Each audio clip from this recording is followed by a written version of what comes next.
Liang Zhenguo, who once believed he would perish alongside his enemies, inexplicably finds himself reborn in the 1960s, an era marked by famine and scarcity. Nevertheless, since he is already here, he intends to make the best of it. Having been an orphan in his previous life, he merely wishes to ensure that he and his two younger sisters are well-fed and warmly clothed in this time. Additionally, he yearns to experience the vibrant vitality of this red era. Chapter 1. Time Travel to 1960. A brisk autumn breeze swept through, causing a frail figure lying in a muddy ditch to tremble involuntarily before slowly opening his eyes. "Am I not dead?" Liang Zhenguo stared blankly at the dim sky, his throbbing head rendering his thoughts as chaotic as a muddled porridge, leaving him unable to discern between life and death. He vaguely recalled the moment he executed his final mission, where he perished alongside his foes in a foreign land. That hand grenade, how it exploded! The sensation of being torn apart and plunging into darkness was truly unbearable. But what is the current situation? After lying on the cold ground for several minutes, Liang Zhenguo gradually regained some clarity, instinctively cradling his still throbbing head, only to find it sticky and familiar. Blood? Upon extending his hand, he confirmed it. Although the surroundings were shrouded in darkness, he could vaguely discern dark red stains on his hand. Liang Zhenguo struggled to rise, feeling around his body with a sigh of relief, as he realized he was not missing any limbs. Yet, he distinctly remembered several high-explosive grenades detonating in his embrace. How could it be that only his head was bleeding? However, he soon found himself astonished once more, for this body was exceedingly frail, lacking in flesh, resembling a mere stick, as though it might topple over with the slightest gust of wind. He had no idea how long it had been since he had eaten a proper meal. The mere thought of food ignited a ravenous hunger within him.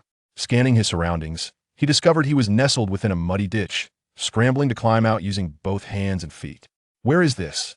With the dim light of night aiding him, he gazed around in confusion and realized he was on the outskirts, far from any village or store. Despite his muddled thoughts, he was certain he had never been here before. Yet, driven by an agonizing hunger and a chaotic mind, he could only shuffle his weak body along a narrow path. He had no idea where he was headed, but his body instinctively moved forward, and he lost track of time. Perhaps it had been an hour or even two. Although he felt utterly exhausted and famished, longing to lie down and sleep soundly, an inexplicable determination propelled him onward. Just as he was about to collapse, he finally spotted the entrance of a village ahead, along with two slender figures seemingly waiting there for a long time. Upon seeing those two unfamiliar yet familiar figures, Liang Zhenguo felt his body suddenly relax, dizziness overtaking him in a whirlwind. "Second brother, second brother, second brother." Just before losing consciousness, he seemed to hear the tender, panicked voices of two children calling out to him, as fragments of memories flickered in his mind like scenes from a film. "Second brother, please don't leave me. Second brother, wake up." After lying for an indeterminate period, Liang Zhenguo felt a pervasive ache throughout his body, and as he listened to the repeated calls of second brother, he realized he had returned to life. Indeed, the current body he inhabited also bore the name Liang Zhenguo, though he was merely 18 years old, or rather, his entire existence had spanned only 18 years. For the original owner had passed away just yesterday. If he had merely slept for a day, it meant he had died yesterday, and by some twist of fate, he had taken over that life. Yet the memories of the original owner flickered in his mind as though he had experienced them himself, making it difficult to discern whose life it truly was. After sifting through these memories, Liang Zhenguo accepted the entirety of the original's existence, for he too was alone in the blue star, devoid of attachments. Moreover, having sacrificed himself, heaven had bestowed upon him another chance at life. One could say it was a remarkable stroke of fortune.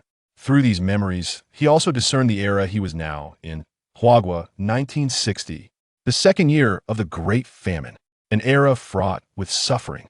Although he had not experienced the prosperous times, records from his previous life indicated that during these 3 years of natural disasters and famine, both urban and rural populations endured tremendous hardships, with starvation resulting in numerous deaths.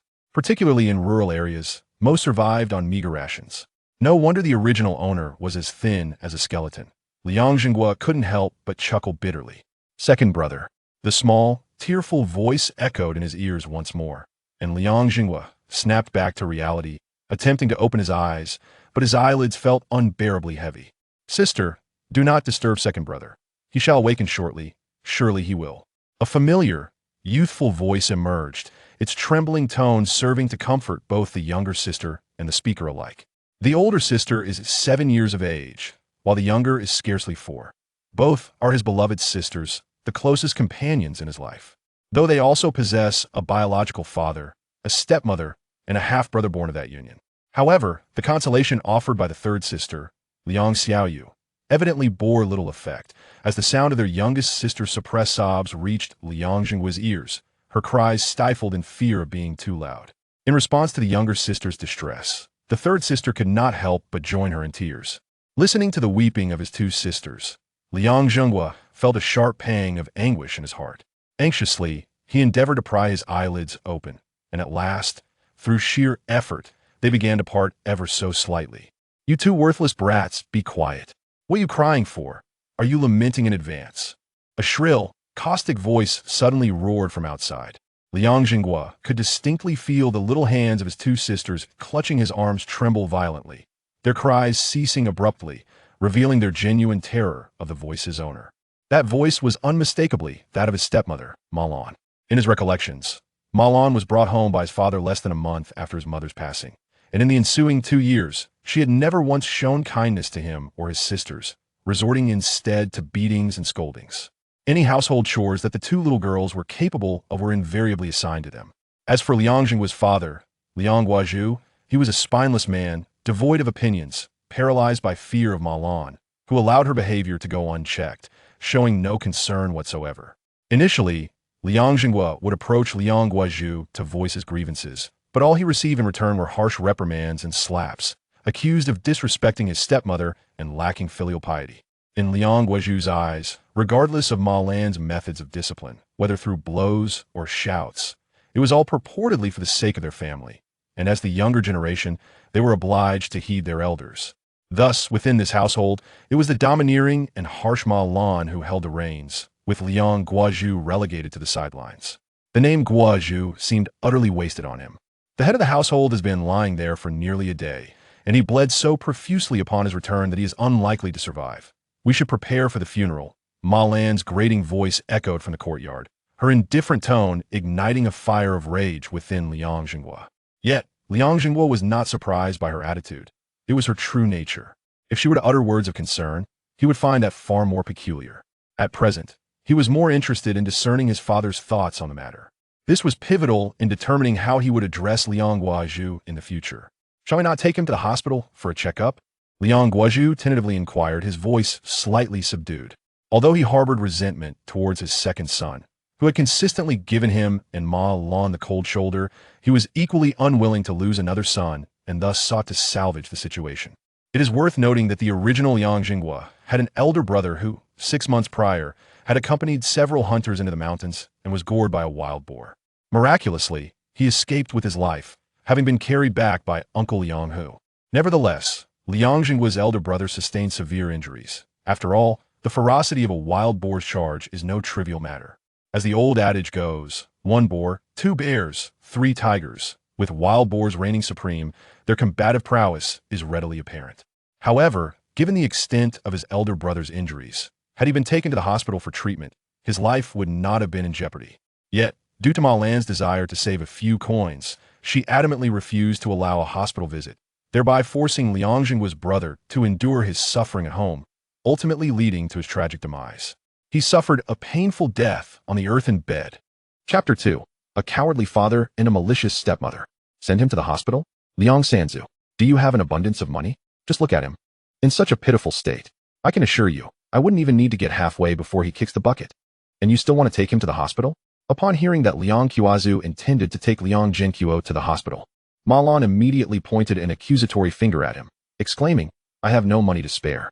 If you believe he still has hope, then go and borrow from your mother or your second brother. Or perhaps, you could just sell those 2 good-for-nothings to gather some funds. After all, they're just a burden."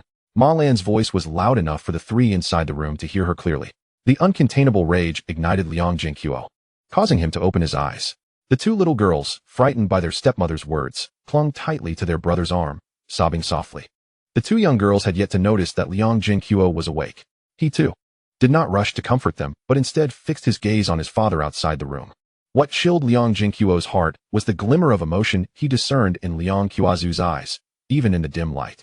Indeed, to Liang Qiaozu, raising sons was a means of securing old age, while daughters held little value, destined to belong to another family. Just like the eldest daughter, who had married far away, rendering her upbringing a waste. Seeing Liang Qiaozu lost in thought, Ma Lan smirked. What's wrong? Do you still want to save your half-dead son? Let me tell you, even if you borrow money, it will be you who pays it back. Don't think you can get a dime from me. Just look at him. A trip to the hospital would cost a fortune. Initially, Liang Zhenguo considered borrowing from his second brother. If it were just a few dollars, he could easily delay repayment, as he had done before. However, the thought of borrowing hundreds extinguished that idea. Such a sum would be impossible to evade repayment, making future visits to his second brother for help exceedingly difficult. Forget it, forget it. I see no need to go to the hospital. The boy can just lie down and rest. No need to waste money on that. Liang Qiaozu waved his hand dismissively, internally reassuring himself that even if the boy recovered, their family's debts were insurmountable, and if hunger struck, it might lead to dire consequences for his youngest son. Liang Zhenguo, overhearing these words, felt a surge of anger that made him want to slap his father. Damn it, is this what a father should say? If merely lying down could cure him, hospitals should close their doors.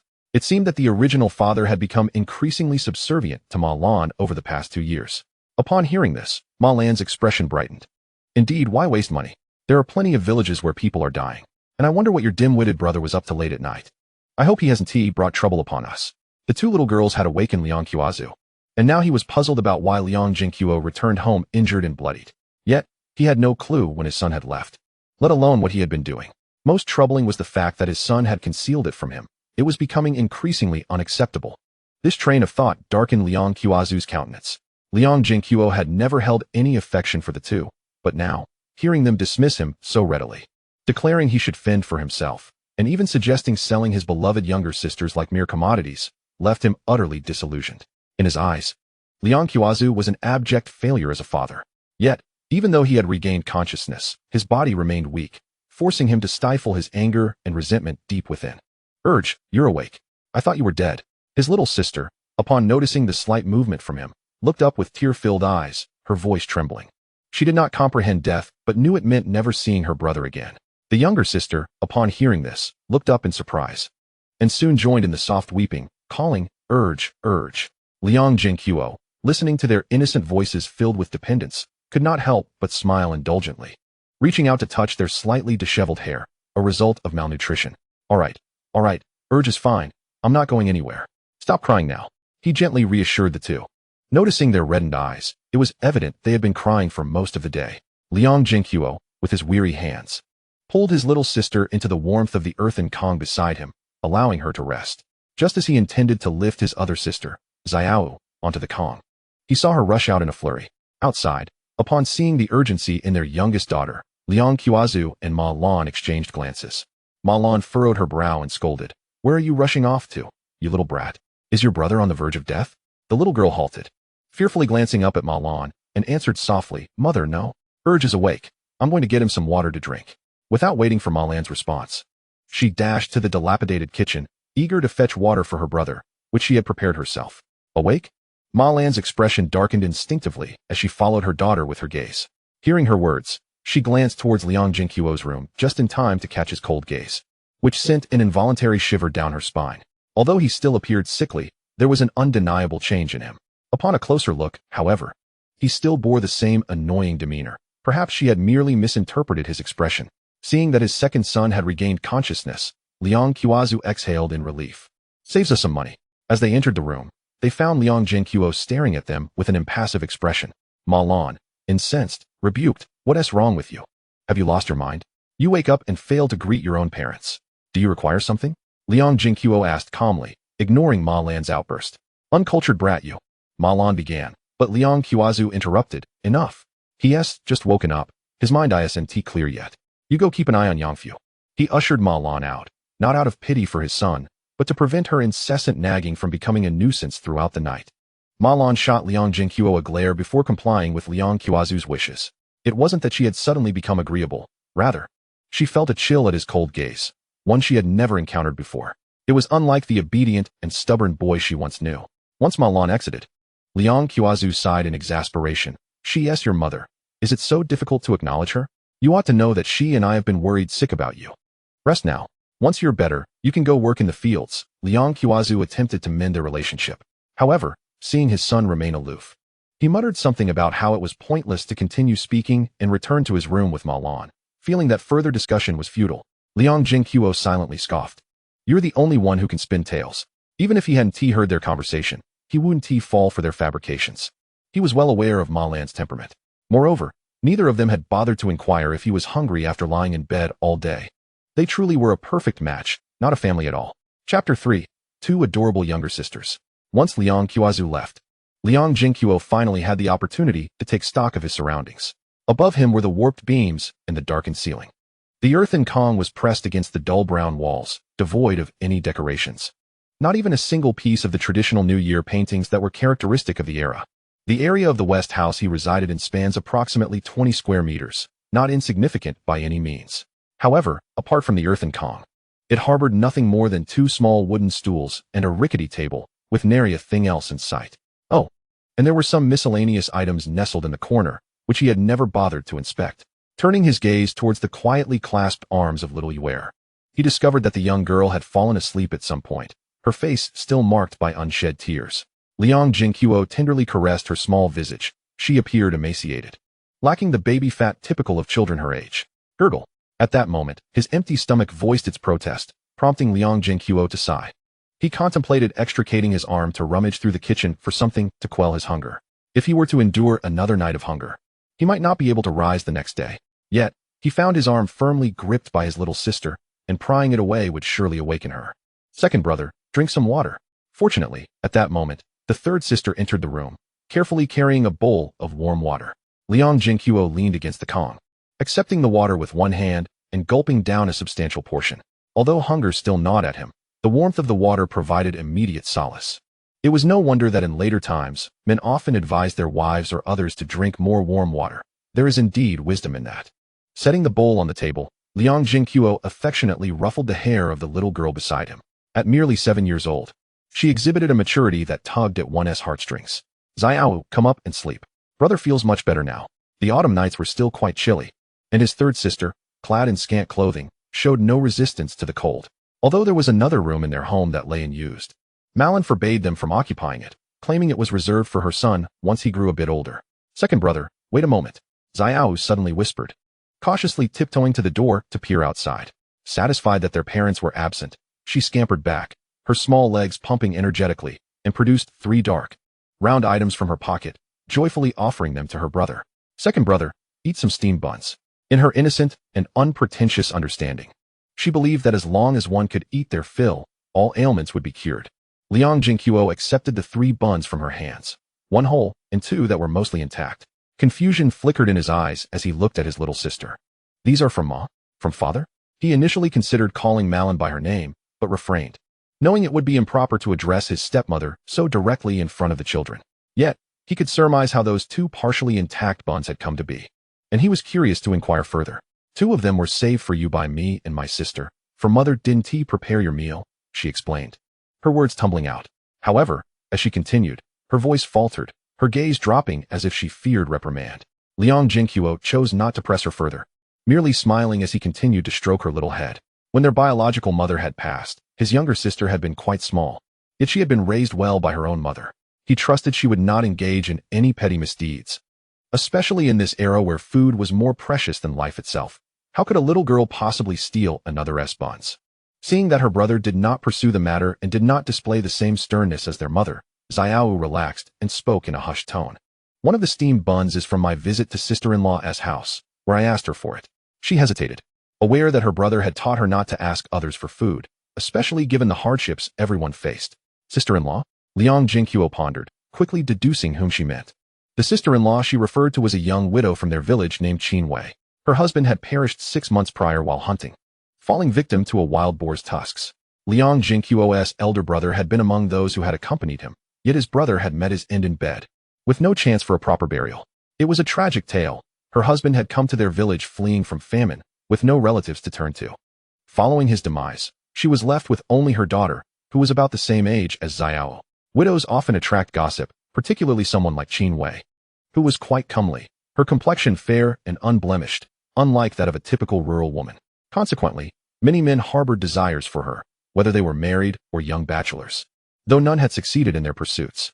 Her late husband had been a skilled hunter, and many had benefited from his generosity, which deterred anyone from coercing her.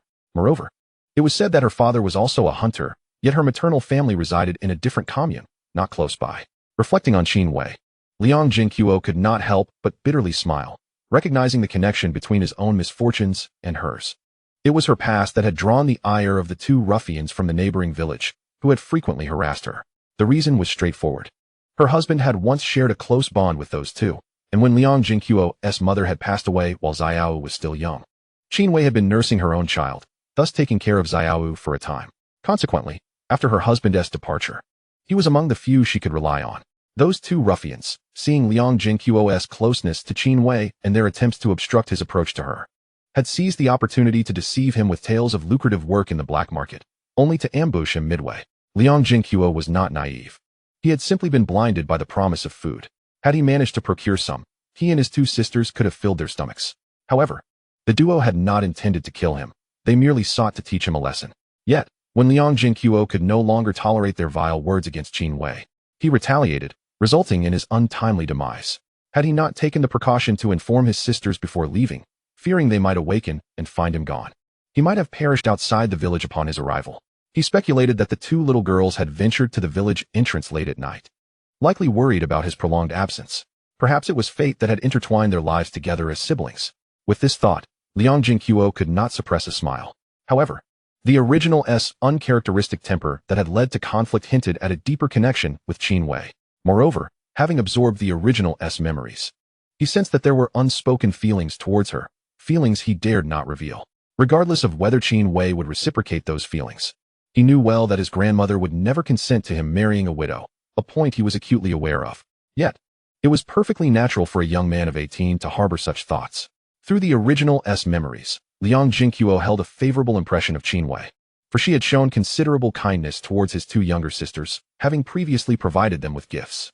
In an era where visiting relatives necessitated bringing one's own provisions, such generosity was rare, which endeared her to his sisters even more than their own stepfather. Otherwise, Xiao would not have felt comfortable approaching Qin Wei to request steamed buns when her brother fell ill. Observing his sister's dazed expression upon realizing that the buns were a gift from Qin Wei, Liang Zhenguo chuckled softly as she tilted her head in confusion. Second brother? Snapping out of his reverie, Liang Zhenguo smiled at the adorable sight of his sister. Once I recover, I shall thank sister-in-law Qin, but for now, you must eat this steamed bun. He handed her one, though his own hunger persisted. He found it difficult to indulge in the buns saved for him by his sister. Malin consistently provided the least amount of food for the two girls, even less than what she allotted for her weaned son. I'm not hungry. I already ate half a bun and have a bowl of porridge, she insisted. You eat quickly. With a serious expression, Xiao pushed the steamed corn cake back and said, Brother, please eat. Hearing her words, Liang Zhenguo felt a pang in his heart, and his eyes grew slightly moist. Observing her hopeful demeanor, he decided not to refuse her this time. All right, brother will eat. You should go to sleep now. He quickly finished the half-cooked, somewhat scratchy corn cake, gently pinching her little face. Then, with one hand, he lifted her onto the bed, allowing her to lie down next to her sister. Upon seeing her second brother eat her corn cake, Xiao obediently cuddled her sister and drifted off to sleep. Liang Zhenguo tucked the two sisters under the covers, marveling at how much strength he had regained after drinking water. Otherwise, he wouldn't have been able to lift his third sister, despite her being smaller than children of the same age. He then struggled to swallow the remaining two corn cakes, finally sighing with relief after finishing the last of his bowl. He had never encountered such a hard corn cake before, which was particularly scratchy and uncomfortable to eat. Definitely not made solely from cornmeal. There seemed to be something else mixed in. Had he not been so hungry, he might not have managed to eat it at all. Next, he needed to devise a solid plan for his future, as he did not wish to spend his life subsisting on such fare. He aimed to create a better life for himself and his two adorable, understanding sisters. Chapter 4, A Golden Finger? The Bagua Farm. In the stillness of the night, the chirping of insects in the countryside resonated distinctly. As Liang Zhenguo contemplated his next steps, he listened to the melodic rise and fall of the insect chorus. After an indeterminate amount of time, he began to feel a hint of drowsiness. Bathed in moonlight, he observed his two sisters sleeping soundly. A smile crept across his lips as he gently pinched their little faces, ensuring they were snug under their blankets before preparing to sleep himself. Just as he cleared his mind, a flash of white light surged through his consciousness, and Liang Zhenguo suddenly found himself in an unfamiliar space. "What is this?" he exclaimed, momentarily taken aback, before swiftly opening his eyes to find himself still in his own room, with the two adorable little girls beside him, as if the experience had been nothing but an illusion. However, upon reflecting on the mysterious space again, the images he had just experienced flooded back into his mind, revealing that it was indeed not a figment of his imagination, but that this unknown space resided within his consciousness. After verifying this several times, Liang Zhenguo confirmed that his awareness, or mental energy, could indeed access this space. This must be the essential golden finger for traversing realms. Liang Zhenguo felt a surge of excitement. Re-entering the space, he took his time to explore this territory that belonged solely to him. "It's vast," was his first impression of this space. As his consciousness swept across the expanse, he estimated it to cover at least 200 acres, laid out in a bagua formation. One side was a lush green meadow, while the other consisted of dark soil, each spanning 100 acres, a clear indication that this was a farm. The perimeter of the farm was shrouded in a thick mist, obscuring what lay beyond, although the sky above was adorned with blue skies and white clouds, alleviating the sense of confinement within the space. Yet that was all there was. Liang Zhenguo was not disappointed. Although it lacked the fantastical elements he had read about in novels during his leisure time, such as springs or elixirs, or even the ability to teleport, he was a person easily satisfied. With this bagua farm, he now had ample room for maneuvering, and at the very least, he could ensure a better life for himself and those he cherished. The bagua farm felt empty, yet through his exploration, Liang Zhenguo discovered that items from the outside world could be brought into this space, as long as he made physical contact or used a medium for indirect contact. For instance, he could touch the table to pull the bowl on it into the farm, placing it anywhere within the space. Clearly, the entire bagua farm was under the control of his consciousness. Furthermore, he uncovered a feature of the bagua farm that greatly pleased him.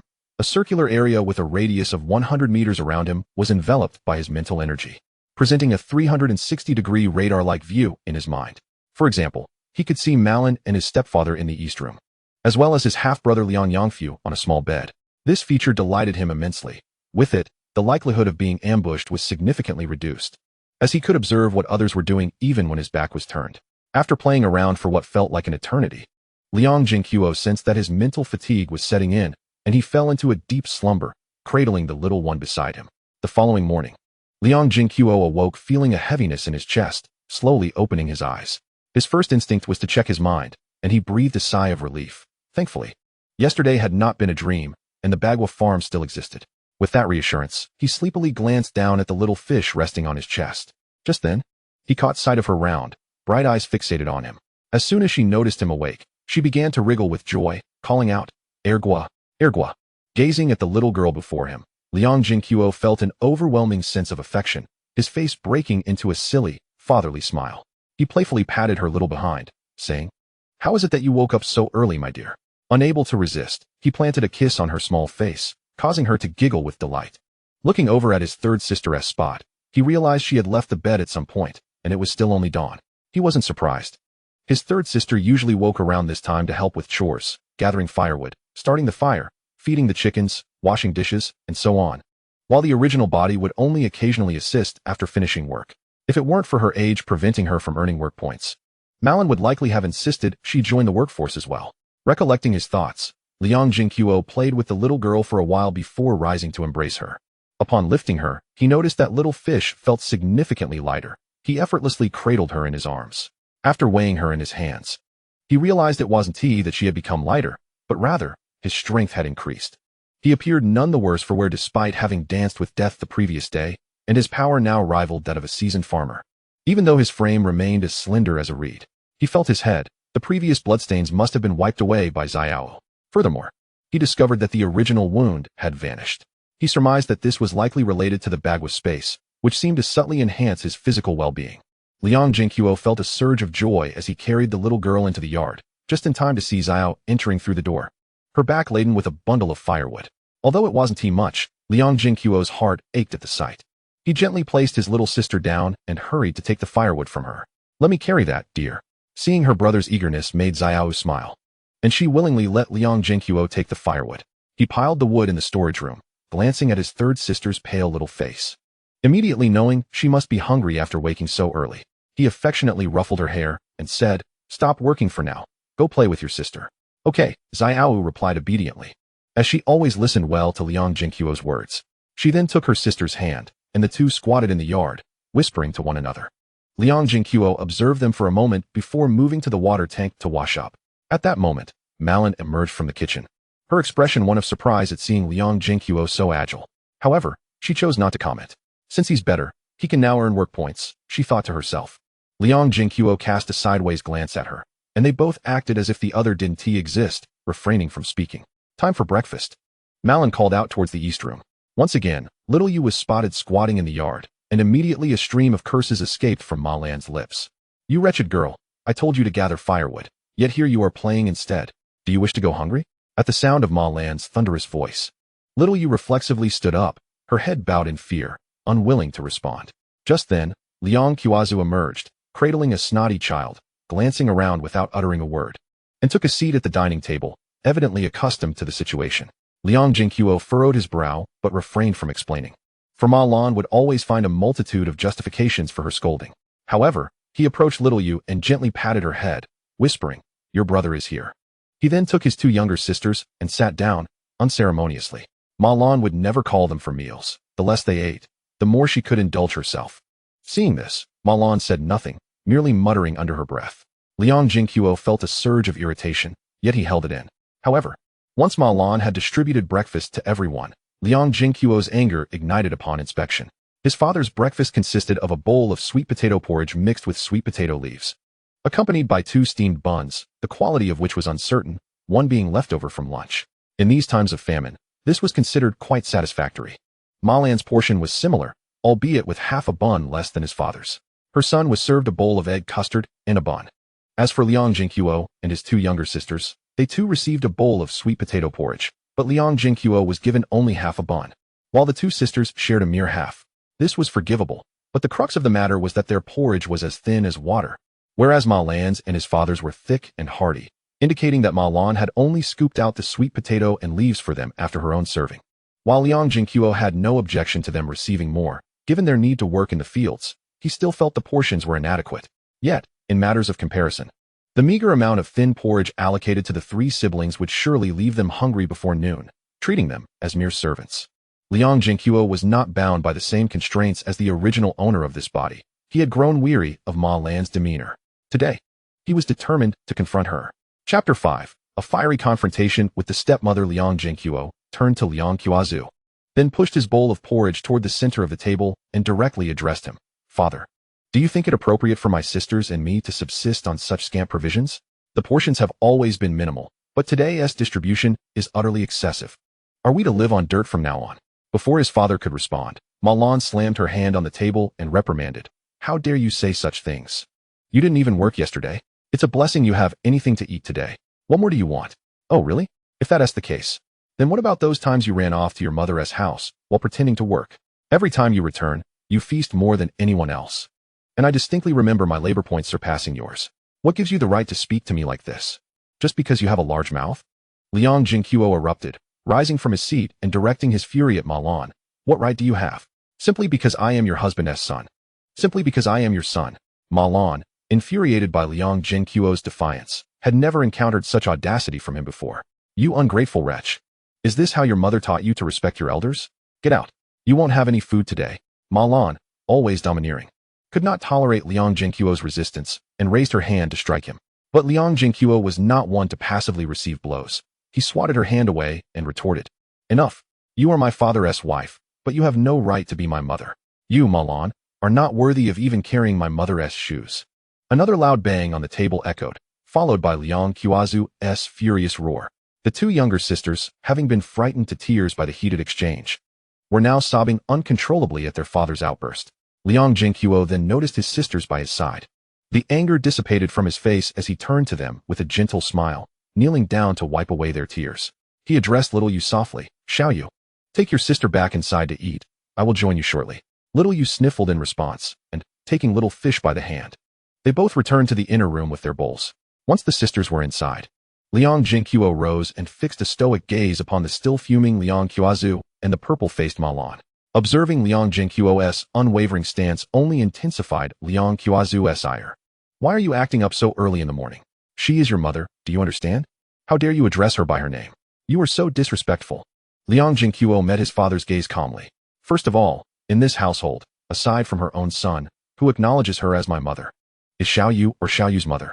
Can you have her reflect on whether she fulfills the role of a stepmother competently? Oh, whether she possesses such a quality is still debatable. Since her arrival, she has never treated us siblings with kindness.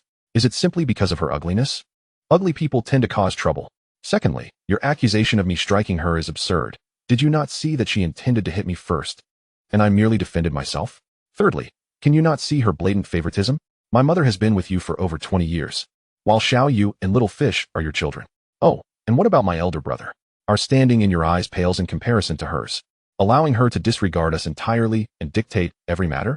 I accomplish more work than she does, and household chores should be undertaken by someone of Xiaoyu's age. Yet she has taken on responsibilities beyond her years. What do we receive in return? Her incessant slander, calling us ungrateful wolves and burdensome liabilities. While now even our rations are gradually being withheld. As he spoke, the grievances that had accumulated over the past 2 years erupted within him, and he questioned each word with palpable intensity. Do you think this is fair? Do you feel no remorse at all? Liang Qiaozu was rendered speechless by Liang Zhenguo's accusations, his face flushed with humiliation as he pointed at his son. Being confronted in such a manner by his own child was a loss of face he could scarcely endure, yet he found himself at a loss for words, unable to formulate a rebuttal. Are you so oblivious to the rising costs of living? Do you not realize that starvation is claiming lives? My actions are solely to conserve food, to ensure this family does not face death. I have toiled tirelessly for this household, and you are utterly ungrateful. Malan, instead of addressing the issue of favoritism, began to cast blame on Liang Zhenguo, growing more aggrieved with each word she uttered.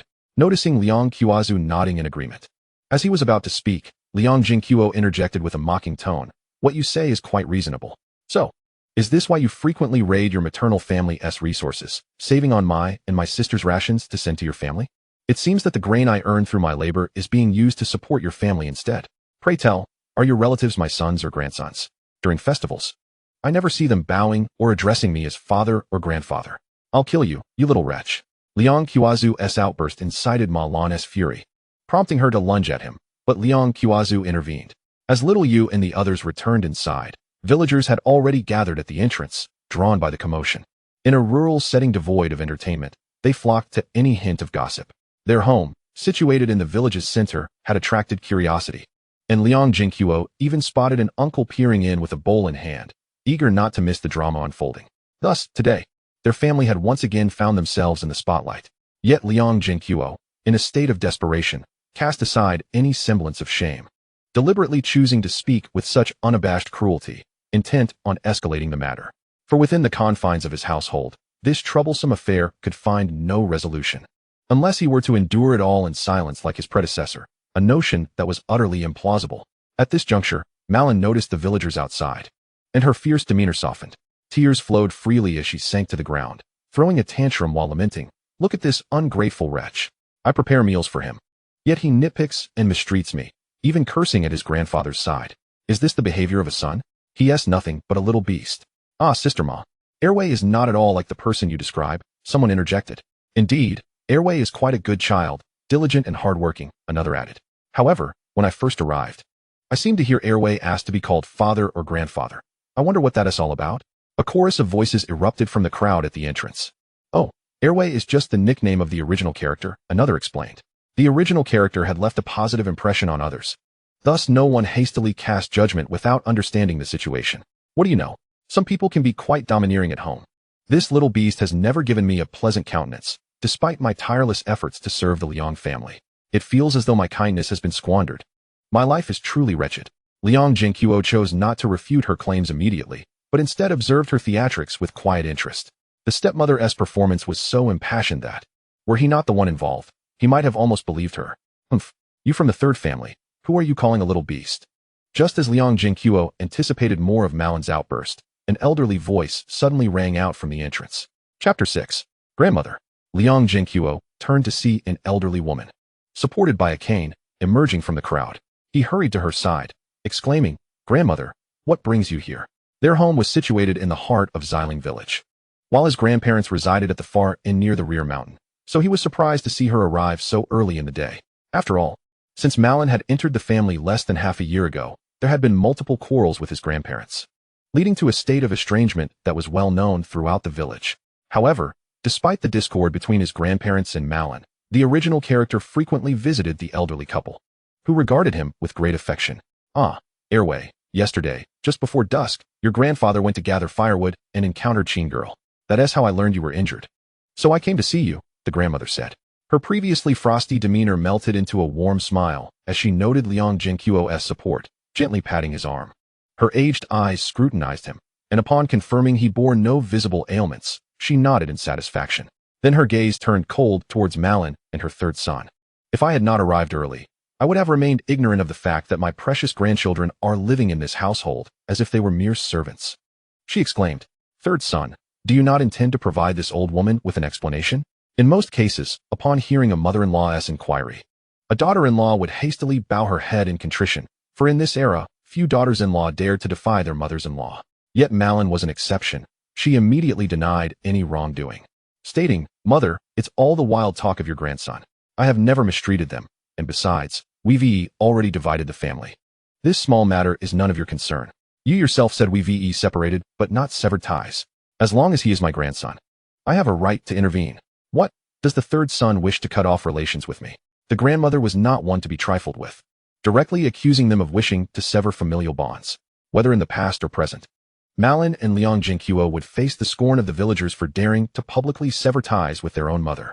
When Malin fell silent, the elderly woman turned her attention to her third son, whom she had once cherished most, but had now turned out to be the most unfilial. Third son, do tell how your wife treats my grandchildren in this household. While Liang Zhenguo hesitated, glancing at his displeased mother and then at the silent Malin, who was fixated on him. He never anticipated the situation would escalate to such a degree, especially with a crowd of onlookers outside. In a moment of frustration, Liang Zhenguo shot an accusatory glare at the seemingly unconcerned Liang Zhenguo, thinking that if it weren't for his unfilial son, he wouldn't be in such an embarrassing predicament. With a sigh, Liang Zhenguo spoke earnestly to his mother, Mother, this is merely a small family matter, let us not. Liang Zhenguo could not bear to let his father trivialize the matter as usual and interjected, Father, how can this be considered a small matter? I was ill all day yesterday, and she didn't even prepare a meal for me. Today, she only provided half a steamed bun and a bowl of thin gruel without a trace of sweet potato. While even a small child like Yangfu ate better than I did. Do you truly believe Malin could behave in such a manner as a mother? You still dare to call this a small matter? She is trying to starve me. If his father wished to downplay the issue, he would elevate it to its most severe implications, disregarding whether Malin intended it or not. He could not forget her venomous words from yesterday. Shut your mouth. What nonsense are you spouting? Liang Zhenguo retorted in anger. As the grandmother heard this, she struck Liang Zhenguo's leg with her cane, exclaiming, Is this how you fulfill your role as a father? You cannot even manage your own wife, and you remain indifferent while others threaten your son's life? Mother, he is just speaking nonsense. What mother would ever wish to starve her own son? Liang Zhenguo dodged while shouting back. Indeed, who would slander without cause? The Liang family has gone too far. Malin added, sitting on the ground and feigning tears. Seeing the grandmother's rising ire, Liang Zhenguo quickly supported her, gently patting her back, determined to prevent her from becoming too agitated. Grandmother, it's not worth getting so upset. Please take care of your health. Allow me to handle this. Liang Zhenguo cast a bewildered glance at Liang Zhenguo, struggling to comprehend why his father was so biased in favor of Malin, even shielding her from the grandmother's scrutiny. In that moment, he felt a strange sense of alienation, as if he were not truly his father's son. Shaking his head internally, Liang Zhenguo addressed Liang Zhenguo, Father, you know full well what kind of person Malin is. What kind of person? She is your mother. Show some respect. Liang Zhenguo interrupted, scolding Liang Zhenguo for his lack of decorum. Damn it, is this never-ending? Liang Zhenguo retorted, his irritation boiling over. How can she, who gives no nourishment or care, even be called a mother? I had no intention of bringing up what you said yesterday, but now I find it necessary. When I was lying in a coma on the bed, Malin declared she wouldn't spend a single penny on my medical care, insisting I fend for myself. You only offered a single word of persuasion, yet you so readily acquiesced. Malin has been in this household for merely 2 years, and nearly all the money in her pockets was saved by you and my mother. What right does she have to make decisions? Fortunately, I am resilient and survived. Otherwise, would I not be in the same fate as my elder brother 6 months ago, dying in bed due to her withholding of funds? This is something you can conceal from outsiders, but can you hide it from me? You previously advised me not to mention my elder brother's situation. Yet today I will bring it up. Oh, and did she not propose selling my 2 younger sisters? Those 2 girls treat her like their own mother. Obediently listening to whatever she says. Is her heart made of darkness? Father, do you dare assert that Malin has never done or said such things? If you continue to accuse me of fabricating tales, my sister is in the room. You may ask grandma or the uncles and aunts from the village. They are young and would not speak untruths. Liang Zhenguo poured out his grievances without affording Liang Qiaozu an opportunity to interrupt. Oh, my poor grandson. Grandma wept uncontrollably, tears streaming down her face. Liang Zhenguo felt equally pained, for he understood that his grandmother's tears were not solely for him and his 2 sisters, but also for their elder brother, a matter he had previously refrained from discussing with the elderly couple. Upon hearing the words from last night, Liang Qiaozu immediately sought to halt Liang Zhenguo's tirade, but his efforts were in vain. Outside, a tumult of voices erupted, and Liang Qiaozu sighed, unable to bear the sight of his grandmother's disappointment and heartache. He did not deny whether Liang Zhenguo was speaking falsely. Instead, he helplessly addressed him. Zhenguo, what on earth do you intend to achieve? He was not foolish. By this point, he recognized that Liang Zhenguo's outburst must have been driven by a specific motive. As for Malin, she shot Liang Zhenguo a resentful glance amidst the crowd's whispers and, without a backward glance, retreated into the house with her son. Liang Zhenguo ignored her. And just as Liang Qiaozu was about to inquire further, Grandma, having dried her tears, unhesitatingly interjected, "We will divide the family today." Chapter 7. Division of the Family. The second child and the 2 girls will henceforth live separately from you. They will have no further ties to you. Liang Qiaozu. Liang Zhenguo and Liang Qiaozu stared at their grandmother in astonishment. Liang Qiaozu was incredulous that his mother would actually permit his son to sever ties with him.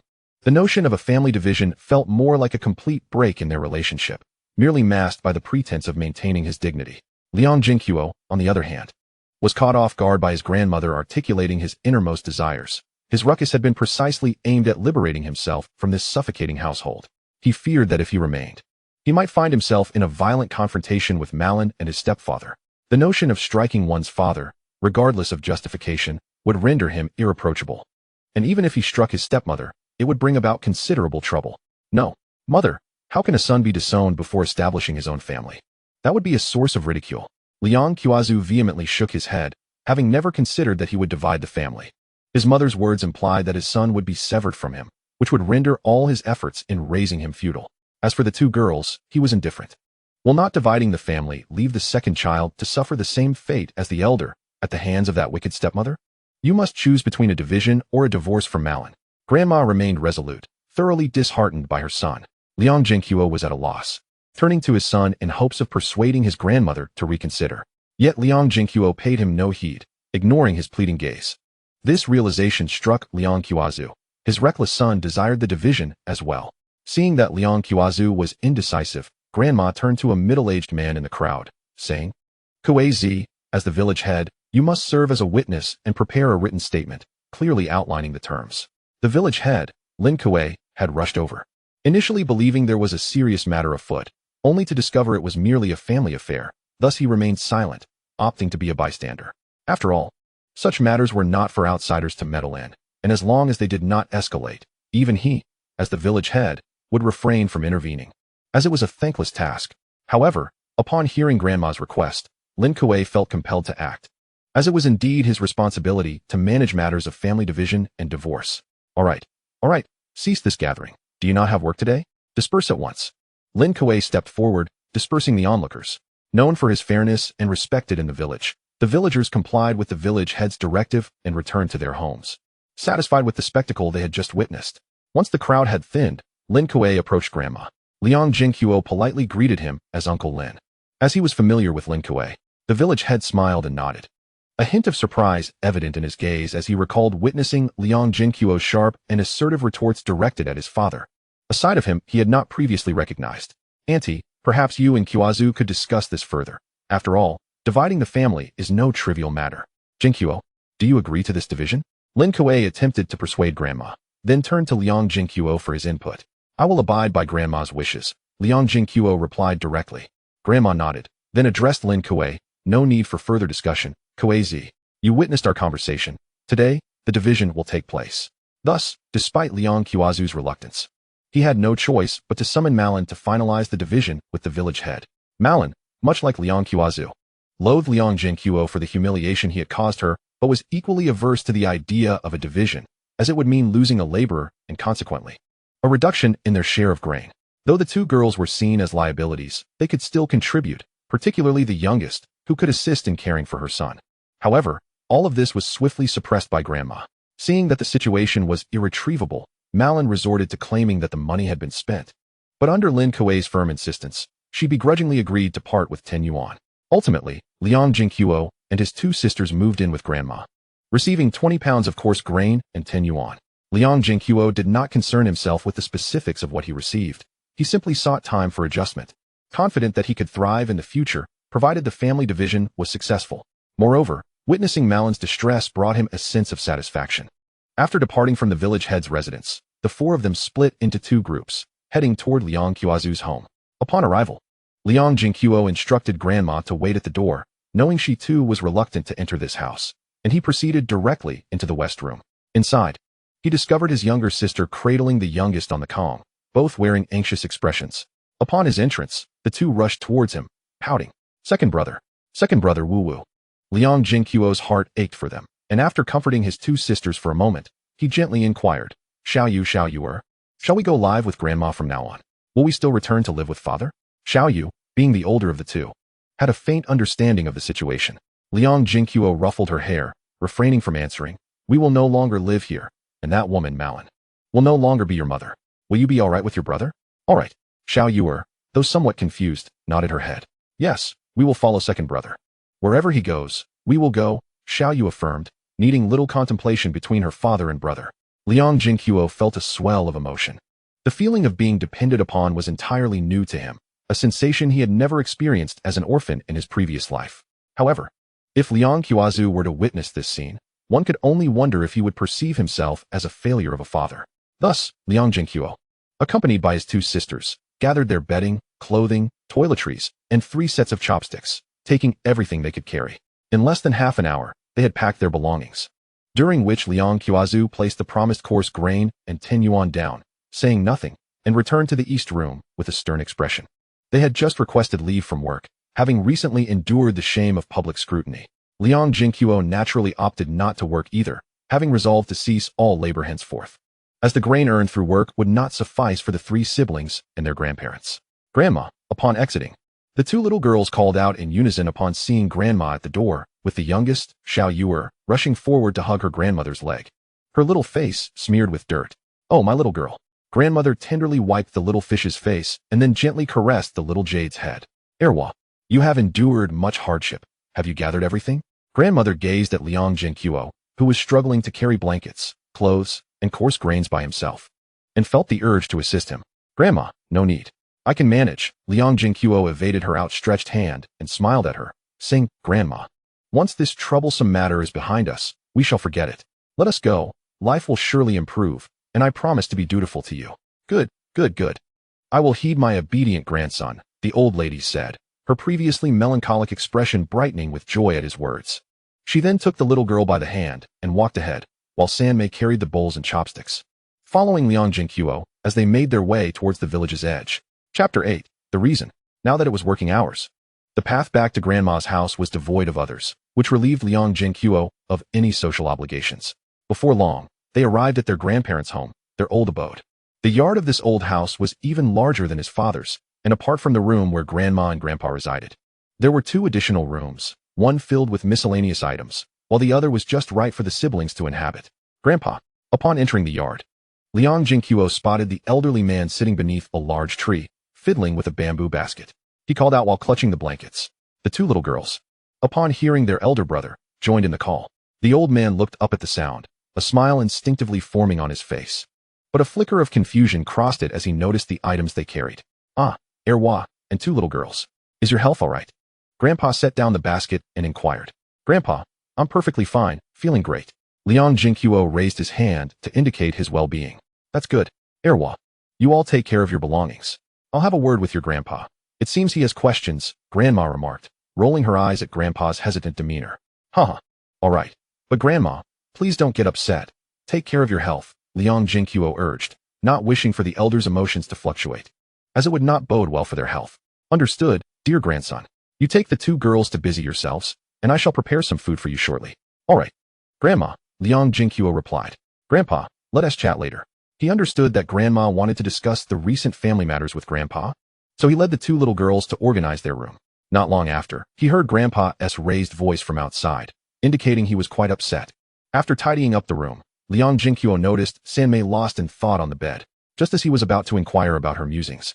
She suddenly looked up at him, her voice trembling as she asked, Ergo, will we be without parents from now on? Liang Zhenguo was taken aback by his sister's question, momentarily at a loss for words, feeling a wave of anxiety wash over him. It dawned on him that the two girls were not like him. After all, he had always been an orphan and felt little about the shift in identity. However, his sisters were different. They had once had parents, and although their father had shown little care, they had grown accustomed to that life. Now, they were to be labeled as children without parents, a result orchestrated by him, even if he believed it was for their own good.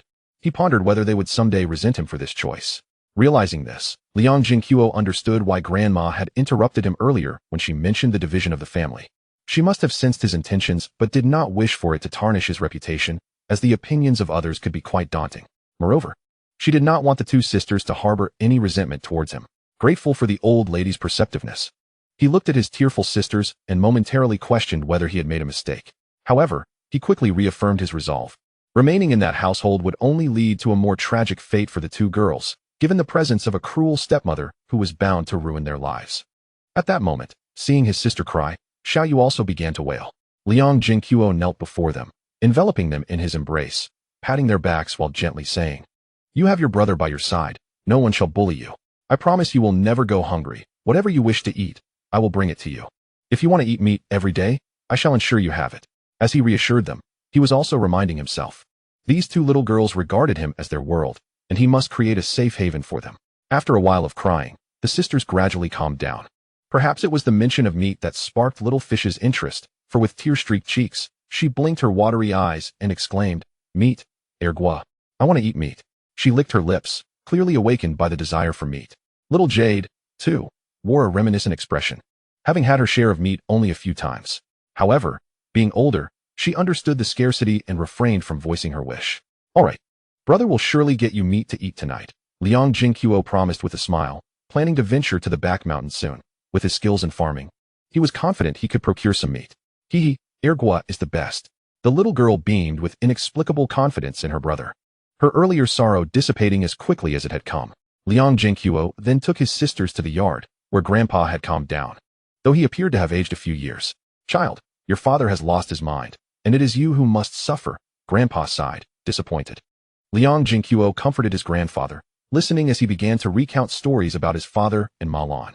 From his grandfather, Liang Zhenguo learned that his father and Ma Lan had not only known each other for 2 years, they had been acquainted since their youth, and his father had initially intended to marry her. However, Grandma had recognized Ma Lan's poor reputation and vehemently opposed her entering the family. The outcome was that his father married his mother, while Ma Lan wed someone else, but never bore a son or daughter for her in-laws. Especially since her mother-in-law was quite domineering, believing Ma Lan to be a worthless hen, she forced her to do all the dirty and laborious work. And Ma Lan dared not confront her, for her husband was not like Liang Zhenguo, who would stand up for her.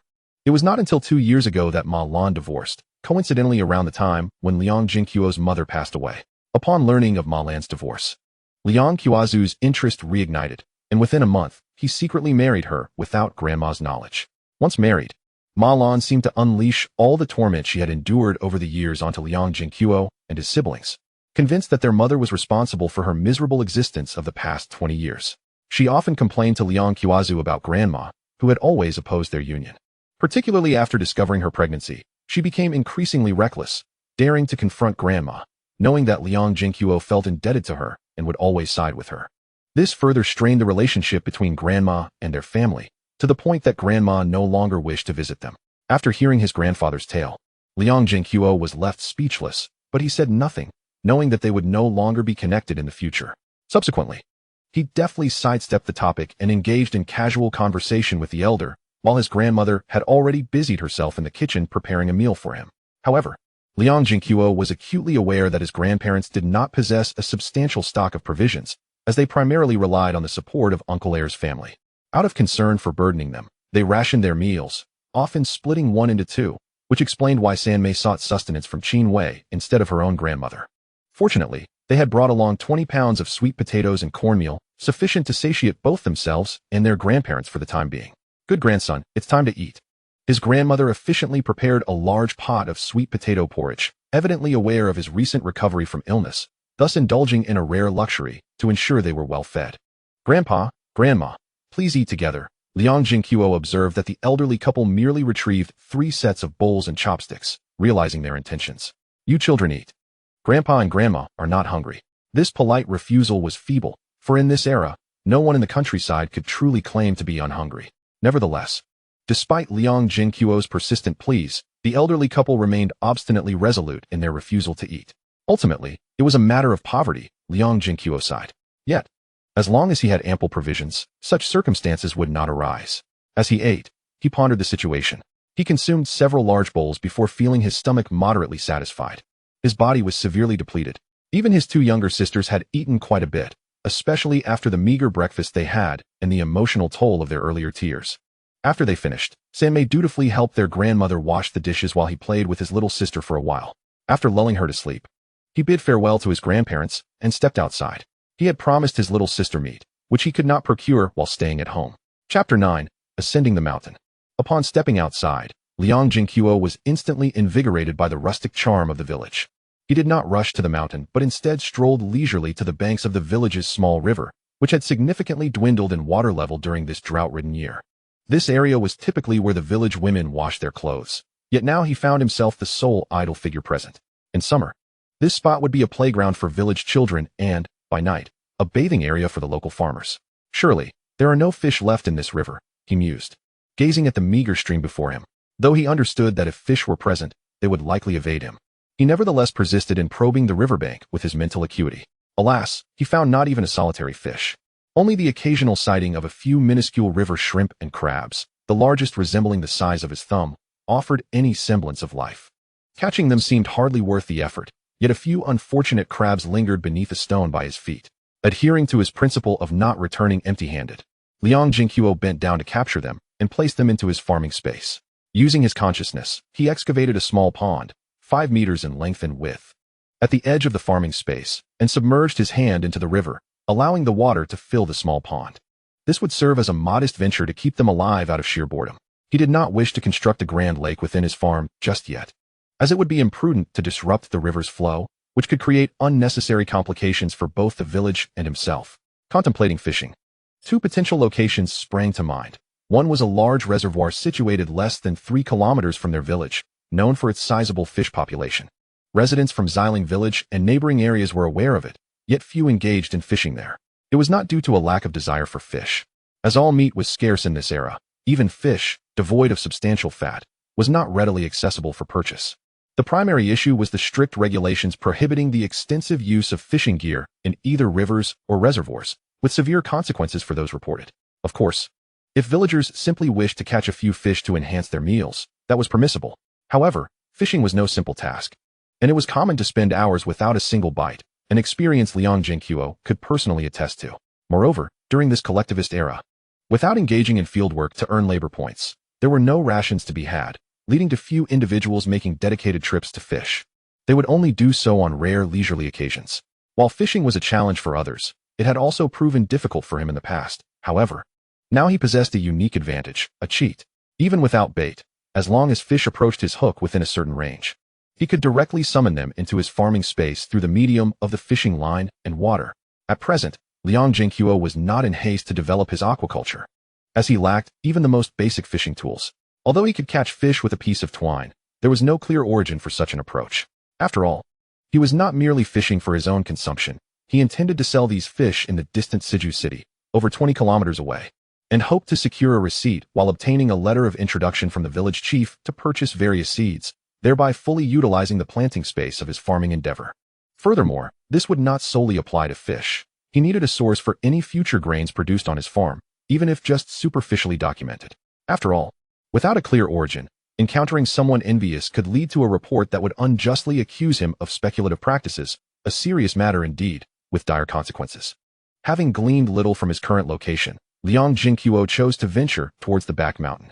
Upon entering the woods, he frequently spotted village children foraging for wild vegetables, albeit only at the periphery. As he continued deeper, the areas for gathering wild vegetables became devoid of interesting sights, and even small game was absent. As he pressed on, human presence dwindled, and soon he found himself alone in the wilderness. Liang Zhenguo had no intention of delving further into the depths of the mountains, opting instead to search the surrounding areas. After all, he was unarmed, and any encounter with substantial game would leave him defenseless. The absence of medical facilities rendered injuries a considerable inconvenience. While the likelihood of encountering large game on the outer fringes was slim, caution was the better part of valor. For he was not alone. There were those at home who cared for him. Extending his mental awareness, he surveyed the area within a 100-meter radius, leaving no detail hidden from his perceptive grasp, not even the slightest movement of an insect. With this ability, his safety in the mountains was significantly enhanced. For the dangers of the wilderness extended beyond mere large game. Unseen venomous snakes and insects posed the gravest threats, as one could suffer a fatal bite without the slightest inkling. As he activated his mental acuity, he found no wild fowl or rabbits within his mental domain, save for 2 bird nests perched in the trees. Unsure of the species, he noticed the nests contained a few thumb-sized eggs, 5 in one and 4 in another. Liang Zhenguo approached without the need to climb, placing his hand upon the tree. With a mental shift, the 5 eggs materialized within his farming space. Ah, how convenient. Employing the same method, he effortlessly collected 4 more eggs. Liang Zhenguo continued his search until he finally spotted a piece of game that somewhat satisfied him. It was a vividly colored wild chicken, quietly nestled within the thicket. Lacking a bow or firearm, he refrained from rushing towards it, for the creature exhibited a high level of alertness. Disturbing it would render any chance of capture futile. Crouching slowly, Liang Zhenguo picked up a small stone from the ground. Imbuing it with a hint of his mental energy, he aimed carefully at the wild chicken's wing and decisively hurled the stone. This technique was one he had discovered through experimentation, akin to automatic targeting. The stone struck its mark with precision, followed by the wild chicken's startled clucks and the flapping of its wings. Observing the chicken take flight from the underbrush, Liang Zhenguo followed at a leisurely pace, knowing its injured wing would hinder its escape.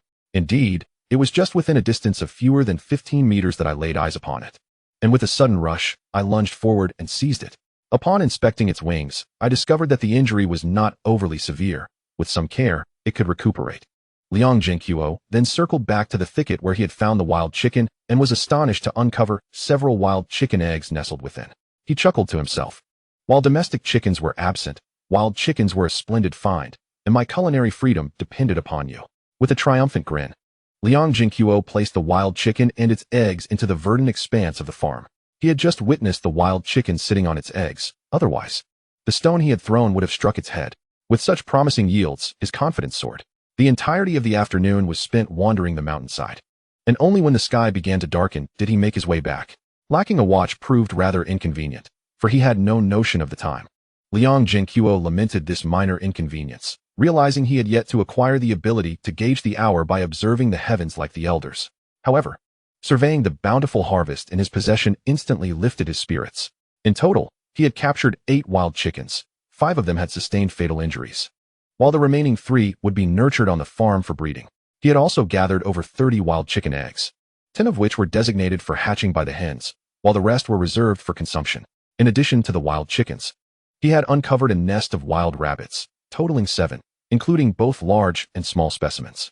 Beyond this nest, he had also hunted 3 hefty rabbits, each weighing nearly 10 pounds, deliberately selecting the plump ones and sparing the scrawny ones for others to hunt. It would not do to leave nothing behind. Furthermore, he had collected over 30 bird eggs, not merely this modest number, but he had chosen to cease gathering, as these eggs were intended as treats for his 2 younger sisters. If he chose to gather more, he would do so later.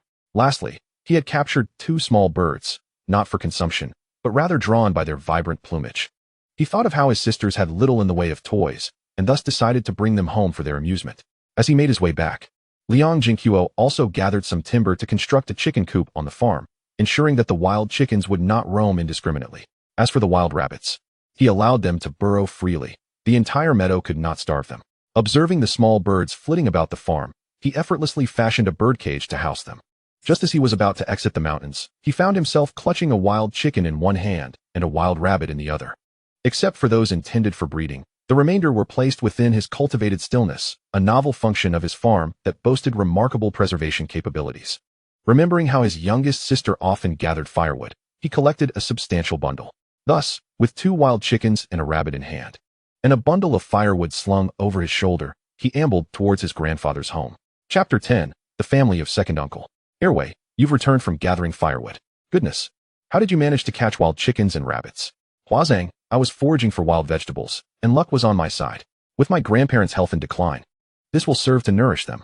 Upon descending the mountain, Liang Zhenguo encountered a similarly descending ant, her eyes gleaming as they fixated on the wild chicken and rabbit in his grasp, prompting him to speak quickly. Airway truly is a filial child. Aunt Huazang reluctantly withdrew her gaze, for her family had not tasted meat in 2 months, and the sight of it was undeniably tempting. Her husband served as the village scorekeeper, and although their family had a somewhat ample supply of grain compared to others, meat was a rarity they rarely enjoyed. However, upon hearing Liang Zhenguo's intent to provide sustenance for his grandparents, she refrained from voicing any concerns and instead offered a compliment. She had witnessed the morning's commotion, having relished the sight of Malin rendered speechless by Liang Zhenguo's retort, taking particular delight in it, as she often quarreled with Malin, with neither woman able to tolerate the other. Liang Zhenguo found pleasure in her words and casually remarked, Aunt Huazang, next time I catch something, I'll trade it with you. Ah, splendid. Then I shall offer you something in exchange next time I hear of your catch. Aunt Huazang beamed at Liang Zhenguo's response. Had he merely caught a wild chicken or rabbit, she might have dismissed it as mere luck. But capturing 2 at once made her believe there must be some skill involved. Absolutely, Aunt. Satisfied by Liang Zhenguo's affirmation, Aunt Huazang returned home. Fortunately, his grandparents' home was near the back mountains, and he made a conscious effort to avoid the crowd, thus encountering no one else. As he approached home, the sky began to dim, and from a distance, he spotted a small figure sitting at the entrance, eagerly gazing outside.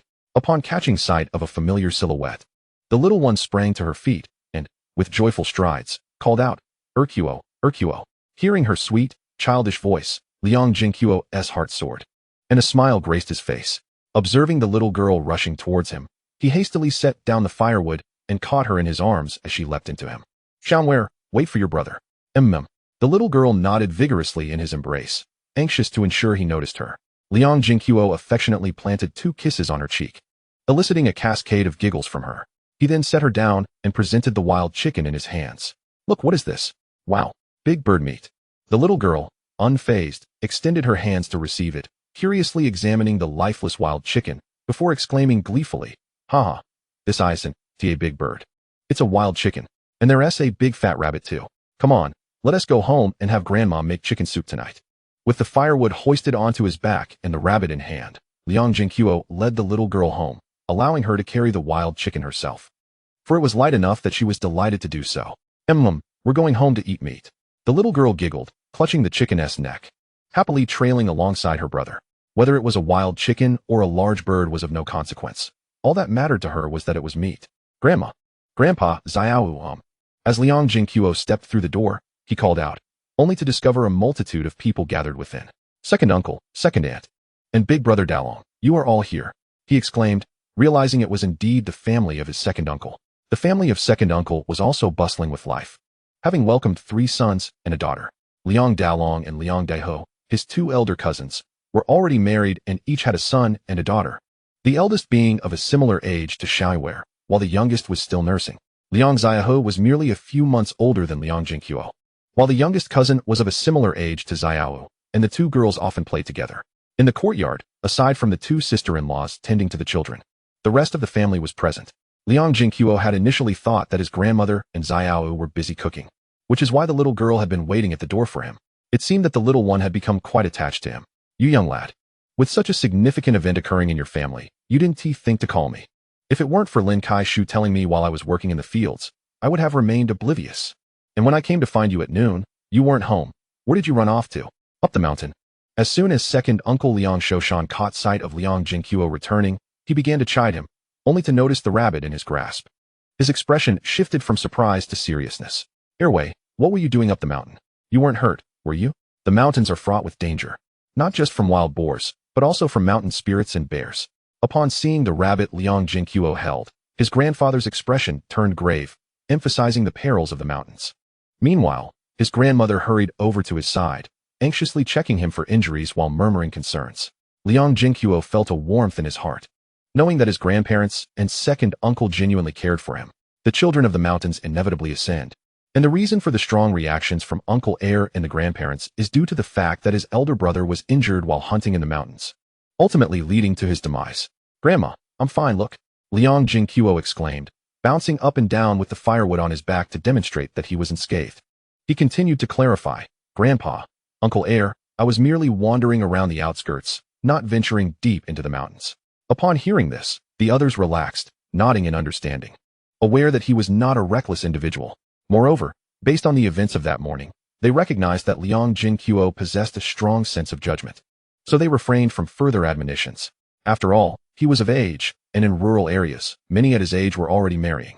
"Hey, you're quite skilled. Catching a wild rabbit and a pheasant with your bare hands." After the initial conversation between his father and grandparents, his three cousins chimed in. Brother Dalong patted Liang Zhenguo on the shoulder, expressing his admiration. "I occasionally stroll up the mountains myself, and have had some luck too. But these creatures sprint away so swiftly that capturing them by hand is exceedingly difficult." "Haha, it's not bad," Liang Zhenguo chuckled. "This rabbit is quite plump. A good 10 pounds. Such a hefty wild rabbit is rare." Brother Dehu exclaimed, taking the rabbit and weighing it in his hands with surprise. Cousin Xiahua and sister Zhao approached little Yuer, curiously eyeing the pheasant in her hands. "Sister, look, a fat bird." The little girl gleefully presented the pheasant to her two elder sisters, as if it were her own catch. "That's a pheasant, little sister," Xiahua corrected her. Even though the light was dim, she could still discern it was a pheasant. "Hee." The little girl giggled, seemingly embarrassed for forgetting. She then approached their grandmother, saying, "Grandma, here, let us make chicken soup to drink and enjoy the meat." At this moment, she recalled her second uncle's words about cooking. Upon hearing about the chicken soup, everyone present, except Liang Zhenguo, instinctively swallowed hard. All right, chicken soup it is, you little glutton," Grandma laughed. Accepting the pheasant and knowing by touch that it was indeed quite fat, chicken soup would be delightful. Liang Zhenguo then handed the wild rabbit he received from Brother Dehu to Aunt Heir, saying, "Aunt Heir, please stew this rabbit as well. We shall all eat together at Grandma's tonight." No, there's already food prepared at home. Save it for you and your grandparents." Aunt Heir quickly declined before Uncle Heir could speak. "Then just bring the food over. It's right next door," Liang Zhenguo suggested casually as he arranged the firewood. No, save it for you all." Aunt Heir shook her head, and several cousins echoed her refusal. Uncle Heir and Aunt Heir were honest, hard-working folks from the countryside. Although their father had shirked the responsibility of caring for the two elderly, making their lives quite arduous, they treated the three siblings well, even better than their father did. As for the eldest son of the family, Liang Zhenguo's uncle, he had only been seen in childhood. After joining the military, he had not been seen since. And now he could hardly remember what he looked like. Grandma mentioned that there had been no news for many years. The family speculated that something unfortunate had occurred. And out of concern for Grandma and Grandpa's feelings, they rarely mentioned the uncle. Thus, besides Grandma and Grandpa, and the long unvisited maternal grandparents, Uncle Heir was the closest elder to them. Similarly, he had a good relationship with his cousins. Therefore, within his means, Liang Zhenguo wished to reciprocate their kindness. He had always been a person who distinguished between gratitude and grievances. Chapter 11. A rare dinner, Uncle Heir, even if you want to eat.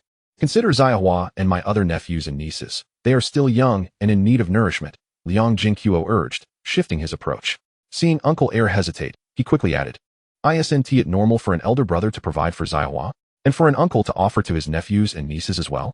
Unless, of course, you don't regard me as family." His last remark left Uncle Heir speechless.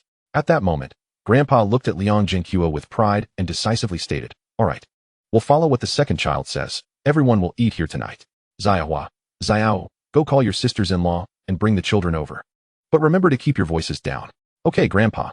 The two girls, upon hearing their grandfather's orders, immediately took each other's hands and went out to summon others. Especially Xiahua, who couldn't contain her smile at the prospect of eating meat that night. Just moments before, she had felt disheartened upon hearing her father's refusal. But thankfully, Brother Zhenguo had come through for her. Seeing his father had made the decision, Liang Shoshan naturally ceased to object.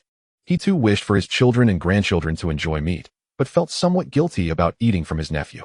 Particularly, seeing his little daughter's joyful expression made him even less inclined to refuse. However, he still rolled his eyes at Liang Zhenguo and said, "You little smooth talker. Look at you being so clever, threatening me without intending to eat yourself. How could I dare? You are my dear Uncle Heir." Liang Zhenguo waved his hands dismissively, and then added, "Rest assured, Uncle Heir, today I set traps in several spots where wild rabbits and pheasants appear. I'm sure there will be more gains tomorrow." This was his way of preemptively alleviating any worries for Grandma and Grandpa. Upon hearing this, Grandma and Grandpa indeed remarked, "Second child, just set traps on the outskirts, but don't venture deep into the mountains." "All right, Grandma and Grandpa," Liang Zhenguo readily agreed. He certainly intended to venture deeper into the mountains, but he wished to spare the two elders any concern. Seeing Liang Zhenguo as compliance, Grandma and Aunt Heir smiled and went to boil water. Meanwhile, Grandpa noticed Uncle Heir still standing there, swiftly kicked him in the shins, scolding, "What's this? Do you want me to handle the rabbit? Hurry up and take it to be processed." I'll do it. "You rest," Uncle Heir chuckled. Even though he too was a grandfather, he could only comply with a smile. However, seeing his three sons watching like spectators, he turned and gave each of them a kick, saying, "What? Are you all waiting to eat? Come help out." Under the pressure of familial duty, the three brothers quickly went to assist. Liang Zhenguo chuckled and also intended to lend a hand, but was stopped by Grandpa. He didn't insist, as he certainly didn't know how to skin a rabbit. Of course, if he utilized the space from the Bagua farm, he could skin one in a second. Sitting and chatting with Grandpa was also quite pleasant. Before long, his two sisters-in-law brought over the dinner they had prepared, with Xiahua and Xiaowu helping to carry the little ones, while the two younger children trailed behind. Shouts of Grandpa and Great-Grandpa filled the air, and soon the two younger ones joined little Yuer to play. Liang Zhenguo greeted his sisters-in-law, who were not unfamiliar to him. The two smiled in response, instructing the two little girls to look after the children before heading into the kitchen to assist. With so many hands at work, a large bowl of chicken soup was soon placed on the table, followed by a pot of potatoes stewed with rabbit meat. The meager potatoes had been brought from Uncle Heir's home. There was no need to call for dinner. The table quickly filled with people. The little ones, drawn by the enticing aroma of the meat, abandoned their play and lined up at the kitchen door, drooling in anticipation. "Let us eat." Grandpa and Grandma began to move their chopsticks, prompting everyone to join in. Unlike children of later generations who required parents to chase after them to feed them, today as children knew well enough to help themselves when food was available, and adults didn't intervene for fear of overindulgence. A pot of chicken soup and a pot of potatoes stewed with rabbit meat appeared ample, yet for a dozen or so people, it was truly not excessive. Nonetheless, everyone left the table feeling thoroughly satisfied. Even Liang Zhenguo felt the same way, although he believed the seasoning was somewhat lacking and the flavor not particularly outstanding. The sensation of having a full stomach was indeed delightful. Fortunately, his grandfather's home was situated near the back mountain, with only a few households nearby. Besides his own family and that of his second uncle, the closest neighbor was Qin Wei's family. Otherwise, if the aroma of the meat wafted into the air, the surrounding neighbors would undoubtedly catch a whiff. In this era, people were quite sensitive to the smell of meat, and too much of it could lead to trouble. After indulging in a hearty meal, second aunt led her two daughters-in-law to wash the dishes, while the remaining gentlemen engaged in conversation in the courtyard. Once second aunt and the others finished washing up, second uncle and the others also returned home to rest, having toiled in the fields all day. However, it was not too late, still not yet 8 o'clock, so Liang Zhenguo returned to the kitchen and brought out a substantial bowl of chicken soup he had prepared earlier. "Grandpa, Grandma, I'm going to deliver some chicken soup to Sister Qin." Noticing the look of confusion on his grandmother's face, Liang Zhenguo quickly added, "Grandma, when I woke up yesterday, there was no food, so my sisters and Sister Qin gave me some steamed buns. I saved a little meat for her." His grandparents nodded in understanding. They recognized that it was indeed appropriate for their grandson to do so. The girl had a good heart, even if her circumstances were somewhat unfortunate. Then, his grandmother affectionately stroked Xiao Yu's hair and smiled at the contented little girl nestled against Liang Zhenguo's thigh, saying, "These two girls are quite considerate. They know how to care for their brother." Clearly, Grandma could guess where the steamed buns for him had come from. Liang Zhenguo looked down at his little sister's adorable, satisfied expression and said, "Grandma, I'm off to deliver it to Sister Qin." His grandmother responded affirmatively, and the little girl expressed her desire to accompany him. After a moment's thought, he decided not to refuse. Having the little girl along would help avoid any gossip. The topic of late-night visits was often a source of gossip among the elders. He did not want to deliver the chicken to Qin Wei so late. But with so many people in the courtyard earlier, he felt embarrassed to step out. "Xiaoyu, are you going with second brother?" Liang Zhenguo naturally asked his third sister, as Xiaoyu followed him. "Second brother, I'll stay home and boil water for you to wash your feet." Since their homes were not far apart, Xiaoyu chose not to accompany them. Liang Zhenguo, upon hearing this, affectionately patted his third sister's head and accepted her good intentions, stating that as long as it wasn't heavy work, he wouldn't stop her. "Just be careful with boiling the water, set it aside once it's ready, and I'll bring you a gift when I return." He then took the little girl by the hand and headed out, as a post-meal stroll was good for one's health. Within a few minutes, he arrived at Qin Wei's doorstep. Seeing the glow of an oil lamp through the window, he knocked on the door. "Who is it?" After a brief moment, Liang Zhenguo heard the sound of footsteps from within, followed by a slightly nervous young female voice asking from behind the door. "Sister-in-law, it's me, Zhenguo." Upon hearing his voice, Qin Wei felt relieved and opened the door. Although he remembered Qin Wei's appearance, seeing her now still made him feel momentarily dazzled. In the dim light of night, Qin Wei wore a thin inner garment, layered with an outer coat, clearly ready for bed. Even in this ordinary farmer's attire, her beauty and poise were hard to overlook. Her pure visage carried a hint of mature charm, making her irresistibly captivating for a young man brimming with vigor. Most notably, Liang Zhenguo couldn't help but steal a glance at her ample figure. No wonder she could nurse both her child and Xiaoyu. Truly, a woman of ample assets. Chenggu was indeed fortunate to have her as his wife. What a pity. Chapter 12. Borrowing a gun from Sister Qin. While Liang Zhenguo lamented Chunji's fortune in his heart, he was unaware that the covert glances he believed he was discreetly casting were clearly noticed by Qin Wei. She was all too familiar with the way men's eyes seemed to cling to her whenever she ventured outside. Thus, even under the cover of night, she immediately caught him in the act. "Zhenguo," Qin Wei gently called out. Liang Zhenguo snapped back to reality, only to find Qin Wei looking at him with a hint of embarrassment and annoyance, immediately realizing that his furtive glances had been detected. Fortunately, she did not appear genuinely angry. Liang Zhenguo awkwardly cleared his throat, recalling that in his past life, he had encountered women before. Although he had spent time in the military, he had enjoyed enough liberties to socialize. He had even had legitimate girlfriends. But none of those relationships had amounted to anything lasting.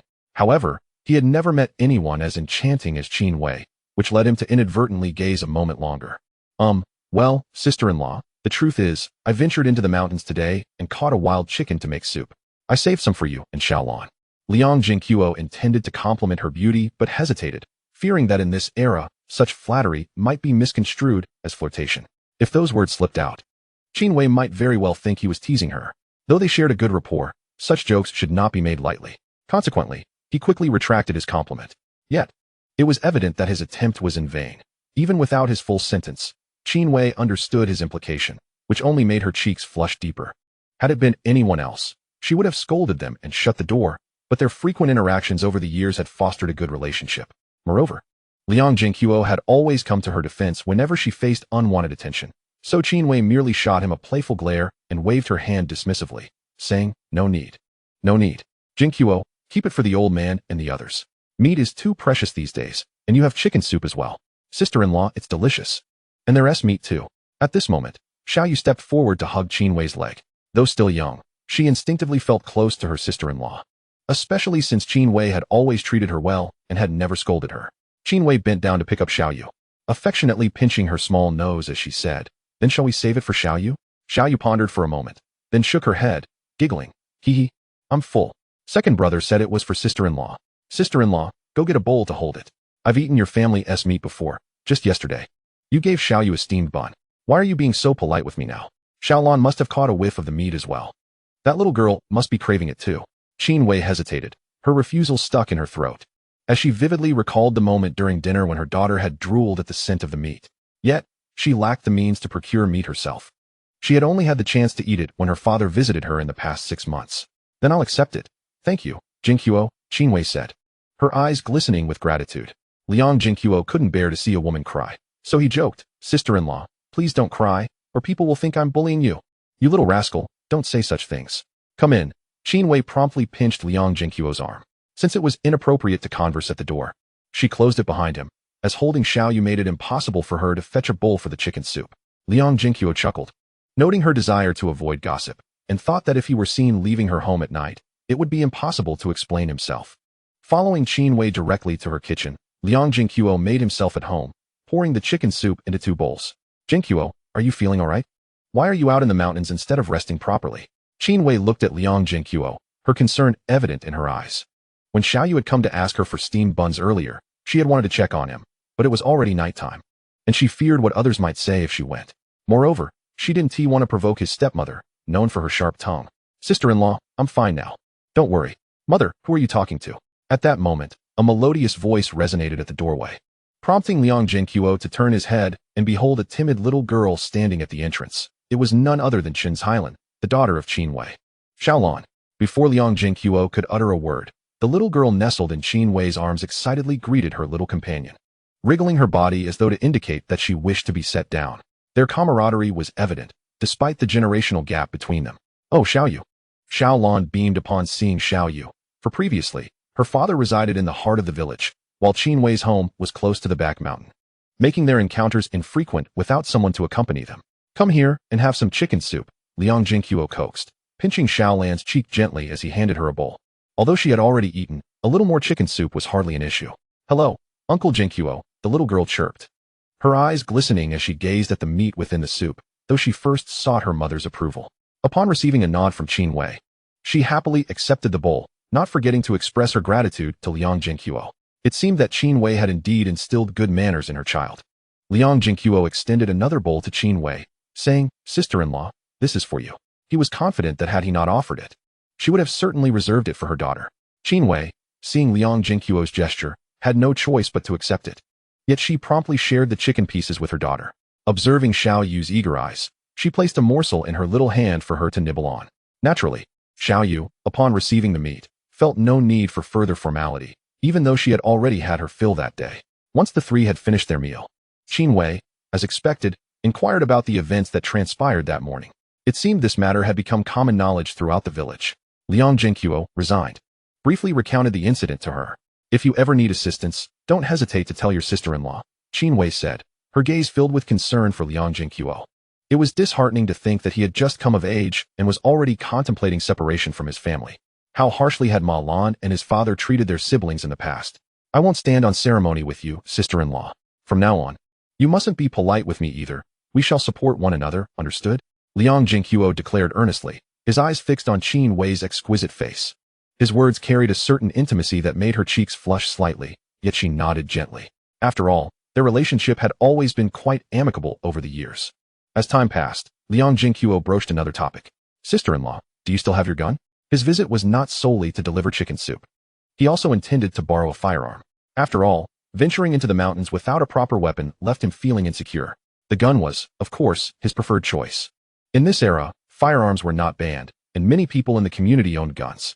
Even their village had an arsenal managed by the militia, though the weapons belonged to the commune. Liang Zhenguo had also heard that firearms were frequently traded in the black market, though he lacked the funds to purchase one. To his recollection, Zhenguo always carried a gun while hunting, and judging by its appearance, it was a Type 38 rifle. Logically speaking, Zhenguo ought not to have the means to acquire such a weapon, and there had been no word of him having bought it. It was likely that he had picked it up during a time of famine. Chapter 13, A Playful Glance. "Zhenguo, do you plan to hunt in the mountains frequently?" Qin Wei inquired instead of responding directly. Liang Zhenguo did not deny it. He nodded and added, "At least for the foreseeable future, yes. You know I must care for my two younger sisters. Even if I work diligently every day, the grain rations are scant, and the money is hardly sufficient. The supply of meat is dwindling. I have heard that even the workers at the large factories receive only a couple of taels of meat tickets per month, and they might not even be able to purchase any with that." Thus, he intended to hunt for game to trade in Siju City for some grain, which he was confident would yield a good exchange. Upon hearing this, Qin Wei chose not to comment further, as such matters were beyond her understanding. Everyone had their own struggles and choices to make for survival, and their relationship was not close enough to influence Liang Zhenguo's decisions. "Very well, the gun is still here. As a woman, I have no use for it, so I will fetch it for you," Qin Wei stated decisively before heading inside to retrieve the firearm. Liang Zhenguo watched her swift and straightforward demeanor, momentarily at a loss for words. Although the Type 38 rifle was despised by countless citizens, it was not inexpensive, even secondhand. It could fetch several hundred. Yet this foolish woman, without hesitation, went to fetch it for him, unafraid that he might harbor greedy intentions, taking it without return. After all, she could hardly explain how she came to possess the firearm, and should he deny it later, she would have no recourse. Nevertheless, this act only served to enhance Liang Zhenguo's admiration for her. "Here, take it. Use it for as long as you need, but do exercise caution in the mountains. It's best not to venture too deep, and this is all the ammunition I have left. I've brought it all for you." Qin Wei soon returned, handing him the long gun wrapped in cloth, accompanied by a small bag containing bullets. She offered one last piece of advice. Liang Zhenguo accepted the firearm and unwrapped it, discovering it was well maintained. The ammunition remaining was around 30 or 40 rounds, which, if used sparingly, could last him a while, especially since he would not be going into the mountains daily. Wrapping the gun securely, Liang Zhenguo remarked with a hint of exasperation. Sister-in-law, you lend me the gun without stating any conditions. Just the value of these bullets alone is worth $2. He pressed the point. For $2 was no trivial sum. The original owner would toil for over half a month to earn that much. Even among the workers, the average monthly wage was a mere $10 or so. If you're going to lend it to me, what are your conditions? You're not a stranger to me. As for the bullets, I have no use for them. Qin Wei tossed her hair back dismissively, responding nonchalantly.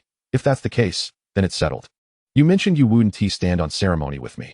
I'll accept it, and when you catch something, you can bring me some meat. Liang Zhenguo chose not to press the matter further, appreciating her good intentions. No, no, no, Qin Wei protested, shaking her head when she heard him say he would share the game. Just listen to me. Have you already forgotten what I told you? Liang Zhenguo insisted firmly, not wanting to prolong the discussion. I'm a widow. If you give me too much, the villagers will talk, and it will tarnish your reputation. Qin Wei spoke softly, a hint of concern evident in her tone, although her words bore a slight bitterness. Liang Zhenguo understood that she genuinely worried for his reputation rather than speaking with ulterior motives. However, he was not overly concerned about such matters. If anyone were to lend him a gun, he would certainly reciprocate with meat. Besides, even if the sharing of meat ceased in the future, as long as they remained close, there would inevitably be gossipers. Thus, Liang Zhenguo chuckled lightly. As long as it doesn't affect you, what do I have to fear? If anyone asks, I'll simply tell them the truth. There are always those gossips in the village. It's not like I haven't heard them talk about me before. Qin Wei remarked with a touch of bitterness. The pure are always misunderstood. It's merely envy for your beauty. Such occurrences were common in rural areas. You are a few years younger than I am, yet you have a knack for comforting others. How come I never noticed this before? Qin Wei mused. Recognizing a significant change in Liang Zhenguo, he was now more assertive, radiating an innate confidence. He was also far more talkative than before. Perhaps the recent family turmoil had transformed his character, she speculated inwardly. Haha, Liang Zhenguo chuckled, opting not to elaborate. Gazing at the enchanting Qin Wei, he couldn't resist jesting. However, sister-in-law, if you are concerned about my reputation, perhaps you could introduce me to a young lady?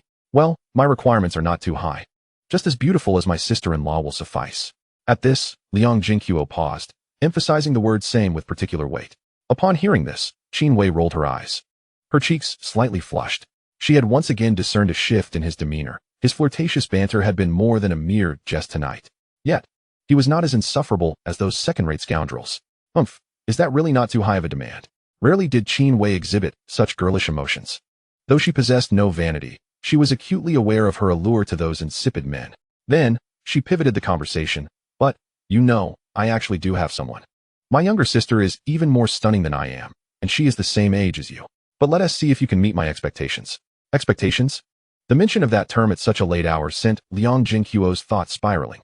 His gaze inadvertently drifted to Qin Wei's ample bosom, drawn in once again. However, the sudden pain in his waist swiftly jolted him back to reality, as Qin Wei twisted the flesh at his side, indignantly exclaiming, "Are you still looking?" I'm not looking, sister-in-law." Liang Zhenguo hastily retreated, cradling the little fish who was playing with Xiaolan. "Sister-in-law, the little fish is tired, so I'll take her back to sleep. Rest early." With that, he hurriedly exited, clutching the little one. Before leaving, he surveyed the surroundings with his mental acuity, ensuring no one was in sight before departing. Qin Wei stood before the closed door, feeling somewhat helpless. She was unaccustomed to Liang Zhenguo's earlier audacious gaze, yet her heart fluttered with a strange excitement.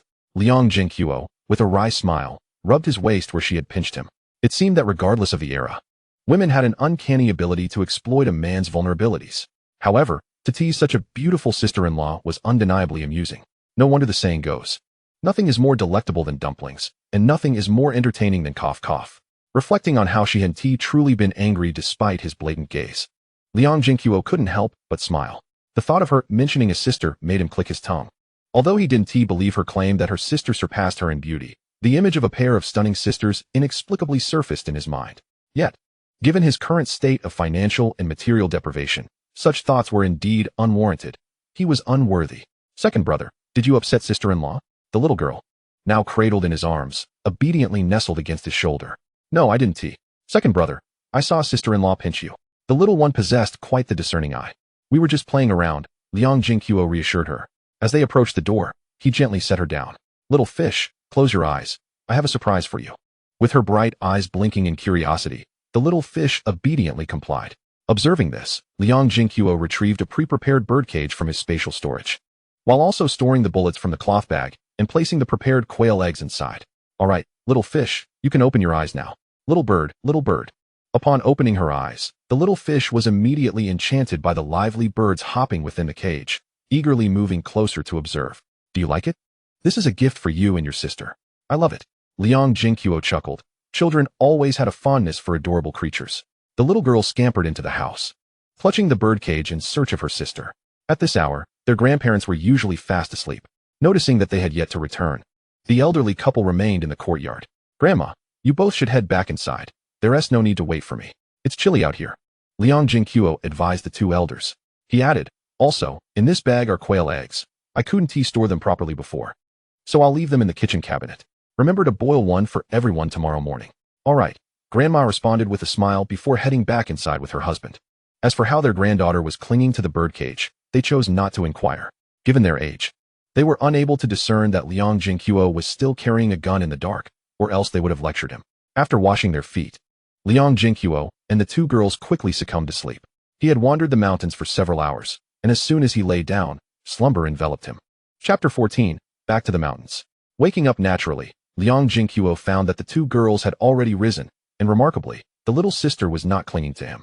Upon rising, he sensed a notable improvement in his physical condition. Though superficially it appeared unchanged, his mental state had certainly enhanced. In reality, his muscles had become more robust, undoubtedly increasing his strength and speed yet again. He couldn't help but wonder to what extent these enhancements would continue. Surely, he wouldn't become superhuman, would he? As usual, Liang Zhenguo cast a glance at the 8 trigrams farm, only to be taken aback. While the farm itself showed no significant changes, the wild chickens and rabbits he had brought back yesterday had undergone remarkable transformations.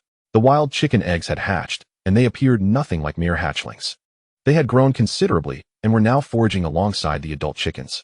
Not only the chickens, on the other side, the rabbit kits had also matured. As if 10 or 8 days had passed, Liang Zhenguo's heart raced with speculation. It seemed that the 8 trigrams farm either catalyzed growth or altered the passage of time. If only he had a watch, he could easily ascertain the truth. Regardless of the reason, he had struck a tremendous fortune. Excitedly observing the wild chickens and rabbits, he realized that at this rate of growth, he could expect a flock of adult wild chickens and rabbits in about 4 days. His gaze then shifted to the fertile black soil. If the animals on the prairie could grow rapidly, what about the crops in the black soil? Surely, they would thrive as well. Liang Zhenguo had initially been in no rush to plant crops, as they typically required several months before yielding a harvest. Patience was key. But now, he suddenly recalled the potatoes that his second uncle had brought yesterday. Their growth cycle only spanned 60 to 90 days. This meant that if planted in the 8 trigrams farm, he could expect to harvest them in just 4 or 5 days. Remembering that he had 2 sprouted potatoes left from yesterday, he resolved to plant them today. Though potatoes were not a staple food, they were certainly delightful. Suppressing his eagerness, Liang Zhenguo got up to wash up. As he stepped outside, he noticed the birdcage on the table was empty. Had the birds somehow escaped? The 2 little girls had been so enamored with them yesterday, they would undoubtedly be heartbroken if they realized the birds had flown away. In the courtyard, only Grandpa was reclining on a simple lounge chair. Liang Zhenguo approached him, asking urgently, Grandpa, I caught 2 little birds for the girls to play with yesterday, but they're missing this morning. Did you see them fly away? Fly away? Grandpa's face contorted into a peculiar expression before he suddenly burst into laughter. You could say they flew, but they've flown right into the bellies of the 2 little girls. What? Liang Zhenguo was momentarily dumbfounded. When your grandma got up to cook, the first thing those 2 little girls did was grab the birds by the neck, begging her to roast them. Your grandma was too busy cooking to pay them any mind. It was little fish who came to my room to coax me to cook for them.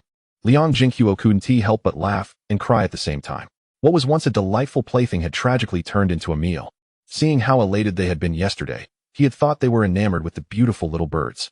But it turned out they had only been eyeing the few morsels of meat they offered. Yet, this was indicative of the times, for children. The first thought was not play, but rather filling their stomachs. Second brother, you're awake. I've saved a little bird leg for you. Liang Zhenguo had just finished washing up when Xiao tugged at Xiaowei, leading her out of the kitchen. Their faces resembled little calico cats. Second brother, I saved one for you too. The bird is delicious. Xiaowei stretched out her small arm, her eyes squinting with joy. Haha, as long as it's tasty. That's all that matters. Brother doesn't want it. You two enjoy.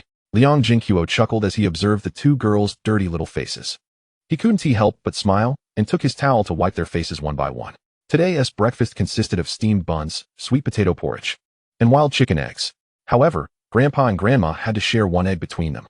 Given the small size of the wild chicken eggs, dividing them only made them seem even scarcer. Grandma, you must cook fewer eggs next time. I can still find more wild chicken eggs, Liang Zhenguo gently advised. Your grandparents can't eat that much. You two are still young and need more, Grandma replied. Although Liang Zhenguo felt helpless, he didn't believe his grandmother would hesitate to eat if he brought eggs home every day. If anything were to go wrong, it would be Grandma who would feel the most heartache. After a moment of contemplation, Liang Zhenguo added, Grandma, why don't you take half to Uncle Er's family? They only have one hen, and the eggs aren't enough for the little ones. Grandma hesitated and glanced at Grandpa. Grandpa rolled his eyes and said, Why are you looking at me? If Airway has this intention, you should listen to him. He's a sensible person. Grandma huffed. Next time you dare roll your eyes at me, you want to have breakfast. Then, she turned to Liang Zhenguo with a smile. Good grandson, Grandma will listen to you. Grandpa immediately chimed in. Liang Zhenguo nodded with a smile. Although his grandparents often bickered, their affection for each other was undeniable. Grandma, yesterday I borrowed a gun from Sister China's family. This way, I'll have a means of protection when I go up the mountain. Liang Zhenguo took the initiative to mention the borrowed gun to his grandparents, but he refrained from disclosing that it was for venturing deep into the mountains. Having a gun for self-defense was certainly prudent. His grandparents naturally approved, prioritizing their grandson's safety above all else. Liang Zhenguo had also informed them that he would not be working in the fields anymore. As quintessential rural folk, his grandparents held reservations about this decision but understood that with collectivization, relying solely on their grandson's labor points would make life exceedingly difficult for the siblings. As for asking his second brother's family for assistance, that was out of the question. Their own conditions were hard enough, and supporting the elderly couple was already taxing. The key was that Airway was a self-sufficient individual who had never sought help from others, as evidenced by his past struggles. And as for his biological father, that was even less relevant. His decision to separate from his father and stepmother was all about freeing himself from their grasp. After breakfast, Liang Zhenguo spent some time with the clingy little girls. Eventually, each girl received 10 bird eggs before they cheerfully scampered off to hide them in their room. Eager to go out and play, the two girls were quite sensible and would naturally ask their grandparents to roast the bird eggs when they got hungry at noon. Ensuring they would share with Grandpa and Grandma, Liang Zhenguo had full faith in that. As for him, he requested 2 potatoes from Grandma, claiming he would roast them if he got hungry while climbing the mountain. With the potatoes in hand, Liang Zhenguo set off towards the mountain. Part of his mind was preoccupied with cutting the potatoes into chunks at the farm, without any thought of planting. He simply buried the chopped potatoes into the rich black soil, watering them once with the water from the small pond. However, while watering, he noticed that the crabs and river shrimp in the pond had grown a bit larger. The grass on the farm indeed provided ample sustenance. But once the crops increased, the animals he raised would have no shortage of food. Hey, isn't that Liang Zhenguo? Just as Liang Zhenguo was walking and observing the farm, a flippant voice suddenly rang out. Chapter 15, The Wild Boar Group. Liang Zhenguo turned to see 2 unruly young men blocking his path. Truly, it was a case of enemies crossing paths. These 2 were the very ruffians who had previously beaten the original owner to death. One was nicknamed Ergo, and the other was Tainyo. True to their names, Ergo looked like a scrawny dog with a belly full of malice, while Tainyo was tall and strong but not particularly bright, always listening to Ergo. What's wrong? Don't recognize us anymore? Seems like we didn't hit you hard enough, Ergo sneered. Liang Zhenguo furrowed his brow, a flicker of murderous intent flashing in his eyes. He should be thanking the heavens for not seeking them out, and yet they dared to provoke him. Hearing the scrawny dog threaten him, Liang Zhenguo retorted mockingly. Of course I recognize you. Isn't this just my family's silly dog and foolish ox? Are you asking for death? Tainyo, furious that Liang Zhenguo had the gall to insult him after being beaten half to death days before, clenched his fists, ready to strike. But Ergo stopped him with a hand. You want to play with words? There will be a price to pay. Ergo looked at Liang Zhenguo with disdain, pointing at the gun slung over his shoulder. Is that gun your confidence? It's from Qin the widow's family, isn't it? Ergo had been eyeing Qin Wei for quite some time, and was well aware of her family's circumstances. He knew about that gun as well. In fact, the 2 had been lusting after the beautiful widow who was a rare find within a 10-mile radius, with another thought being to get their hands on her gun. Whether for personal use or to sell for money, it would be quite the windfall. That could fetch hundreds. Whereas the total in their pockets didn't even amount to a single coin. Liang Zhenguo was taken aback by Ergo's words. How bold. Not even afraid of a gun. He quickly scanned the 2 with his mind, and was left speechless. He had assumed they were hiding a pistol, which was why they were so audacious. It turned out that only Ergo had a small knife on him, along with 50 cents. As for Tainyo, he didn't have a single coin in his pocket, his face cleaner than his pocket. What business is it of yours, silly dog? Liang Zhenguo mimicked Ergo's disdainful tone.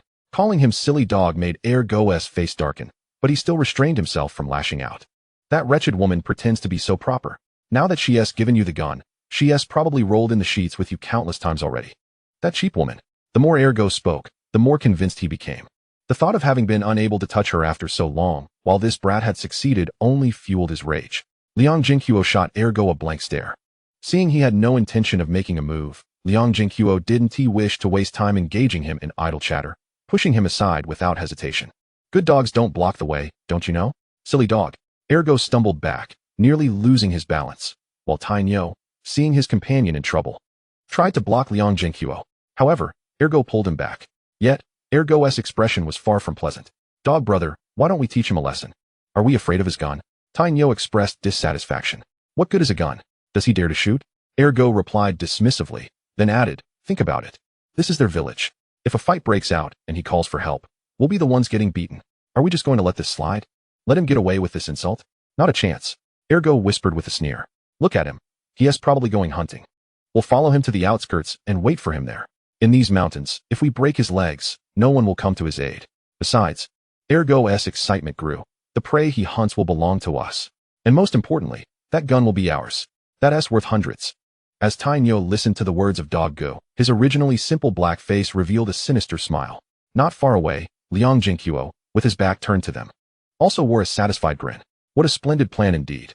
Although Ergo's voice was barely audible, as long as it remained within the realm of his mental perception, it was as if he were whispering directly in his ear. To him, these two were mere clowns, unable to disrupt his hunting endeavors. This time, Liang Zhenguo did not linger on the periphery. He swiftly dispatched 2 wild chickens and 2 wild hares with his slingshot before heading straight into the depths of the mountains. Upon entering the mountainous region, Liang Zhenguo immediately sensed a marked decrease in light. The forest here was denser and taller than in the outer areas, naturally teeming with more venomous insects, snakes, and mosquitoes. Thus, after venturing into the mountains, he meticulously utilized his mental probing abilities to survey the surroundings. He wound his way through the thick underbrush, unknowingly dispatching numerous venomous snakes along the way. It was no wonder that fatalities often occurred in the deep mountains. Aside from the ferocious beasts lurking within, even the snakes posed a grave threat. Those with poor eyesight could easily fall victim here. After all, being bitten in the forest by a venomous creature could swiftly lead to dire consequences, even with companions nearby, as returning to the village would be too late for salvation. Moreover, the medical conditions in rural areas were woefully inadequate, often offering little hope of recovery. Today, his primary objective in the mountains was to locate a herd of wild boars. However, until noon, he had seen no signs of them, inciting his frustration to the point of hunting a few more hares for his midday meal. Finding a clear spot, Liang Zhenguo quickly constructed a simple stove, propping Y-shaped branches on either side. He retrieved a half-box of matches he had prepared in advance and ignited the kindling. After securing the hares in his farm space, he skillfully skinned and gutted them.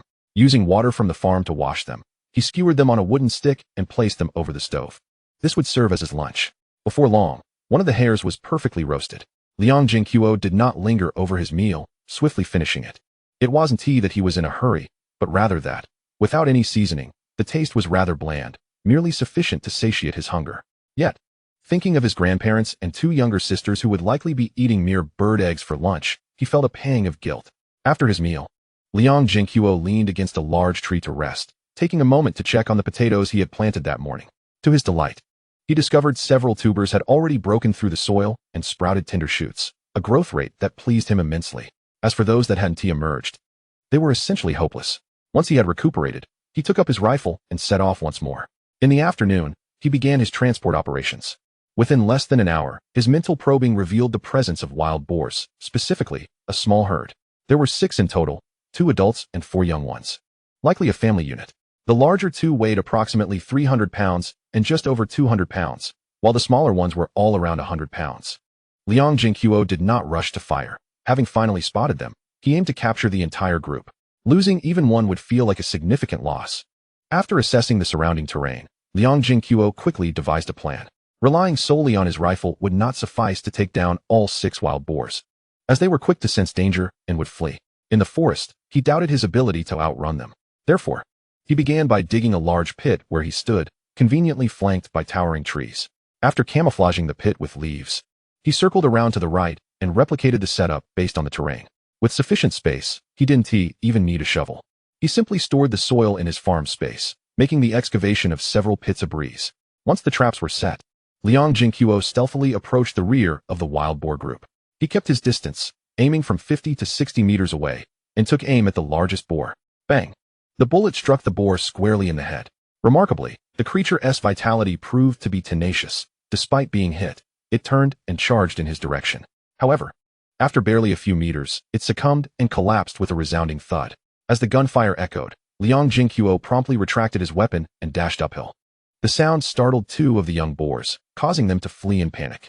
He took aim at one of them, and with the assistance of his mental prowess, fired another shot, striking it in the head.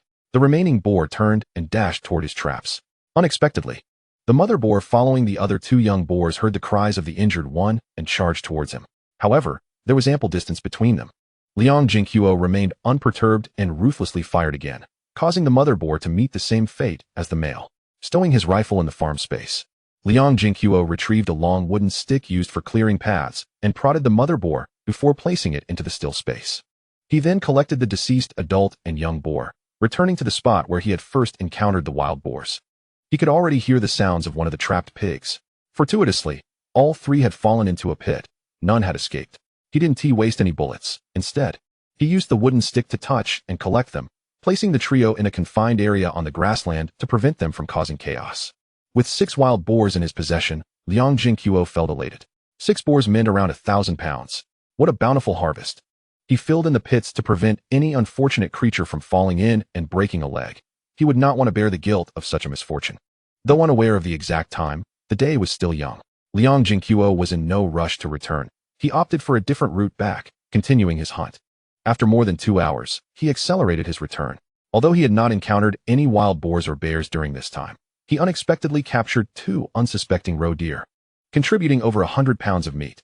Moreover, the wild chickens and hares in the deep mountains far outnumbered those on the periphery. Even with minimal effort, he collected over a dozen of each, along with a substantial number of wild chicken eggs, enough to sustain his grandparents and sisters for many days.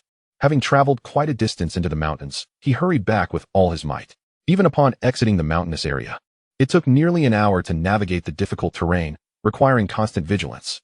Just after leaving the confines of the mountains, Ergo and Tainyo appeared within Liang Zhenguo's mental detection range. However, the two were visibly impatient. Doggo, do you think this fool has perished in the mountains? It's been ages since he went in. Tainyo expressed his frustration.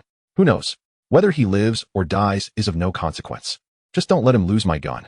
Ergo replied irritably, having earmarked that rifle for himself. Here he comes. But soon, a smile broke out on Ergo's face as he spotted Liang Zhenguo approaching them.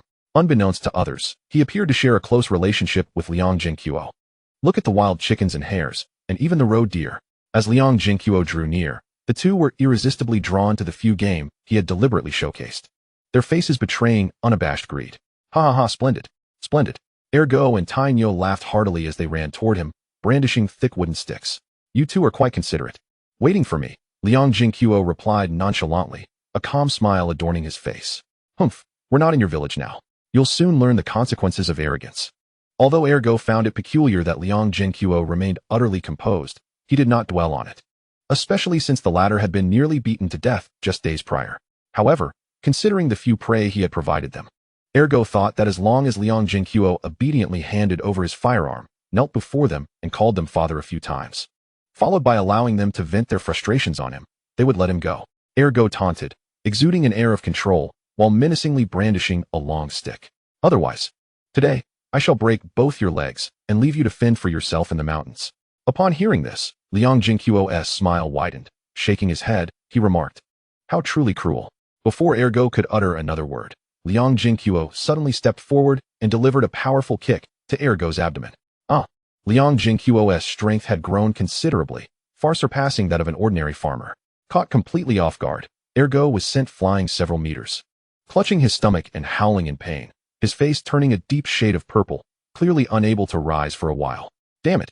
Iron Bull, who had been standing by in shock, quickly regained his senses and swung his wooden stick towards Liang Zhenguo's head with a fierce expression. Liang Zhenguo had long anticipated this hulking figure's move. It was baffling how this brute had managed to grow so large, possessing strength that rivaled or even exceeded his own. After all, it was this very man who had once beaten him to death. Yet, he was merely a blundering mass of muscle. Liang Zhenguo sidestepped the blow effortlessly, advancing and landing a solid punch to his abdomen. Iron Bull staggered back several steps, collapsing to the ground like a limp shrimp.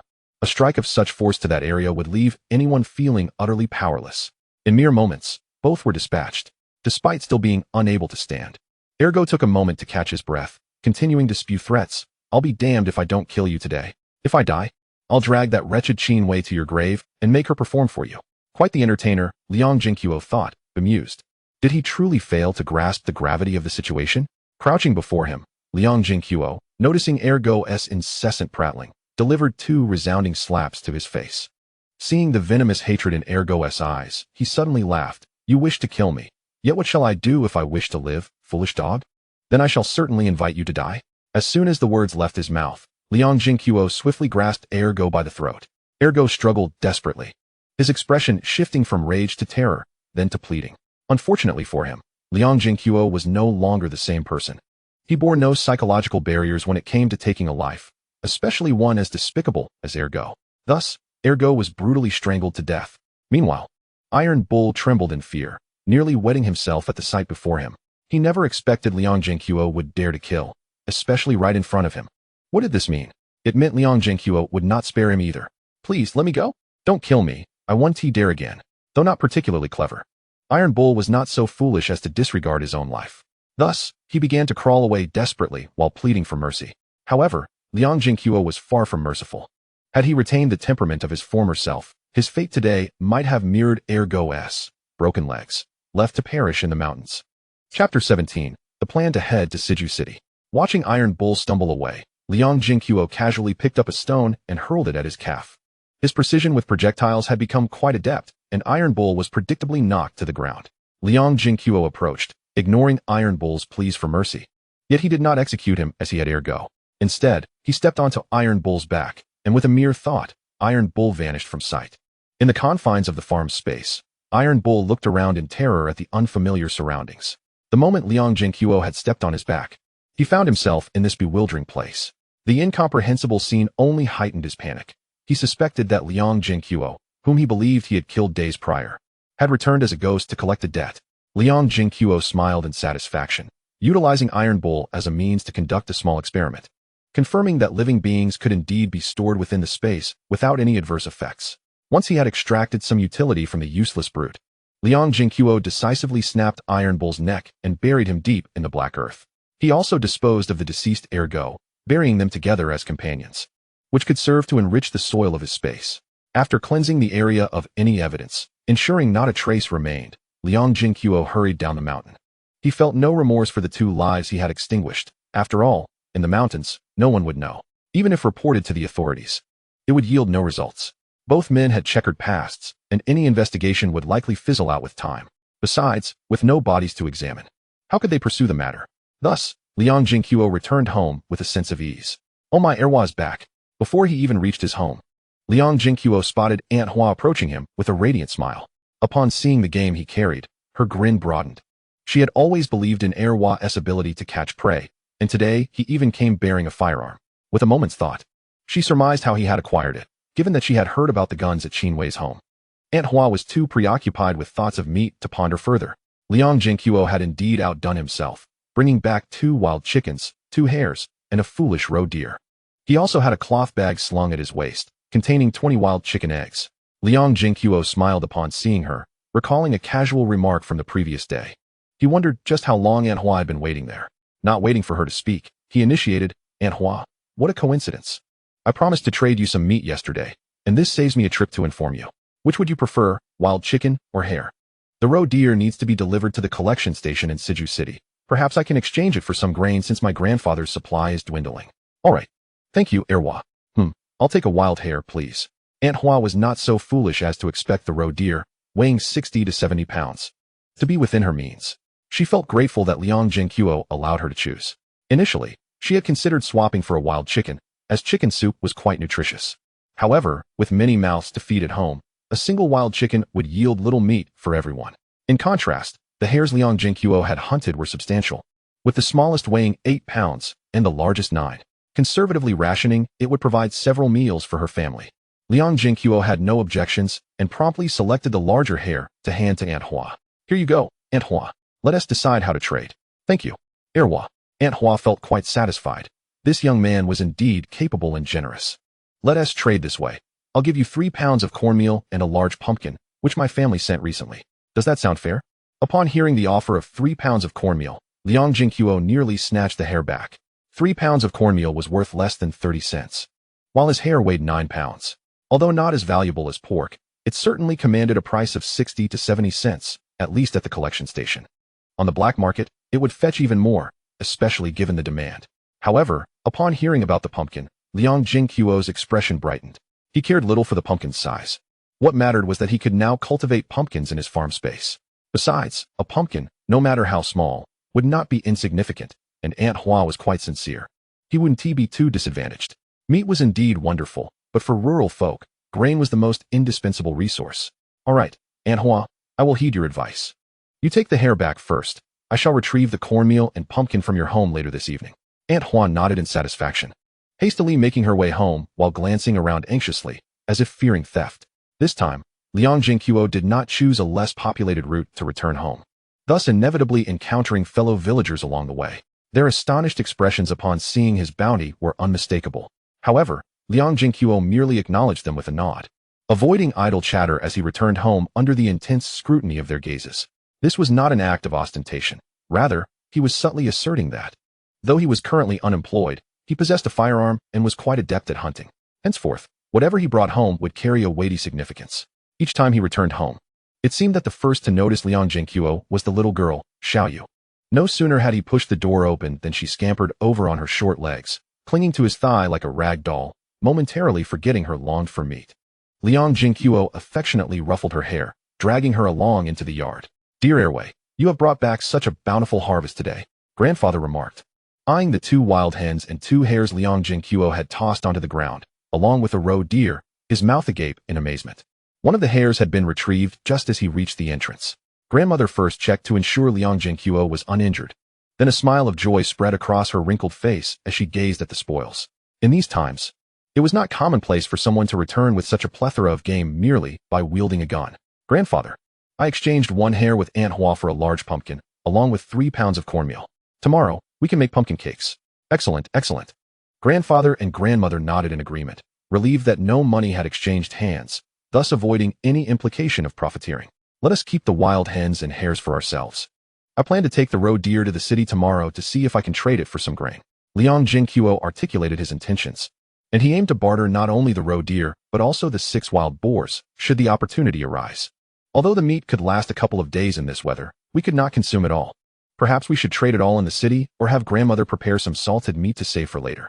Despite her reluctance to have her grandson trek over 20 kilometers to the city, Liang Zhenguo had previously discussed this with them. However, upon hearing that he intended to keep the wild hens and hares for their own consumption, grandmother felt it was rather extravagant. Though she had consented to the family enjoying a wild hen and a hare yesterday, it was because they had been deprived of meat for so long, and she wished to replenish their strength. After all, enduring prolonged periods without nourishment could take a toll on their health. In these famine-stricken years, disregarding mealtime calculations would surely lead to starvation. Grandmother, let us save some for ourselves. I can send a hare over to second uncle, and I intend to share a wild hen with Sister Chin, since she lent me the gun. Otherwise, that foolish roe deer would have escaped. He continued, we can consume one of the wild hens in the coming days. The hares can be turned into smoked meat, providing a bit of fat. You and my little sister certainly need the nourishment to recover. Liang Zhenguo felt compelled to make arrangements. Otherwise, given grandmother's frugality, they might not eat well for ages, which would be detrimental to both the elders and the children. He ventured into the mountains to ensure his family had meat to eat daily. If they were still living as they had before, it would signify his failure. Furthermore, he refrained from mentioning sharing with second uncle, fearing that grandmother would continue to think of their family and would not part with the game he had hunted. Even though grandfather and grandmother were the elders, they did not wish to act in such a manner, as they believed this bounty was the result of their grandson's hard work in the mountains. When he mentioned sending a hare to second uncle's family, grandfather and grandmother opened their mouths, but ultimately said nothing. How could they enjoy their own meat while their second son's family lacked even pickles? That would be unpalatable. Listen to you, grandmother. However, let's wait until later to send it to Sister Qin, alright? Liang Zhenguo understood her intentions. Although he could use the excuse of borrowing the gun to send a wild hen to Qin Wei, she was ultimately a widow, and such a gesture in front of others might invite gossip. Moreover, the principle of fairness weighed heavily. If he were to send meat to her, why not to others in the village? I understand, grandmother, Liang Zhenguo nodded, preferring to avoid any unnecessary complications. Airway, go call your brothers, DeLong and DeHu, to come and take the hares, and while they're at it, help gut the roe deer. Otherwise, it might spoil by tomorrow. Grandfather interjected, though it was clear that the invitation was more an excuse for them to come help rather than a mere request for them to take the hares. Urge, you are back. Just then, San Mei and Xiao Hua returned from outside. Wow, is that a deer? Urge? Both little girls immediately spotted the roe deer lying on the ground. That's a foolish roe deer, not a deer, Xiao Hua. Please go call Brother DeLong and Brother DeHu to help at grandfather's house. Since the two families were so close and it was time to return from work, Liang Zhenguo simply asked his cousin to fetch them. With some assistance, he would enjoy a bit of leisure, and it would be entirely reasonable to provide them with hares, saving him from second uncle's potential refusals. All right, Xiao Hua chirped, bounding out with enthusiasm. Within moments, she returned with Liang DeLong and Liang DeHu. Upon seeing the game on the ground, they could not help but exclaim in astonishment. Under grandfather's direction, they quickly set to work. Liang Zhenguo was not one to sit idly like an elder. He quickly joined his two cousins in preparing the roe deer and the hares. Brother DeLong, take this hare home. As for the roe deer, I plan to take it to the city tomorrow for grain. Liang Zhenguo insisted as he handed the hare to Liang DeLong, who began to wave it away. Liang Zhenguo immediately invoked grandfather's name. The old man chuckled beside them, not denying the request, knowing his grandson wished to avoid any back and forth that might lead to his second son reclaiming it later. Liang DeLong, seeing this, felt obliged to accept the offering and prepared to return home with his siblings. However, Liang Zhenguo asked Xiao Hua to stay and have dinner before returning, thinking that second uncle's family would surely divide the hare into many meals, and the little girl would not get much at home.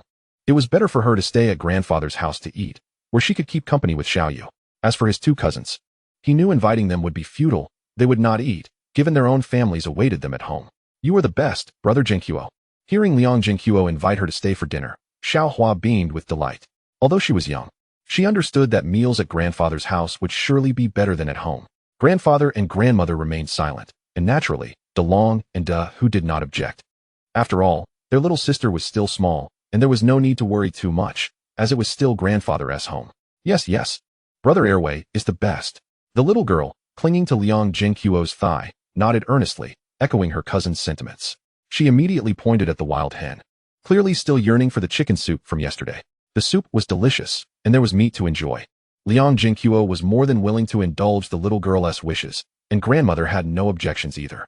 Thus, that evening, they prepared chicken soup and steamed corn buns. Although only half a wild hen was stewed, it was still sufficient for several of them. Liang Zhenguo found the corn buns paired with the chicken soup to be quite palatable, and he generously served the chicken meat to grandfather, grandmother, and his younger sisters. At noon, he had consumed a single wild hare, so he was not lacking in sustenance. Ultimately, most of the chicken had found its way into the bellies of several younger sisters. After the meal, as dusk descended, Liang Zhenguo took a wild chicken with the intention of visiting Qin Wei's home, as well as Aunt Hua's. Thus, he decided to leave Xiao Yu and the two sisters to play without him.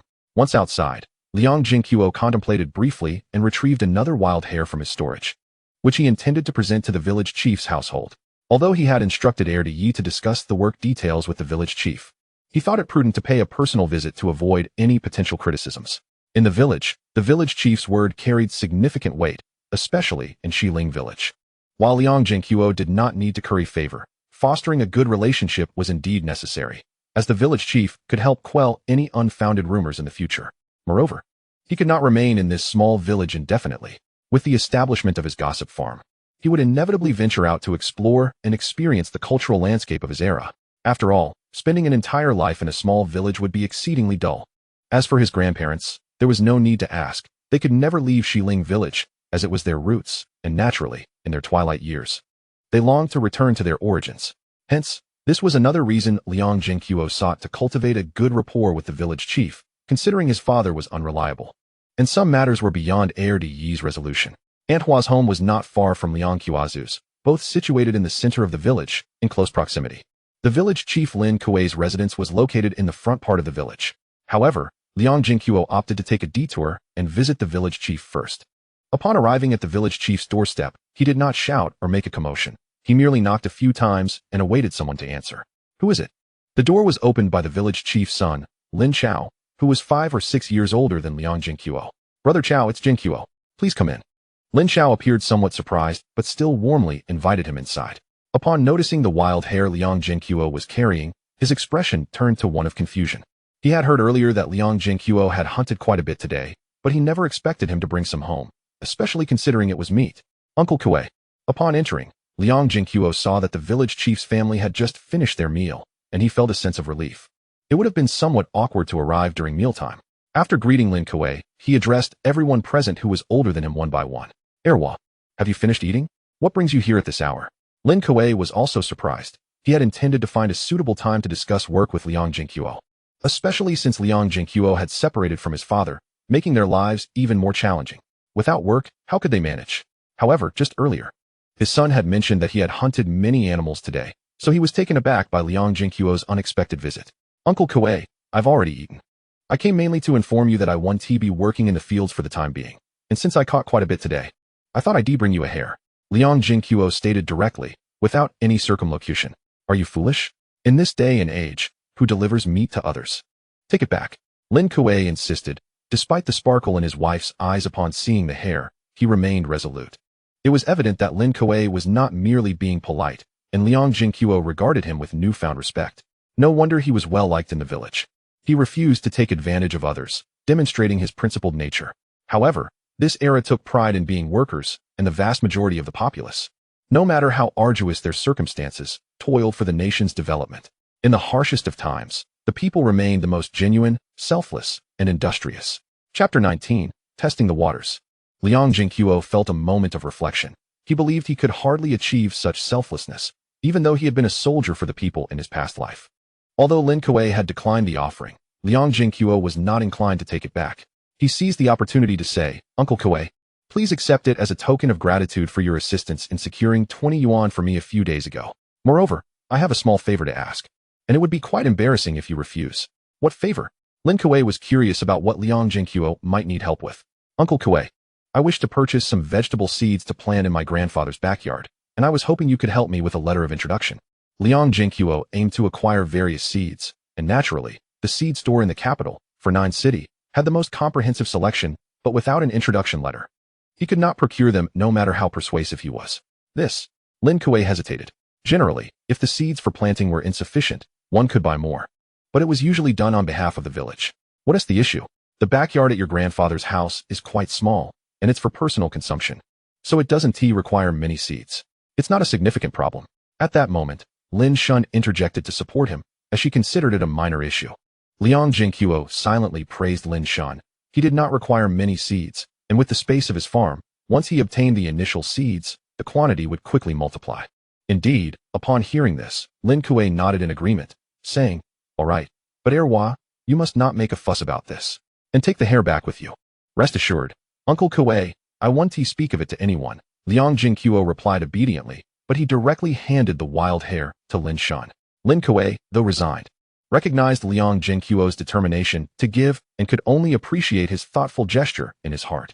Having successfully obtained the letter of introduction, Liang Zhenguo felt elated. His planting plans could soon commence.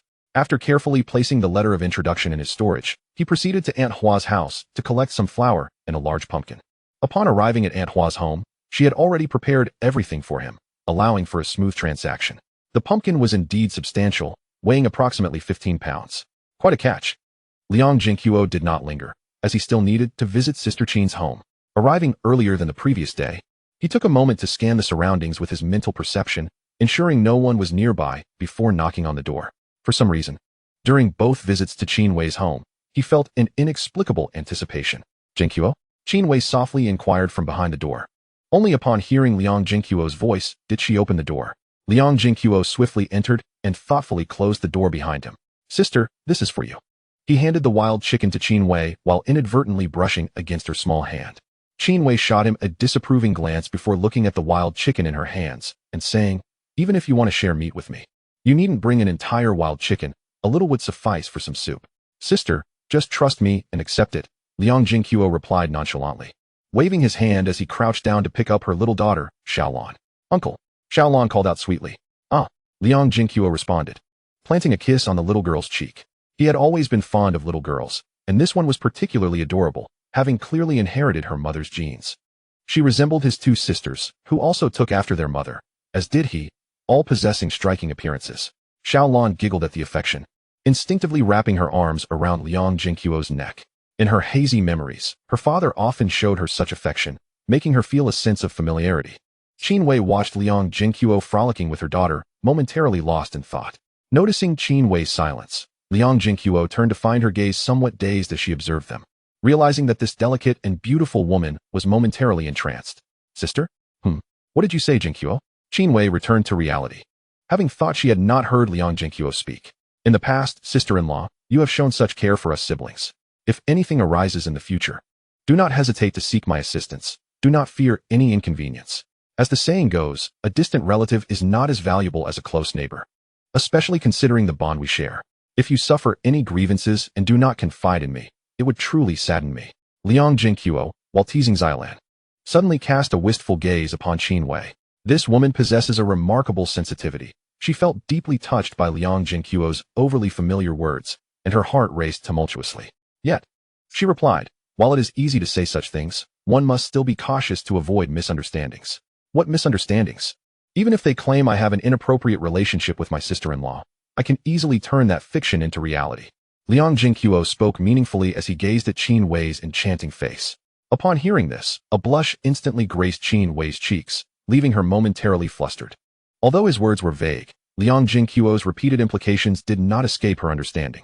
Zhenguo, please refrain from speaking so recklessly. I am not being reckless. Is it not true that my sister-in-law is contemplating establishing a family anew? Liang Zhenguo stepped closer to Qin Wei. I have not considered that. I do not wish for Xiaolan to suffer. Qin Wei shook her head. In the past 6 months, she had received numerous marriage proposals. Even her father had suggested she seek another man, but she was reluctant to subject her daughter to further hardship, which is why she had not responded. Moreover, Zhenguo, you are still young. It may be that the elder has decreed that no man from your family may marry a widow. Therefore, you must not entertain such notions about your sister-in-law. Qin Wei stammered, recalling her grandmother's words, finishing with a hint of embarrassment.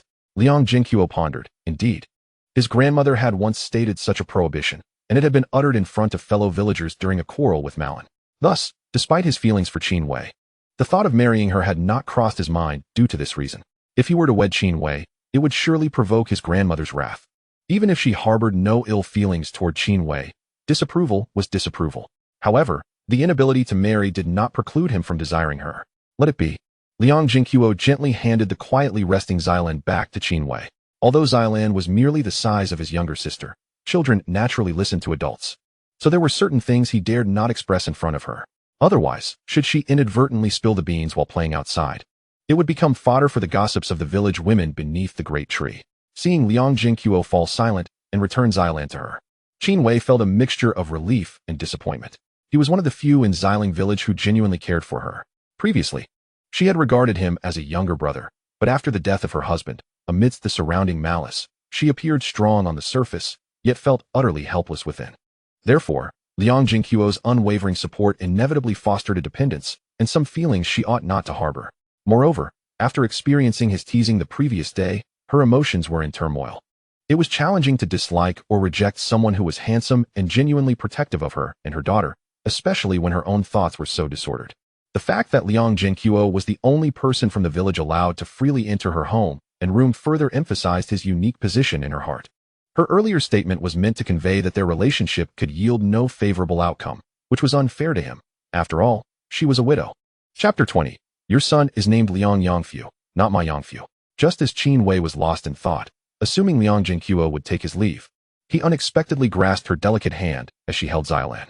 Qin Wei's body trembled, yet she did not resist. Instead, she gazed at Liang Zhenguo with her captivating, melancholic eyes. At that moment, Liang Zhenguo felt an exhilarating rush of blood coursing through him. Qin Wei had no inkling of how alluring her unintentional expression was. Her slightly parted lips, rosy cheeks, and enchanting eyes were utterly irresistible. Liang Zhenguo found himself parched, nearly succumbing to his primal instincts. With steely resolve, he managed to suppress his overwhelming urges. Although he vaguely understood Qin Wei's sentiments, he knew that should he act recklessly today, their relationship would likely face insurmountable obstacles. Taking a deep breath, he quelled the tumult within him and whispered softly beside her ear, "Sister-in-law, I too wish for you not to seek other men. Our lives are ours to live. As long as we understand what we desire, that is sufficient. And even if we cannot obtain a certificate in the future, even if I may marry another, you shall remain irreplaceable in my heart. I will look after you and Xiaolan, ensuring you both live well."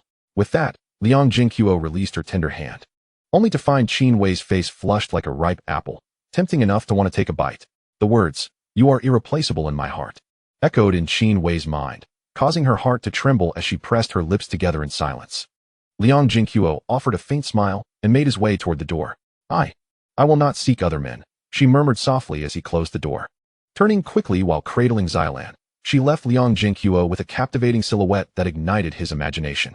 A satisfied grin graced Liang Zhenguo's lips as he returned home. Though she had not provided a definitive response, he understood her meaning. In the heart of the village, at the Liang Qiaozu household, Malin and Liang Qiaozu lay quietly on the calm. Suddenly, Malin nudged Liang Qiaozu, her tone laced with discontent. "I have heard that today. That little rascal Liang Zhenguo caught quite a number of game, and I also bumped into Li Chunyua, who was carrying a wild rabbit. No one from her family hunts in the mountains. It must have been given to her by that little rascal. Humph, that ungrateful wretch. He catches game but fails to show filial piety to his father, instead giving it to outsiders. How long has it been since we have eaten meat?" As she reminisced about the aroma of meat wafting from Li Chunyua's home during dinner, Malin continued her tirade in Liang Qiaozu's ear. "What use is it to talk to me? We are already separated," Liang Qiaozu could not help but retort. Although he too harbored dissatisfaction with Liang Zhenguo's choice to share meat with outsiders rather than with him. Yet, he also felt a flicker of resentment toward Malin. For it was her actions that had led to their separation, leaving him subject to the judgment of others. "So what if we are separated? Regardless, you are still his father. When he catches game, he ought to show filial piety to us. Tomorrow, you should visit your maternal family. We don't want much. Just let him share half of the roe deer meat. Look how long Yangfu has gone without meat." Malin's complaints were driven by her desire to obtain meat. And it was not solely for her son. She too had not savored meat in quite some time. If she could bring back a few pounds of meat, it would enhance her standing. Thinking of their younger son, Liang Qiaozu felt a stirring desire to obtain meat for himself. After all, it was better to keep it for oneself than to give it to outsiders, he rationalized. Thus, the following morning, Liang Zhenguo glanced at the farm space, everything meticulously organized. The wild chicks had fully developed their vibrant plumage, and the baby rabbits were only slightly smaller than adult wild rabbits, ready for slaughter.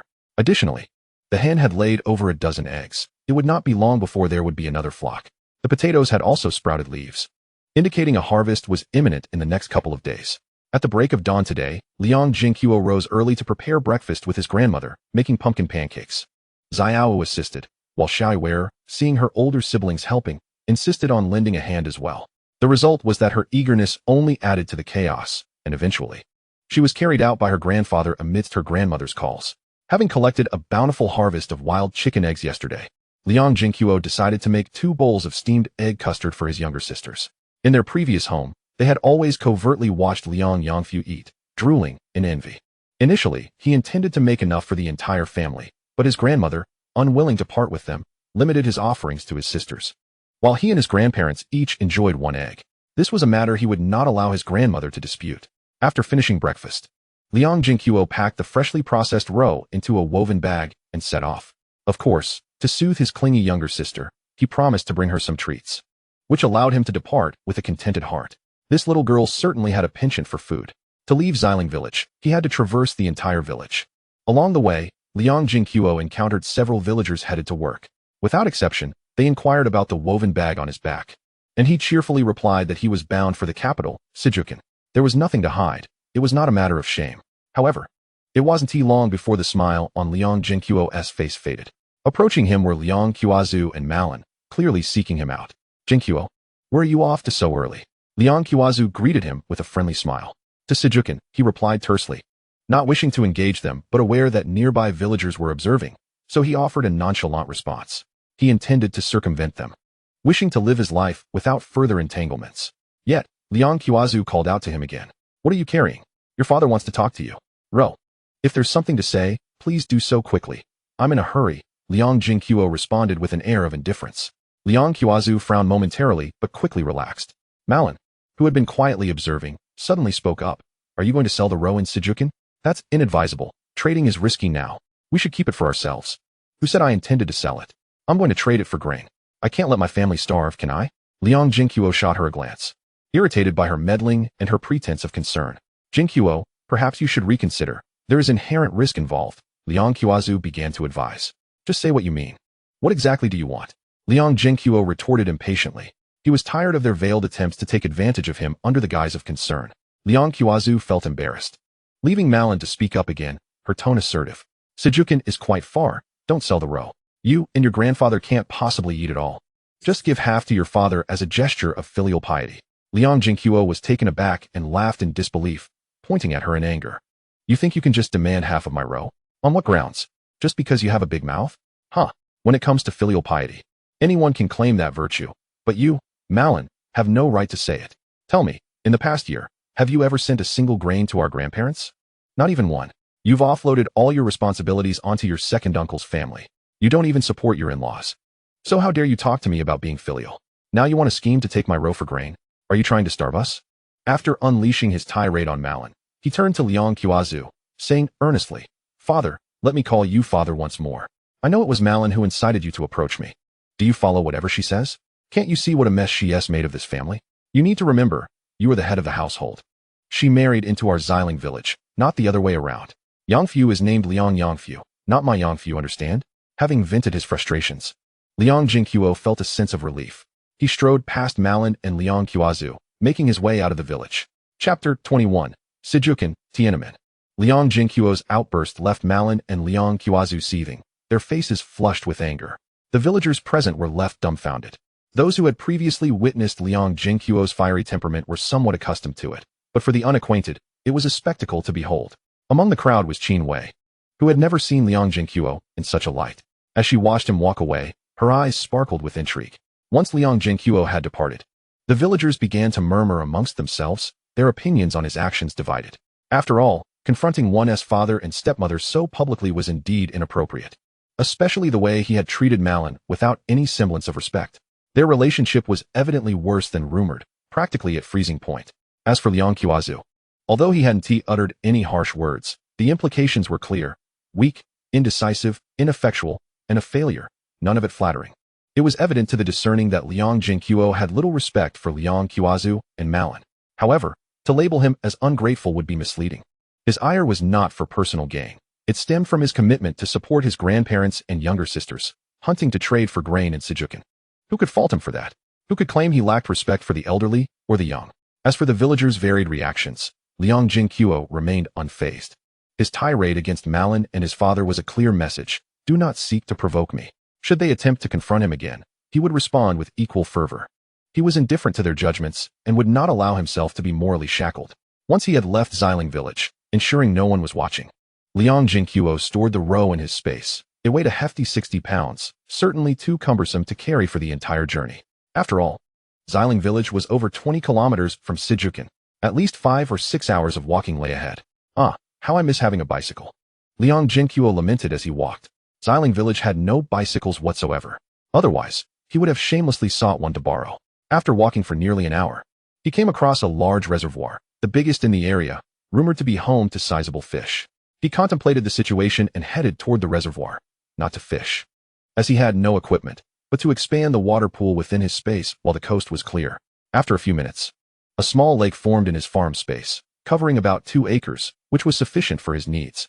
However, this caused the visible water level of the reservoir to drop noticeably. Once he finished, he quickly departed to avoid detection. While on his journey, he remembered the pumpkin seeds he had stealthily stored in his space that morning and casually planted them in the fertile black soil. After a grueling 5.5 hours, he finally arrived in Sijukan, breathing heavily as he stepped through the Grand Yongding Gate, said to be the most magnificent city gate in the capital. As he entered the city gates, he made his way directly to the nearest Jinjiangmen. Along the route, carts drawn by donkeys and oxen were commonplace, and occasionally, bicycles and tricycles whizzed past him. A formidable city wall starkly delineated the rural landscape from the urban sprawl. Shortly after passing through Jinjiangmen, Liang Zhenguo found his pace slowing. He beheld the familiar yet alien expanse of Tiananmen Square. It felt familiar because it mirrored his memories from a previous life, instilling in him a profound sense of belonging to this world. Yet, it felt foreign as well. For the towering skyscrapers and the swift passage of luxury cars, such as BMWs and Mercedes, were conspicuously absent. As he approached Tiananmen, Liang Zhenguo lingered in place for quite some time, attracting curious glances from passers-by who were intrigued by the sight of this rural man clad in patched clothing. After a prolonged moment of contemplation, he suddenly felt as though he had relinquished something burdensome, his mind clearing. A faint smile crept upon his lips as he continued forward. Unfamiliar with the layout of the capital, he inquired for directions from various individuals along the way. The people of this era were remarkably genuine. Upon recognizing him as a country boy, they readily offered assistance. On occasion, he encountered a few enthusiastic elders who, in their excitement, digressed into tales of their own youthful bravado, leaving Liang Zhenguo both amused and bewildered. However, through these interactions, he managed to ascertain his immediate objectives. To discreetly dispose of the wild boar and roe deer in his possession, he planned to distribute them across several locations to avoid drawing undue attention. His first target was a nearby factory, a canning plant. As he neared the canning factory, Liang Zhenguo scrutinized his surroundings. Fortunately, the road leading to the factory was typically traversed only by factory workers, and it was devoid of pedestrians during working hours. Ensuring he was alone, he produced a woven sack, which, to his surprise, contained not a roe deer, but the largest wild boar from his storage. Liang Zhenguo lifted it with some effort. It was incredibly heavy. Had it not been for the enhancements from his spatial training, he wouldn't have been able to lift it at all, let alone transport it to the canning factory. After all, it weighed over 300 pounds. An ordinary person would require at least 2 or 3 individuals to manage such a burden. This illustrated the extent of his newfound strength, leaving even Liang Zhenguo himself astonished, though not to the point of being extraordinary. Upon reaching the factory entrance, Liang Zhenguo breathed a sigh of relief, but before he could utter a word, the security guard at the door abruptly raised his firearm, pointing it at him. "Freeze! What is your purpose? What do you have in that sack?" "Hey, don't pull the trigger," Liang Zhenguo exclaimed, caught between the impulse to drop the sack and the fear of being shot without cause. "It's a wild boar. Just be careful where you're pointing that thing." "Are you kidding me?" he thought. "I arrive only to have a gun aimed at my head." Hearing the mention of the wild boar, Zhao Yuki lowered his weapon, albeit with skepticism. Upon seeing Liang Zhenguo drop the sack to the ground, he wiped the sweat from his brow. With a hint of irritation, he glared at Zhao Yuki. "Why on earth would you aim a gun at someone without cause? Comrade, you must consider how you appeared, lugging that oversized sack." "I thought you were carrying a body," Zhao Yuki replied, slightly sheepish yet still bewildered. Liang Zhenguo glanced down at the sack, realizing it did have an uncanny resemblance. All right. My name is Liang Zhenguo. I've caught this wild boar and came to see if you folks needed any meat, as per a friend's recommendation." He stepped closer to engage in conversation, instinctively patting his pockets only to remember he had no cigarettes. "Oh well, after being threatened at gunpoint, I wouldn't offer him one anyway." Zhao Yuki rolled his eyes, but soon became animated as he looked at the sack at Liang Zhenguo's feet. "Do we need meat? Isn't that a silly question?" "Hello, Comrade Zhenguo. I'm Zhao Yuki. I apologize for the earlier misunderstanding. Our factory is definitely in need of meat. We haven't had any this month. Not even ground meat." Zhao Yuki opened the door and kicked the sack to confirm its contents were indeed a wild boar, his eyes lighting up with excitement. Without further ado, he dashed into the canning factory, calling out from a distance, "Comrade Zhenguo, I'll go fetch some people. Don't you dare run away." Chapter 22. The canning factory and selling pork. Within minutes, 5 or 6 individuals rushed out of the canning factory. Among them was Zhao Yuki. Leading the group was a poised middle-aged man clad in a Zhongshan suit, whose face radiated warmth. Glancing at the sack on the ground, he showed no concern for Liang Zhenguo's patched attire and approached him with an outstretched hand. "Hello, Comrade Liang. I am Lin Hongjun, the director of logistics at the factory. Come, let us speak inside." Without waiting for a reply, he enthusiastically took Liang Zhenguo by the arm and ushered him inside, as though fearful he might flee. Liang Zhenguo felt uncomfortable being grasped by a grown man, but refrained from shaking him off. Fortunately, once they entered the kitchen's courtyard, Director Lin released his grip. Yet his enthusiasm remained unabated. "Comrade Liang, may we first examine this wild boar and weigh it?" "Of course, Director Lin." Liang Zhenguo gestured for them to proceed. In this era, he hardly feared anyone attempting to deceive him regarding the wild boar. Zhao Yuki quickly tore open the sack, revealing the large wild boar within. Observing its characteristic bristles and tusks, Director Lin nodded in satisfaction. It wasn't that wild boar meat was superior, but rather that they saved themselves the trouble of sourcing the ingredients. If it were domestic pork, he would have hesitated to accept it. However, wild boar was in abundance, and no one questioned its origins. Such unexpected supplies were welcomed by any capable provider, especially better than spending time at a slaughterhouse for a meager portion of meat. Director, this wild boar is massive. It weighs 308 pounds, reported a staff member from the kitchen, excitement evident in his voice. Finally, we have meat. The chefs had been lamenting the lack of meat, uncertain how to prepare dishes without it. Understood. Director Lin had not anticipated the wild boar would exceed 300 pounds. Meanwhile, Zhao Yuki cast a curious glance at Liang Zhenguo, contemplating how he had managed to carry such a hefty creature with his seemingly modest physique. Director Lin, oblivious to Zhao Yuki's scrutiny, turned to Liang Zhenguo with gratitude. Comrade Liang, thank you for supporting our factory workers in these trying times. Rest assured, we will ensure you are fairly compensated. Let us discuss the details in my office. Director Lin was quite courteous. City folk had a way with words. Liang Zhenguo followed him into the office, where Lin poured him a cup of tea. Despite his unfamiliarity with tea, he could tell it was of good quality, leaving Liang Zhenguo pleasantly surprised. In these times, factories were state-owned, and the director held a significant position, especially one overseeing logistics. Meanwhile, Liang Zhenguo was merely an authentic country boy. After exchanging polite pleasantries, Director Lin turned to the matter at hand. Zhenguo, your wild boar has quite literally alleviated our factory's immediate crisis.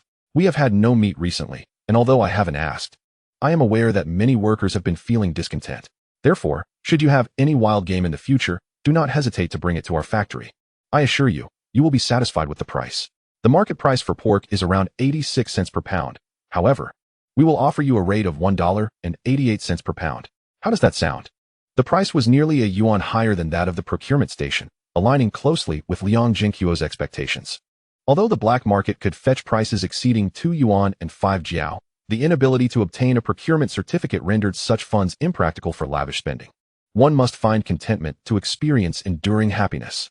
Consequently, Liang Zhenguo promptly nodded in agreement, albeit with a hint of embarrassment as he ventured to make a request. Director Lin, the price is absolutely acceptable. However, I have a small favor to ask, though I'm uncertain whether I should express it. But do not hesitate, replied Director Lin. Noting the calm demeanor of the young man upon hearing the price of 1 yuan and 8 jiao, he was intrigued by what request he might have. Director Lin, I hail from Xiling village in the Ziqiao commune, currently residing with my grandparents and 2 younger sisters. Our family's food supply is woefully insufficient for the winter. I wonder if you might be able to spare a bit of grain. I could settle the cost from the money for the pork. I don't need much. Just about 20 jin would suffice. Additionally, could you possibly provide me with some tickets? Any tickets would do, Liang Zhenguo earnestly articulated. He felt compelled to make this request. What good would more money do him if he lacked the means to purchase anything? The grain had no market for sale, and without an urban household registration, he had no rations allocated to him. Furthermore, this modest request was trivial for a factory catering to thousands. Extracting 20 jin of food for such a large operation was hardly a formidable task. As for the tickets, while they were difficult for him to obtain, they posed no challenge for a logistics director like him, who had ample channels at his disposal. As soon as Liang Zhenguo finished speaking, Director Lin chuckled heartily. This is not an issue at all. Tickets are easily arranged, and while I can't provide you with surplus grain, I can certainly authorize 20 or 30 jin. After a brief pause, Director Lin added, thanks to your wild boar, there are no obstacles in our way. Thank you very much, Director Lin.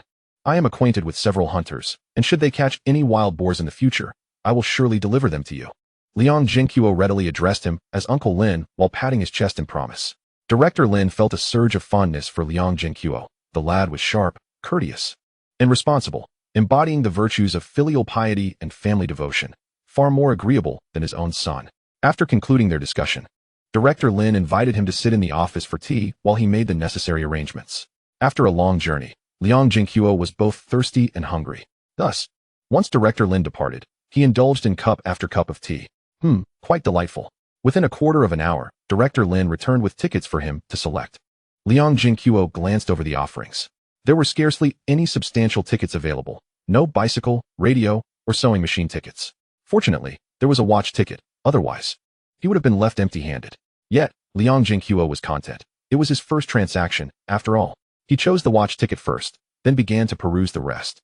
To his astonishment, he found himself wanting everything, as he possessed nothing at all. Ultimately, he selected 3 tickets for malted milk, 1 for 10 jin of cooking oil, and tickets for various other items, including cigarettes, alcohol, pastries, milk candies, hard candies, soda, shoes, fabric, and assorted daily necessities. Indeed, he felt a lack for everything he saw. Upon completing his selections, Director Lin couldn't help but twitch his lips, feeling a pinch of regret. This lad was indeed unabashed. Fortunately, the tickets were still plentiful, otherwise it would have been embarrassing to renege on his promises. Liang Zhenguo smiled sheepishly, aware that he had perhaps asked for too much. Yet, he had no choice. He was genuinely impoverished. If need be, he could always bring more game to trade in the future.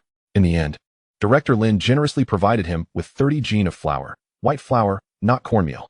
Initially, Director Lin had considered offering him cornmeal, but Liang Zhenguo promptly declined. Cornmeal steamed into buns and cakes was truly unpalatable. He had no desire to eat it if he could avoid it. Zhenguo, let us tally it up. The money from selling the wild boar amounts to 554 yuan and 4 jiao. After deducting the cost of flour and tickets, you should have 482 yuan and 5 jiao remaining.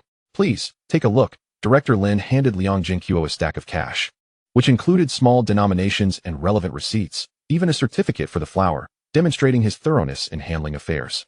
All right then, Liang Zhenguo replied without hesitation, quickly counting the money in front of him. It was not a matter of distrust. His keen intuition had already informed him that the sum was correct. Counting it in front of Director Lin was merely a gesture of reassurance, as once he stepped outside, it would mean settling accounts. Uncle Lin, the amount is flawless. Thank you immensely. Liang Zhenguo expressed his gratitude sincerely. Director Lin was efficient and straightforward, making dealings with him a pleasure. Ha ha ha. It's nothing, Director Lin chuckled, patting his shoulder. I won't keep you any longer, as your elders from the same village must be waiting for you. Anticipate good news from me next time. Liang Zhenguo packed his items into the bundle provided by Director Lin and bid him farewell. After all, a high-ranking director could not be expected to idle away time chatting with him. Very well, I look forward to your good news, Director Lin nodded. Just as he stood up, he suddenly seemed to recall something, rummaging through a drawer to produce 3 jars of canned peaches, which he handed to Liang Zhenguo. Almost forgot. These jars are for your sisters. What a splendid treat. To someone with over 400 yuan in hand, the jars were inexpensive, merely a few jiao each. Yet such delicacies were rarely available to the average person. He could not refuse. His 2 younger sisters would be overjoyed upon receiving them. Thank you, Uncle Lin. I want to be polite about it, Liang Zhenguo said, placing the cans into his bundle before exiting the canning factory. He intended to bring another wild boar to trade next time. Otherwise, he would owe a favor to others. After leaving the canning factory and storing the bundle in his space, Liang Zhenguo hurried to the nearest supply and marketing cooperative. With money in hand, it was time to spend wisely. Upon entering the cooperative, he used the watch ticket to purchase a Shanghai brand watch for 125 yuan. He spent another 15 yuan on 3 bottles of malted milk, an expense beyond the reach of ordinary people in this era, as one bottle consumed a significant portion of a typical worker's monthly wage. The golden liquid was indeed well regarded. He also utilized the ticket for 10 jin of cooking oil, spending 6 yuan. After securing these 3 items, Liang Zhenguo opted to visit another cooperative to procure additional goods, primarily to escape the peculiar gaze of the sales clerk, which made him uncomfortable. Perhaps his attire did not suggest that he could afford close to 150 yuan. Had he not presented the procurement certificate from the canning factory, the clerk might have suspected him of wrongdoing. In the new location, he nearly exhausted all his tickets, spending less than 50 yuan. This was despite the higher costs of alcohol, cigarettes, and milk candies, which accounted for the bulk of his expenditure. Otherwise, he would have spent even less. He did not intend to reveal all his cash at once, for otherwise, his grandparents would not only be displeased, but would also be on edge throughout the day. He needed a gradual approach for them to accept the sudden influx of money. Once outside the cooperative, though his stomach was growling, he chose to visit the seed shop before heading to the state-run restaurant. That was simply his nature. He couldn't enjoy a meal until his tasks were completed. Upon entering the seed shop, he found it deserted, a stark contrast to the bustling autumn harvest season. After the grain was collected, there would still be seasonal crops to plant, though the quantities would surely not match those of the spring sowing. The existing seeds are generally sufficient, with few remaining buyers unless one intends to cultivate different crops. Sir, come purchase some seeds.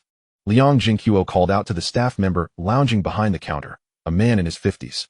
However, as he approached the counter, he caught a whiff of a faint alcoholic scent. Goodness, this fellow is so idle that he drinks on the job. It must be quite comfortable for him. The man opened his eyes, bleary and disheveled, and extended his hand, demanding, letter of introduction. Liang Zhenguo retrieved the letter from his newly acquired canvas bag and handed it over. The man glanced at it and remarked, choose your seeds yourself. Liang Zhenguo nodded, having a rough idea of what he needed. Fortunately, the selection of seeds here was extensive, encompassing many items he had thought of and some he had not. After browsing, he purchased rice, corn, wheat seeds, as well as soybeans and sweet potatoes. He also selected several vegetable seeds, including cucumbers, Chinese cabbage, leeks, and various types of peppers. Noticing green onions, ginger, and garlic in a corner, he casually added them to his collection. However, he refrained from purchasing anything further. The variety he had already chosen was ample, although he did not require large quantities of each, since he intended to use them for planting. The total was still insufficient for even 2 acres of land. Yet, when he reached the checkout, regret washed over him. The attendant merely glanced at his selections without even inquiring about the diverse assortment. He had prepared excuses, but to his chagrin, the man seemed indifferent. Had he known, he would have purchased several more varieties. Given that most of these were related to grain, he had been particularly cautious, afraid of attracting attention. In this era, anything related to grain was exceedingly sensitive. Even in the black market, few dared to sell 50 to 100 pounds of grain at once. For discovery would lead to thorough investigations, often revealing a network of grain traffickers. Being caught could mean severe consequences. It was prudent to remain discreet. Thus, Liang Zhenguo decided against further purchases and left after settling the bill. He found a secluded alley to stow the seeds. Subsequently, he sorted what needed to be cultivated in his space, directly planting what could be planted, and only then did he change his exit. Now feeling somewhat disoriented, he wandered through the city, unsure of his current whereabouts. Additionally, he felt hungry. Fortunately, at a distant outlet, he spotted a state-run restaurant just a few dozen meters away. Without hesitation, he slung the woven bag he had used on his way to the canning factory over his shoulder. Upon entering the restaurant, he called out to a waitress, "Miss, what dishes do you have here?" Hearing someone shouting at the entrance, the waitress instinctively frowned and turned around, ready to scold, but upon seeing a handsome young man, her irritation dissipated, and she rolled her eyes, saying, "What, miss? My son is older than you, yet here you are calling me miss. Aren't the dishes listed on the wall? Just order what you want." Liang Zhenguo glanced at the menu and immediately noticed the sign, "Absolutely no unreasonable violence against customers." What a striking sign. As he perused the menu, he remarked to the waitress, "I only said that because you look so youthful. You hardly seem to be from a different generation." The waitress rolled her eyes again, but a smile crept onto her face. While she knew he was merely flattering her, the compliment was certainly pleasing. At that moment, the only 2 other patrons in the restaurant suddenly burst into laughter. The previously smiling waitress's expression shifted as she glared at them. "Sister Lu, we aren't laughing at you. It's just that this young comrade speaks so absurdly." "Humph. How can a director not know how to speak properly? If you come back, will I still save you some dishes?" Sister Lu clearly had a good rapport with the 2 men. Hearing that one of them was a director piqued Liang Zhenguo's curiosity. The menu was unremarkable, lacking any meat dishes. The 2 men certainly did not possess the air of ordinary individuals. He recognized the military demeanor all too well. The middle-aged man who had spoken glanced in his direction, presumably the director Lu had mentioned. Liang Zhenguo smiled politely in response. Sun Jianwen, intrigued by Liang Zhenguo's demeanor, a farmer's attire, yet he faced the director without hesitation, playfully quipped, "Young comrade, did you bring your own ingredients to the restaurant?" "Ha! How did you know, old sir? I actually brought 2 meat dishes." Liang Zhenguo replied with an exaggerated expression. Sun Jianwen and the other middle-aged gentleman stared at him in astonishment. "Really? You did?" Sister Lu leaned in to peek into the woven bag, then opened the top. "Ah, my goodness. Chapter 24. I thought I had entered a novel." Liang Zhenguo was startled by Sister Lu's sudden exclamation. Indeed, inside was a wild boar and what appeared to be a roe deer. Sister Lu reached in to touch them, patting Liang Zhenguo on the shoulder. "You child, you should have mentioned you were selling wild game." At this point, Sun Jianwen and his companion could no longer remain seated and hurried over to take a look. However, Sister Lu protectively covered the bag's opening. "Sister Lu, we aren't going to snatch it. We're just here to eat. Young man, come this way. I need to report to our manager to determine the price." Sister Lu pulled Liang Zhenguo along, completely ignoring Sun Jianwen and his friend. Liang Zhenguo, realizing her intent, quickly asked, "Sister Lu, if our restaurant purchases it, will we receive a purchase receipt?" This was a question he had to ask. Did he not see a director standing right there? He certainly did not want to sell the wild boar only to end up in a cell. Oh, there might not even be a chance to sit in there. "Yes, we do have a planned out-of-quota purchase limit." Sister Lu nodded promptly, calling out to Lu Dazhuang. "Sister Lu, we won't take your goods, but could you add a portion of braised pork for us?" The other middle-aged man called from behind. He was Huang Fei, the head of security at the steel mill. "Understood. Just wait," Sister Lu replied without looking back. Liang Zhenguo, seeing her still dragging him along, could only follow with the woven bag in tow. He had initially intended to eat first before making a sale, but now that he had been discovered, Sister Lu could hardly wait. "Sister, what's wrong?" A bald middle-aged man stepped out from the back room. looking at Sister Lu in exasperation. His sister was distinctly different from how Liang Zhenguo had addressed her. That was his actual elder sister. No wonder the waitress called him Manager Dazwang every day. It was clear why Sister Lu was so eager. "I have meat for you," Sister Lu retorted, then turned to Liang Zhenguo, saying, "Quick, let us weigh the wild boar and roe deer. The price must not shortchange this young man." Hearing this, Manager Lu Dazwang opened the bag, and his face broke into a beaming smile. Coupled with his Mediterranean hairstyle, Liang Zhenguo found the sight particularly amusing. Liang Zhenguo exchanged pleasantries with them, and soon the deal was settled. The state-run restaurant offered a price that exceeded that of the canning factory by 20 cents. The combined weight of the wild boar and roe deer was 172 pounds.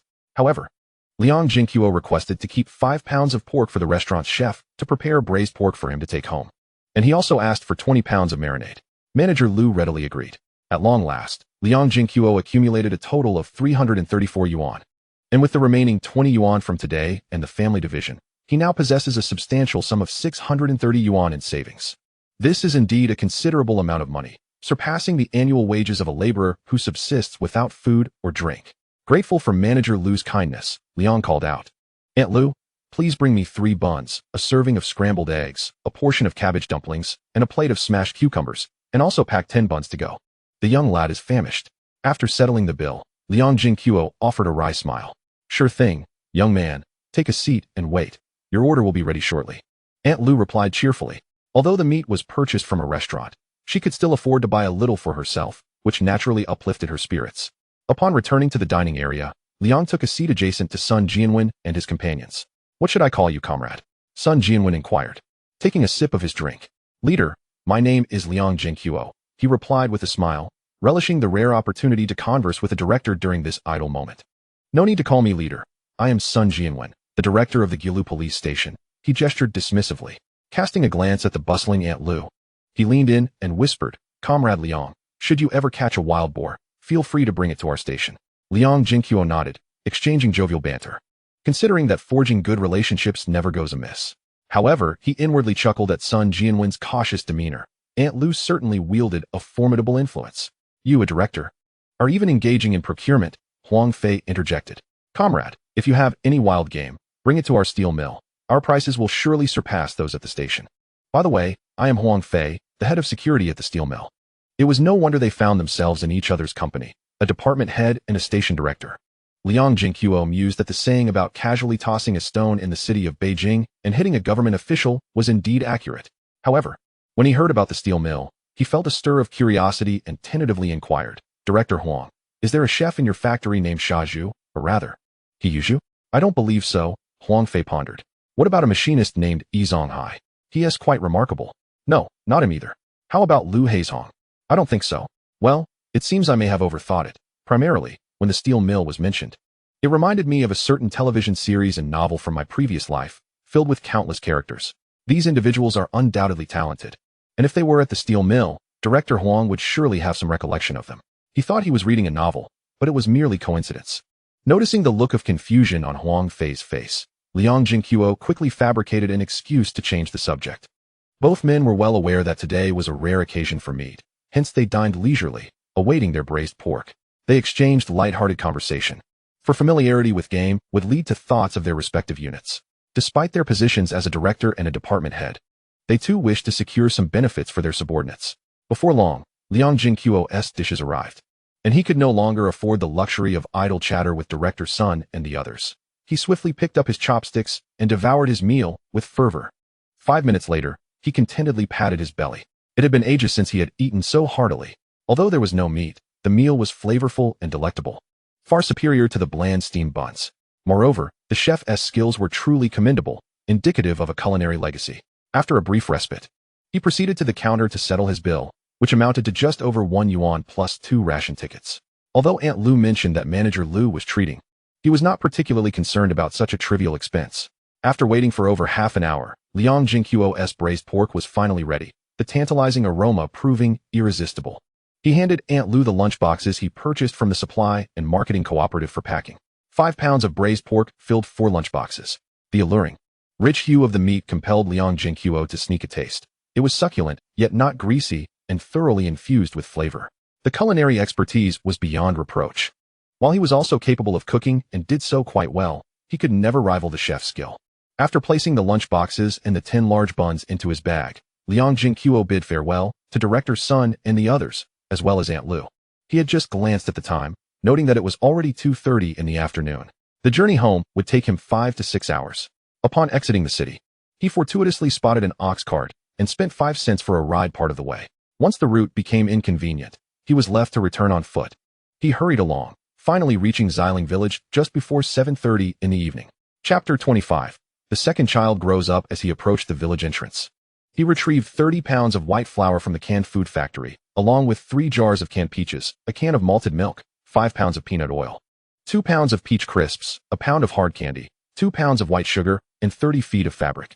He also purchased a large bag of white rabbit milk candy, but hesitated to take it out for fear of his grandmother's reprimand. Lastly, he carried 10 large buns, 2 boxes of braised pork, and 2 bottles of finjiu for his grandfather. This liquor was not inexpensive and is renowned as a national spirit. He had seen his grandfather drink before, but he hadn't done so in recent years, not for lack of desire, but rather out of concern for expenses.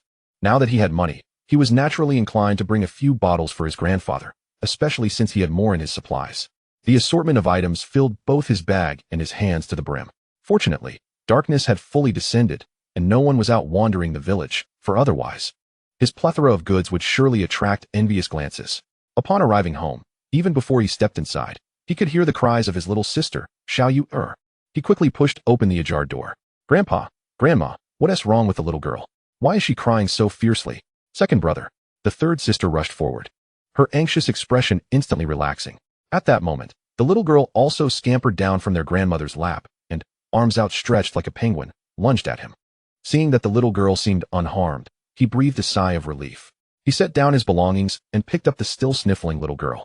This little imp had been crying since it got dark. Having not seen him return, no one could console her. Grandma first glanced at Liang Zhenguo, confirming he was fine, then gently tapped the little girl's forehead in mild reproach. The little girl, upon being tapped, buried her head into his chest. Liang Zhenguo chuckled as he patted her little bottom, reluctant to scold her. "Grandpa, Grandma, let us close the door and bring the things inside," Liang Zhenguo suggested to his grandparents, then ruffled his third sister's hair. "Xiao Yu, come help. Second brother has brought you some candy." "Really, second brother?" "Thank you, second brother."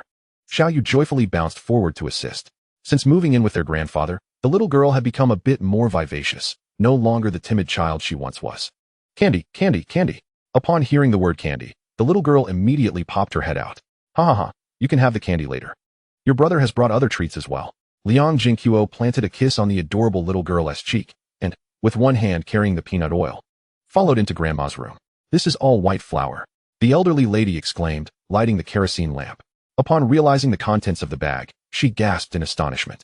She had felt the bag earlier and suspected it contained grain, but she never expected it to be such expensive white flour.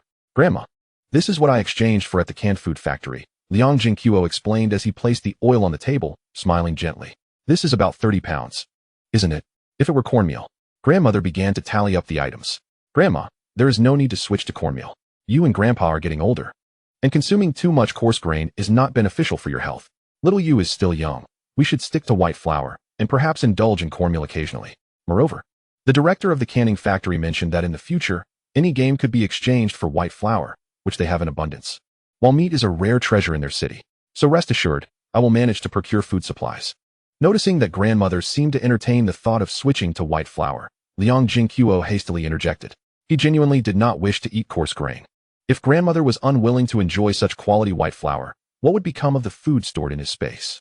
Before the famine, he had heard of people occasionally consuming white flour, but never of them occasionally eating cornmeal. Grandmother, a mix of resignation and comfort, responded. Liang Zhenguo did not expect that a few words could alter the frugal habits of the elderly couple. It would require time. "Grandma, here are some fabrics. Please ask Aunt Air to make a set of clothes for you and Grandpa, and the remainder for the little ones at home.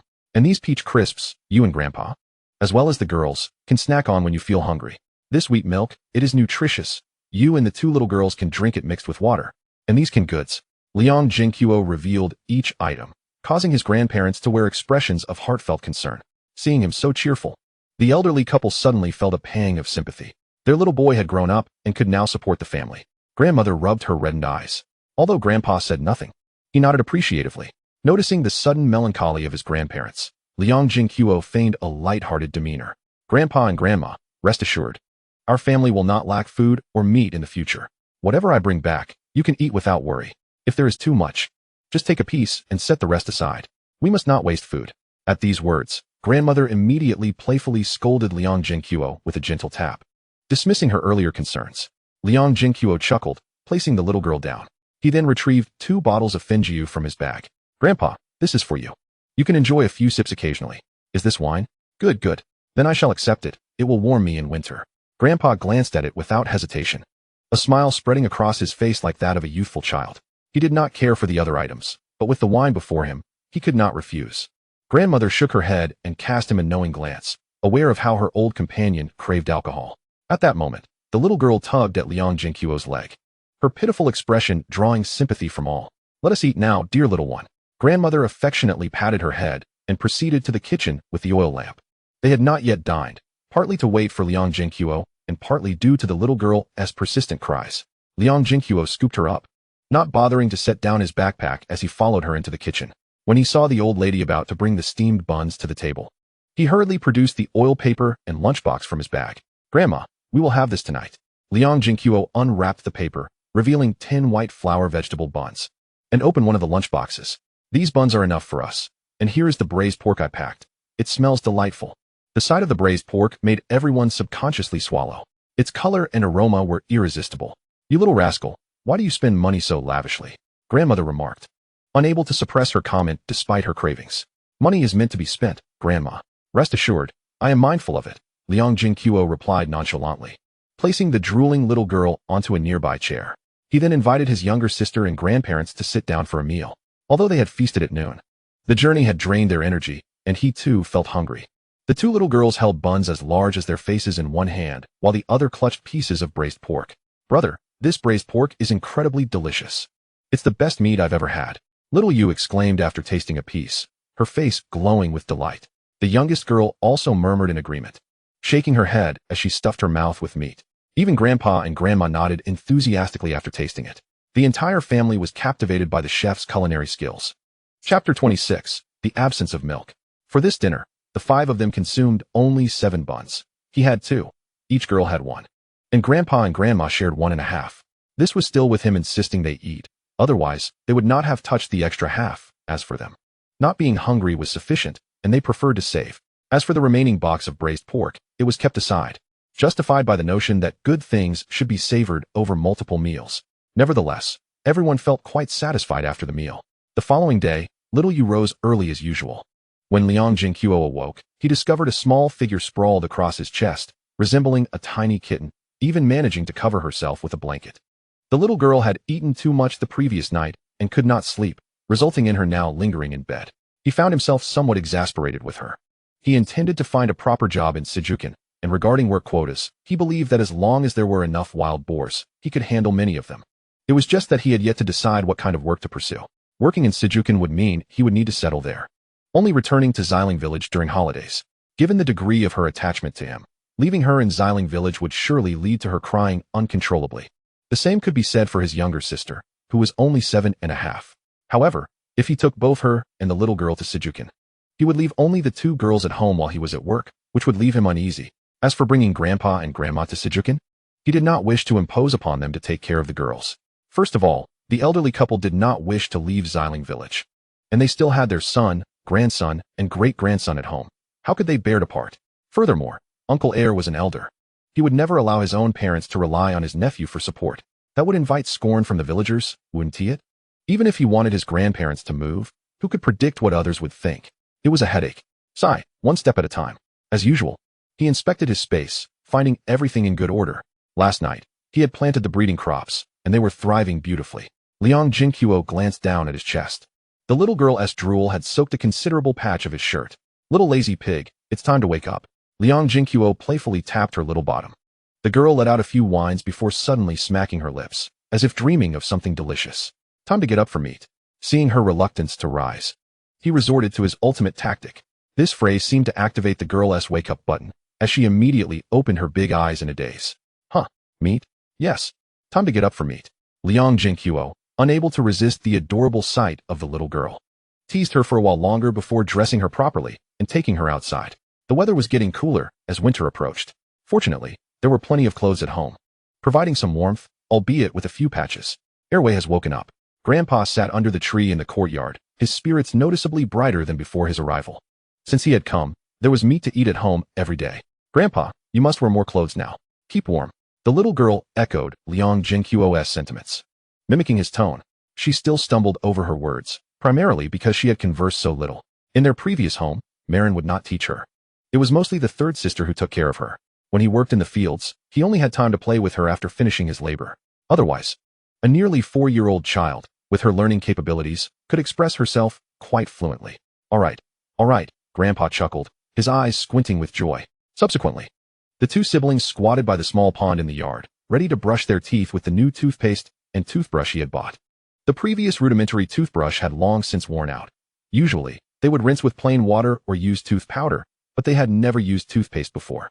The third sister, who was tending to the fire for Grandma, noticed this and hurried back inside to bring her new toothbrush, joining Liang Zhenguo's side. The two little girls watched him brush while learning from him. Xiao, go call Xiaohua to bring the two little ones home for dinner. Liang Zhenguo instructed the third sister after they finished washing up. The two little ones naturally did not refer to the smallest ones, as they were still nursing. He now had the means, so occasionally inviting the children from the second uncle's family for a meal posed no problem. Moreover, he primarily wanted to enjoy the braised pork that had been left overnight. Otherwise, Grandma might have to eat it by tomorrow. Nowadays, people often disregard the notion of spoiled meat. As long as it doesn't smell foul, it can still be consumed. Last night, the 5 of them had devoured an entire large meal box, and Grandma certainly wouldn't want to waste it. By inviting Xiaohua and her siblings, Grandma would not be reluctant, especially since they hadn't eaten any yesterday. All right, second brother, Xiao, who frequented the second uncle's household, cheerfully ran off to fetch her friends. Liang Zhenguo went to the kitchen to help and casually informed Grandma. All right, from now on, I will ensure these little ones remember your kindness. Grandma nodded in agreement, considering that their current supplies were relatively ample. Additionally, her grandson had the ability to hunt for food and had channels to acquire provisions. Otherwise, she might have declined a bit. Suddenly, Grandma sighed. Your two sisters' older children can still count on your support as their uncle. But the ones in swaddling are in a more difficult situation. The conditions at your second uncle's home are just like that. During their pregnancies, they lacked proper nutrition. And after giving birth, they had little to replenish their strength. Now, the milk supply is severely inadequate. A few days ago, they managed to drink some chicken soup to boost their nutrition, which helped a bit, but when I visited yesterday, those two little ones were crying out of hunger, and their mother could only fret. Hearing this, Liang Zhenguo sighed internally. In these times, even adults face starvation, and there are far too many cases of children not being able to survive. As for his little sister, had it not been for Qin Wei's assistance with nursing, her chances of survival would have been slim. Thus, he felt that no matter how well he treated Qin Wei, it was not excessive. However, the issue Grandma mentioned might have been beyond his capability before, but it was quite simple for him now. Grandma, this time of year, wild boars frequently descend from the mountains, wreaking havoc in the fields. I plan to scout their trails on the outskirts of the mountains and dig a few more traps. If I catch a wild boar, I can give the pig trotters to the second uncle's family. This pig trotter soup is excellent for increasing milk supply, Liang Zhenguo said with a smile. He currently had 4 pigs, but they were not feasible to take out. Moreover, what he said about wild boars descending was indeed true. Although they typically came down at night, the militia would be around at night, but it was still challenging to catch them. Grandma, of course, knew that pig trotter soup could enhance milk supply. You, young lad, have yet to find a wife. How would you know these things? However, she cautioned him. But don't venture too deep into the mountains for those pig trotters. Just dig the traps as you mentioned, and whether you catch one is up to fate. Liang Zhenguo repeatedly agreed. During mealtime, Xiaohua arrived with the 2 little ones. Today, Grandma had prepared pumpkin porridge, sweetened with sugar, which tasted delightful. Alongside it were the previous night's braised pork and 3 vegetable buns, which were shared among 8 people. Xiaohua and the 2 little ones relished the braised pork, reluctant to swallow. Although Xiaowu and Shaiwei had eaten a lot yesterday, they still enjoyed their meal today. So delicious. Brother Zhenguo, you are too good to me. Better than my brothers. From now on, if you need to wash clothes, just let me do it. Xiaohua exclaimed after finishing a piece, her excitement palpable. Since Brother Zhenguo had started hunting in the mountains, he never forgot her whenever he had a catch. She had eaten more meat in the past few days than in the entire year. Liang Zhenguo felt pleased, affectionately ruffling her hair. Chapter 27. Fishing without bait, few catches. As Liang Zhenguo ate, he contemplated whether he should go up the mountain today. He had promised Xiaowei last night that he would not go up the mountain, but instead spend time with her. This little girl was not easily fooled. However, the issue of children lacking milk was quite serious. If he waited a couple of days to bring out the pig trotters, but something unfortunate happened to the children, even if no one blamed him, he would still feel uneasy. He considered whether to give the two infants some milk powder, but he had heard that such a small child could not digest it well, which could be harmful to their bodies. Adults could have some though. However, he seemed to recall that crucian carp soup had similar effects to pig trotter soup, and it would be perfect to go fishing today. Utilizing the lake in his space, he would soon have a new stable source of income. As for Xiaowei, he could always hold her while fishing. With this decision in mind, Liang Zhenguo told Grandma, "Grandma, I won't go up the mountain today. I'm heading to the large reservoir in the east to fish. I learned some techniques from others before. Let us see if I can catch some crucian carp. This should also be good for milk supply, right?" Grandma was unaware of any fishing techniques, but since fishing posed no danger, she naturally did not object. Alright, crucian carp can indeed enhance milk supply, but they are difficult to catch. Your grandfather and second uncle used to fish a lot, but they typically just fed the fish. Cough cough. Grandpa suddenly coughed. How could his old companion expose his shortcomings in front of their grandchildren and great-grandchildren? Grandma chuckled but chose to ignore him. "I'll go too." Xiaowei immediately raised her hand, looking up at Liang Zhenguo with hopeful eyes. The little girl couldn't go. Before Liang Zhenguo could speak, Grandma had already declined. Upon hearing she couldn't go, Xiaoyuer's lips quivered as she was about to cry. Liang Zhenguo quickly said, "It's fine, Grandma. Let Xiaowei go. I promised her I'd take her out to play. You truly pamper this girl. Then let her go, but keep an eye on her. Don't let her play in the water." "I understand, Grandma." Liang Zhenguo nodded. Hearing this, the little girl immediately stopped her tears, and Liang Zhenguo wondered if she was pretending. Seeing Xiao looking at him as well, he thought, since he was taking one, he might as well take two for some fun. "Xiao can come too. You need to look after your sister." "Okay, second brother." Upon hearing that she could also go, Xiao happily continued eating.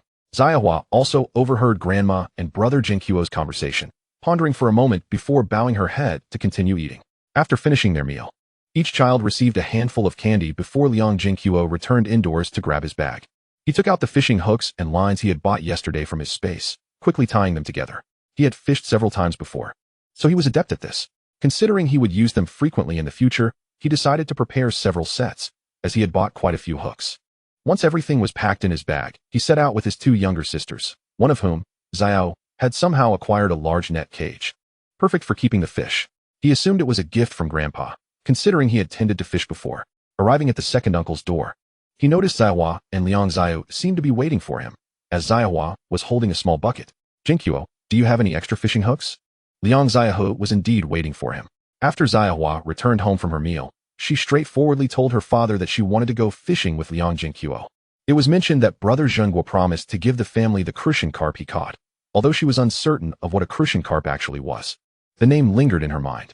Upon hearing this, Uncle Heir immediately grasped the situation, reflecting on Liang Zhenguo's thoughtfulness. He decided to send his younger son along as well, as it wouldn't be fair for them to merely bask in the rewards. "Xiaohu, if you have spare time, why not join us instead of working?" Liang Zhenguo affectionately patted Xiaohua's head, realizing that the little girl had talked about it at home.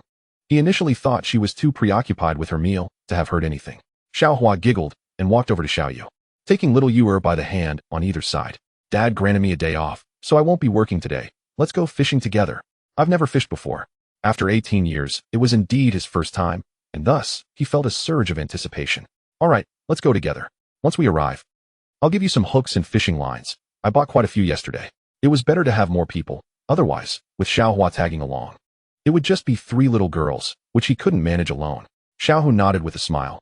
Having his own fishing gear would be advantageous, as he could leisurely fish whenever he wished. Thus, their party expanded to 5. However, to Liang Zhenguo's surprise, upon reaching the village entrance, an additional 5 or 6 little children had inexplicably joined their ranks. The youngest were around 8 or 9, while the oldest were merely 11 or 12.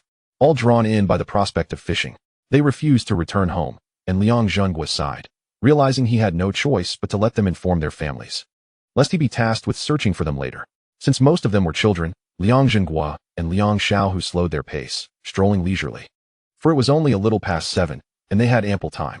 Nevertheless, despite their slow pace, before they had walked a kilometer, little Yuer was pitiably squatting on the ground, waiting for Liang Zhenguo to carry her. Xiaoyu stepped forward, eager to pick up her younger sister. But being a child herself, she was unable to do so. Liang Zhenguo was pleasantly surprised that the little girl could walk this far, so he simply lifted her, allowing her to perch on his shoulders. Initially, she squealed in fright, but soon enough, she was riding happily, thrilled throughout the journey. After merrily walking for over an hour, they finally reached the edge of the reservoir. Liang Zhenguo found a prime spot, then took out the water he had brought from home for the children to drink. And from his bag, he grabbed a handful of candy to give to Xiaoyu, instructing her to share it with the other children. The children, upon receiving the candy, shyly murmured their thanks. Liang Zhenguo smiled at them and said, "Be sure to keep the candy safe. Then hurry and help me dig for worms. Once we catch fish, I'll reward each of you with a big one." Really? The children's eyes sparkled with excitement. They had come merely to play, but the prospect of taking fish home meant they'd have fish soup for dinner that night. Thus, they gazed intently at Liang Zhenguo, and upon his nodding affirmation, they cheered and dashed off to dig for worms. "Zhenguo, you haven't even caught a fish yet, and you're already so generous," Xiaohu remarked with a hint of exasperation. Liang Zhenguo chuckled lightly, tossing him a few pieces of candy and handing over the prepared fishing gear. "Don't worry, Xiaohu, I learned from a fishing expert. Today I guarantee a bountiful catch." The two then sought suitable branches to fashion into fishing rods, while Xiaoyu and Xiaohua took the little girl along to dig for worms, eager to play as they too had never done it before.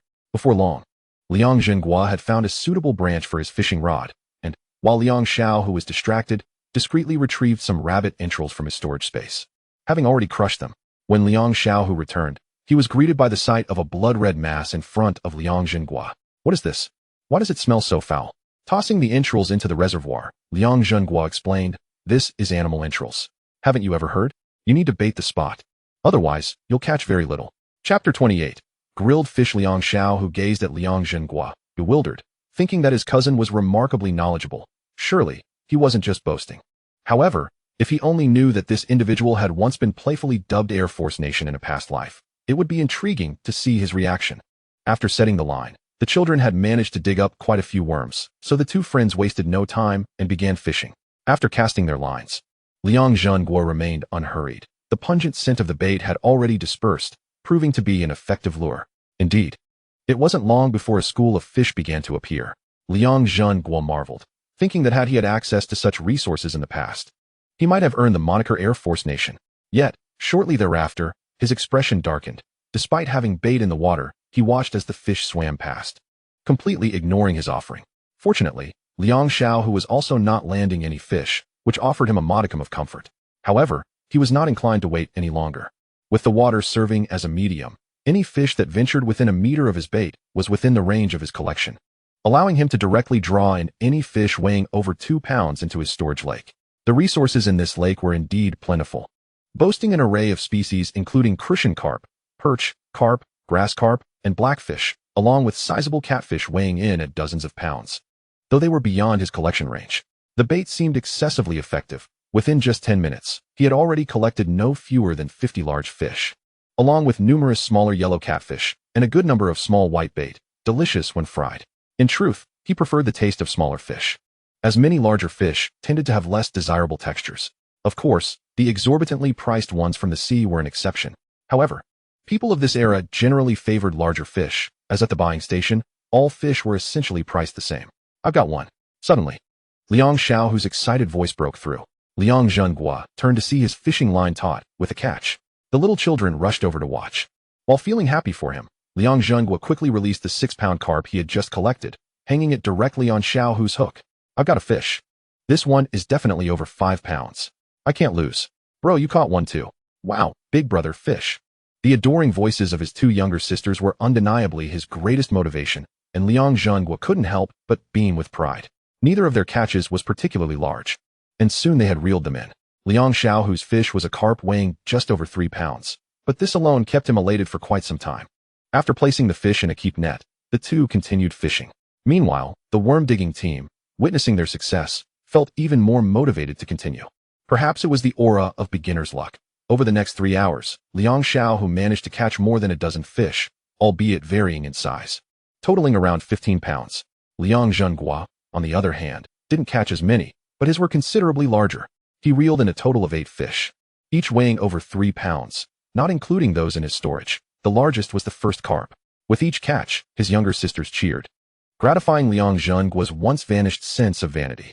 "Xiaohu, I'm hungry. Let's grill the fish under that tree," Liang Zhenguo suggested, glancing at his younger sisters and cousin. Grilled fish. A flicker of reluctance crossed Liang Xiaohu's face. Was his cousin truly so extravagant? Yes, let's use mine for grilling. Yours are mostly crucian carp, which you can save to stew at home. We need to eat well to have the energy to fish. Upon hearing this, Liang Xiaohu felt even more reluctant, knowing that his fish were larger. However, he made a valid point. He had not yet indulged in the thrill of fishing. Liang Zhenguo did not grant him a chance to refuse, swiftly collecting the fishing gear and extracting 6 fish, each approximately 3 pounds, from the fish basket. Producing a small knife from his bag, he deftly gutted the fish by the reservoir, and in no time, the 6 fish were expertly prepared.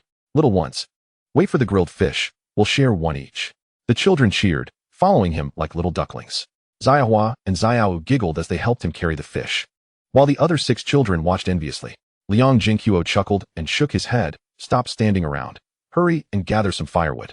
There's enough for everyone. Brother Zhenguo, we want to take some home, murmured the oldest boy among the 6. You can take some home, and I promise to give each of you a larger one later. Bigger than these. Despite their tender ages, the children were quite sensible, and thus he was generous with the fish.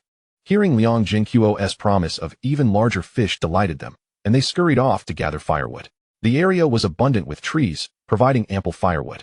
And Liang Zhenguo simply offered them a reason to feel they weren't receiving handouts. With the fish already prepared, Liang Zaihe could only assist, and soon, all 6 fish were skewered and roasting. He had prepared numerous seasonings in his space, but under these circumstances, he could only spare a bit of pepper to enhance the aroma.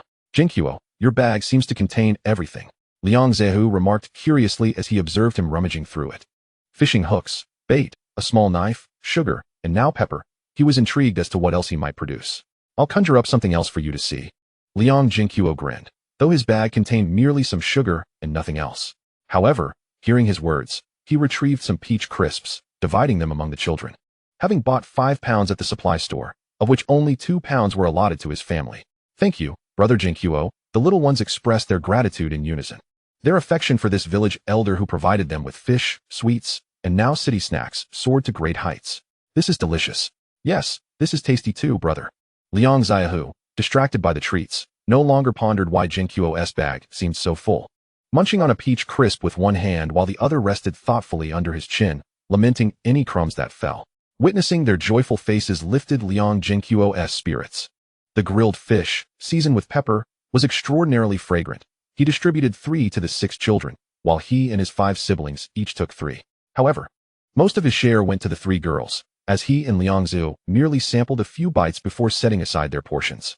The little fish, being quite young and having rarely eaten fish, had her bones picked out by him as he fed her, and she merely opened her mouth like a little bird. This special treatment caused a twinge of envy in her 2 sisters. In the afternoon, Liang Zhenguo and Liang Zaihe resumed their fishing adventure. As for the little girl, she fell asleep against her sister after a hearty meal, in order to share the fish with the little ones. The fish caught by Liang Zhenguo in the afternoon averaged around 5 pounds, almost doubling the morning's catch. This made Liang Zaihe glance over repeatedly, as it seemed his novice charm had worn off. Perhaps the bait from the morning had lost its potency, for he only managed to catch a few small fish throughout the 3-hour afternoon session. Eventually, seeing Liang Zaihe's dismal tally, Liang Zhenguo seized an opportunity to hook an 8-pound carp for him, restoring his confidence. By now, the fish in Liang Zhenguo's space had accumulated to nearly 1,500 pounds. So he had no intention of catching more. Moreover, he did not wish to return home at mealtime, so he caught a few more pounds of crucian carp, which he instructed Xiahua to keep in the bucket they had brought, before heading home. Chapter 29. Even stir-fried leaves taste good. Zhenguo, how has your stamina improved so remarkably? I never noticed it before.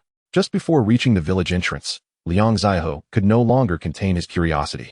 It was no wonder he was astonished. Previously, Liang Zhenguo had been of similar stature to him, both tall and lean. While they weren't entirely devoid of strength, after all, they both labored in the fields, neither had exceptional power. Yet now, Liang Zhenguo effortlessly carried a haul weighing around 180 pounds over a distance of 5 kilometers without resting. Such strength was a stark contrast to his previous self, almost as if he had been on steroids. Along the way, he had even offered to switch with him. But Liang Zhenguo simply waved him off with a relaxed demeanor. He even managed to carry the little fish in one arm during the latter half of the journey.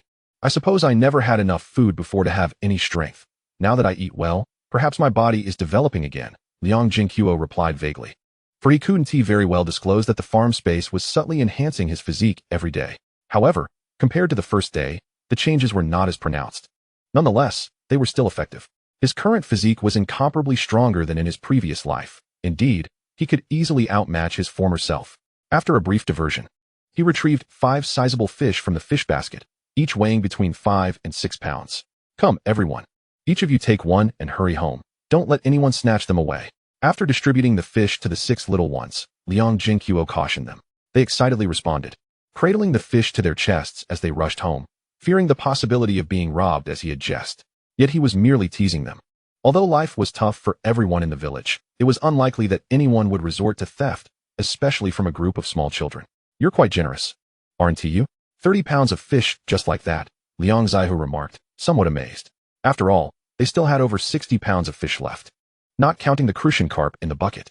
It's no trouble, we're all related, and besides, those little ones worked hard all day, Liang Zhenguo replied. Indeed, had it not been for your call in the afternoon, they would have nearly dug up all the nearby worms. Liang Zhenguo chuckled, recalling the numerous holes by their fishing spot. Upon their return to Uncle Air's house, Liang Zhenguo followed them inside. Airway Zhenguo, you're back. The voice belonged to their grandmother, who had come to deliver fabric and see her great-grandchildren. The 3 greeted her warmly, and Liang Zhenguo approached the water tank, pouring out dozens of pounds of fish from the basket. What a substantial catch. Grandmother and the 2 sisters who emerged upon hearing the commotion approached to inspect the haul. Astonished by the bountiful yield, their excitement palpable. In these times, nothing brought more joy than food. Grandmother, let us choose a few large ones. The rest can go to Uncle Air's family. They have more mouths to feed. We'll keep the crucian carp. The ones in the bucket can be kept for a couple of days. We won't have to worry about crucian carp soup for a while, Liang Zhenguo stated decisively. As Uncle Air and Aunt Air had not yet returned from the fields, he swiftly took charge of the arrangement. Grandmother readily agreed to her grandson's plan. And although the 2 sisters were hesitant, they nodded in agreement upon seeing grandmother's approval, casting appreciative glances at their younger brother. Afterward, the 2 sisters first helped Liang Zhenguo clean the 5 selected large fish before tending to the remainder, as they were not yet able to work in the fields.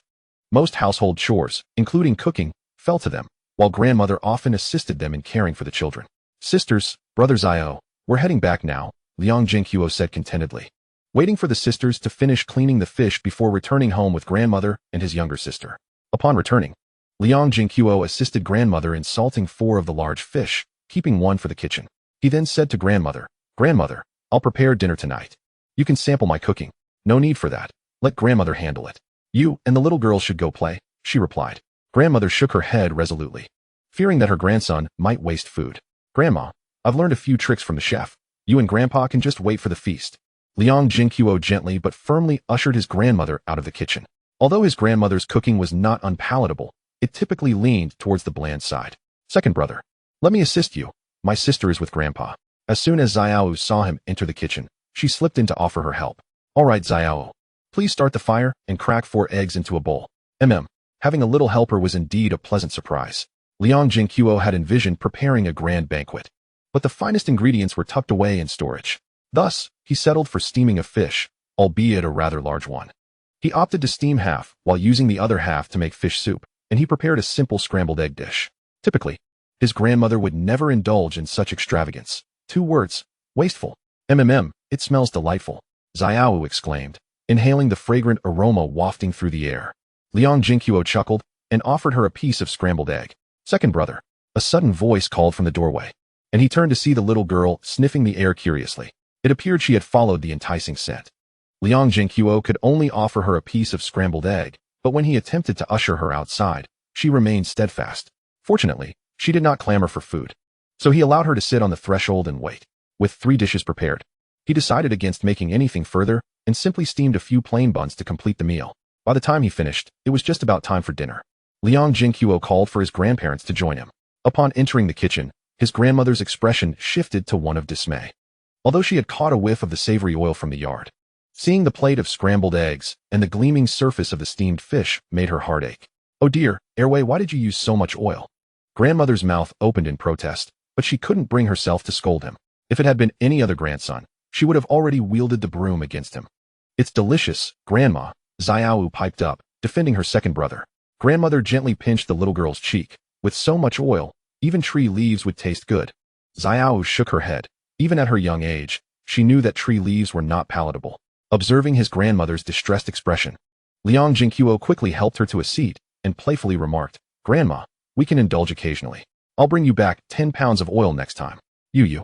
Grandmother could only shake her head at the cheeky Liang Zhenguo, ultimately conceding, "We can't finish all this tonight. Save some for tomorrow morning." "All right, Grandma, you old man."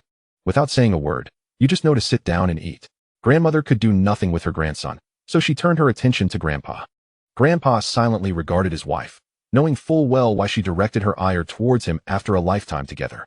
He chose not to respond, focusing instead on his meal. Surprisingly, the dishes prepared by his grandson were quite delicious. Had it not been for the timing, he might have even wished to share a few cups of fine wine gifted by his grandson. Chapter 30. Come with me from now on. At the home of Lin Lao San, the third brother of the village head, Lin Kuei. At that moment, Lin Lao San's wife stared in astonishment at her 9-year-old son, or rather, at the large fish he had just brought from the kitchen. "Xiao, whose fish is this? Why did you bring it home?" Lin Lao San's wife sternly grasped Xiao's ear. "Mother, it's mine," Xiao protested, standing on tiptoe and tilting his head. He had expected praise for bringing home such a large fish, but was met with a familiar reprimand. "Return it." "Did the fish jump into your arms?" Seeing her son stubbornly defend his claim, Lin Lao San's wife tightened her grip. "Mother, be gentle. This fish is mine. It was given to me by Brother Zhenguo. Brother Zhenguo gave fish to all the dogs. Everyone got one." Xiao insisted. "Zhenguo? Airway? Is that child not managing his affairs well?"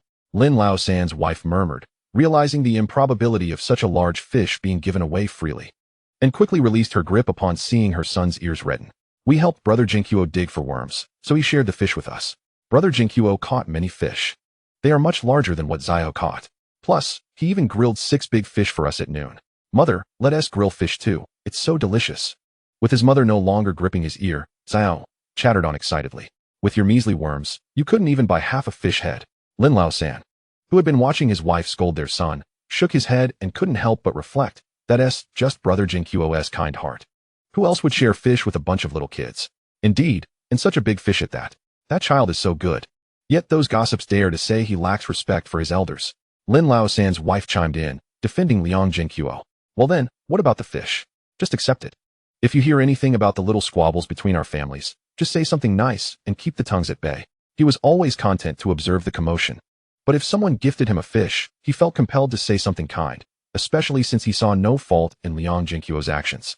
His wife nodded in agreement. The situations of the other neighborhood children were similarly uncomplicated. Rural folk were down to earth, and, regardless of their inner thoughts, they all acknowledged Liang Zhenguo's kindness. "Grandma, I'm going out for a stroll." Having enjoyed a rare breakfast, Liang Zhenguo picked up Xiao and headed outside, while Xiao went to find Xiaohua at second uncle's house. Aside from washing dishes and tending to the fire, there was little left for her to do at home. "Shall I go look for Xilan to play?" The little girl had not seen her friend for 2 days. It was worth noting that she and her cousin's children were of similar ages, but she shared a closer bond with Xilan, perhaps because they had grown up eating the same food. "All right, second brother will take you to find Xilan. Remember to share your candy with her, all right?" Liang Zhenguo thought to himself, "You go find Xilan, and I'll go find her mother." Upon reaching Qinwei's home, he discovered the door slightly ajar, so he pushed it open and stepped inside. However, he found only Xilan squatting in the yard, seemingly digging for something. Upon seeing Xiao, Xilan's face lit up with joy as she called out uncle and pulled Xiao off to play. Noticing the 2 girls playing in the yard, Liang Zhenguo let them be. He approached the open kitchen door and, upon entering, found Qinwei with her back turned, bending over to organize the dishes, her shapely figure presenting quite the distraction. At that moment, Liang Zhenguo found his thoughts wandering. Whether it was Qinwei's captivating charm or the recent transformation of his physique that ignited his passions, he couldn't help but think of inappropriate thoughts whenever he saw her. He reached behind him to retrieve a bag of wild eggs and a 5-pound black fish, softly calling out, "Sister-in-law." "Ah!" The sudden voice startled Qinwei, causing her to jump. "Why do you walk so quietly? You scared me." When she turned to see it was Liang Zhenguo, she couldn't resist giving him a playful glare, her alluring demeanor stirring his excitement once more. "Sister-in-law? You were so engrossed that you can't blame me," Liang Zhenguo teased, placing the eggs and fish on the kitchen table. "Why are you bringing more things again?" Qinwei glanced at the bag and chided him gently. "Just a few wild eggs and a fish. I'll bring you some flour in a few days." Qinwei felt a surge of emotion within her heart. However, she was acutely aware that Liang Zhenguo had his grandparents and younger sister to support. Every time she accepted his gifts, she couldn't shake the feeling of being a burden to him. It was akin to forming a clique, perhaps? Yet, His tone never failed to leave her with no opportunity to decline. The memory of their conversation that night made her cheeks flush slightly. Although Liang Zhenguo couldn't quite grasp why Sister Wei was suddenly blushing, he sensed her unspoken thoughts and naturally took her hand, speaking softly, "Sister Wei, rest assured. I will provide for my family abundantly. You need not feel any psychological burden." Qin Wei was taken aback by his audacious gesture. Yet the way he addressed her as Sister Wei inexplicably made her refrain from resisting. Looking up at his resolute and handsome face, completely devoid of the childishness she once knew, she felt a momentary sense of disorientation and attachment. Noticing her lack of resistance, Liang Zhenguo gazed at her with a childlike innocence, his heart swelling with joy. He boldly wrapped his arms around her and pulled her into his embrace. "Zhenguo," Qin Wei exclaimed, startled, gently pushing him away as her body instinctively twisted. Liang Zhenguo felt a rush of desire at her soft form brushing against him, especially the abundant warmth pressing against his chest, which made him internally exclaim in torment. Despite having encountered numerous women, none had ever ignited such longing within him with mere casual movements. However, in order not to frighten her, he merely held her respectfully. Realizing that Liang Zhenguo made no further advances, Qin Wei exhaled a sigh of relief, her fondness for him growing exponentially. Leaning against him, listening to his heartbeat, she experienced a long-lost sense of security, her little hand transforming into an embrace around his waist. Liang Zhenguo, fully aware that she had lowered her defenses, leaned closer to her ear with a mischievous grin and whispered, "Sister Wei, isn't my embrace warm? Ugh, you're unbearable." The warm breath against her ear nearly caused her to melt. Her cheeks flushed as she playfully swatted his chest. Upon seeing her alluringly rosy face, Liang Zhenguo quickly planted a kiss on her lips, then tightened his hold, whispering tenderly in her ear, "Sister Wei, I have liked you for a long time. Please stay with me from now on. I will take care of you in Xiaolan, all right?" Qin Wei's heart trembled at his sudden kiss. After a long silence and no longer avoiding the issue, she softly replied, "But we must keep it a secret. I know the old lady wouldn't approve. As long as you treat me and Xiaolan sincerely, I will be content." She saw through this clearly, yet she no longer wished to reject Liang Zhenguo's affections. In response, Liang Zhenguo tightened his embrace, his heart swelling with tenderness for her. "It shall be as you wish." Thereafter, he resumed their usual routine of washing dishes together, interspersed with playful banter, creating an atmosphere of natural intimacy, though he refrained from any overly bold actions due to the two little girls in the yard. Only when night fully descended did he take Xiaowei home, a smile lingering on his face all the way back. He had not anticipated such smooth progress that day. Chapter 31, Gunshots in the Mountains. The next day, Liang Zhenguo rose with invigorated spirits, reflecting on the events of the previous night. He couldn't help but smile with satisfaction. Soon, his consciousness busied itself in the farm space. The potatoes he had planted were now ripe. Instead of keeping them for himself, he replanted the harvested seeds. The wild chicks and young rabbits he had previously hatched had also reached maturity. Aside from those meant for breeding, he dispatched the rest to the stillness of the designated area. The seeds purchased in Siju City would also be ready for harvest in about 2 days. This wave of harvest, once replanted, would expand his cultivation area to approximately 20 acres, though he was primarily growing corn, wheat, and rice for the time being. Once he had ample harvests of these 3 grains, he would rotate in other crops. "Is Urge, second brother, going to play with me today?" At the dining table, the little girl looked at Liang Zhenguo with eager anticipation. "Sister, Urge must surely have important matters to attend to. I will take you to play," Xiaoyu replied.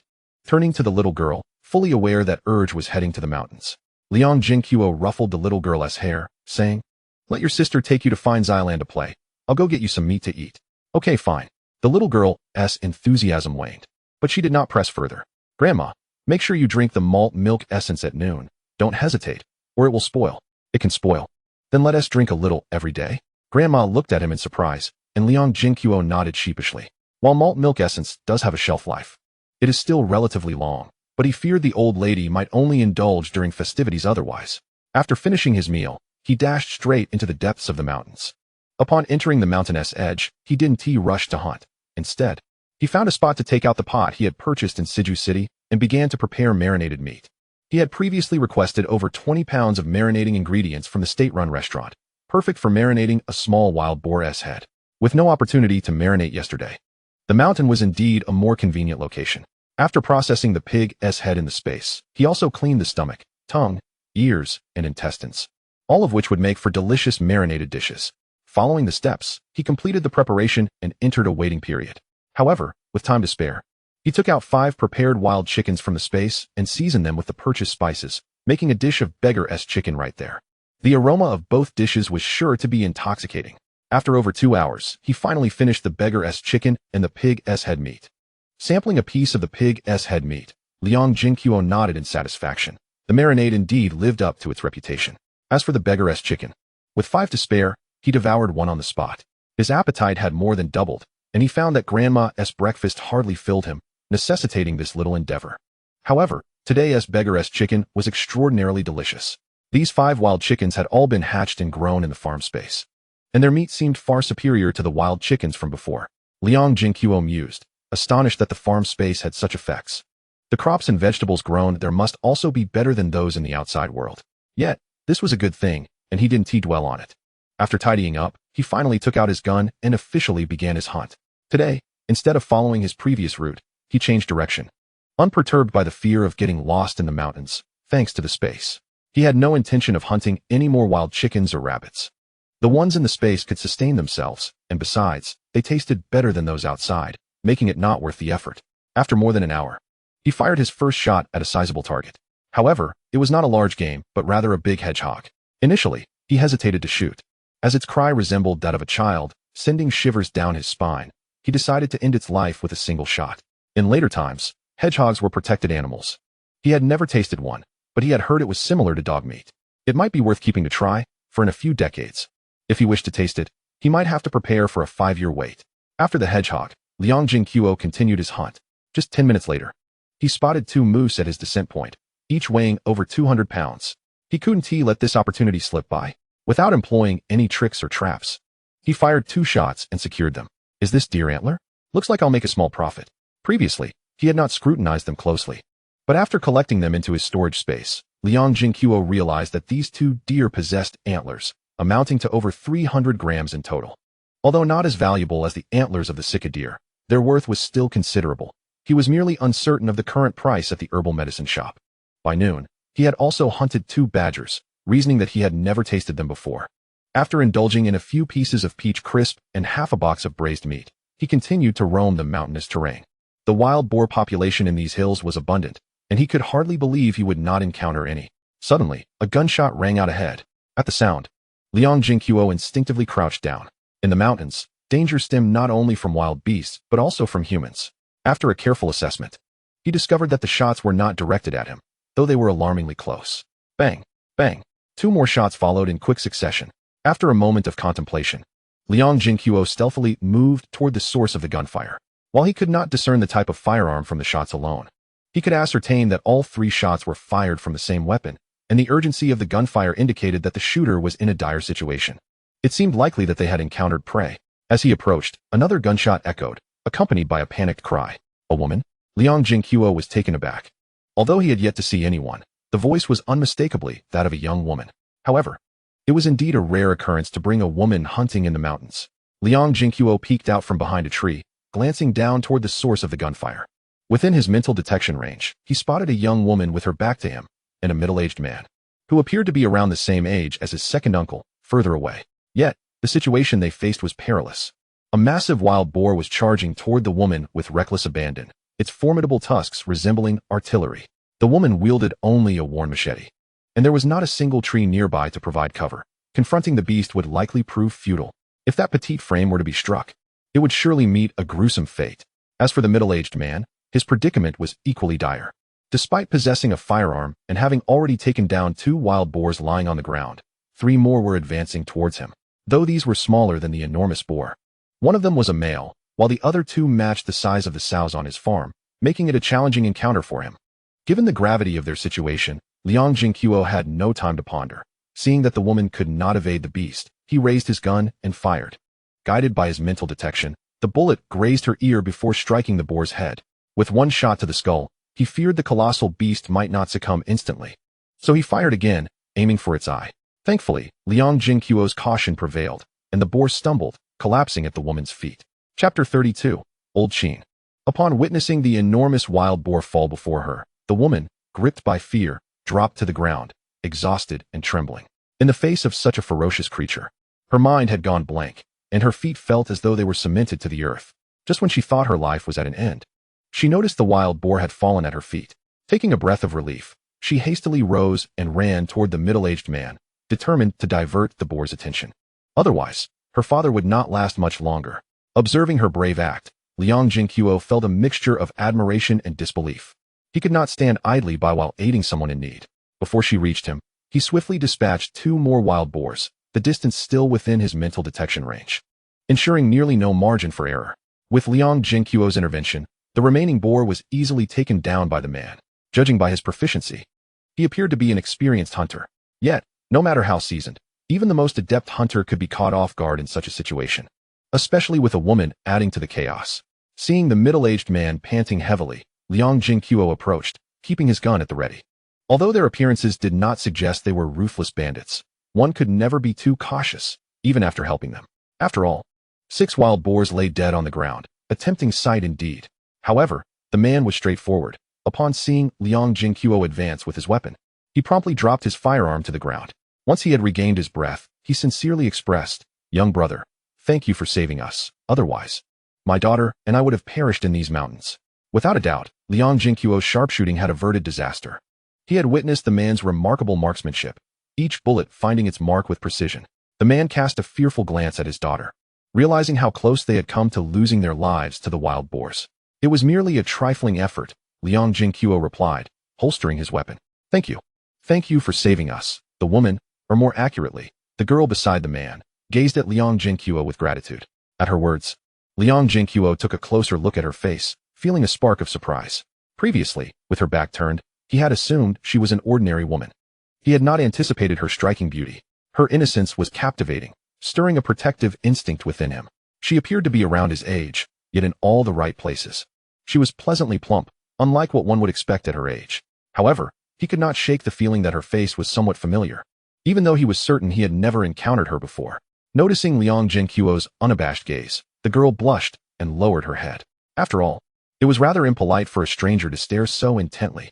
Nevertheless, her savior was quite handsome, and apart from his attire, he bore no resemblance to a rural dweller. Unable to resist, the girl stole another glance, her heart racing. "Ahem, I am Old Qin. May I ask for your name, young brother?" Old Qin cleared his throat. Had anyone else gazed at his daughter in such a manner, he would have swiftly reprimanded them. "Oh, Old Qin, I am Liang Zhenguo," he replied, snapping back to reality. He was not the type to gawk at a girl simply because of her beauty. He was merely pondering when he might have seen her before. "Old Qin, what prompted you to bring your daughter up the mountain?" Liang Zhenguo inquired, surprised by the elder's recklessness. Bringing a woman into the mountains seemed rather imprudent. With a heavy sigh, Old Qin replied, "Having hunted all my life, I did not consider the implications. I regret my oversight." He gently patted his daughter's hand as he shared his tale. It turned out that Old Qin had scouted the area the previous day and discovered a wild boar. With other prey in hand, he had chosen to delay his hunt, planning to return the next day. Aware of his age, he had invited his daughter to assist him, fearing he might struggle to bring down a boar alone. However, upon their return, they were surprised to find not 1 but 6 wild boars. To make matters worse, they had inadvertently drawn the boar's attention, leading to the harrowing scene Liang Zhenguo had witnessed. Old Qin's regret deepened as he spoke. If anything had happened to his daughter, he would have been consumed by guilt. "Father, it's fine now. Let us not dwell on it," the girl reassured him, understanding that the situation was beyond anyone's control. Liang Zhenguo glanced at her. This girl was not only pure and charming, but also remarkably strong and understanding for her age. Having just crossed the threshold of the underworld, he swiftly regained his composure, exhibiting an admirable psychological fortitude. "My young brother," he said, "the scent of blood here is exceedingly potent. We must hasten our departure." Old Qin nodded in agreement and turned to Liang Zhenguo, saying, "You have saved us.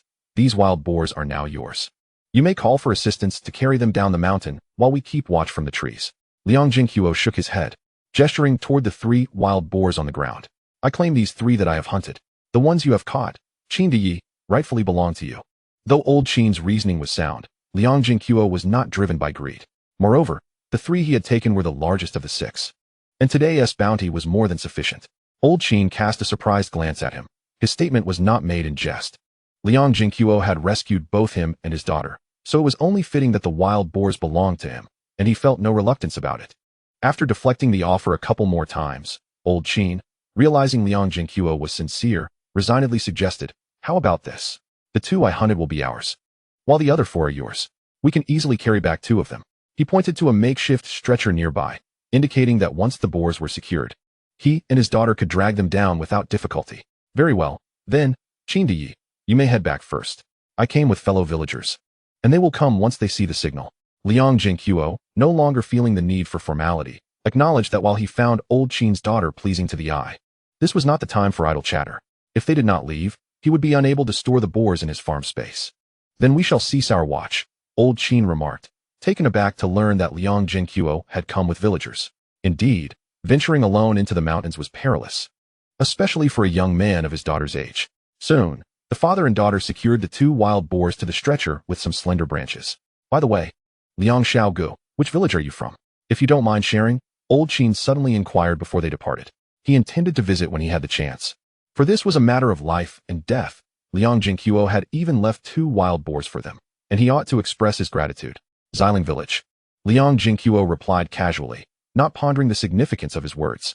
All right then, Liang Zhenguo, we shall descend now. Old Qin nodded, bidding farewell to Liang Zhenguo before he and his daughter departed with the wild boars. No sooner had they made their way down the mountain than old Qin's daughter abruptly halted. Xiaowan, what is the matter? If you're tired, take a moment to rest. There's no rush. Though old Qin had encouraged his daughter to climb the mountain, he was deeply concerned for her well-being. Father, doesn't Xiling village sound familiar? Isn't that where my sister married? Chapter 33, Delivering Wild Boars to the Village. Upon hearing Liang Zhenguo mention Xiling village, Qin had been pondering its familiarity throughout their journey, only now recalling that it was indeed where her sister had wed. Xiling village. The Xiling village brigade of the Ziqiao commune. Isn't that where Xiaoyai married? Old Qin smacked his forehead, momentarily forgetting this detail. Seeing his daughter roll her eyes, he added, You've been so quiet on the way here that I thought you were anxious about today's events. It seems you were simply thinking of Liang Zhenguo. However, you are of age now and ought to consider finding a husband. Indeed, Liang is quite handsome. I noticed you stealing glances at him earlier, and his marksmanship is commendable. Hunting in the mountains should not be too difficult for him. Though one must also ascertain his character. He might already have a wife. Hearing her father's increasingly bold remarks, Qin felt her cheeks flush with embarrassment, and she stomped her foot. Father, I wasn't thinking about him. What nonsense are you spouting? If you keep this up, I won't speak to you, and you can carry those 2 wild boars back on your own. All right. If there's nothing, then there's nothing. After old Qin descended, Liang Zhenguo had already prepared the wild boars for his return home. Upon reaching the outskirts of Xiling village, he deliberated on how much to take back with him. First, he would need to set aside 1 wild boar for his sister-in-law, as it was essential to provide her with a pig's trotters. He also decided to bring out a badger, with the scarcity of meat at home. It would be a treat to sample the flavor of badger meat. He mused that although he felt a bit guilty not taking old Qin's wild boar, it would be excessive to deny the village their fair share. The other game was less significant. The villagers could likely forego the lean rabbits and roe deer. But wild boar was a different matter entirely. It wouldn't do for only his family to indulge in such a bounty. It's not a matter of right or wrong, but rather human nature. Thus, Liang Zhenguo decided to take out the wild boar gifted by old Qin. It was a gift, and he felt no remorse over it. Moreover, he considered most of the villagers of Xiling to be decent individuals. Those like Malin and his father-in-law were few and far between. Following old Qin's example, Liang Zhenguo fashioned a frame using 4 wooden sticks, securing the 2 wild boars and carrying the badger as he made his way down the mountain. Before he had even reached the edge of the village, he encountered several women accompanied by children foraging for wild vegetables. The sight of Liang Zhenguo, burdened with 2 wild boars, left them momentarily stunned. My goodness, 2 large wild boars. Did you hunt these? One of the women, Aunt Hua, who was relatively familiar to him, hurried forward. Ha, Aunt Hua. I just found them. Liang Zhenguo jested. As soon as he spoke, the children gathered around eagerly, clamoring, Brother Zhenguo, where did you find them? Are there more? Aunt Hua shot them a disapproving glance. Go on. You don't understand anything. He's just teasing you. The loudest of the children was her son. As more villagers gathered, their faces betraying their longing for pork, Liang Zhenguo realized how significant the allure of pork was for them.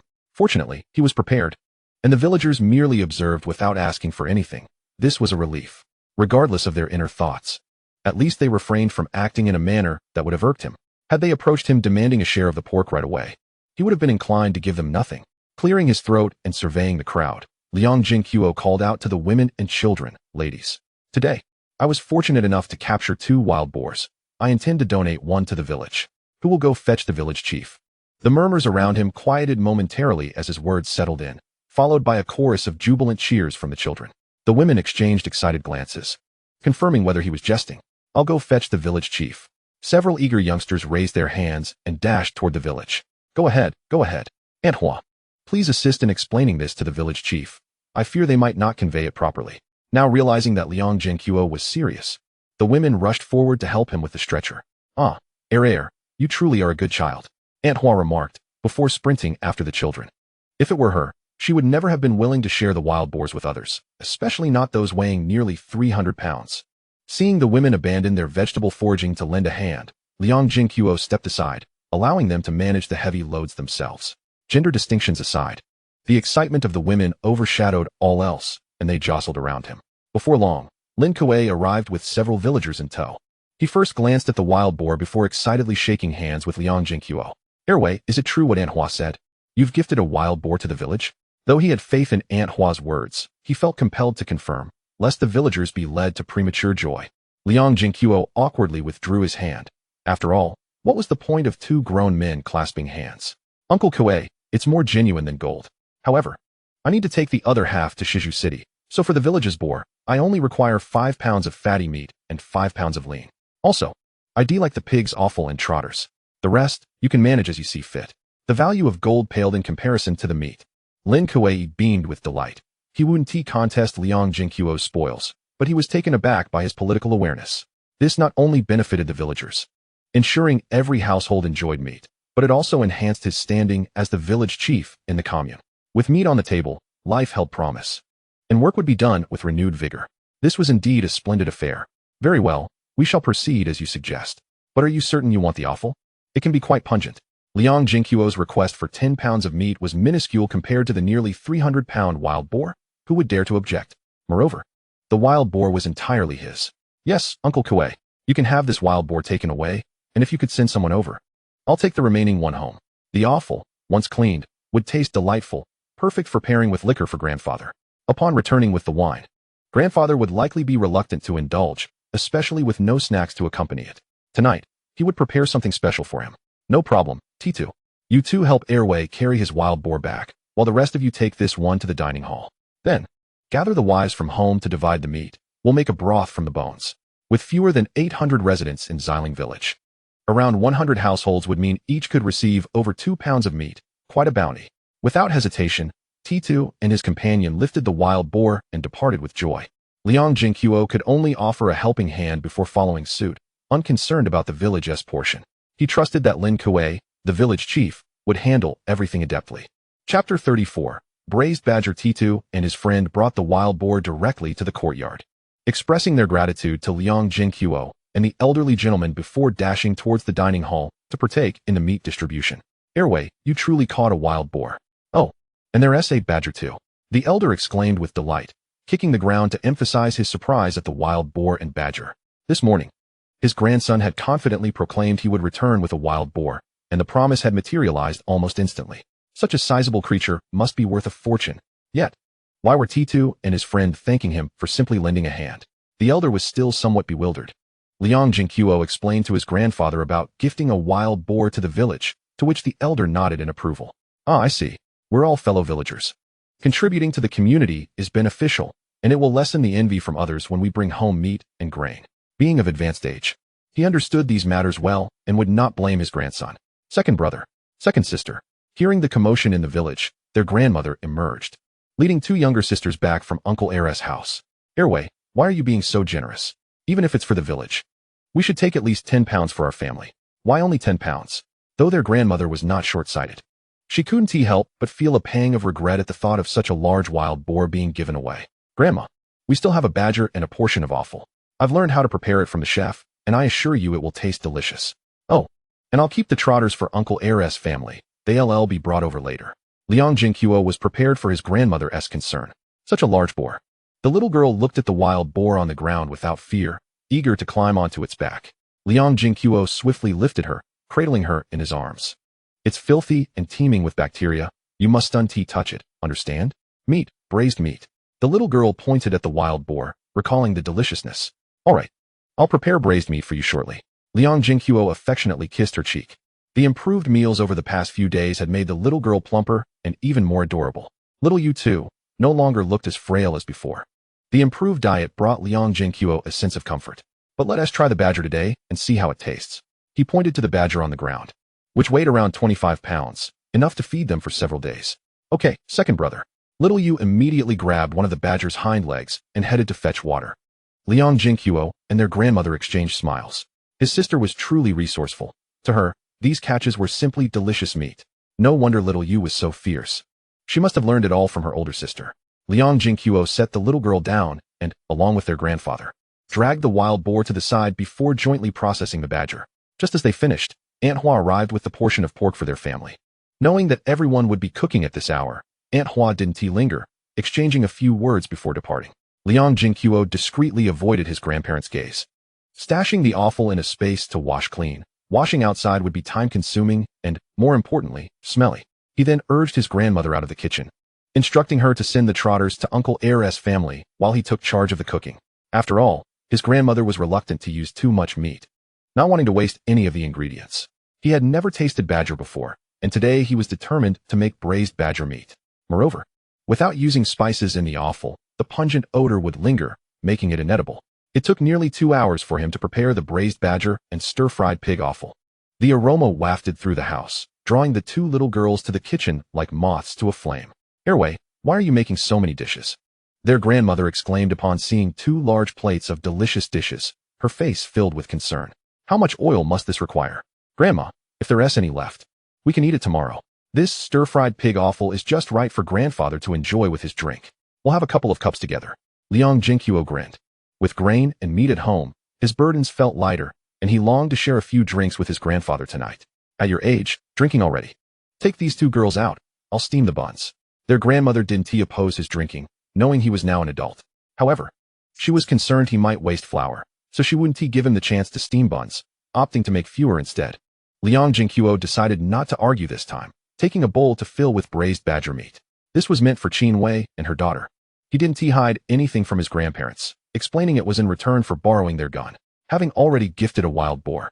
His grandmother wouldn't object to such a small amount of meat. After giving each little girl a piece of pig ear to nibble on, he headed to Qin Wei's home. Upon arrival, he found her cooking.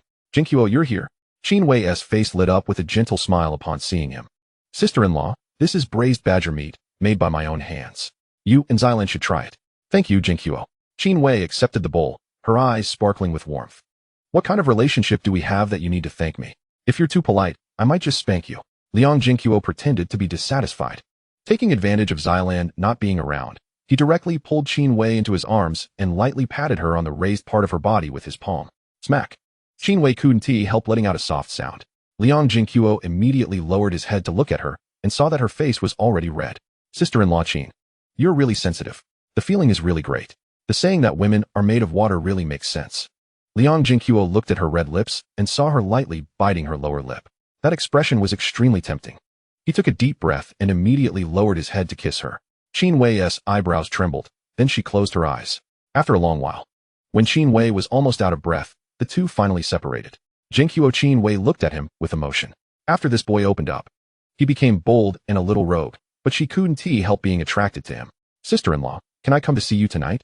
Liang Zhenguo was also stirred up by her, but he knew this was not the time to do that kind of thing. If Xilan suddenly appeared, it would be awkward. Qin Wei leaned on his shoulder with a red face and responded softly. She was not an innocent girl who knew nothing. She understood what Liang Zhenguo meant. But since she had already chosen him, she would not refuse him anymore. You bad boy, let go, I need to cook.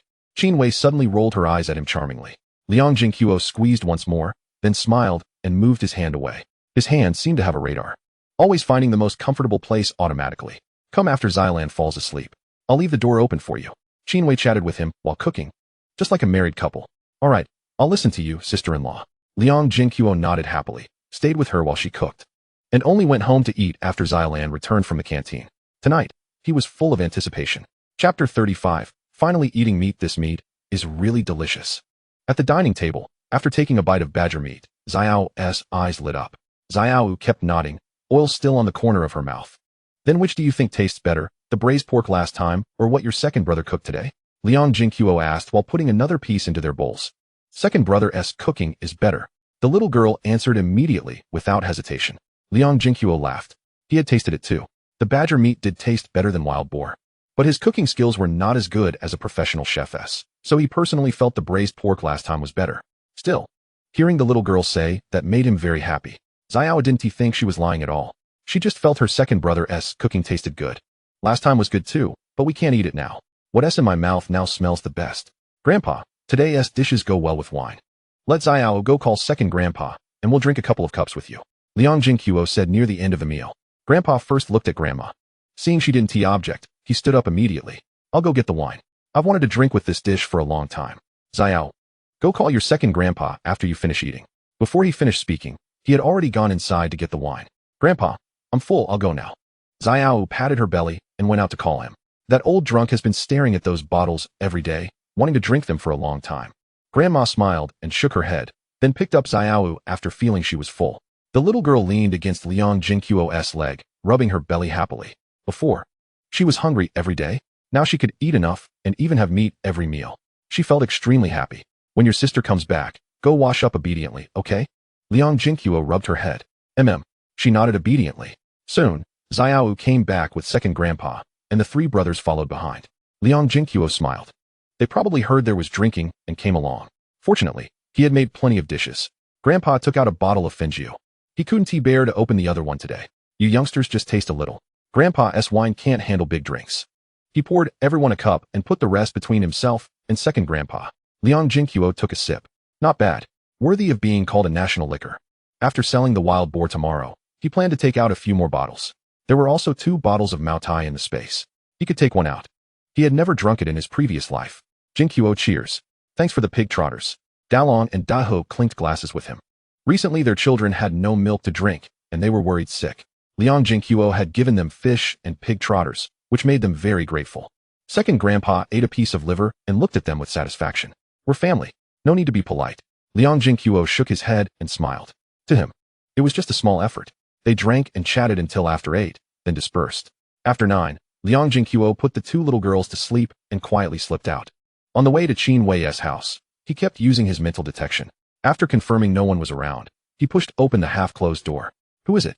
Qin Wei's voice came from inside. Sister-in-law, it's me. After saying that, Liang Zhenguo suddenly felt the thrill of sneaking around was very strong. Qin Wei let out a breath of relief and walked out carefully. Liang Zhenguo hugged her waist. After drinking, his mind became restless. Sister-in-law, is Xilan asleep?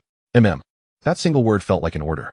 Liang Zhenguo picked her up in his arms and walked inside. Wait, go to the side room. Qin Wei wrapped one arm around his neck and pointed to the next room, her voice shy. No one used that room before. She had specially cleaned it tonight. All right. Liang Zhenguo carried her in impatiently. Soon, faint rustling sounds came from the room. Before long, the 2 were completely undressed. Liang Zhenguo swallowed as he looked at her covering her face. Though the room was lit only by moonlight, under his perception her fair and delicate skin was completely visible. He already knew her figure was graceful, but he hadn't expected it to be so full and attractive. Simply put, it was stunning, like a hungry wolf. Liang Zhenguo played with the weak, white lamb for a while before finally devouring her completely. More than half an hour later, the 2 lay together on the heated bed. Liang Zhenguo, still lingering in the moment, gazed down at Qin Wei, who lay on his chest like a docile kitten, her eyes brimming with tenderness. He gently caressed her delicate face and murmured, Sister Wei, I shall cherish you for a lifetime. I believe in you, Zhenguo, Qin Wei replied. Her forehead glistening with fine beads of perspiration, her crimson lips slightly parted as she gazed up at the man before her, her heart brimming with love, filling the void within her. The 2 of them nestled together in the room, sharing whispers that soon turned into Qin Wei's gasps and soft, suppressed moans. As dawn broke, Liang Zhenguo awoke in his room, stretching lazily. Although he and Qin Wei had reveled until midnight, he felt invigorated. After all, he had savored a feast. Moreover, this robust body of his was exceptionally resilient. Had it not been for a certain someone's inability to endure, coupled with his own concern for her, they might have continued their passionate encounter until dawn. Liang Zhenguo was utterly smitten with Qin Wei. He was satisfied with her in every aspect, and she was utterly compliant with his desires. How could he not cherish her tenderly? Ergua, it's time to brush your teeth. At that moment, a little girl dashed into the room, holding a toothbrush and calling out in a sweet voice. She had been up for a while. Having been cautioned by her grandmother not to disturb Ergua's sleep, she had been checking in every few minutes to see if he was awake, eagerly waiting to brush her teeth together. All right, let us go brush our teeth and wash our faces. Liang Zhenguo chuckled as he lifted the little girl and headed out. Airway, I borrowed a cart from the village chief. Otherwise, you wouldn't be able to transport this over 200 gene wild boar to Siju City. During breakfast, Grandpa gestured towards the cart beside the wild boar. He had gone to Lin Kuei's house early in the morning to borrow it, lamenting the absence of ox carts heading to Siju City. Otherwise, his grandson's task of selling the wild boar would have been much easier. That will certainly make things more convenient. Although Liang Zhenguo could store the wild boar in his spatial realm once he left the village, having a cart would still be more presentable. Perhaps you should invite Xiao Hu to accompany you. Transporting such a large wild boar to Siju City would be quite taxing, and having another person along would provide safety. Grandma expressed her concern. Although they were near Siju City, she had heard tales of desperate criminals. There's no need, Grandma. It's quite safe during the day, and I'm strong enough now. This wild boar poses no problem for me. Liang Zhenguo quickly declined. If Liang Zhenguo accompanied him, he would be left to clumsily pull the cart alone, which would be exhausting. Moreover, having Liang Zhenguo around would bring many inconveniences, as the existence of his spatial realm must remain a secret. All right, just take it easy and don't overexert yourself. Be mindful of your health. Of course, Grandma. Ergua, you must return quickly. I will, little one. I'll bring back some white rabbit creamy candy for you and your sister. Chapter 36. A man with a cart, though one urged him to take it slow while the other hurried him. Liang Zhenguo handled their requests with utmost seriousness. After all, the elderly woman was the matriarch, and the little girl was her precious darling. Otherwise, one would scold him, and the other would genuinely cry. As he stepped out with the cart, he passed by Qin Wei's home and spotted her leaving with Xiao Lan, ready to work. Observing the radiant glow on Qin Wei's youthful face, Liang Zhenguo couldn't help but smirk. Indeed, women thrive with the support of men. Qin Wei noticed him too, her cheeks flushing a soft pink. She glanced around shyly before pretending to greet him casually. Good morning, Zhenguo. Are you off to sell the wild boar now? Amused, Liang Zhenguo raised an eyebrow. Yes, sister, good morning. Did you sleep well last night? Seeing his playful demeanor, Qin Wei felt a rush of indignation and shot him an exasperated glare, her face glowing red. Good morning, uncle. Xiao Lan chimed in, her adorable demeanor charming everyone around. Good morning, Xiao Lan. Liang Zhenguo chuckled, ruffling her hair and giving her a few pieces of candy. Thank you, uncle. Such a delightful and polite child was hard not to like, especially since he had playfully teased her mother the previous day. Sister, why don't you take Xiao Lan to Grandma's? The two girls get along splendidly, and it would be a good companionship. Plus, with Dahu and DeLong as kids around, there will be plenty of supervision. Liang Zhenguo suggested, aware that Qin Wei usually took care of Xiao Lan. After all, with her working, there would be no one at home. Though she was busy working and watching over the child, this arrangement would ease her burden. Besides, children need playmates. And given their relationship, it would be perfectly fine for Grandma and his cousin to keep an eye on them. And there was an additional incentive. Whenever Grandma offered treats to Xiao Yu and Xiao Yu, she would surely not forget this little one, especially with plenty of peach crisps at home. Qin Wei looked at Liang Zhenguo with gentle eyes, her perceptive mind recognizing his concern for her. Though she had previously enjoyed a good rapport with the elderly woman, she had hesitated to impose on others when Xiao Yu wasn't at Grandma's home. Glancing down at Xiao Lan's eager expression, she smiled and nodded. All right then, I'll let Grandma know. Okay, I want to see you off. Grandma will be delighted to have Xiao Lan accompany Xiao Yu. It will ease her mind. With villagers heading out to work, Liang Zhenguo decided against returning to escort Qin Wei. As he passed her, he lightly touched her small hand and whispered, wait for me. I'll bring you something when I return, my dear wife.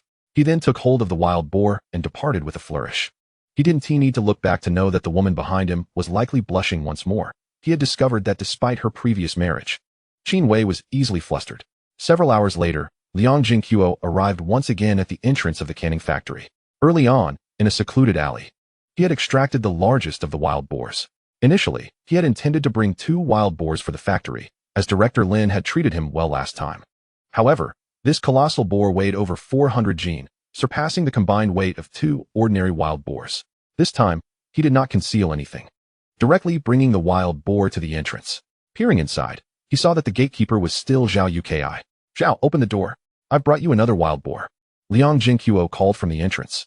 Zhao Yuki turned at the sound, recognizing the young man who had delivered a wild boar previously. His eyes widened in surprise and delight as he beheld the massive creature on the cart. Wow, this wild boar is enormous. Comrade Liang, you're truly impressive. Come in. Come in. Liuze, keep an eye on the door. I'll lend a hand. Zhao Yuki quickly opened the door and, together with Liang Zhenguo, pushed the wild boar towards the back of the canteen. Haha, Zhenguo, I didn't expect you to surprise us again so soon. Director Lin, having received the news, approached with a hearty laugh. This young comrade is quite the capable one. Our factory has been struggling to procure meat. Yet you've managed to deliver another wild boar weighing over 400 jin in just a few days. Good morning, Director Lin. Liang Zhenguo greeted with a smile. The term director brought a broad smile to Lin's face. Come, Zhenguo, let us chat in the office. They'll notify us once the weights are confirmed. The two men enjoyed tea and conversation in Director Lin's office, and shortly thereafter, a list was delivered. 423 jin. Good heavens. Such a hefty wild boar is a rarity. Director Lin exclaimed, glancing at the list in astonishment. Indeed, it is quite rare to find such a large boar in the mountains. I was fortunate to encounter a solitary one in a prime location. Otherwise, I would not have dared to hunt it. Liang Zhenguo was talking nonsense, yet the essence of his words rang true. Typically, ordinary individuals would hesitate to confront a wild boar pack armed with cannons. A prime example is old Qin, who, had he not fortuitously been present, along with his daughter, would have faced dire consequences. If not death, then certainly injury. Did you hunt this? Liang Zhenguo nodded, feeling no need to conceal the truth. If one craved recognition, they ought to speak boldly. Otherwise, who would recognize one's worth? Director Lin cast a surprised glance at Liang Zhenguo, initially assuming he was merely acting as an intermediary for the village hunters or friends, only to realize that he himself was quite the skilled hunter. This revelation deepened Lin's admiration for him. Let us settle on the price of 8 yuan per jin. Zhenguo, shall we proceed as we did last time? Once the order was placed, Director Lin shifted the conversation to business matters. Indeed. However, this time the quantity of white flour is limited. I can only allocate 20 jin. But I shall provide you with a bicycle ticket. Director Lin spoke somewhat apologetically. Had it been 10 days or a fortnight, he could have easily granted 30 jin to Liang Zhenguo, but he hadn't anticipated that merely a few days later, Liang would capture yet another wild boar. It was quite difficult to provide such an amount without causing some inconvenience. 20 jin is more than enough for me, Director Lin. Your generosity is greatly appreciated. Liang Zhenguo assured him, wanting to spare Lin any discomfort. Besides, in just a few days, he would not be lacking in provisions. Even now, he had sufficient supplies. As the pumpkins in his space had ripened, totaling 68, which he had harvested that very morning. However, these were merely side dishes. Consuming too many could upset one's stomach, and he was concerned about the yellowing of his complexion. While a slightly sallow hue was not particularly alarming, many were starving for vegetables. He could not abide gastrointestinal issues, especially since his household consisted of the elderly and children, where health was paramount. Thus, the amount of white flour offered was inconsequential, especially considering he had also received the coveted bicycle ticket. Your words are truly delightful. I shall arrange that for you now. Please, have a seat, Director Lin said with a smile, gesturing toward Liang Zhenguo. Shortly thereafter, Director Lin returned with 20 jin of white flour and a selection of tickets, mostly for tobacco, alcohol, oil, grain, and various seasonings, with the most significant being the bicycle ticket. Having purchased a bicycle would save him considerable time on the road in the future. Ultimately, after deducting the costs of the flour and tickets, he was left with a tidy sum of 720 yuan. Coupled with his previous savings, his total soared to 1,350 yuan. After the transaction concluded, he collected his receipt and graciously accepted 2 jars of canned fruit gifted by Director Lin before departing the canning factory. His pantry had already been raided by the 2 girls, leaving only 1 jar, so he welcomed the additional cans. He had no choice. He was in need of them. Upon returning home, he replenished 1 jar and gifted the other to Sister Qin. After all, she was family. After leaving the canning factory, Liang Zhenguo hastened to the state-run department store, where bicycles were sold. After much deliberation, he purchased a Phoenix brand bicycle for 180 yuan. In this era, bicycles of such quality were a rarity. He contemplated buying several sets of clothing for himself. While his grandmother would surely craft him new garments from the fabric he had previously purchased, he still wished to prepare a few outfits in his space for future employment opportunities. He could not always wear patched-up clothes. As he emerged with his bicycle, he instantly became the most eye-catching figure on the street. Normally unfazed by public opinion, he found himself smiling unexpectedly. He had driven cars and trucks before, but nothing compared to the prestige of riding a bicycle at this moment. In the 60s, owning a bicycle was a significant status symbol, especially when it was brand new. From this day forth, he, too, was a man of means. Mounting his bicycle, Liang Zhenguo made his way to the supply and marketing cooperative, purchasing all he could with the tickets obtained from the canning factory. For mere paper held no value unless exchanged for goods. He then veered into an alley, stowing the numerous bags from his rear seat into his space. before securing the wild boar in a bag and fastening it to the back of his bicycle. After riding a short distance, he inquired of an elderly woman for directions, confirming the location of the Dongqing police station. Given his acquaintance with the station chief, he decided to sell the wild boar there, thus supporting state efforts. Moreover, he intended to register his bicycle and obtain a steel stamp. This would ensure the legality of his vehicle. Upon further reflection, he retrieved the rifle he had stored in his space and placed it in the bag with the wild boar. Since he was heading to the police station, he might as well register the firearm legally. If he encountered no familiar faces at the station, he would be foolish to present himself armed. Should he be detained, he would have no recourse. Surely, selling the wild boar would grant him some favor? Pedaling swiftly, Liang Zhenguo soon entered the Dongqing district, and while scanning his surroundings, he was startled by a cacophony not far off. Activating his mental perception, he discerned a tense standoff unfolding at a police operation. It was evident they were at an impasse. Drop your weapon. Do not harm the child. Surrounding police officers were attempting to contain a middle-aged man who, while otherwise unremarkable in appearance, now bore a menacing expression, brandishing a handgun against a child's temple, revealing his ruthless disposition. Let me go, or I swear I'll kill him. The man growled, his eyes ablaze with malice. The officers exchanged glances. Releasing him was out of the question. This man was no ordinary criminal.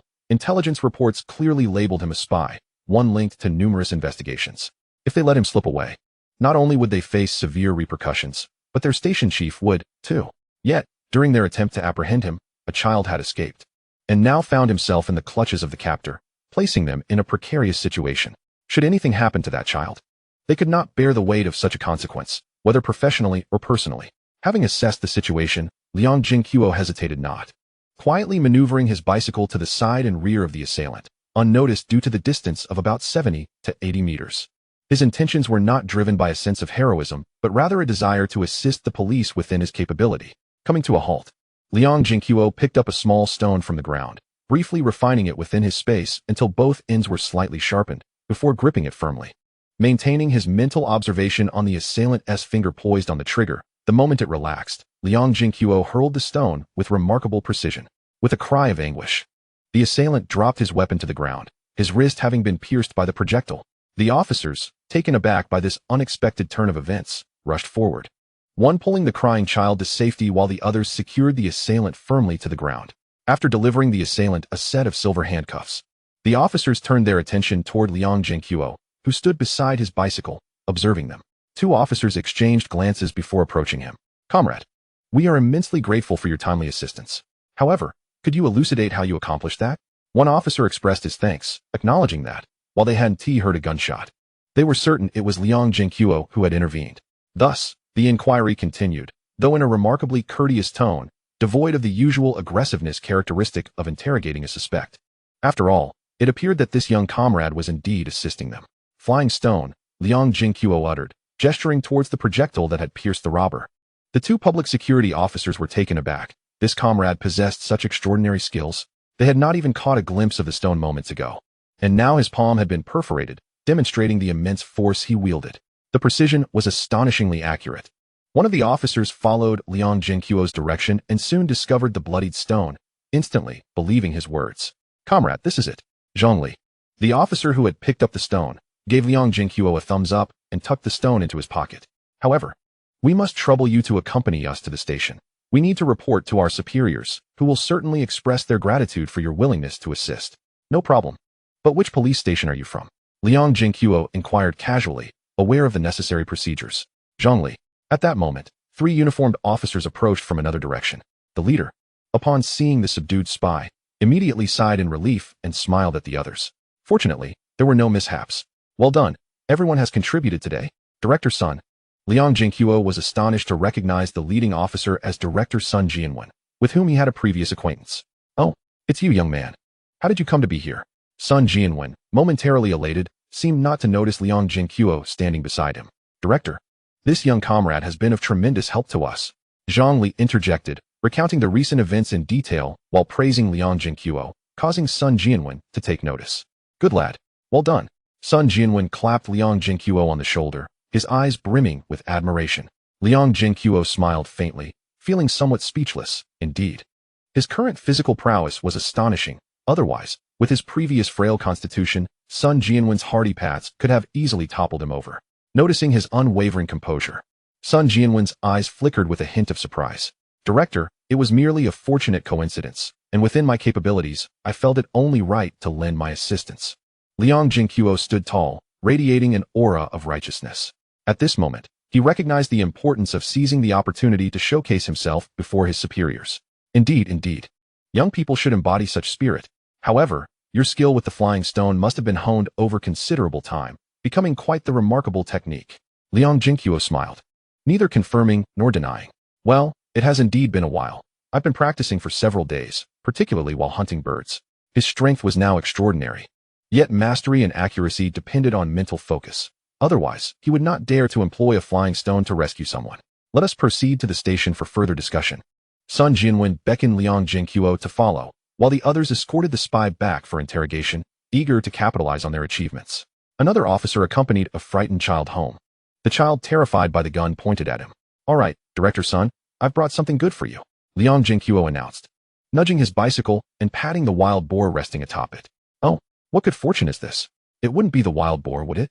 Sun Jianwen circled to the other side of the bicycle, casually inquiring, and before receiving an answer, he reached out to feel it.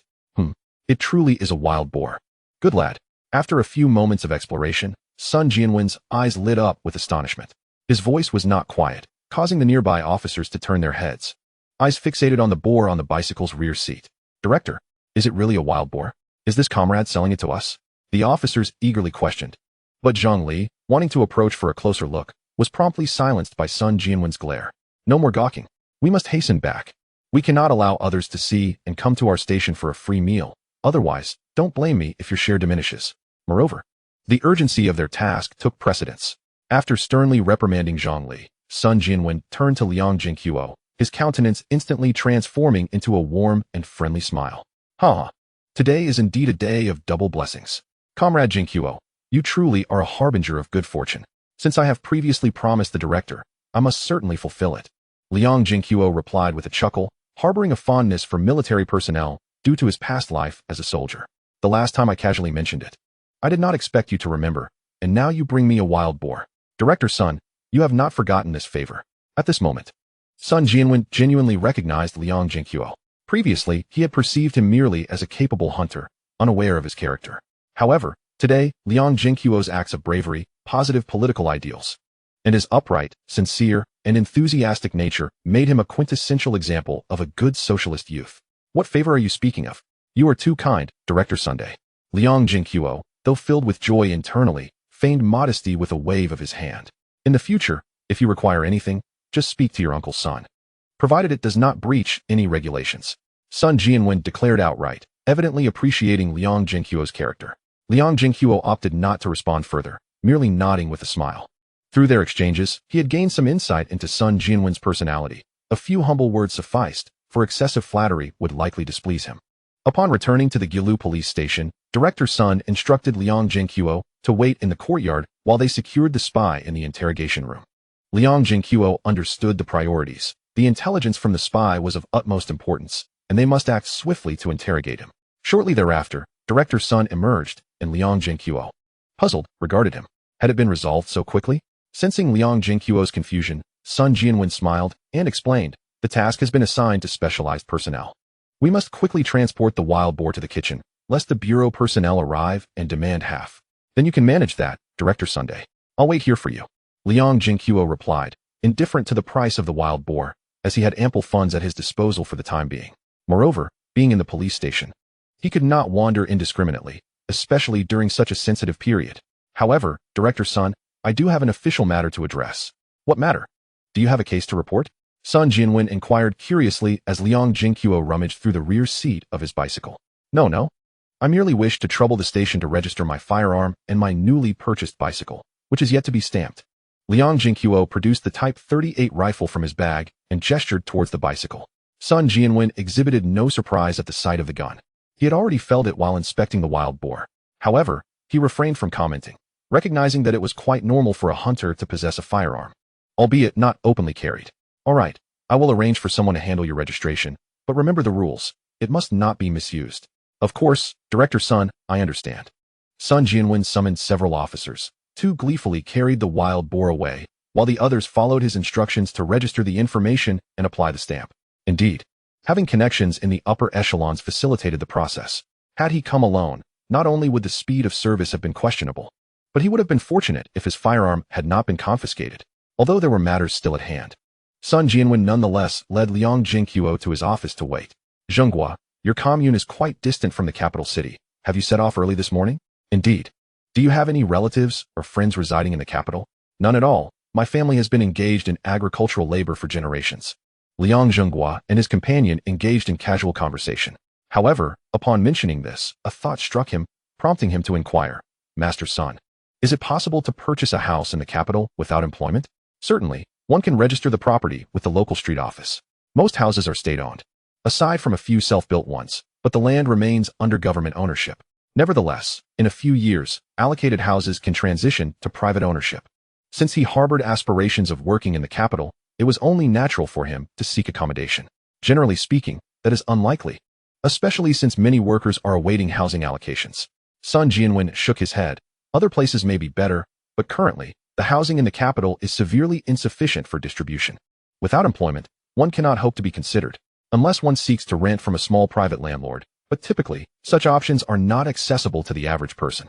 However, with your capabilities, it is still feasible for you to secure a job in the capital. At that point, I could certainly put in a good word for you at the street office, which would expedite your housing allocation. Finding work today is not as simple as it seems. Without a job quota, no one stands a chance. Given the current scarcity of resources, particularly meat, if Liang Zhenguo has access to wild boars, obtaining a job quota is still achievable. For instance, if he wishes to become a procurement officer at a canning factory, given his abilities, Director Lin would be more than willing to assist him in acquiring a job quota. This was precisely why Sun Jianwen believed he could find work, a notion Liang Zhenguo understood well, although he was not particularly inclined towards procurement. If he were employed, he would still have to queue for housing arrangements by the unit and the street office. However, with the connections of someone like Sun Jianwen, receiving priority for accommodation would not be difficult. Let us hold off for now. I am still uncertain about the kind of work I want to pursue, so I won't trouble you just yet, Liang Zhenguo replied candidly. You young man, how can you be so choosy about work? Only he would dare to say such a thing. Had he offered a job quota to others in Xiling village, they would likely fight tooth and nail for the opportunity.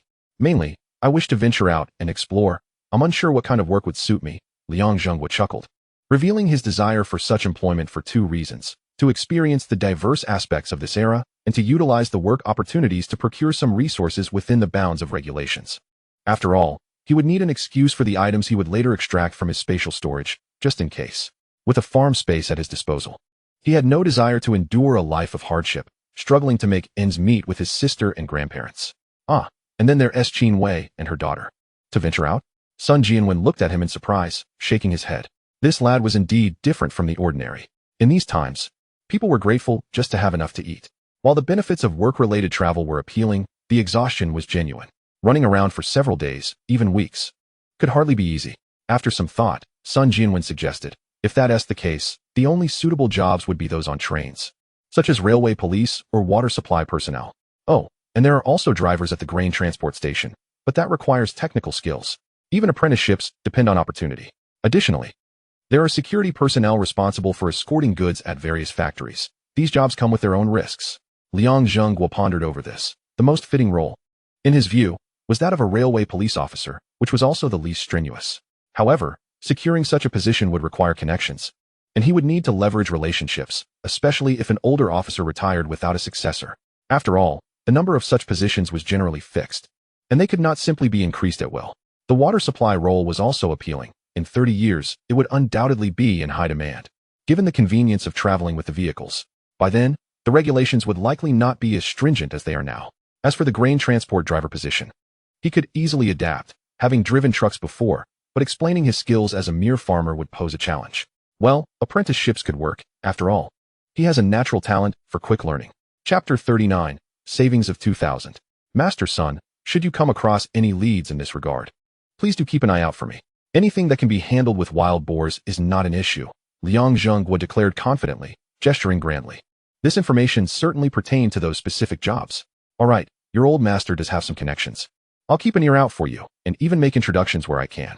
As for the rest, it will be up to you, Sun Jianwen chuckled, noticing Liang Zhenguo's confident demeanor, as if he could procure as many wild boars as he desired. However, You must consider that your old master has a large family, and our office is filled with young men. If you want wild boars, remember we need to inform our precinct, right? That said, the price will undoubtedly be less favorable than at the state-run restaurants, so I can only offer you 1 yuan and 20 cents per jean. Indeed, state-run factories and restaurants were far wealthier. The price differential was significant, a full 80 cents less than what the state-run restaurant offered. Yet Liang Zhenguo was not concerned about this minor detail. He was not limited to selling only to the precinct, and they could hardly consume all of it at once. Thus, he nodded in agreement. That's acceptable, and the price should be fair. After all, the comrades in the police force and the military are public servants who work for the state. If I weren't worried about violating your regulations, I wouldn't even charge you. Haha, excellent. I knew I hadn't misjudged you, but money is still necessary. Sun Jianwen, a veteran who had seen it all, recognized the sincerity in Liang Zhenguo's words. Such honesty was indeed rare. Few would willingly part with the fruits of their labor from hunting wild boars. The two continued their lively discussion. During this time, the registered firearms were returned, and the steel stamp for the bicycle was also completed, along with over 300 yuan. Aware that Sun Jianwen had matters to attend to, Liang Zhenguo took his leave from the precinct once the timing felt appropriate. However, before he departed, Sun Jianwen requested the location of his village, promising to notify him as soon as any job information surfaced. Mounting his bicycle, Liang Zhenguo strolled around the streets before returning to the state-run restaurant he had visited previously. Amidst Aunt Lu's warm smile, he produced another small wild boar and the remaining roe deer. Since he was there, he had to buy some braised meat to take home, along with some seasoning. Concerned about the restaurant's meat supply, he felt compelled to bring some of his own, and even if they had meat, the quantities would be limited, making it impossible for him to purchase 5 or 10 jean. As he exited the restaurant, his pockets felt heavier, having accumulated several hundred yuan. His total savings now reached 2,000. Along with that, he carried 30 jean worth of seasoning for braised meat, 4 boxes of braised meat, and 20 large steamed buns. After calculating, he realized he still had over 10 jean of pickled pig head meat from his previous foraging, along with 4 beggar-esque chickens and more than half a box of braised meat left over. This simply wouldn't he do. The more he stored, the more it piled up. He had to take out more today. Biting into a bun, Liang Zhenguo mounted his bicycle and departed from the capital. Dining alone was too dull, so he had ordered a plate of peanuts at the restaurant to pass the time while waiting. Moreover, after visiting several places today, most of his time had been consumed by travel. Despite having a bicycle, it was certain to be dark by the time he returned. However, he had planned his return accordingly. If it didn't get dark, it would be difficult to carry all the items home. Upon reaching the village entrance, Liang Zhenguo stowed his bicycle in the spatial storage, as taking it out now would be too ostentatious. When the cart was brought out, it was piled high with all the items he intended to take. After taking a slight detour and missing the villagers, he hurried home, feeling an uncanny sensation akin to that of a thief. Today, however, Little Fish did not fuss. Upon seeing him return, she gleefully rushed over with Little Jade. Grandmother's eyes widened in astonishment at the sight of the cart brimming with goods, especially the pumpkins, each one considerably larger than before. These pumpkins were, of course, grown in the farm space, each weighing over 20 pounds. He had brought back 15 of them, which was not excessive. But for grandmother, this was undoubtedly a tremendous surprise. In addition to these, there were also 20 pounds of white flour, some potatoes he had reserved for planting, and he had brought out 10 pounds of them as well.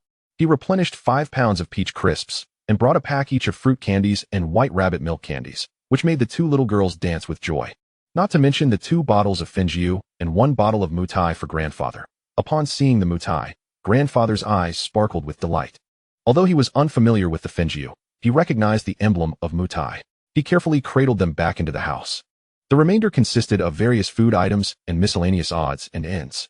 You 2 girls must not let anyone know what we have at home, understand? Liang Zhenguo gently admonished his 2 younger sisters to avoid inciting envy. Understood, second brother. I won't say a word to anyone. Little Jade nodded earnestly, aware of the reason behind it. As for Little Fish, she simply knew to follow her sister's example. That's all you need to know. Just don't go spreading it around, grandmother chimed in with a smile. Today, her little grandson had brought back so much. It would sustain the family for quite some time. It had been ages since they had such an abundance of provisions. Once the rations were divided among the family, there would be no need to worry about supporting the old couple any longer. Life would no longer be so tight. Grandmother, you can decide what to do with the things at home. You can even share some pumpkins with Uncle Da. Oh, and here is 100 yuan. Please keep it. Liang Zhenguo produced 10 large bills and handed them to grandmother, intending to leave some money for emergencies. You take it. We don't spend money at home. Grandmother waved her hand to refuse. Grandmother, please accept it. Consider it a fund for my future bride, he insisted. Upon hearing this, grandmother perked up and immediately accepted the money. Indeed, it's about time for you to marry, but whom shall we find to introduce to you? Wang Pu is well informed. Watching grandmother enter into this train of thought, Liang Zhenguo couldn't help but cover his forehead in exasperation. Had he known, he wouldn't have used that excuse, as he was now certain that dinner would entail grandmother's endless chatter. That evening, the family naturally enjoyed the buns Liang Zhenguo had brought back. But the 2 boxes of braised pork were set aside by grandmother. However, Liang Zhenguo also brought out 2 pounds of marinated pig's head meat. The 2 little girls were utterly enchanted by it. Grandmother gazed at the pig's head meat, secretly relieved that she had received 100 yuan. Otherwise, with her grandson eating like this, he might never find a wife. It was high time to arrange a match for him. Watching her grandson serve meat to his 2 sisters, grandmother suddenly exclaimed, "Oh, I almost forgot. Second boy, Juanzi sent a telegram. The postman delivered it to the village today, and I just happened to collect it when I saw it. Here, take a look at the letter." Upon hearing this name, Liang Zhenguo paused, memories of her flooding his mind. As for the 2 younger sisters, they merely tilted their heads to glance at the envelope grandmother held before returning to their meal. Having no recollection of the name, only Liang Zhenguo knew that this was their elder sister, Liang Wan. However, she had married when little Jade was just over 2 years old. Naturally, the younger girls did not remember their eldest sister's name. Moreover, it should be noted that her husband was from a neighboring village, and they had known each other for quite some time before he enlisted. Upon his return to the city, he sought a matchmaker to marry her. It was a lovely match, and the 2 shared a deep bond. Later, her husband was assigned to Qingdao, and naturally, she followed him there. Separated by distance, they could only send telegrams back and forth. In Liang Zhenguo's memory, it seemed she had returned when their mother passed away. However, she did not come back for their elder brother's funeral, nor did they receive any letters afterward. At that time, the original Liang Zhenguo had been puzzled. Their sibling relationship had always been strong, and he could not fathom her not returning upon hearing of their brother's death, nor could he believe she wouldn't send a single letter. Chapter 40. The letter from eldest sister. Liang Zhenguo took the letter. The envelope was intact. Grandmother could read some characters, but not all. So she had specifically waited for him to return to read it together. Upon opening the envelope, he found not only a letter, but also 50 yuan inside. Liang Zhenguo handed the money to grandmother and began to read the letter.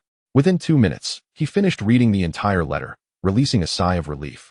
Although his brow furrowed slightly, the content of the letter was brief, merely reporting their well-being and informing them that she had just given birth to a son.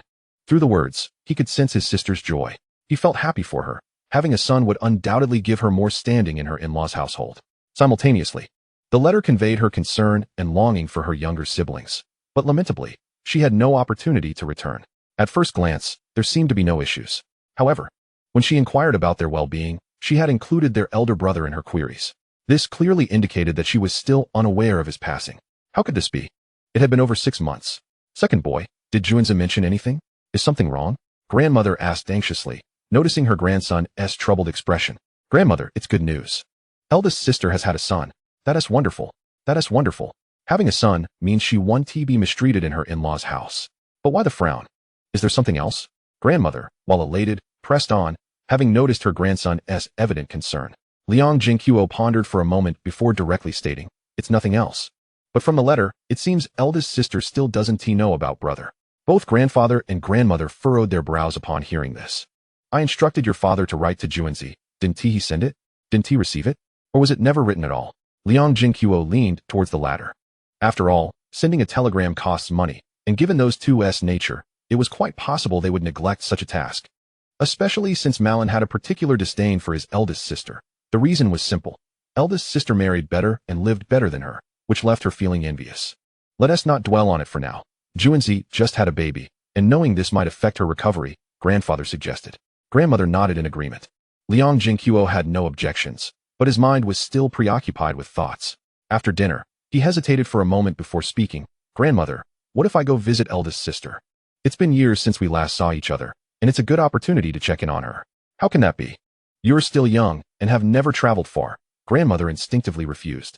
Liang Zhenguo found it amusing. Just moments ago, she had been eager to find him a wife. And now she was saying he was too young. Grandmother, I'm already 18. Besides, I've been to the city. There are trains that go directly to Qingdao from the station. It's just that the travel time is a bit long. Indeed, the green trains were slow. In his previous life, it took less than 4 hours to travel from the city to Qingdao. But now, the green trains required at least a day or more. Liang Zhenguo wanted to go to Kindao mainly to see how eldest sister was faring and to bring her some supplies. Although eldest sister and her husband only had each other and now 2 children, the letter indicated they were managing well enough. However, he knew that her husband would be taking care of his elderly parents, and their situation could only be so good. Moreover, eldest sister was frugal, and this time she had even sent 50 yuan back home. Do not underestimate this 50. It may very well be the savings that the elder sister has accumulated over the years. Although, from the perspective of the elder brother-in-law, the elder sister might exhibit some traits of a younger sibling's favoritism, he undoubtedly regards her as an exceptional individual. Therefore, this time he intends to bring her some items, ensuring that she holds her head high, and that the elder brother-in-law's family does not harbor any grievances against her. After all, such matters, if they accumulate, could ultimately affect their family dynamics, and he wishes for his elder sister to be free from worries about them, allowing her to simply enjoy her life. Additionally, there is no need to send money to their father, as it will only end up in Malin's pocket. Coincidentally, their grandmother has received a letter, or else his siblings would be left with nothing. Moreover, since the elder sister has recently given birth, it is fortuitous that he managed to procure a milk powder ticket from Director Lin today, allowing him to purchase a tin of milk powder. Initially intending to give it to the family of the second uncle, he has now decided to bring it to his elder sister instead. This gift is indeed substantial. Furthermore, the location where the elder sister resides is conveniently close to the sea, and he aspires to acquire some seafood to enrich the variety of species in his space, or perhaps to enhance his culinary repertoire. The train station is bustling with all manner of characters. You won't have any issues, will you? Their grandmother scrutinized her grandson, recognizing his earnest desire to go, and thus relaxed her stance somewhat, feeling reassured by the direct train service. I am quite capable now, and I possess considerable strength. No one will be able to outdo me. Liang Zhenguo rolled up his sleeves, clenched his fists, and struck a pose indicative of his prowess. The grandmother shook her head and chuckled. Very well, but please exercise caution in all matters. Do not act recklessly. Liang Zhenguo nodded repeatedly in agreement. He had initially anticipated a great deal of effort to persuade the old lady, but to his surprise, she acquiesced with just a few words. With the grandmother's approval, the grandfather posed no obstacle. They discussed the timing and confirmed their departure for the day after tomorrow. Delays would only result in colder weather, making travel more inconvenient. So it is better to set off early. Little Yuer, having had her fill, sat on Liang Zhenguo's lap, although she did not grasp the specifics of the adults' conversation. She understood the general idea. Her second brother was going to the elder sister's home. Although she could not recall who the elder sister was or where her home was located, she still tilted her little face and said, I want to go too. Wherever the second brother goes, I shall follow. Where are you going? Liang Zhenguo jostled her with his legs. To the elder sister's house. The little girl replied earnestly. Do you even know who the elder sister is to go to her house? Liang Zhenguo teased her. She had only met the elder sister once when she was just a year old, so it was remarkable that she could remember it all. It's the elder sister. The little girl scratched her head, then clung to Liang Zhenguo's neck, shaking it. If the second brother goes, I will go too. I know the second brother. I will go with you. Very well, another girl is clamoring to join. Go and tell grandmother. If she agrees, I will take you. Grandmother, we want to go too. Little Yuer immediately climbed down from Liang Zhenguo's lap, and, along with little Yu, clung to the old lady's legs, shaking them incessantly. You cannot go, stay at home. Upon hearing this, little Yu's face fell, while little Yuer pouted her lips, her large eyes welling with tears, silently pleading with her grandfather, clearly indicating that if he did not relent, she would cry. All right, let them go. Otherwise, with the second child absent these days, she will cry incessantly, giving you a headache. The grandfather could not withstand little Yuer's determined demeanor and quickly softened. Little Yuer then looked toward the grandmother. You little one are quite clever, knowing to seek help from your grandfather. The old lady chuckled, tapping little Yuer's forehead. Very well, it is good to visit your elder sister, otherwise, you will grow even more estranged. But you must listen to your second brother and not run off to play recklessly. Understood. Grandmother is so kind. Little Yu looked at her younger sister with admiration and echoed, yes, grandmother is truly wonderful. Little Yuer wiped away her tears, revealing a radiant smile, imitating flattery. Liang Zhenguo chuckled at the ease with which little Yuer could manage her emotions. Second brother, I am going to the elder sister as well. Grandmother has agreed. All right. Everyone can go. Chapter 41, The Scheming Sister-in-Law Qin. As the clock struck 9, Liang Zhenguo pried little Yuer's hands apart and stealthily slipped out the door. Living without a personal room is indeed inconvenient. He must find connections at work to secure a couple of additional rooms. Upon arriving at Qinwei's home, Liang Zhenguo released 10 pumpkins, then retrieved the 4 buns and 2 boxes of braised pork he had specially set aside. followed by a can of canned peaches. Ensuring no one was around, he called out softly. Before long, Qin Wei emerged, wrapped in a coat, and shyly greeted him. I was just about to doze off. Coming quickly. She had been awaiting his arrival since he mentioned coming that morning. Otherwise, she would have already been asleep. Sister-in-law, let us set these things down first. Liang Zhenguo boldly kissed her and gestured towards the food containers and the pumpkins on the floor. Zhenguo, why so many pumpkins? Qin's sister-in-law exclaimed, suddenly realizing the pumpkins as she opened the door. Let us move them inside first. We can chat later. Right. The two were now quite intimate. And Qin Wei no longer rejected him as she had before. Being overly polite would only displease him. After several trips, they finally moved all 10 pumpkins inside. Liang Zhenguo placed the other items in her kitchen cabinet and then picked her up, carrying her towards the bedroom. Hey, why the rush? Qin Wei playfully tapped his chest. Liang Zhenguo merely smiled, unfazed, and after a passionate exchange, he reclined on the Kong, striking a match to light a cigarette and inhaling deeply, his hand affectionately caressing his sister-in-law's rosy cheeks. Qin Wei turned a blind eye to Liang Zhenguo smoking. In those days, a teenager smoking might not even draw a reprimand at home, merely a comment about wasting money. Moreover, this troublesome fellow was already an adult, leaning quietly against his chest. Qin Wei was somewhat entranced by his scent. Before they had acknowledged their relationship, she remained uncertain about her feelings for Liang Zhenguo. However, she now realized that he had already nestled himself in her heart. Even when her ex-husband was still alive, the feelings she had for Liang Zhenguo were completely different. He was meticulous yet bold, considerate yet domineering, and his affection for her was unreserved, leading her to continually fall deeper, unable to extricate herself. And in that regard, he was extraordinarily competent. As for her ex-husband, her feelings were quite subdued. They could only be described as polite acquaintances, merely cohabiting. Liang Zhenguo's hand moved down her face, and he found the allure of her weapon, a sight that captivated him. By the way, sister-in-law, I registered that gun in my name. It will be more convenient this way. I originally intended to gift it to you, as I was concerned when you were on the outskirts of the back mountain. However, I feared you would feel embarrassed to accept it, hence I said it was a loan. Qin Wei shrugged it off, expressing indifference. She had no use for it. And given their close relationship, it mattered not whose name the gun was under. In response, Liang Zhenguo pressed a kiss on her red lips, refraining from mentioning gratitude. Also, those 2 boxes in the cabinet are braised pork I bought in Beijing. Remember to eat them tomorrow, along with a few buns. I also left some peach crisps for you to enjoy during lunch when you return home. Is there any at home? Qin Wei inquired softly, shifting her body. There is.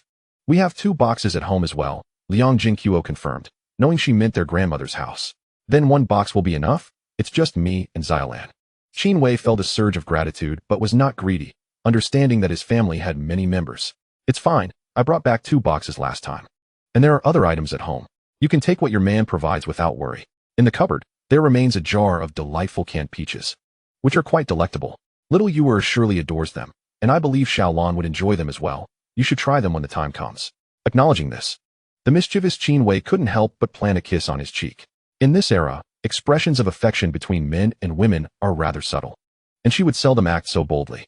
In the past, she might have felt insecure, yet Liang Zhenguo's unwavering kindness after their intimacy has only deepened her affection for him. She has unequivocally fallen for this young man, willingly following him, even in the absence of formal recognition. Liang Zhenguo relished Qin Wei's initiative and, retrieving a round tin box from the scattered garments nearby, lit an oil lamp with ease. Sister-in-law, this is a little something I brought for you. See if you like it. What is this? Qin Wei remained reclined, embracing him as she accepted the tin box, her curiosity piqued by its unfamiliarity. This is called snowflower cream. It's for skincare. You can apply it regularly. I've heard it works wonders, and city girls adore it. He was unaware of the specific effects, but having spotted the item, he thought it a fitting gift for Qin Wei. Upon learning it was a skincare product, especially one favored by urban women, Qin Wei's delight was unmistakable. The fact that it was a present from Liang Zhenguo only heightened her joy. I like this, Zhenguo. Thank you. The affectionate term little scamp made Liang Zhenguo's heart flutter, confirming his belief that women, irrespective of the era, are charmed by such tokens. Even though she herself was extraordinarily beautiful, her appreciation was evident. As long as you like it, dear wife. Do you want a little wife too? Qin Wei teased, nestling in his embrace. Ha, how could that be? Sister-in-law, you are both stunning and considerate. No one else could capture my interest. Alas, I am but a village girl. What if you encounter young and beautiful women in the city and forget about me? Liang Zhenguo found himself at a loss for words. Did she not realize her own enchanting allure? Although he frequently busied himself in the city, He had yet to encounter anyone who could rival Qin Wei's beauty. However, he understood that women often fall prey to sudden bouts of sentimentality, plagued by worries of inadequacy. Thus, he held her tighter, reassuringly stating, "I have promised you that you shall always be my woman, and that will never change. Moreover, even if I venture to the city, I will take you with me. I could never bear to part with you. Even if my grandmother introduces me to potential brides, they must first address you as sister." Hearing Liang Zhenguo's heartfelt vow, Qin Wei's fleeting worries dissipated, replaced by profound joy. As for his final jest, she merely rolled her eyes playfully, fully aware of his intentions. Nevertheless, the mention of being called sister reminded her of her younger sister, who would soon be seeking a suitor. Should she introduce him? However, the thought of revealing her own relationship with him made her feel flustered, as if it might be unfair to her sister. Yet, given Liang Zhenguo's capabilities, good nature, and striking looks, her sister would owe her gratitude for such a match. Indeed, this seemed like a kind gesture toward her sister. Furthermore, she recalled how her sister had always followed her closely during childhood, vowing that they would never part ways. Liang Zhenguo, noticing Qin Wei's reaction to his last comment, understood her thoughts were racing. Unbeknownst to him, she was contemplating her sister's future while he believed she was simply teasing him. As for her being with this little scamp, years prior, there had been talk of concubines, and she had, after all, shielded her sister from some burdens. Otherwise, her sister's delicate frame might not have withstood it. Convincing herself, Qin Wei's spirits lifted, and they continued to whisper sweet nothings. Liang Zhenguo informed her of his upcoming trip to Qingdao, and though Qin Wei felt reluctant, she merely cautioned him to stay safe. This time, Liang Zhenguo did not linger. He held Qin Wei close and fell asleep until 4 o'clock before departing. Chapter 42. Beggar's Chicken. The next day, Liang Zhenguo spent the morning obtaining an introduction letter to Qingdao from the village chief, after which he remained at home, caring for the children. He refrained from sending a telegram to his elder sister about his trip, as he was set to depart the following day. Sending a telegram to the city today would likely result in it not reaching her until after he arrived in Qingdao. So he chose to visit her directly, well aware of her residence in the military dependents' quarters. By noon, he strolled to the back mountain. Although he did not venture deep into the woods, his purpose was to prepare a few beggar's chickens and gather some bamboo to construct a small bamboo box for his luggage. Finding a suitable spot, he no longer needed to catch wild chickens. He could simply retrieve them from his space, as the quality of the wild chicken meat there far surpassed that of the mountain. After spending a quarter of an hour preparing, he used the waiting time to select appropriate bamboo, polished it using his space, and secured it with iron wire and leftover fabric from home, quickly crafting a lightweight yet sturdy bamboo box. The box lacked a zipper, as he opted for a clasp, finding the task straightforward with the assistance of his space.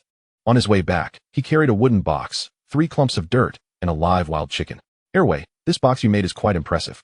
It's lightweight and convenient." His grandfather, accustomed to Liang Zhenguo returning from the mountains with various finds, tied the wild chicken beneath a tree in the yard. He then squatted down, inspecting the box with keen interest. Liang Zhenguo nearly forgot that his grandfather was skilled in woodworking, as most of the wooden stools and chairs in their home were crafted by him. "Grandfather, I saw some portable boxes in the city and thought they were quite handy. So I observed a bit and found it wasn't too difficult to make." Knowing his grandfather was intrigued, he explained step by step how he created it. Although he had utilized his space, he aimed for convenience and speed. Even handmade, it was achievable. His grandfather had a knack for handiwork, with just a few pointers. He grasped how to make one and mentioned he would try making a few himself when he had the time.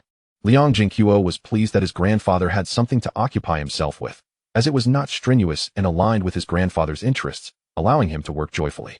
Besides, Liang Zhenguo no longer needed to worry about his grandfather's livelihood. He could simply enjoy his golden years, lavishing affection on his great-grandchildren. "Airway, what's in the dirt?" While they were engrossed in their conversation, a small hand tugged at Liang Zhenguo's clothing. He turned to find his 2 younger sisters squatting behind him, tapping the clumps of dirt that encased the beggar's chicken. Whenever he returned with something, the 2 would gather around, especially little Yuer, whose curiosity was boundless.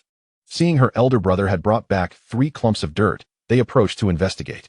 Little Yu, tapping on the dirt, exclaimed to her sister that there was something inside. "There are delicious treats in here. Are you hungry now?" Liang Zhenguo recalled that their grandmother had not been cooking much lately, typically leaving a bun or some steamed bread for lunch, and though they had plenty to eat at home now, he still inquired. "I'm not hungry. Grandma gave me a peach crisp and a bowl of sweet soup," Little Yu replied. Liang Zhenguo recognized that the sweet soup she mentioned referred to water mixed with malt powder. "I want to try some." The other little girl pointed at the clumps of dirt. "Airway said it's delicious. All right, let us take one to second uncle's place, and we can enjoy it together when we return with Grandma." He had intended for his family to taste it, hence the trip to the back mountain. Jiyu taught Zhao to break open the clay block, revealing a delightful treat within, before allowing her to take it to Uncle Air's house. Otherwise, Uncle Air might mistakenly think he was being trifled with. "All right, second brother," Xiao exclaimed, clutching the clay block as she dashed towards Uncle Air's home. Although she wasn't hungry, the prospect of delicious food tantalized her senses. By the time she returned with the elderly lady, Liang Zhenguo had already placed the beggar's chicken onto a ceramic platter. "Oh, how fragrant!" exclaimed Grandma, noticing the enticing aroma. "This young lad barely touched the braised pork yesterday, and now he's concocting yet another dish." Although Grandma's tone revealed a hint of exasperation, she took solace in her grandson's culinary prowess. Little Fish, who had climbed onto a chair, waved eagerly at the two. "Grandma. Sister, come quickly. The beggar's chicken that second brother made is simply divine." The sight of the aromatic dish made the little girl salivate. Yet she refrained from indulging until everyone was present. Amused by the greedy little girl, Grandma approached and playfully tapped her forehead. "Your second brother truly dotes on you. He prepared a wild chicken just for you to enjoy." Subsequently, the five gathered around the wild chicken, tearing into it with their hands. Grandpa and Grandma both expressed their approval of the flavor, while the two girls showered praises upon second brother's cooking, perhaps hoping to curry favor for another delightful meal in the future. Though the wild chicken was modest in size, everyone relished it heartily. And within a quarter of an hour, only 2 chicken legs remained, initially reserved for the two girls. However, both decided to save them for last, as Zhao put it. The best must be enjoyed at the end.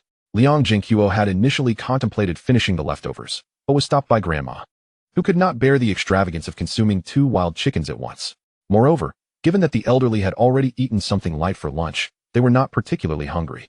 So he acquiesced. Xiao took the chicken legs to share with Xiaohua at Uncle Air's house, while Liang Zhenguo carried Little Fish, who also held a chicken leg, to Qinwei's home. Upon exiting, he discreetly produced another beggar's chicken from behind, as he had yet to satisfy his own hunger. "Second brother, are you eating that? Is it from home?" Little Fish inquired, taking a bite of her chicken leg before offering it to him. Then she noticed that second brother had another beggar's chicken in hand, recalling that Grandma had taken one into the kitchen earlier. When had he acquired it? "You can enjoy this one. It's specifically saved for Sister Qin. The one at home remains untouched." Liang Zhenguo affectionately kissed the little girl. Though she was quite the little foodie, she understood the importance of sharing. The little girl was easily convinced, and upon realizing it was not from home, she focused solely on her chicken leg. Upon reaching Qinwei's house, they found her and Xiaolan already present, as Qinwei had returned home after the morning shift. Xiao, now more affectionate towards Uncle Zhenguo than before, rushed to embrace his leg, aware that all the meat in their home came from him, along with sweets. Qinwei smiled, watching her daughter express affection for her man, knowing it was a result of her subtle teachings. "Come on, let's head to the kitchen. Uncle has brought you something delicious." Liang Zhenguo handed the beggar's chicken to Sister Qin, winking at her, before ruffling Xiaolan's little head. Aware that Qinwei would soon have to return to work, he joined the mother and daughter in feasting on the beggar's chicken. During the meal, Little Fish was also fed by Qinwei. But Liang Zhenguo eventually refrained from allowing her to eat more, concerned she might overindulge. Once Qinwei returned to her duties, he entered his time of looking after the children. Chapter 43, Journey to Qingdao. The leisurely day swiftly passed. The next day marked their departure for Qingdao. As Liang Zhenguo prepared to leave the house with his 2 eager sisters, he regretted not having ridden his bicycle home the previous day. Why? Because with the 2 girls accompanying him, he couldn't retrieve the bicycle from his space. Thus, they would have to walk all the way to Siju City. It would be manageable for him alone, but considering the young age of his sisters, how long would it take to traverse over 20 kilometers? However, seeing the excitement on their faces, he knew that suggesting they stay home would likely result in tears from both. "Well then, we'll just take our time. Grandma, you don't need to see us off. I remember everything you said." Grandma stood at the door, filled with worry as she offered her numerous reminders. Noticing that she and Grandpa intended to accompany them to the village entrance, Liang Zhenguo quickly intervened, taking a bamboo box in one hand and holding Little Fish's hand with the other, while Xiao followed closely beside. His box contained only clothes for himself and his 2 sisters. He brought nothing else, not even the steamed buns that Grandma had prepared for them. Now that he had money and tickets, he could easily purchase some buns in Siju City, convenient and delicious. As for the gifts for his eldest sister, they were safely stored in his space, and with the harvest season approaching, he would soon have plenty of provisions from the fertile black soil. "Airway, where are you taking your 2 sisters?" Before they even left the village, a few uncles and aunties curiously inquired, especially noting Liang Zhenguo carrying a box and leading his sisters, a clear indication of a journey. Auntie, we're going to visit my eldest sister, Liang Zhenguo casually replied. What? Are you all planning to stay away?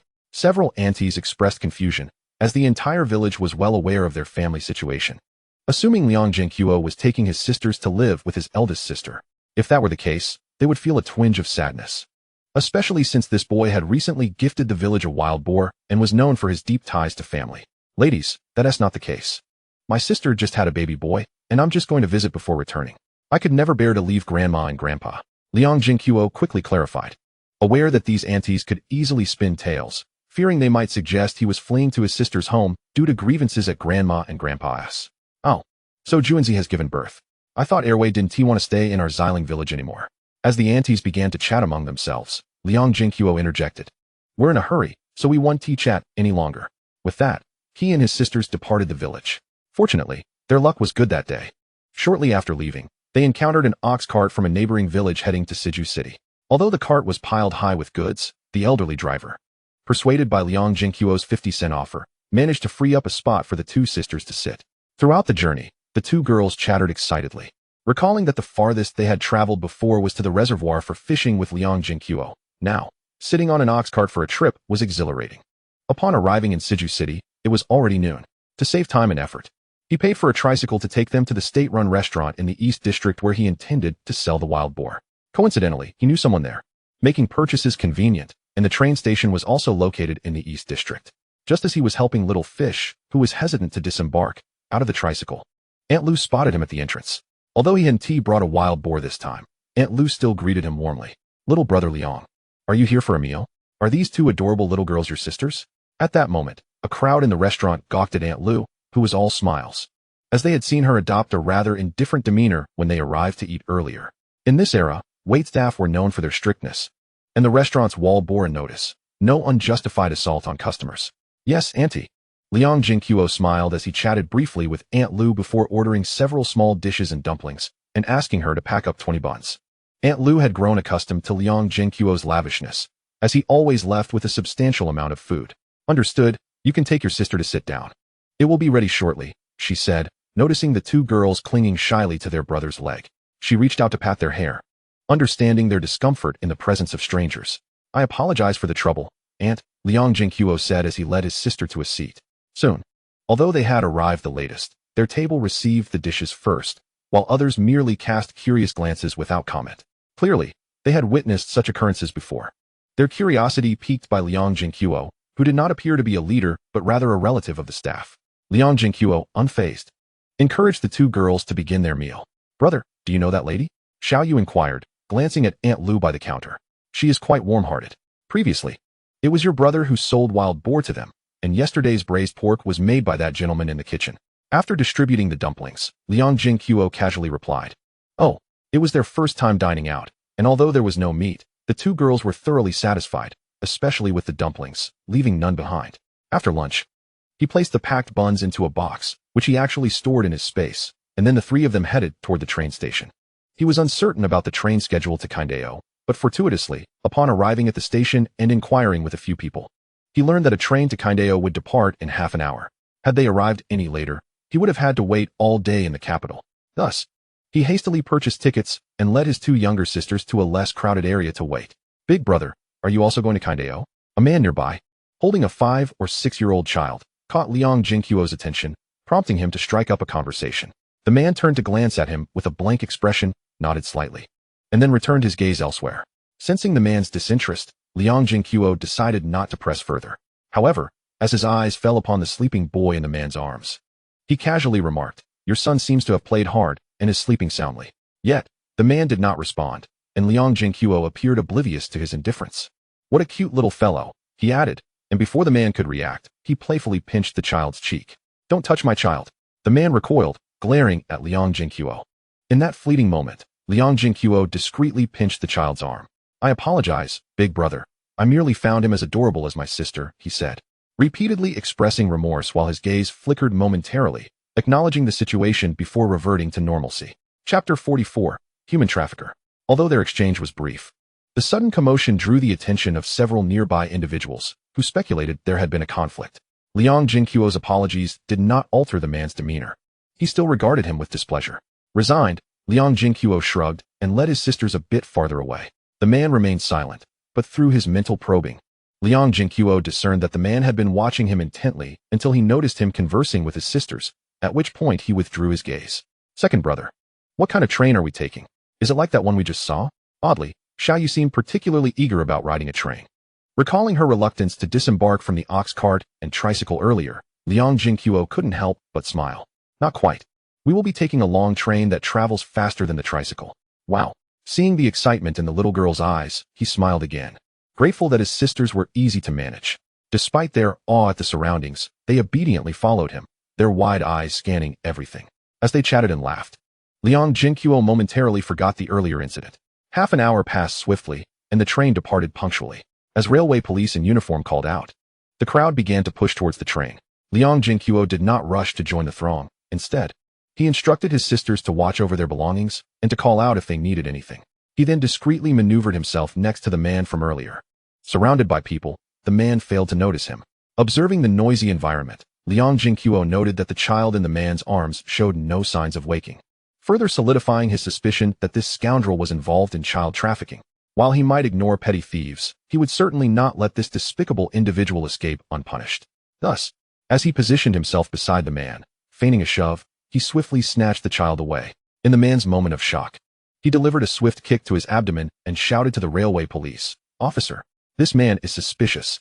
At the instant Liang Zhenguo took action, the railway police were already on their way, as disturbances during their watch would surely invite reprimand from their superiors.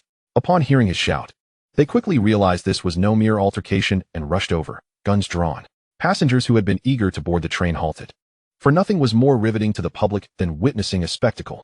What is happening? The officer did not take Liang Zhenguo's word at face value. He first glanced at the man, who was writhing on the ground, clutching his abdomen, before turning to Liang Zhenguo with a serious expression. "I suspect he is trafficking children," Liang Zhenguo asserted, and the officer's brows furrowed as he scrutinized the situation. The man, now disregarding his moans, shouted, "That is my child. Don't speak nonsense. Officer, he hit me and stole my child. Arrest him." "Ah, so you're a thief and a liar. This child doesn't resemble you in the slightest. So how could he be yours?" Liang Zhenguo's sarcastic remarks elicited laughter from the onlookers. "Furthermore, you appear as though you've just crawled out from under a bridge. Yet your son is dressed in clean, high-quality clothing from a state-run department store. Does that seem reasonable to you? Finally, which family would drug their child before bringing them onto a train?" Seeing Liang Zhenguo's well-founded arguments, the officer began to believe him. Approaching the child, he conducted a cursory examination and confirmed that the child was not merely sleeping but had indeed been drugged, corroborating Liang Zhenguo's account. At that moment, the man panicked. He knew this would not withstand scrutiny. A flash of malice crossed his eyes as he attempted to flee, but Liang Zhenguo and the officer had been vigilant, and as soon as he made a move, they both kicked him down once more, leading to his immediate apprehension. Previously, he had merely been a suspect, but the moment he attempted to escape, it became clear he was indeed guilty. "Officer, I leave this man to you. I need to get my sisters on the train," Liang Zhenguo stated, handing the child over to the officer before rushing back to his sisters. They had witnessed the commotion, with Xiaoyu anxiously clutching her sister. Only when he approached did they finally exhale in relief. "Big brother, is he a bad man?" With him at her side, Xiaoyu regained her courage, pointing at the detained man. "Yes, he is a wicked human trafficker who intended to take that child away, separating him from his family forever. Thus, in the future, you must not easily trust strangers. Do you understand?"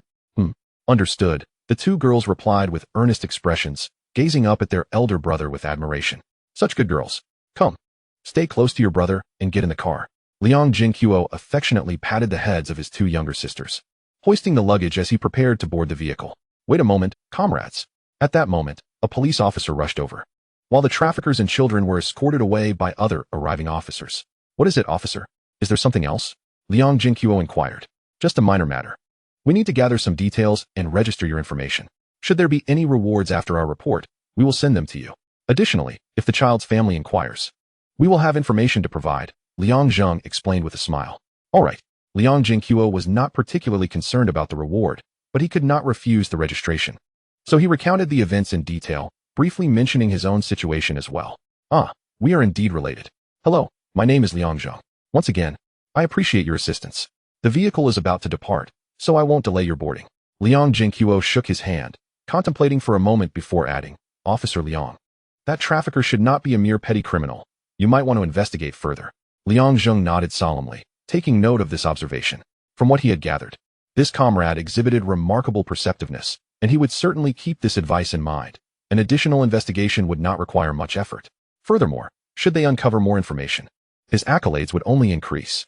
Liang Zhenguo's caution stemmed from his belief that the trafficker had remained too composed, displaying a level of vigilance uncharacteristic of a lowly henchman.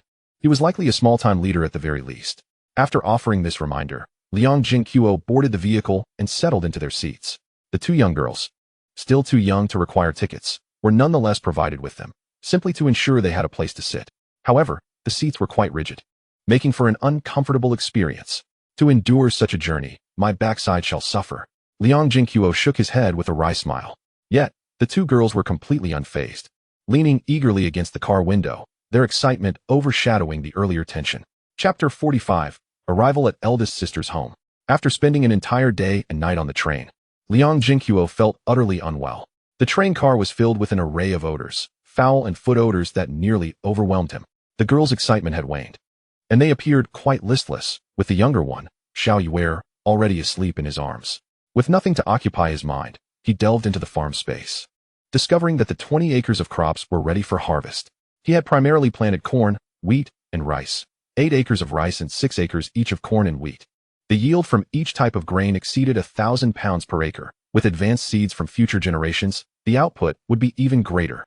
The 6 acres of corn had produced over 6,000 pounds, and he utilized the space to process 6,000 pounds into cornmeal, intentionally blending in some corn cobs, ultimately yielding a total of 6,000 pounds of cornmeal.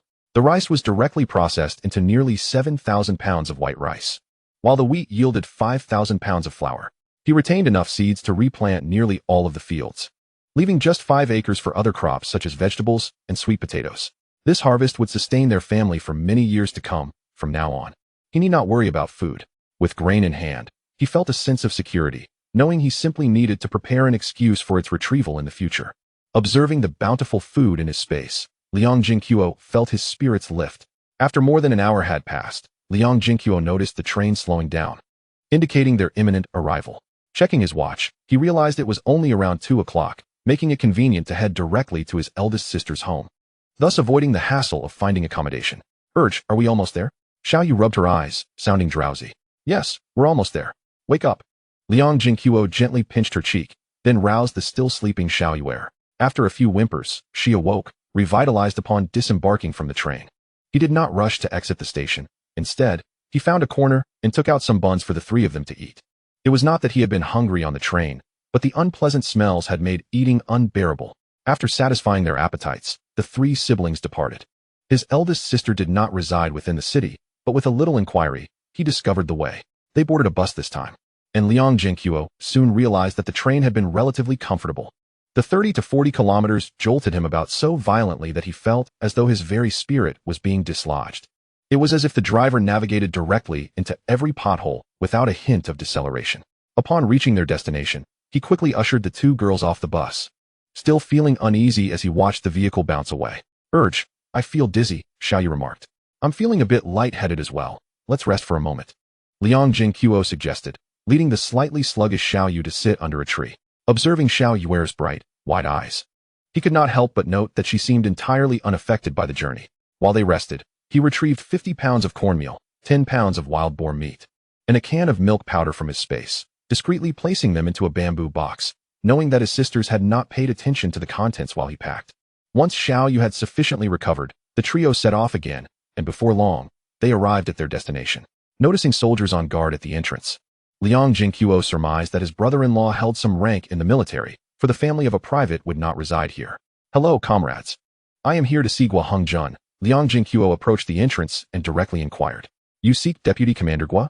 What is your relationship to him? Do you have an introduction letter? The guard scrutinized them closely and proceeded with standard protocol. Yes, I am his brother-in-law, and these are my sisters. My eldest sister has just given birth, so I came to visit. The soldier took the introduction letter, glanced through it, and returned it to Liang Zhenguo, aware that Deputy Commander Guo's wife had recently given birth. All right, please register. I will take you to Deputy Commander Guo's home.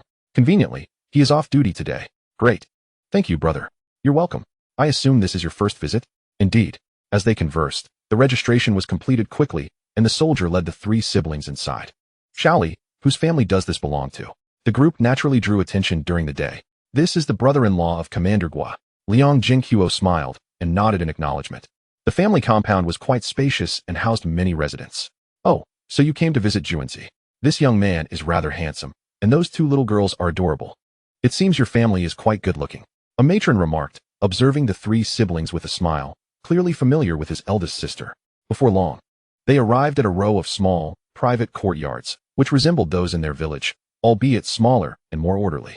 Given the limited conditions, they naturally would not construct high-rise buildings here. Knock, knock. After the soldier rapped on the door, a young man in his late 20s soon opened it.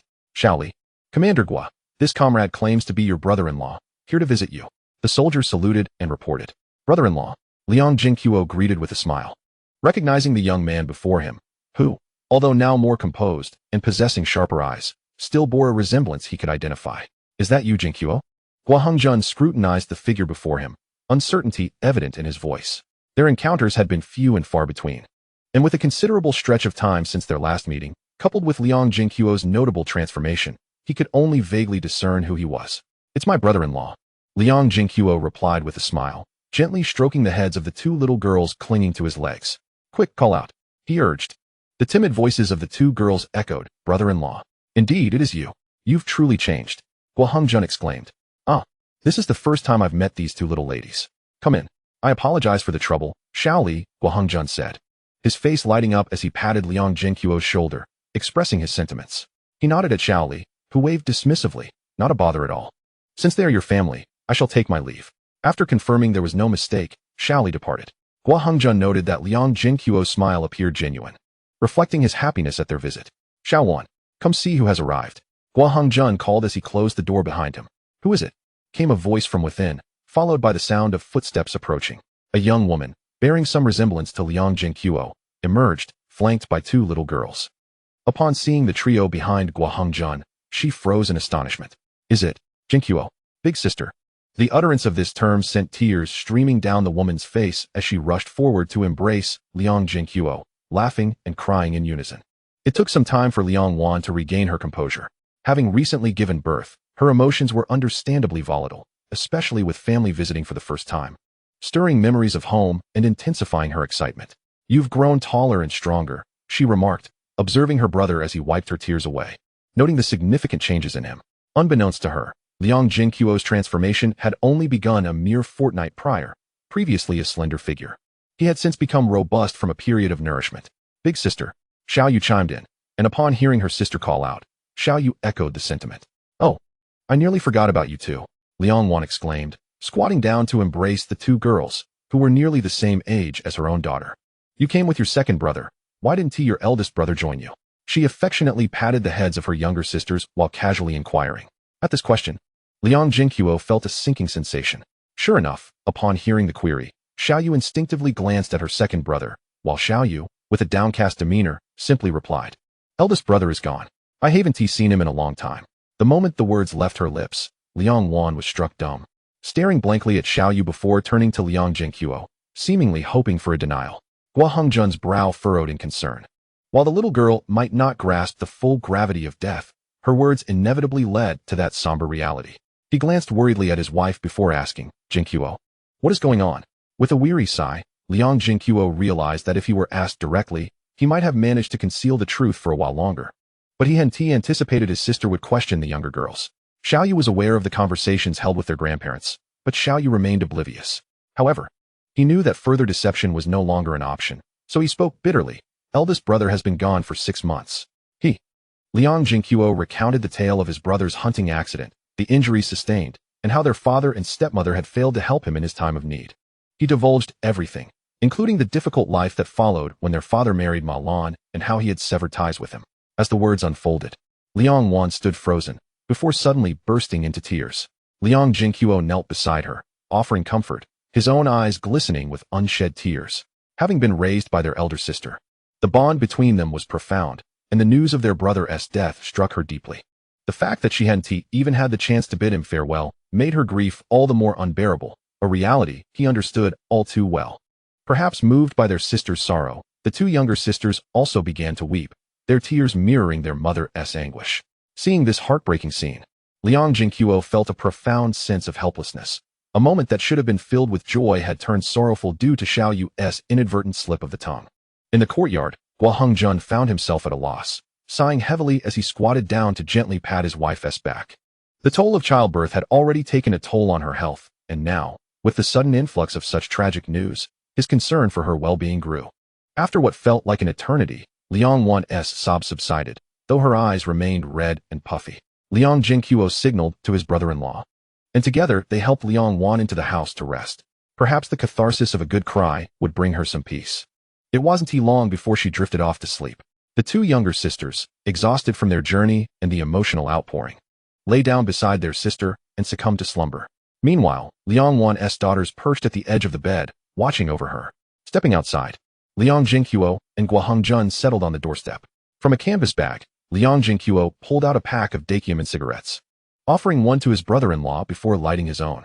After inhaling deeply, he began, "I received a letter from my sister a few days ago, and that was when I learned that our father had informed her about my brother's passing 6 months ago. I had intended to wait until she was settled after giving birth to break the news, but alas, that little girl let it slip," he lamented. Guo Hongjun exhaled a puff of smoke, waving his hand dismissively. "Well, knowing is knowing. It was bound to come to light eventually. Your father has truly mishandled this situation. Let us not dwell on him. Ever since he married that Malan, the household has become a chaotic mess. Severing ties has been a blessing. I can adequately provide for my sisters and our grandparents," he added. "You're a true man. Should anything arise, just speak with your sister or me." Guo Hongjun clapped him on the shoulder, harboring a fondness for his brother-in-law. "All right, I won't engage in pleasantries with you, but I do intend for your two younger sisters to stay a few extra days," Liang Zhenguo replied with a grin. "Ha ha. Those two little girls are nearly the same age as my own daughter. I can't bring myself to call them sisters-in-law," Guo Hongjun chuckled. "Since you've made the journey here, there's no way I'd let you leave so soon. We have a small bed in the main house. Your sister, the two younger sisters, and your niece can stay there while you and I share a room next door. Your sister has been talking about you incessantly these past few days. If I dared to suggest you leave early, I fear she wouldn't let me in the door again." At the mention of sisters-in-law, Guo Hongjun couldn't help but smile. His eldest daughter was already over a year older than Xiaoyu. As for staying a few extra days, he didn't mind at all. Now serving as the deputy battalion commander, he might not have the best of living conditions, but he could certainly provide meals for the three siblings for several days. However, he was taken aback to see Liang Zhenguo smoking Dakiaman, which hinted at a comfortable life back home.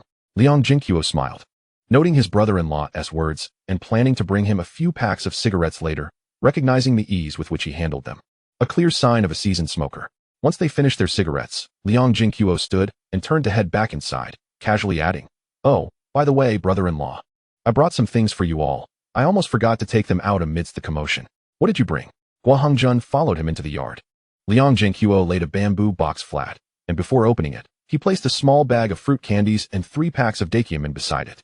Then, as he unfastened the clasp, he began to retrieve items one by one, announcing each as he did so.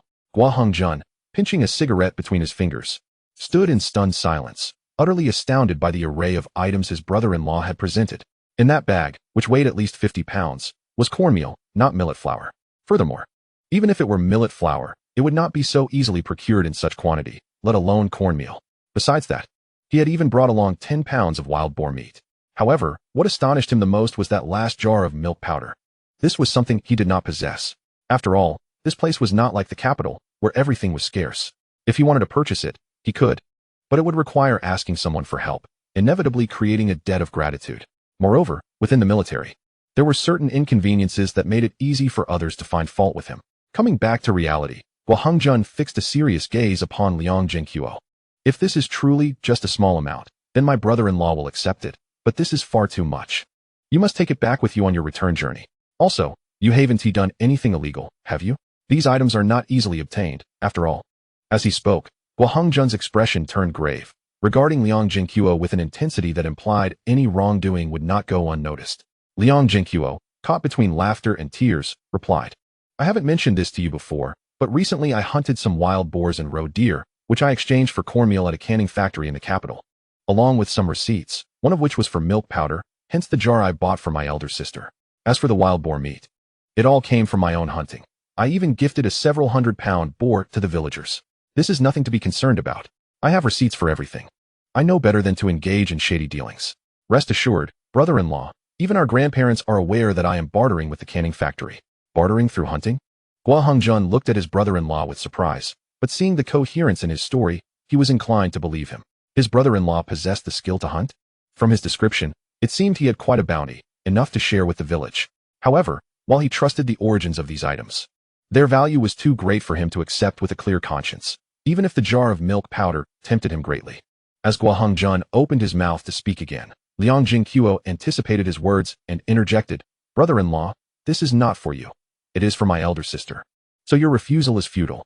Furthermore, these fruit candies are gifts for my two nieces, not for you. Only these 3 packs of daikyamin are yours." Gua Hongjun, glancing resignedly at Liang Zhenguo as he held out the 3 packs of cigarettes, thought it best to wait until his wife awoke before addressing the matter further. Nevertheless, his hands deftly tucked the cigarettes away. 3 packs were certainly acceptable. For an old smoker like him, it was impossible to refuse. Liang Zhenguo then placed the items directly into their small kitchen. Afterward, the two resumed their positions near the door, like sentinels, exchanging idle chatter while smoking. Gua Hongjun primarily inquired about his hunting experiences, to which Liang Zhenguo shared all he could. Liang Zhenguo also learned that the family quarters were not far from the sea. A leisurely walk to the west would take just over 10 minutes. About 5 kilometers southwest of the quarters lay a small hill known as Little Pearl Mountain. According to his brother-in-law, it was teeming with wildlife. While the mountain god had not been mentioned, there were indeed bears, and wild boars were plentiful. However, the military had regulations that prevented them from organizing extensive hunting expeditions, and soldiers were not permitted to carry firearms for hunting. Otherwise, the military's firepower would sweep through, leaving nothing behind. Thus, despite their favorable geographical location, they too faced a shortage of meat. The thought of bringing back 10 pounds of meat at once was something even he, as a deputy company commander, could hardly fathom. "I was puzzled as to how you could afford daikyamin cigarettes, but now it makes sense. If the opportunity arises, I would love to accompany you into the mountains," Gua Hongjun remarked. "However, we cannot use military firearms. I have a bow and arrow at home that I brought from my hometown, which we could utilize." Upon hearing Liang Zhenguo claim he never missed a shot within 100 meters, Gua Hongjun was immediately intrigued. "Very well, before I depart, I shall definitely join you on a hunting expedition, and we shall hunt a large wild boar," Liang Zhenguo replied with confidence. The two enjoyed a delightful conversation, and before long, a bright voice rang out from behind them. "Daddy, Mommy is awake." Liang Zhenguo turned to see a little girl, around 5 years old, had approached them unbeknownst to him. "It's Saijing. I'm going in now," Gua Hongjun said, ruffling the little girl's hair. "Saijing, this is your uncle. Be sure to greet him." "Uncle." The little girl, perhaps seeing the resemblance between Liang Zhenguo and her mother, naturally called out sweetly. Knowing that Liang Zhenguo had not met his niece before, Gua Hongjun added, "Your eldest niece is named Gua Saijing, the younger one is Gua Siu, and the youngest has yet to be named." "Good girl." Liang Zhenguo gently tousled Gua Saijing's hair and pulled out 2 large white rabbit milk candies from his pocket to give to her. "Thank you, uncle." Upon receiving the candies with delight, Liang Zhenguo followed Gua Hongjun into the house. Inside, Liang Wan had already awakened. Although her eyes were slightly red, she had stopped crying. Instead, she was tenderly holding on to Little Fish and Little Jade, while another little girl, Gua Siu, even smaller than Little Fish, had squeezed in beside them. Liang Zhenguo approached and picked up Little Siu, feeding her a piece of milk candy while she looked at him in surprise. The sweet flavor quickly made her warm up to her uncle's sudden embrace. "Sister, let bygones be bygones. Your elder brother surely wouldn't want you to be sad.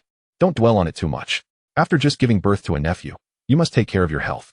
As for me and the 2 younger sisters, you need not worry. We are doing quite well and have plenty to eat. You can ask Little Jade and Little Fish," Liang Zhenguo said softly. Before Liang Wan could respond, Little Jade piped up, "Eldest sister, second brother is an excellent hunter. We have no shortage of food at home. I eat my fill every day. Meat. I eat meat every day." Little Fish chimed in eagerly. Seeing Little Fish's adorable demeanor, Liang Wan felt her heart lighten a bit, and a rare smile graced her face. From the spirits of her 2 younger sisters, she could tell they had not gone hungry. However, she doubted the little one's claims. The thought of eating meat daily was something she wouldn't dare dream of. "You're teasing your eldest sister. You don't actually eat meat every day," she said. "We're not joking. There's grilled fish, chicken soup, and braised pork. I swear, I'm not lying." The little girl, eager to prove her point, began counting on her fingers, but as she reached the end of her list, she forgot some items and quickly looked to her second brother and sister for help. "Little girl, stop counting. If you continue, your brother-in-law will start drooling," Gua Hongjun interjected playfully. He then turned to Liang Wan, saying, "Just now, I chatted with Zhenguo. The little girl is likely correct. And he has also brought plenty of items that I was not allowed to refuse." "What did he bring?" Liang Wan inquired, puzzled. Guohengzhen, pleased that his wife's focus was diverted from the unfortunate demise of another brother-in-law, recounted everything. Finally, seeing that she no longer appeared so frail, he decided to take her to the kitchen to see for herself. After viewing the items, Liang Wan's expression mirrored that of Guohengzhen upon first seeing them. "You can't be serious. Why did you bring so much?" "It's not too much," Liang Zhenguo waved his hand dismissively, then utilized his silver tongue to persuade his sister-in-law. Essentially, his message was clear: "I have plenty, it's all trivial." He felt he had brought too little for such a rare visit. For outsiders, he would keep things close to his chest to avoid envy and resentment, but with family, he held little back, as long as he ensured that the farm's secrets remained undiscovered. In the end, Liang Wan had no choice but to accept her brother's goodwill, her heart swelling with pride. After all, her brother is capable, and she feels happier than anyone else. The fact that he cares for her brings her great solace. "Zhenguo, although you have had considerable success in hunting, it is ultimately fraught with danger. It would be prudent to seek employment when the opportunity arises," Liang Wan said, holding Liang Zhenguo's hand with a hint of concern. After all, their elder brother had perished due to hunting, which naturally made Liang Wan anxious about the possibility of similar misfortune befalling him. Liang Zhenguo nodded obediently, acknowledging that he would indeed take the matter of work more seriously upon returning home. "Furthermore, since that woman at home has treated you poorly, it is best to sever ties completely. Do not send any belongings her way. Even if she were to pass, ignore her. As for our father, let him remain with that woman henceforth." It was evident that Liang Wan harbored a deep-seated hatred for Malin, who had caused their elder brother's demise, and was equally disappointed in Liang Qiaozu. In her youth, their father had been indifferent towards her, so her feelings for Liang Qiaozu were not profound. Moreover, she was appalled that he had taken so long to inform her of their younger brother's death. "I understand, elder sister. I have not been in contact with them either." Liang Zhenguo then inquired, "Sister, do share how you and brother-in-law have fared over the years." "I had no idea brother-in-law was a deputy battalion commander." Liang Zhenguo, wishing for Malin's demise as well, wholeheartedly agreed with his sister's sentiments. To divert her thoughts from their elder brother, he engaged her and brother-in-law in conversation about life here and their two little nieces. Under his guidance, Liang Wan's attention shifted, and her spirits noticeably brightened. The four little girls did not require introductions. They quickly gathered together to play. Despite the generational gap, they were all just young girls, sharing plenty of common ground, especially since they were genuine blood relatives. Moreover, Liang Zhenguo and his sisters bore a striking resemblance, and the two nieces resembled their mother, making them feel as though they were four close friends, inherently bonded. "Zhenguo, you must spend a few more days with your elder sister before returning," Liang Wan said expectantly, looking at him. "Don't worry, Xiao Wan. I've just told him that he cannot leave so soon," Guohengzhen replied with a smile. Liang Wan gazed at him with admiration and gratitude. "Elder sister, I will stay here for a few days," Liang Zhenguo confirmed, as it was indeed his intention to remain for at least 3 days, although the exact duration would depend on circumstances. Fortunately, there was ample food at their grandparents' and Qin's household, and as an unemployed drifter, he felt no urgency to leave. "That will do," Liang Wan said with a smile. "You chat with your brother-in-law. I will go prepare dinner, as it is getting late." "Sister, are you well? Should I take over cooking?" Liang Zhenguo asked, concerned for his elder sister, who was likely still in her postpartum period. Yet, he worried unnecessarily. Women of this era were not as delicate, and in the countryside, many resumed work mere days after giving birth, albeit sometimes influenced by a preference for sons. "No need, I am quite well. I just couldn't stay still a few days ago, and besides, your brother-in-law's cooking is simply dreadful." Liang Wan waved her hand dismissively, jokingly remarking about Guohengzhen, before rolling up her sleeves to begin her tasks. Guohengzhen, hearing this, rubbed his nose. During his cooking days, not only had his wife criticized him, but their two daughters had also made remarks that stung deeply. Especially now, the little girls in the yard had overheard Liang Wan's comment. Little Saiking turned to her newly acquainted aunts and whispered, "Let me tell you, my dad's cooking is truly terrible. If I weren't afraid of starving, I wouldn't eat it all." Little Siu nodded vigorously in agreement, entirely unaware that their father's face was turning dark with embarrassment. "Ha, brother-in-law, these two girls are simply adorable." Liang Zhenguo chuckled at the sisters' banter. Guohengzhen felt utterly speechless, yet he could not reprimand them for their innocent teasing. Choosing to ignore the situation, Guohengzhen sighed and went inside to check on his youngest son. Liang Zhenguo, with nothing else to do, followed him in, eager to meet his little nephew for the first time after several hours of their visit. The baby's crib was located in the main house, and upon seeing his little nephew for the first time, Liang Zhenguo instantly recognized that the child would resemble his brother-in-law as he grew, though still an infant. The resemblance was already apparent. That evening, Liang Wan prepared a sumptuous meal featuring wild boar meat, scrambled eggs with green peppers, and dried fish. Although they lived near the coast, the catch was limited, as her brother-in-law was often too busy, and Liang Wan spent most of her time cooking and caring for their child, occasionally tending to the vegetable garden in their compound. Most of the time, they traded for fish, and the dried fish they had left was no different. Liang Zhenguo sampled a few bites and nodded. Although it was dried, it was quite flavorful.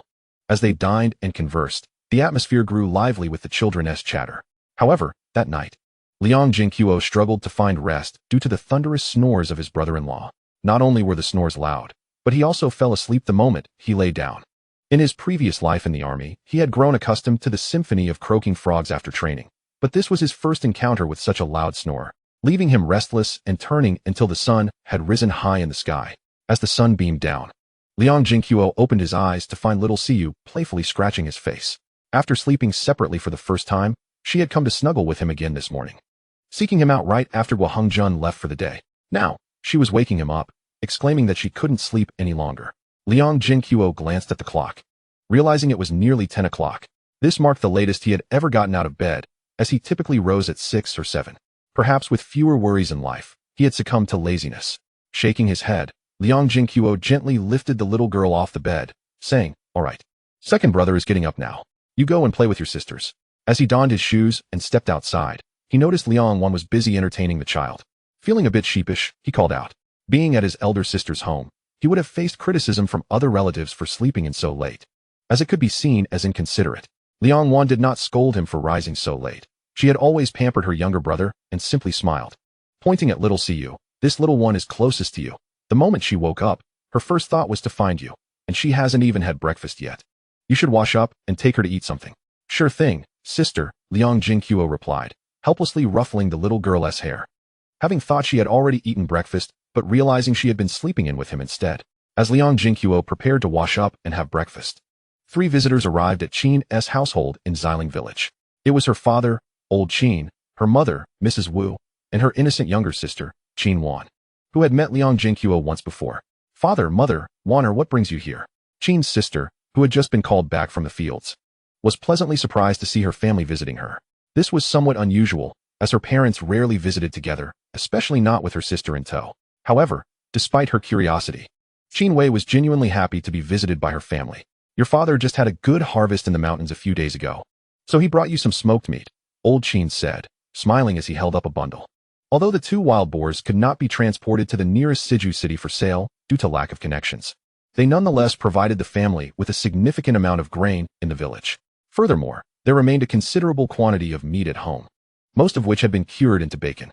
Today, they had brought 5 pounds for their eldest daughter, was 5 pounds from 2 wild boars, each weighing several hundred pounds. A small amount? Not at all, especially since this was for a daughter who had already married and left home. A married daughter is like spilled water. One cannot expect her to provide support. If it weren't for the old Qin couple's sympathy for their unfortunate eldest daughter, they would not have brought over such a substantial quantity of meat. After all, their household was not small, with 3 sons already married and raising families. If they gave too much, the daughters-in-law would surely harbor grievances. Qin Wei felt deeply touched as she watched her father present the cured meat. Though she and her daughter were no longer lacking in meat due to that little rascal, it was the care from her parents that moved her most. "Sister." Qin Wan affectionately linked arms with Qin Wei. The 2 bore a striking resemblance, yet each possessed her own unique charm. The elder sister resembled a ripe peach, alluring and captivating, while the younger sister appeared as a youthful apple, radiant and vibrant. "You've grown more beautiful," Qin Wei remarked, patting her sister's hand, her admiration evident in her smile, though a flicker of something else sparkled in her eyes. Indeed, it had been only 2 years since suitors began to visit their home, and now that the girl had reached maturity, the number of admirers had increased. However, with more suitors came more worry for their mother. Wu, their mother, smiled as she drew her 2 daughters closer. The 3 women, having grown up together, clearly exhibited the beauty inherited from their mother, with the younger generation surpassing the elder in grace and charm. It was quite common for rural girls to marry at 16. Yet since Qin Wan had found 2 suitors unsatisfactory, she had refused to meet anyone new for the past 2 years. The old Qin couple, fearing gossip about their daughter being too picky, publicly claimed that they were reluctant to marry off their precious daughter too early. which was not entirely untrue, as they indeed cherished her presence. As the three women chatted while heading to the kitchen to prepare a meal, old Qin entertained his granddaughter. "Oh, sister, do we have braised pork at home?" Qin Wan exclaimed, helping her sister retrieve a plate, only to discover a small dish of braised pork tucked away in the cupboard. Oh, that was bought by my neighbor when they went to Siju City. I gave them some money to help me out," Qin Wei quickly fabricated, not daring to mention it was a gift from Liang Zhenguo. Otherwise, their mother would undoubtedly inquire further. In these times, it was rare for a man to gift meat to a widow without reason. Fortunately, the pumpkins Liang had given were hidden in the cellar, or else she would have been at a loss for words. Qin Wan accepted this without further thought, but Wu felt a stir of curiosity. "My dear, does your neighbor have a wife? Does he have feelings for you?" As a mother, she naturally wished for her daughter not to remain a widow indefinitely. After all, the eldest daughter was still young and beautiful. It would not be difficult for her to remarry, even if it meant finding a divorced man or a widower. "No, mother," Qin Wei quickly denied, knowing she must not let her mother discover the truth. "He merely borrowed our gun for hunting, and sometimes he brings me some of his catch. Besides, he was just a young man, only a few months older than Wan. How could he possibly be interested in my daughter?" "Well, my daughter is quite lovely." "What of it?" Wu thought, but upon learning that he was indeed a young man, she refrained from pressing the matter further. After all, in her heart, if there were other suitable options, she would not permit her son to marry a widow with a child. "Xiao Wei, you are still young and can certainly find a man. Have you considered it?" Wu expressed her concern for her eldest daughter, even though old Qin had previously broached the subject. Once again, Qin Wei firmly rejected the notion, having only worried that marrying another man might cause her daughter distress. Now, she had a man, albeit one she could not openly acknowledge. Wu sighed, recognizing her daughter's independence and resolve. She could not force her will upon her. Moreover, today she had accompanied her husband for a specific purpose, so she refrained from further persuasion, waiting for the right moment.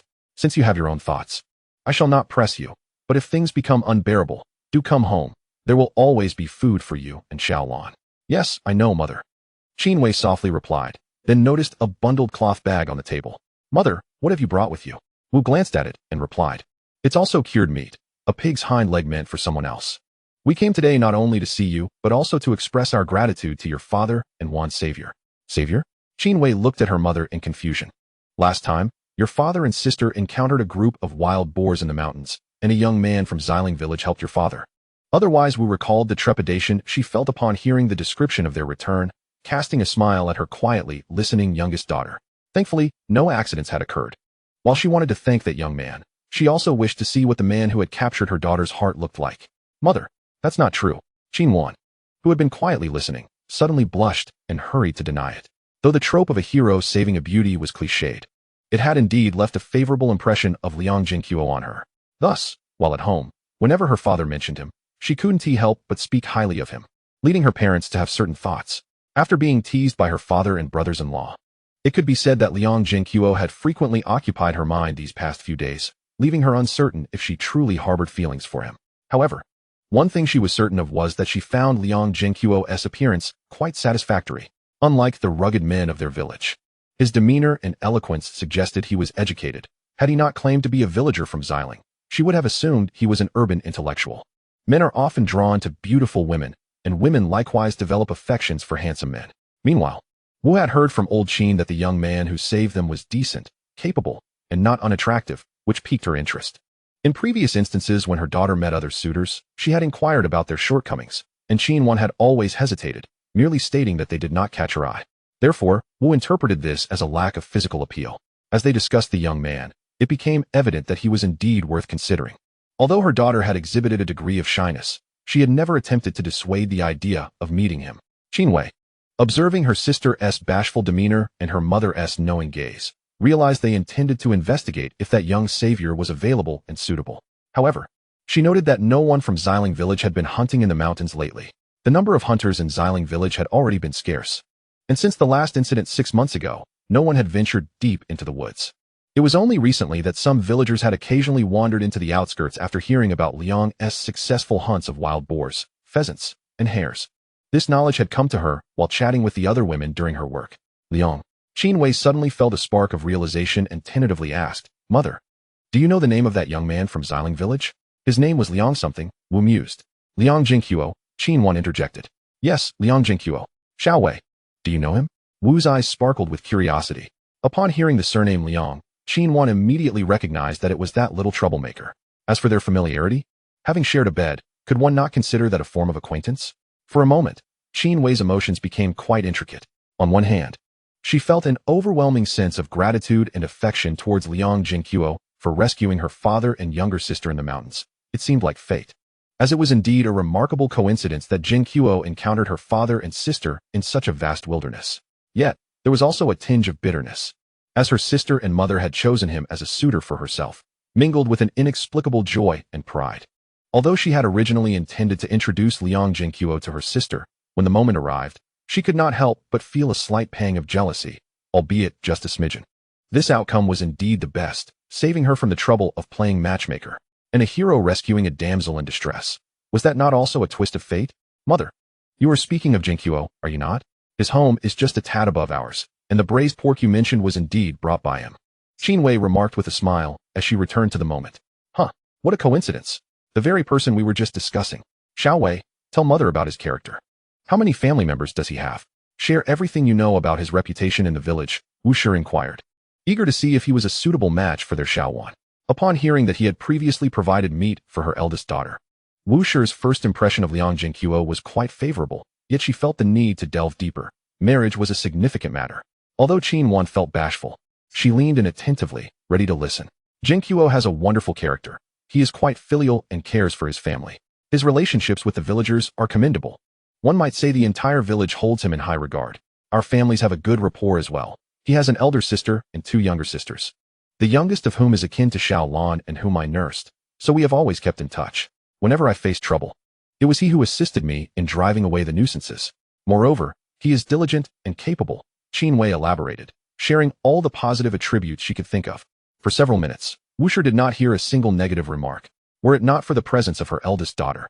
She might have thought this was a matchmaking session. However, Wu Shi had faith in her daughter's honesty, knowing how much she cherished her sister. If the man were unworthy, she would surely have intervened. Thus, Wu Shi felt quite pleased with Liang Zhenguo, whom she had yet to meet. Qin maintained a facade of calmness, yet her eyes sparkled with evident joy. Nevertheless, she cast a few curious glances at her sister, sensing a certain tenderness in her expression and tone whenever Liang Zhenguo was mentioned, evoking an unexplainable feeling within her. Daughter, what about his parents? It seems you have not mentioned them. Old Qin, who had been silently listening, suddenly interjected. Although their family merely entertained this notion for now, he was skeptical that the young man did not harbor feelings for his daughter. From what his eldest daughter had said, that young man seemed quite commendable and had supported her significantly. However, marrying off a daughter required understanding not just the suitor, but also his family. His mother had a gentle disposition and assisted me significantly when I first married in, but she passed away 2 years ago.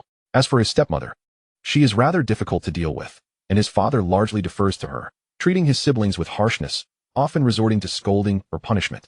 Qin continued after a brief pause, glancing at her parents and sister. Noticing their furrowed brows, she added, consequently, he is separated from his father and stepmother. As instigated by his grandmother, he now lies with his grandparents, and they hardly communicate anymore. It's quite tense, and the villagers are aware of it. Although Qin aimed to facilitate a union between Liang Zhenguo and her sister, she felt it necessary to share these widely known facts, as her parents had the right to be informed. Moreover, she possessed more insight than the villagers. Even the matters concerning his elder brother had been shared with her by Liang Zhenguo himself while they were under the same blanket, which she also conveyed to her parents. However, after the separation, he had proven to be quite resilient. He was an adept hunter, ensuring that his household never lacked for meat. And he even sold to the large factories in the city for money and grain, living a better life than most villagers. He was also very dutiful towards his grandparents. And because I lend him a gun, he often brings me meat as well. Old Qin's frown relaxed as he suddenly chuckled. No wonder I found that gun of his so familiar when we were in the mountains. And he brings you meat? Quite impressive. He refrained from commenting on Liang Zhenguo's separation from his parents, but considering his daughter's words, he felt that the young man's father, and especially his stepmother, had indeed gone too far. This separation was wise. That boy has truly endured much. Wu Shi expressed her indignation, criticizing Ma Lan incessantly after Qin finished speaking, seemingly considering Liang Zhenguo as her future son-in-law, which caused old Qin to shake his head in disbelief. Qin had not anticipated Liang Zhenguo's father and stepmother to be so unsatisfactory. While she felt sympathy for him, she also admired his resilience. At just 18, he managed to support himself and his 2 younger sisters and grandparents, ensuring that they had meat with every meal, living better than her own family. She thought that marrying him might not be so bad, especially since she would not have to serve in-laws. After hearing her sister speak, she even felt a bit apprehensive about that Malan. Qin Wan's thoughts wandered, and before she knew it, her face had turned crimson. Yet, when she glanced at her sister, a flicker of confusion crossed her mind. How did her sister know so much? As if she had heard Liang Zhenguo recount these details herself? Chapter 51. The elderly lady seeks a granddaughter-in-law. At noon, while the Qin family dined, they were all engrossed in conversations about Liang Zhenguo. Qin Wei could discern that although Liang Zhenguo's father and stepmother were not to the liking of her parents, they held him in high regard personally, validating all the praises she had sung about him. Let us prepare to visit Liang Zhenguo's grandparents. After all, they have saved our lives. We must express our gratitude properly. After their meal, old Qin promptly stood, only to quickly add, by the way, he isn't going up the mountain today, is he? He is not at home, Qin Wei replied bashfully. Father, I forgot to mention. Zhenguo has gone to his elder sister's home in Qingdao. He should be back in a few days. In the midst of their previous discussions, she had completely overlooked this detail. Oh, is that so? Old Qin sounded somewhat surprised. Had Liang Zhenguo been going up the mountain, he would have felt indifferent. They had originally planned to stay at their daughter's place for a night and return the next day. However, a few days would not suffice. Are his grandparents at home? Yes, the elder gentleman and lady are both there. That will do. Since we are here, let us deliver our gifts. Xiao Wei, you know him well. Let's go together. Despite the timing being less than ideal, old Qin decided to pay a visit, at least to express their goodwill towards his grandparents. Yes, although it's a pity we one team meet him, conversing with his grandparents will be beneficial, Wu Shi agreed, though it was clear her intentions differed from old Qin's. All right, Qin Wei readily acquiesced, smiling as she took her sister's hand and led the way out, with Xiaolan skipping ahead to guide them. The two families were only a short distance apart, and soon the group arrived at their destination. Child, who are you? Just as the elderly lady opened the door, she looked at the group with a hint of confusion. Liang Zhenguo had never met Qin Wei's parents, but since his grandparents lived near them, and old Qin and Wu Shi had previously visited Qin Wei, the elderly lady recognized the two behind her. Auntie, I am Qin Dashan, Xiao Wei's father. We have come primarily to express our gratitude for your Zhenguo, saving my daughter and me in the mountains, old Qin stated plainly, introducing Wu Shi and Qin Wan as well. The elderly lady appeared somewhat bewildered, having been unaware of the situation, but she still invited them in to sit. What is the matter? My second child has never mentioned anything to me. After a few people took their seats, the elderly lady finally inquired. Old Qin Tian briefly recounted the situation, fortunately omitting excessive details. So the elderly lady only learned that Qin Yeda's father and sister had encountered a wild boar in the mountains, and her grandson happened to have rescued them. Now, they were here to express their gratitude. Uncle, aunt, here is a hind leg of the wild boar, and also a hen. Please accept them. Old Qin and Wu handed the boar leg and the hen, packed in a burlap sack, to the elder. No, you are too kind. The elder and his wife repeatedly waved their hands in refusal. The offering of an entire boar leg and a hen as a token of appreciation made their eyelids twitch. Although they had plenty of meat at home, this was indeed an extravagant gift. After a round of polite refusals, they finally accepted it under old Qin's insistence. After all, the value of 2 lives far surpassed this gift, especially since it was given by the very person who had saved them. Once these formalities were settled, the two families found their conversation flowing more naturally. After some time, old Qin and Wu gained a better understanding of the elder and his wife's personalities. Realizing they were a kind-hearted couple, during their chat, Wu suddenly asked, Aunt, your Zhenguo is 18 now. Has he not mentioned a wife yet? In rural areas, marriages occur quite early, and many 18-year-old sons are already capable of taking on responsibilities. A wife? Not yet, the elderly lady shook her head. However, upon noticing the young girl sitting beside Qin Yetu, her eyes brightened. But we are indeed planning to find one for him. We just haven't found a suitable match yet. Recently, she had been contemplating whom to ask about a suitable girl, and this girl, so close at hand, seemed quite fitting. The elderly lady inspected Qin once several times, a satisfied smile emerging on her wrinkled face. The girl was strikingly attractive and stood over 1.6 meters tall. Though she appeared slender, she possessed all the necessary attributes. With such a physique, she would surely bear children well. Moreover, she displayed proper manners and a commendable demeanor, making her a perfect match for her well-behaved grandson. The elderly lady nodded in agreement, causing Qin Wan to blush. Noticing this, the elderly lady offered her a warm smile and, with a hint of expectation, turned to Wu, saying, Little Wu, it seems our families are destined to be connected. Otherwise, how could our Zhenguo have coincidentally encountered this girl in the mountains? By the way, She appears to be about the same age as our Zhenguo. Is she already engaged? Wu smiled slightly. Not yet. She is also preparing to find a match. The elderly lady's eyes sparkled with delight, and her expression softened further. The ensuing conversation predominantly revolved around Liang Zhenguo and Qin Wan. No matter how well others spoke of potential matches, nothing could compare to her own observations, and thus, her satisfaction with Qin Wan grew. Moreover, witnessing the harmony within their family suggested they were not beset by troubles, nor were they impoverished, otherwise. They wouldn't offer such a lavish gift of a boar leg and a hen. Although Wu had not met Liang Zhenguo this time, her elder daughter's remarks, her husband's previous commendations, and her younger daughter's reactions led her to accept Liang Zhenguo as a suitable person.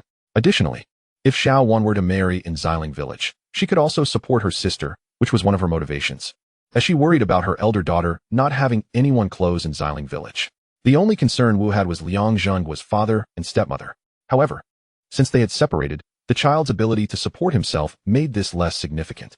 The Qin family spent several hours with the elderly couple, nearly finalizing the marriage on the spot. Ultimately, the elderly lady, holding Qin Wan's hand, reluctantly saw them off, clearly having designated her as a future granddaughter-in-law. She was already planning to choose a date and find a matchmaker to solidify this arrangement. As for her grandson's feelings, the elderly lady had no doubt that such a beautiful bride would surely please him. Besides, her grandson had entrusted all matters to her previously. Meanwhile, far away in Qingdao, Liang Zhenguo was at his elder sister's home, playing with his 2 younger sisters and 2 nieces, completely unaware that his grandmother had already arranged a match for him. If he were to find out, he would surely be taken aback. Previously, when he had mentioned to his grandmother to keep the money and help find a wife, he had only meant it as an excuse, never anticipating her would act so swiftly. Just 2 days after leaving home, his grandmother had already begun finding a matchmaker to arrange a betrothal. Chapter 52, Sisterly Night Talks.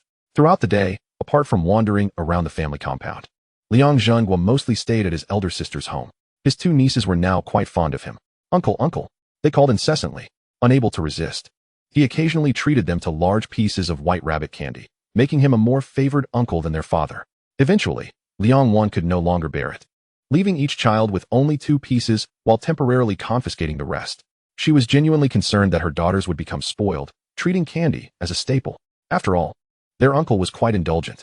Having listened to the croaking of frogs all night, Liang Zhenguo had adapted well. He possessed a strong ability to adjust, and thus, he slept reasonably well last night. However, in Xiling village, Sister Qin tossed and turned, unable to find rest, her mind preoccupied. Tonight, her parents and Xiao Lan were sleeping in her room, while she and her sister were in the adjacent one. The 2 sisters lay in bed, sharing many intimate conversations. During this time, she realized her sister held a significant fondness for Liang Zhenguo, having mentioned him several times, both openly and subtly. Though her sister was quite reserved, her inner joy was evident, as she herself felt similarly. After all, this charming young man had heroically saved her, making it impossible for any girl not to harbor tender feelings. Now that both families were considering a union, it was only a matter of time before the elderly lady set a date, which undoubtedly brought happiness to her sister. They chatted for a long time, nearing midnight, when Qin Wan, thinking her sister was asleep, broke the silence.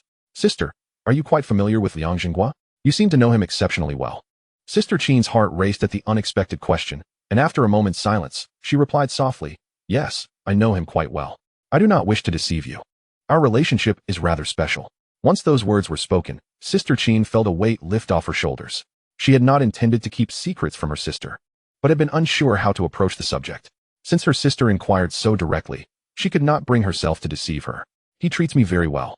After your brother-in-law left, he has always looked out for me. There were 2 ruffians from the neighboring village who had been harassing me, and he stood in front of me to protect me. Moreover, he was injured once, though he never told me. But I overheard some remarks that suggested it was those 2 who attacked him. However, I believe those 2 are now too intimidated to show their faces around me. Sister Qin spoke gently, alluding to Ergo and Tainyo. She had suspected the truth behind Liang Zhenguo's injury, as he had not offended anyone else. However, since Liang Zhenguo never mentioned it, she assumed he was simply proud, and she kept the matter to herself. Xiao Wan, I did not mean to hide this from you. He is a good man, and your judgment is sound. I fully support you. Sister, do you and he. Before Qin Wan could finish, she suddenly turned to embrace her sister, her tone filled with curiosity. Having noted her sister's previous hints, she was merely surprised and did not feel any other emotions. Though Liang Zhenguo had an improper relationship with a widow, logically, she should have felt anger. especially since their grandmother had just expressed her desire for her to become his bride. However, who could blame that individual for having cared for his sister since childhood? Moreover, upon hearing her sister speak, it became evident that he treated her quite well and had assisted her in numerous ways. Qin Wei found herself at a loss for words. How could this girl dare to inquire about everything? There is something between him and me. Qin Wei's voice carried a hint of shyness. And despite facing her younger sister, she found it somewhat difficult to articulate her feelings. So, sister, what about your future? Well, although the old lady treats me quite well, both he and I are fully aware that the old lady would never consent to him marrying a widow with a child. After all, the turmoil in his family stemmed from his father marrying that divorced widow, Ma Lan. How could she even compare to you, sister? The two sisters had just discussed Ma Lan, and Qin Wan, knowing Ma Lan's true nature, expressed her indignation. Qin Wan chuckled softly but remained silent. She understood the situation even better than that little troublemaker. However, the elder had experienced the consequences of Ma Lan's actions and, subconsciously, would not permit her grandson to wed a widow, especially since he was not lacking in prospects. Sister, he has already taken advantage of you. So I refuse to marry him. Isn't that irresponsible of him? Qin Wan suddenly declared with a haughty air. While there had been concubines in the past, and it was said that many groups had formed in the village, wasn't this just subjecting her sister to undue hardship? After all, her sister was still so young. Sister, it's clear you are quite fond of him, and with how charming I am, he would surely be enamored as well. With his character, he would undoubtedly cherish you for a lifetime. Qin Wei grasped her sister's hand, acknowledging that he indeed wished to marry her. However, since her sister could not agree, he would likely take another bride in the future, and she hoped that bride would be her sister. Trust me, sister, he is a man worthy of your hand. As for me, I shall not remarry. If you agree to marry him, I shall quietly remain with him. As she spoke these last words, Qin Wei's voice dropped to a whisper. Had it been anyone other than her sister before her, she would have lacked the courage to express such sentiments.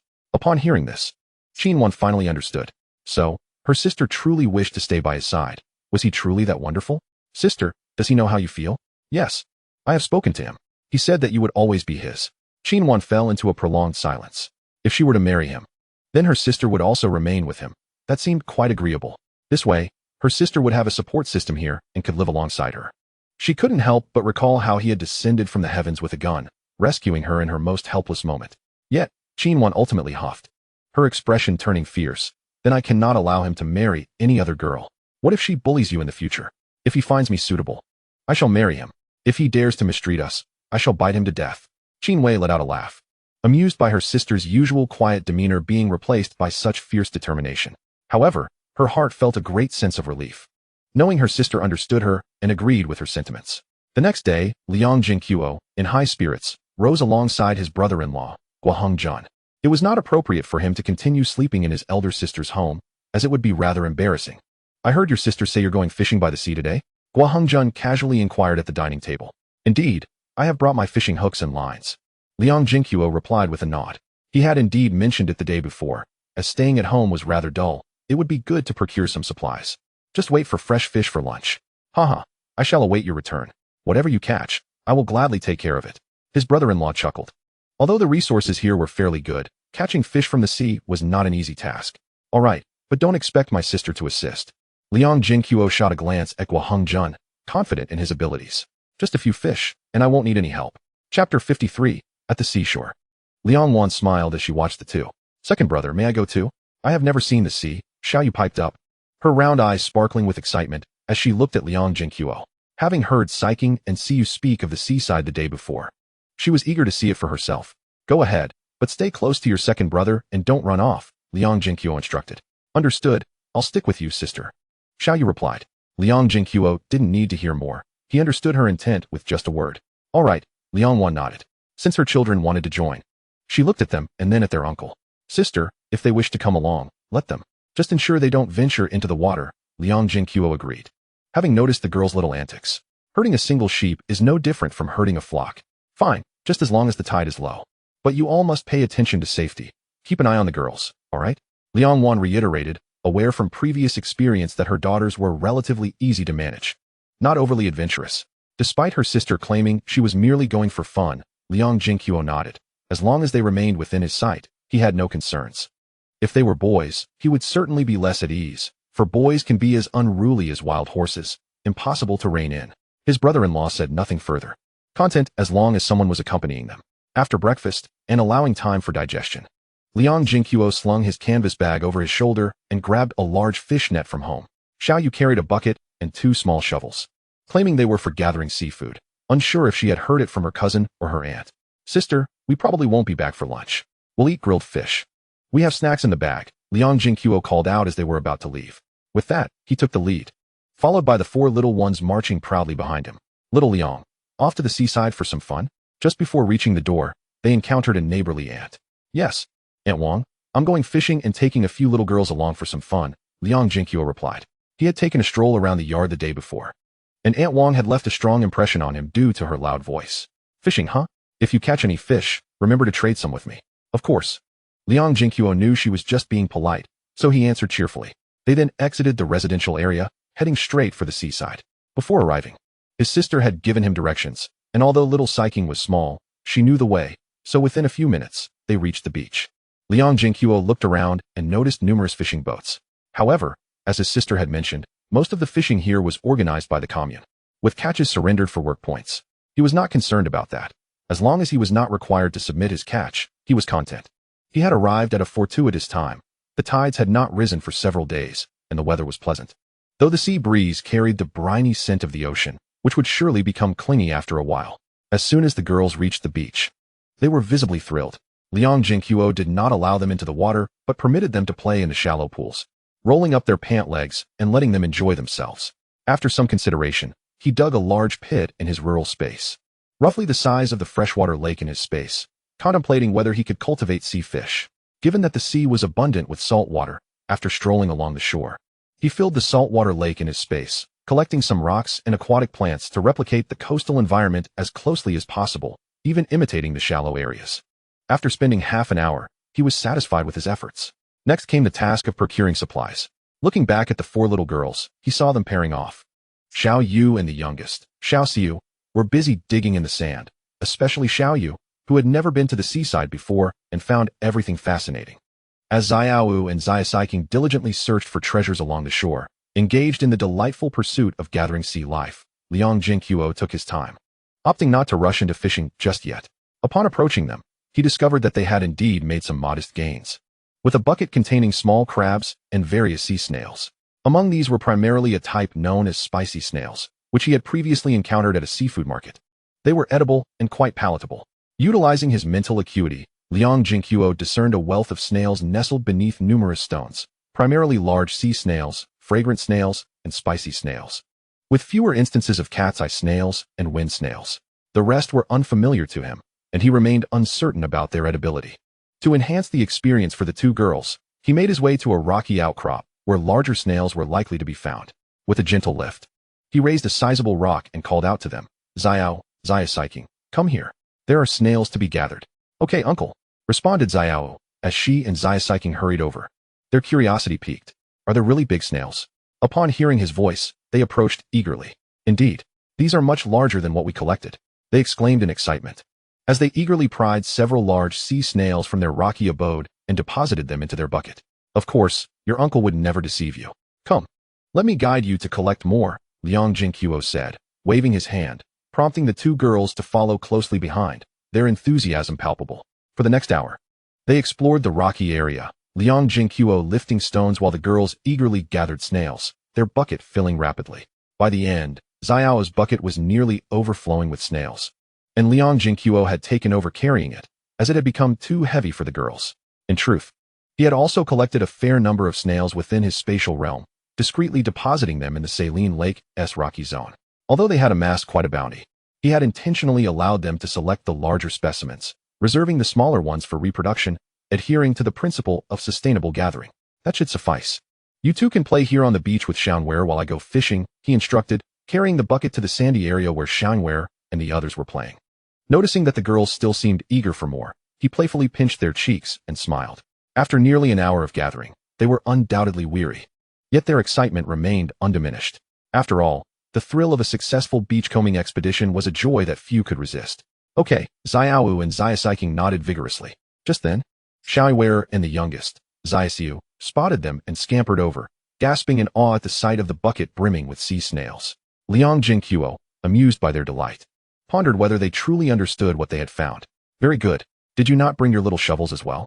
Have you noticed those small holes in the sand? You might also want to dig there. There could be treasures hidden within, he suggested, pointing to a tiny hole at their feet that he had previously investigated and found promising. Xiao, intrigued by this, seized Zayu's shovel and began to dig. In no time, she unearthed a clam.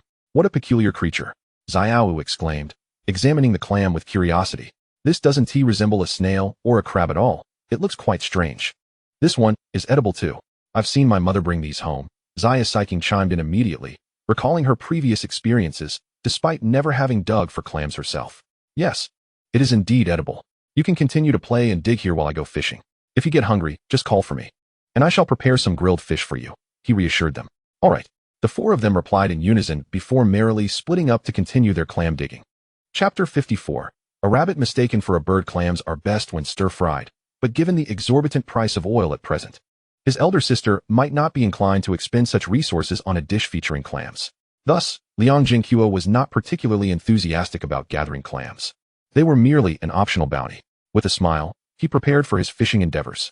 He had already scouted several fishing spots nearby, ensuring they were close enough to the beach for the little ones to find him easily. Upon reaching one of the locations, he retrieved some crushed rabbit entrails from his spatial realm and cast them into the water as bait. Due to the exceptionally low tide this time, aiming to catch larger fish, he extended his fishing line considerably, casting it approximately 40 to 50 meters away from his position. He baited the same spot as before. Perhaps the scent of the bait dispersed slowly, as it took nearly a quarter of an hour for a school of snapper to arrive. Seizing the opportunity, he made sure to catch every fish that fell within his reach, depositing them into his saline lake. With a successful start to his fishing expedition, Liang Zhenguo proceeded to bait several more spots at intervals of a few meters, enhancing his chances of catching more fish. To promote ecological balance within the saline lake, he diligently collected everything he encountered, be it small fish, shrimp, or aquatic vegetation. Throughout the morning, he continuously changed locations and gathered his catch. But as noon approached, and after waiting nearly 20 minutes without further bites, he reluctantly decided to conclude his fishing for the day. In that vicinity of the sea, any fish or seafood that had been lured to his bait was now contained within his spatial realm. While he could not quantify the total amount precisely, he estimated it to be around 1,000 to 2,000 pounds. However, the larger fish were scarce, with only a handful exceeding 6 to 7 pounds. Most were between half a pound and 3 pounds, given the shallow waters. The few fish weighing 6 to 7 pounds were delightful surprises. Yet, by nurturing them within his spatial realm, they would continue to grow, allowing larger fish to prey upon the smaller ones, and vice versa. I'm hungry, came the cheerful call from Shaiware, who had been watching from a distance. Ah, this girl. Liang Zhenguo chuckled to himself, noting her disheveled appearance. Surely to be met with disapproval from her elder sister upon their return. After acknowledging her call, he retrieved several fish and, from his spatial realm, produced a plucked and cleaned wild chicken. As his back was turned to Shaiware, she was unaware of the miraculous appearance of the items. Let us feast on grilled fish and roasted seabird for lunch, he declared, knowing that once the chicken was plucked, it could easily be passed off as a seabird, something the girls would not be able to discern. As for the taste, they had never sampled seabird before. Being by the sea, he certainly couldn't admit to having caught a wild chicken, could he? While the younger girls were easily impressed, Xiao, nearing 8 years of age and sharp wit, was not so easily deceived. Seizing the opportunity to treat his two nieces to a decent meal, he felt they deserved something hearty, as fish alone would not suffice to satisfy their appetites. Yay! Shaiware cheered, sprinting ahead to share the news with her sister and the other girls. Liang Zhenguo joined them shortly, noticing the bucket had accumulated a fair number of clams, sufficient for a dish. After praising each of them individually, he led them to a suitable spot for grilling. Initially, he had intended to return directly, yet he reconsidered. The aroma of roasted chicken would surely attract attention. Moreover, his elder sister could easily distinguish between wild chicken and seabird. Additionally, he realized that his brother-in-law would likely not have returned yet, leaving either his sister or him to handle the fish he planned to bring back. Thus, it was prudent to fill their bellies and take a leisurely stroll before heading home. Is this the seabird you caught by the sea, second brother? Xiao inquired. Helping to carry the wild chicken, her curiosity piqued. She had seen seabirds flying before, yet this one bore a striking resemblance to the wild chicken her uncle had hunted. Indeed, Liang Zhenguo affirmed confidently, adding, it attempted to steal the fish I caught, but met its demise at my hand. Uncle is truly impressive. The two girls exclaimed in unison, and Xiao ceased to ponder the resemblance, concluding that a plucked seabird would look much like this. Haha, Uncle will grill some seabird for you. Once ashore, he swiftly located a suitable spot, and as the girls eagerly volunteered to gather firewood, he skillfully stored the wild chicken and fish in his spatial realm, retrieving them once cleaned and seasoned with a delectable marinade. After some contemplation, he retrieved several bottles of soda from his storage space, which contained over a dozen bottles he had previously forgotten to take out. Even Xiaowu and Xiaowei had yet to indulge in them. When the girls returned with firewood, they accepted the soda he offered, their faces adorned with curiosity. Clearly unfamiliar with the beverage, he had assumed that Xiaoqing and the others had sampled it before. But considering that his brother-in-law had only recently been promoted to deputy battalion commander and spent most of his time in the military, it was plausible that he had not had the opportunity to procure soda tickets. After helping them open their drinks, Liang Zhenguo also opened a bottle for himself, relishing the pleasant taste. Although the sodas of this era lacked the diverse flavors of the future, they were undoubtedly healthier. After all, the future was rife with excessive technology and artificial enhancements. "Wow, this is delicious," exclaimed Xiaowei, smacking her lips and shaking her head in delight, a signature gesture whenever she encountered something scrumptious. The other three girls nodded in agreement. After all, it is rare for children to dislike soda. Watching his little sister's animated reaction, Liang Zhenguo shook his head with a smile before beginning to roast fish and wild chickens. Good things come to those who wait. Although the preparation took a while, once the fish and chicken were ready, everyone feasted with great satisfaction. He had adequately prepared this time, with ample seasoning that infused the fish and chicken beautifully. With food and drink in abundance, the atmosphere was lively, and the girls could hardly contain their joy. By the time they had eaten their fill, it was already past 2 in the afternoon. He instructed them to rest above while he ventured down for a few more rounds. Upon discovering a lack of interesting finds, he finally ascended with a fish basket containing dozens of fish, ranging from half a pound to 3 or 4 pounds, plenty for his brother-in-law to manage for quite some time. Additionally, he had a few squid, which were quite tasty and would be a delightful treat for his sister. "Wow, so many fish. Uncle, you're amazing," Xiaoyu remarked, gazing in admiration at the contents of the basket. "Indeed, I am the best at fishing," Liang Zhenguo chuckled, enjoying the praise from Xiaoyu. Upon hearing her compliment him, Xiaowei immediately chimed in, echoing her admiration. With a grin, Liang Zhenguo playfully pinched the little girl's cheek. Nowadays, her enunciation was mostly clear, though she had grown accustomed to referring to him as urge, which had become second nature to her. "Let's head back and cook some snails," he announced, one hand carrying the fish basket while the other held a bucket, beckoning the 4 girls to follow. As they chattered animatedly, they soon returned to the compound. "Big brother." Upon entering, Liang Zhenguo was greeted by the familiar voice of Bing Guo at the entrance. He called out in response, and under the soldier's surprised gaze, he stepped into the courtyard. Unsurprisingly, upon entering, he became the center of attention, with everyone who spotted him casting astonished glances at his fish basket. "Little Liang, you've caught so many fish. Earlier, you mentioned wanting to trade too with Annie. Is that true?" A familiar voice boomed nearby. "Of course, Aunt Wang. I'll take them back. And you can trade with my sister," Liang Zhenguo replied with a smile. However, it seemed that Aunt Wang had proposed the exchange, yet it had somehow become his idea. "Little Liang, would it be all right to trade a couple of fish for so many sisters?" With Aunt Wang breaking the ice, others joined in, expressing their interest as well. "I can keep 10 or 8 for myself. As for the rest, there are still over 40. If the sisters or aunts want to trade, they can do so with my sister," he explained. With so much fish, he certainly intended to eat a few, and the remainder would be dried for preservation. If anyone wished to trade, he would not refuse. After all, exchanging some fish for tickets would be quite beneficial, especially since they all resided in the same compound. Perhaps some of them were relatives of his brother-in-law's comrades, or even leaders. Upon hearing Liang Zhenguo's offer, the military wives and aunts who were interested in trading responded positively before turning to head home, presumably to gather their goods for the exchange. Liang Zhenguo then led the 4 little ones directly home. "Just got back? I see you 4 have been having a blast." As soon as he entered, Liang Wan greeted him with a playful complaint, particularly upon noticing the dirty state of the girls, nearly unable to suppress her reprimand. "Sister, we weren't just playing. Look." Liang Zhenguo, sensing his sister's disapproving gaze fixated on the girls, quickly placed the fish basket and bucket before her, showcasing his haul. "So many," Liang Wan exclaimed, pouring out the fish and eyeing the nearly overflowing bucket of sea snails with astonishment. "Not bad, right? The fish were all caught by your brother. The snails were gathered and dug up by the girls. You can't say they were just playing. This is quite a bounty." "Yes, we all helped gather." Xiaoqing immediately chimed in. Glancing at the snails and then at the girls, Liang Wan wondered how there could be so many snails on the beach. Were these girls able to gather half a bucket's worth? Though puzzled, she recognized the value of the snails and smiled at the girls, saying, "All right. Go wash your hands and feet. I'll prepare them for you later." Turning back to her brother, she added, Earlier, Xiao said you caught a lot of fish at home, and I didn't believe it. Now it seems true. Liang Zhenguo beamed with pride. How could there be any doubt? We agreed this morning that all these fish belong to my brother-in-law. Oh, sister, let us keep 10. We should also save those squid. As for the aunts and sisters in the courtyard wanting to trade for fish, feel free to exchange whatever you want with them. I won't interfere, he declared. All right. With this amount, we can definitely trade for some goods. Liang Wan nodded, having previously exchanged items with others in the courtyard.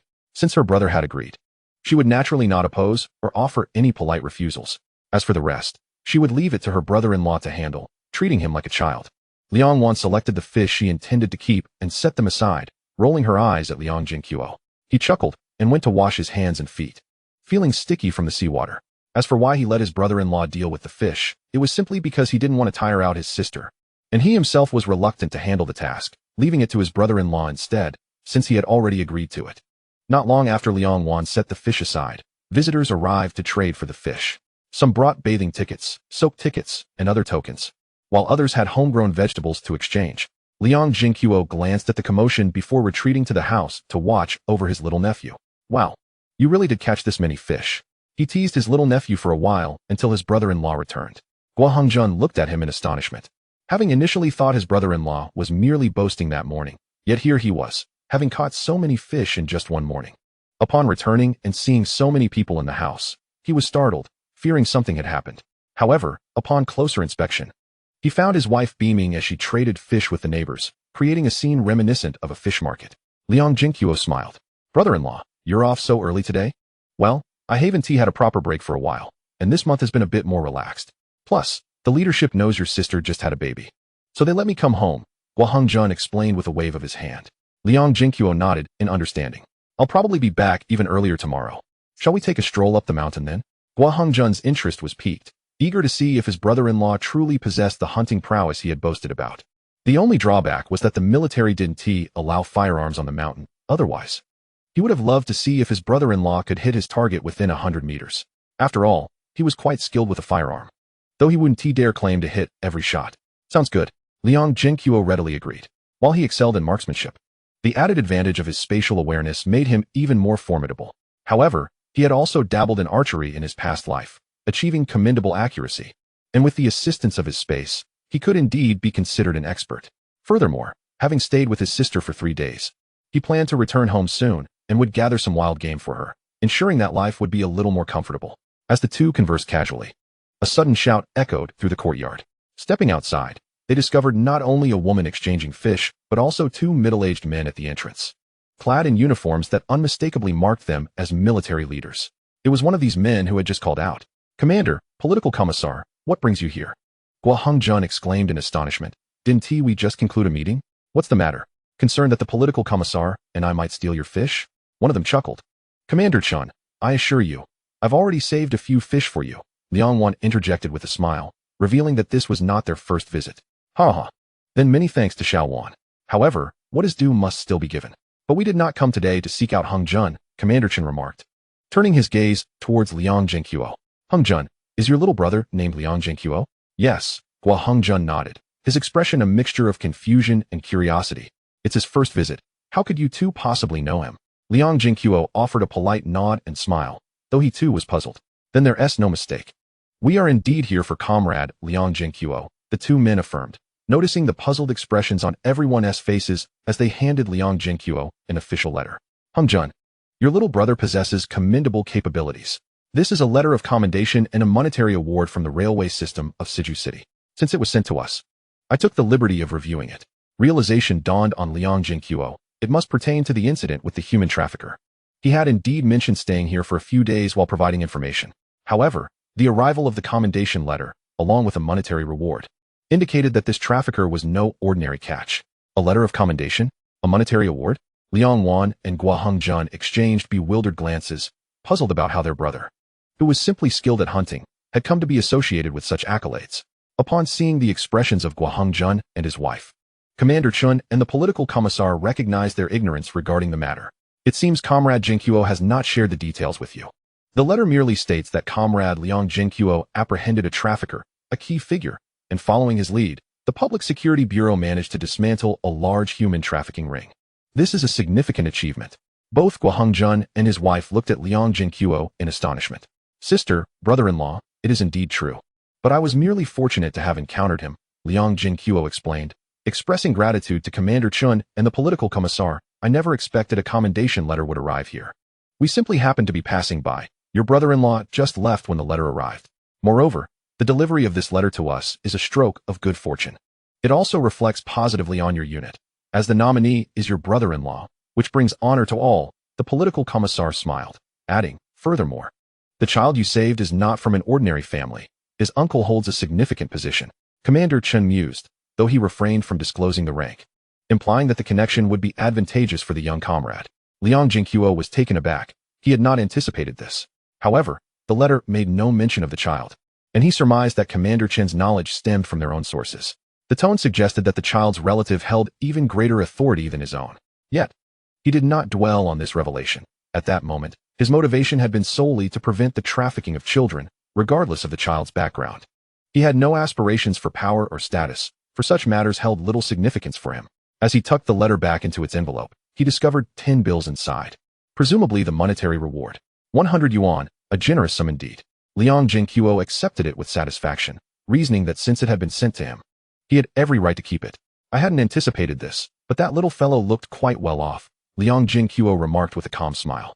Commander Chun and the political commissar exchanged surprised glances, nodding discreetly.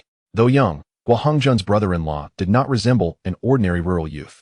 They could tell he was genuinely indifferent to the significance of the official's ranks. After a brief exchange of pleasantries, the two men departed, each carrying 2 fish. While good deeds are commendable, one must act within their means, and not charge recklessly ahead like a fool, Commander Chen advised as they left. Once the women had completed their fish exchanges and returned home, Liang Wan turned to Liang Zhenguo and pointedly tapped his forehead. As a soldier's family member, you must possess a sense of awareness. However, for my only brother, I hope for your safety above all. You sister is correct. In challenging situations, if things seem amiss, alert the Public Security Bureau. They will handle it more adeptly. Guo Hongzhen concurred. But you executed this matter splendidly. Those heartless individuals deserve to be sent to the far northwest for reformation. I understand. I will not engage in matters without certainty. Liang Zhenguo nodded affirmatively. Good. Just keep that in mind. Today, I exchanged several bathing tickets. Take one and wash up. You must feel uncomfortable with the sea salt clinging to you. The little one is asleep now, and I'll take a few girls to the bathhouse, as they are all quite dirty.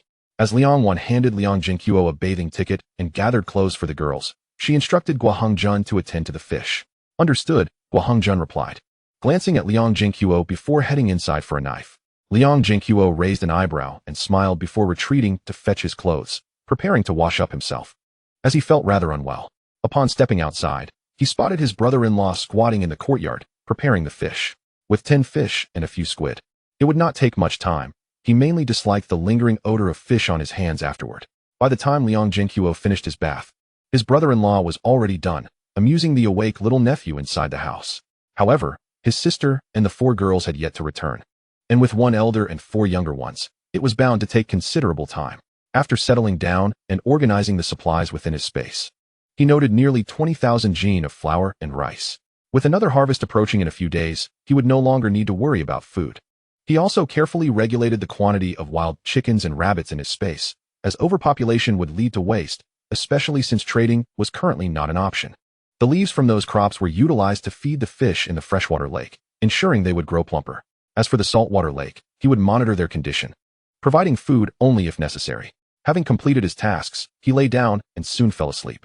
Uncertain of how long he had slept, the lively chatter from the courtyard roused him.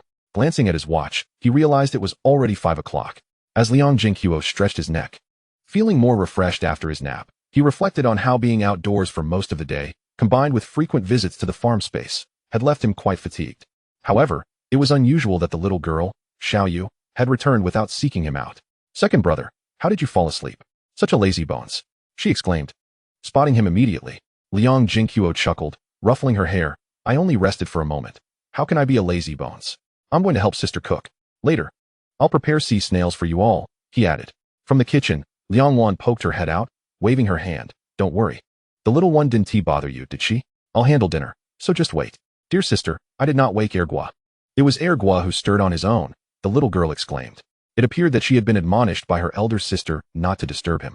Well, Little Yuer is the most well-behaved. Go play. Liang Zhenguo did not heed his sister's advice and instead ventured into the kitchen to boil the freshly cleaned sea bream. This fish was quite plump, perfect for making a delightful fish soup. Sister, the staple can be lessened. The girls and I finished eating well past 2 o'clock. And I reckon they are still quite full. Liang Wan added a few sticks of firewood, smiling as she observed her brother's efforts. Upon hearing his words, she shot him a playful glare. I know. I overheard them several times while bathing them, chatting about roasted bird and fish. You truly are generous. After all, they are my nieces and sister. They deserve to be cherished, Liang Zhenguo chuckled. Were it not for the inexplicable circumstances, he would have liked to retrieve some prepared delicacies from his space to share with his sister and brother-in-law. Nonetheless, the meal today was not lacking at all. Chapter 57. Hunting at Zaizu Mountain. The fish soup was indeed exquisite. And we haven't had squid in ages. Today we are fortunate thanks to Zhenguo. Guo Hongjun remarked with a smile as he savored the fish soup, addressing his wife. Liang Wan beamed at him, more pleased by her brother's praises than her own. The seafood feast that night left everyone, young and old, thoroughly satisfied. After the meal, no one ventured outside. Each person was either wielding a needle or a toothpick, as there were still sea snails waiting to be enjoyed in the pot. Once the elder sister had fed her little nephew, the group gathered around the pot, where a bowl was placed in the center. One by one, they began to extract the snail meat with needles and toothpicks. However, the younger ones simply popped the meat into their mouths, while only Liang Zhenguo and the elder sister's husband placed theirs into the bowl, reserving it for the next day's meal, occasionally indulging in a bite. The sea snails were boiled solely in water, without even a pinch of salt. Yet the seafood was remarkably sweet and delicious in its purest form. At least for Liang Zhenguo, the flavor was simply divine. Excessive seasoning would have marred the original taste. Delicious. Little Yuer exclaimed, her eyes squinting in joy as she savored the unique flavors. Initially somewhat shy, she had now grown comfortable with her elder sister and brother-in-law, engaging in lively conversation. The elder sister and her husband treated her and Xiao Yu as daughters. The following morning, little Yuer insisted on dragging Liang Zhenguo out to the sea, clearly still craving the fun from the previous day, not to mention the delicious food. However, her desires went unfulfilled, as there were still uncooked sea snails at home. They had collected nearly half a bucket the day before, and the pot at her elder sister's house was not large enough to accommodate them all. Moreover, today he was scheduled to go hunting with his brother-in-law, leaving no time for her. Fortunately, little Yuer noticed there were still snails in the bucket and did not fuss, merely insisting he must cook them for dinner. Before noon, Guo Hongjun, donned in military attire, returned home. Had it not been for his prior military experience, he might have suspected soldiers enjoyed a leisurely life. The two had a light lunch before preparing to set out. I'll assist you. You take the lead, Guo Hongjun said, handing Liang Zhenguo the bow and quiver, which contained a dozen arrows, sufficient for the day's hunt. He himself carried a machete and a pistol at his waist for safety. Liang Zhenguo accepted the bow with delight. It felt substantial in his hands. He drew the string back, confirming it was indeed a fine bow. Is it easy to use? My family was once comprised of hunters, so we naturally possessed several quality bows. I brought this one specifically for leisurely hunting, but alas, I have not had the opportunity, Guo Hongjun explained. Then let us switch and see who can score more, Liang Zhenguo suggested, noticing his brother-in-law's eagerness. All right, but be careful while hunting. If you fail to catch anything, it's no matter, Liang Wan advised as she saw them off at the door. Though she knew both men were capable, she could not help but worry. With a nod, Liang Zhenguo and Guo Hongjun set off towards Zaizu Mountain. Given their pace, they arrived at their destination in no time. Liang Zhenguo glanced nearby and realized they were not the only ones entering the mountains. Local hunters from adjacent villages were also present. Guo Hongjun followed his gaze and reassured him, do not worry, there are troops here, so you won't encounter any unscrupulous hunters. Liang Zhenguo nodded. Understanding what his brother-in-law meant by unscrupulous hunters, they were merely referring to poachers. Within the mountains, the greatest fear was those who hunted illegally. The hunters noticed Liang Zhenguo and his companion, and upon seeing Guo Hongjun in uniform, they greeted them with friendly smiles and nods. Let us see just how rampant the wild boar population is here, Liang Zhenguo declared as he led the way in. This way, Guo Hongjun pointed in a direction, and Liang Zhenguo followed suit. However, after more than half an hour of walking, they had yet to shoot a single arrow. Using his mental perception, Liang Zhenguo detected a wild chicken nearby, but it was rather small, and he deemed it not worth the effort. Brother-in-law, are you certain there are wild boars in this direction? He inquired. I've never been to Zaizu Mountain. How would I know? Guo Hongjun replied, seemingly oblivious to Liang Zhenguo's frustration. I observed the villagers heading in the direction you indicated, so I decided to take a different route to avoid any conflicts. Guo Hongjun explained, glancing at Liang Zhenguo, who was clearly skeptical. This reasoning left Liang Zhenguo speechless, for it was indeed quite logical. Setting aside the matter of poaching, the villagers were armed, and during a hunt, stray bullets could be perilous. If they inadvertently crossed paths, it could result in serious consequences. All right, you make a fair point. Liang Zhenguo conceded. They altered their course once more, and before long, they spotted an animal darting past. As Guo Hongjun prepared to pursue, Liang Zhenguo restrained him. For his mental perception had clearly identified the creature as a gray fox. Rumor had it that the meat of this animal was quite pungent, and few would consider consuming foxes in these times. Though they might decry feudal superstitions, no one deliberately sought to encounter such taboo creatures, especially in the mountains. After traversing another 10 minutes of rugged terrain, Liang Zhenguo finally spotted a familiar prey, a badger. He still had one in his space that he had yet to consume. The thought of savory braised badger meat spurred him into action. Without hesitation, he nocked an arrow, aimed, and let it fly. Is there prey? Guo Hongjun tightened his grip on his machete as Liang Zhenguo suddenly halted, and without a word, released an arrow, catching him off guard. Ah, splendid. I previously caught one. It should be a good hit. Let us go check. Liang Zhenguo grinned as he and his brother-in-law moved closer to investigate. This is indeed a badger, right? They parted the underbrush to reveal a badger with an arrow lodged in its neck. Yes, braised meat will taste delightful. Is that so? I have never tried it. Let us have your sister prepare some tonight, and we shall enjoy a drink, Guo Hongjun said, his anticipation rising. Certainly. However, how is it that your eyesight surpasses mine? And I'm the one with the firearm? I didn't even notice before you took the shot, Guo Hongjun exclaimed, giving Liang Zhenguo a thumbs up. He then extracted the arrow and produced a small knife from somewhere, deftly eviscerating the badger and hanging its entrails from a tree. This was a tactic to attract larger game with the scent of blood. Hunters relied on the element of surprise, while wild beasts would also be drawn to the scent of blood. If a hunter inadvertently attracted the attention of a predator, the tables could turn, and the hunter could become the hunted. However, interpretations of such actions vary. Some attribute them to the worship of mountain deities, yet ordinarily, Liang Zhenguo pays little heed to these practices. When he hunts, he simply tosses his catch into the spatial void, which proves to be quite convenient. In Chapter 58, titled A Bountiful Harvest, with the presence of a badger as their safety net, the duo no longer feels rushed and continues to meander through the mountains. However, as the saying goes, the heart that wishes to plant flowers will not bloom, while the heart that seeks to insert willows will shade. Their lack of urgency in searching for wild boar ironically leads to an encounter with one. Just after they secured the badger, they unexpectedly stumbled upon a small group of wild boars, mere dozens of meters away. Finding a higher vantage point, Guo Hongjun handed Liang Zhenguo the bow. Although it was originally his turn to shoot, he deemed it more prudent to let his brother-in-law take the shot, considering his speed and accuracy with the bow. After all, such an encounter with a herd of wild boars was rare, and he was keen not to squander this opportunity. Upon receiving the bow, Liang Zhenguo quickly assessed the situation. 2 large boars and 4 smaller ones posed little threat. He was unperturbed by the prospect of their frenzy. As the wild boars came within range, he nocked an arrow and drew the bowstring in one fluid motion. The arrow finding its mark in the neck of the largest boar, where the hide was relatively easier to penetrate. Though shooting through the eye would have resulted in greater damage, the difficulty was too great. This sudden turn of events instantly incited chaos among the wild boars. The struck boar did not collapse immediately.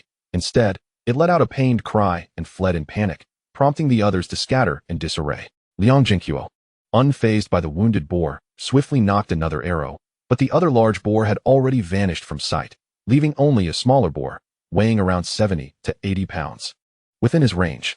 Without a moment to ponder, Liang Zhenguo released an arrow into its forehead, the smaller boar lacking the thick hide of its larger counterpart, succumbing instantly. Marvelous. Let us pursue the one that was struck. It cannot have ventured far, Guo Hongjun exclaimed, joyfully patting Liang Zhenguo on the shoulder, genuinely astonished by their success. Liang Zhenguo grinned, first hoisting the small boar before following Guo Hongjun in pursuit of the larger one. Tracking the blood trail, they indeed found the fleeing boar at the base of a hillside, now gasping for breath, exhaling more than inhaling. Guo Hongjun kicked the boar's rear, which offered no resistance. This one should weigh around 250 pounds.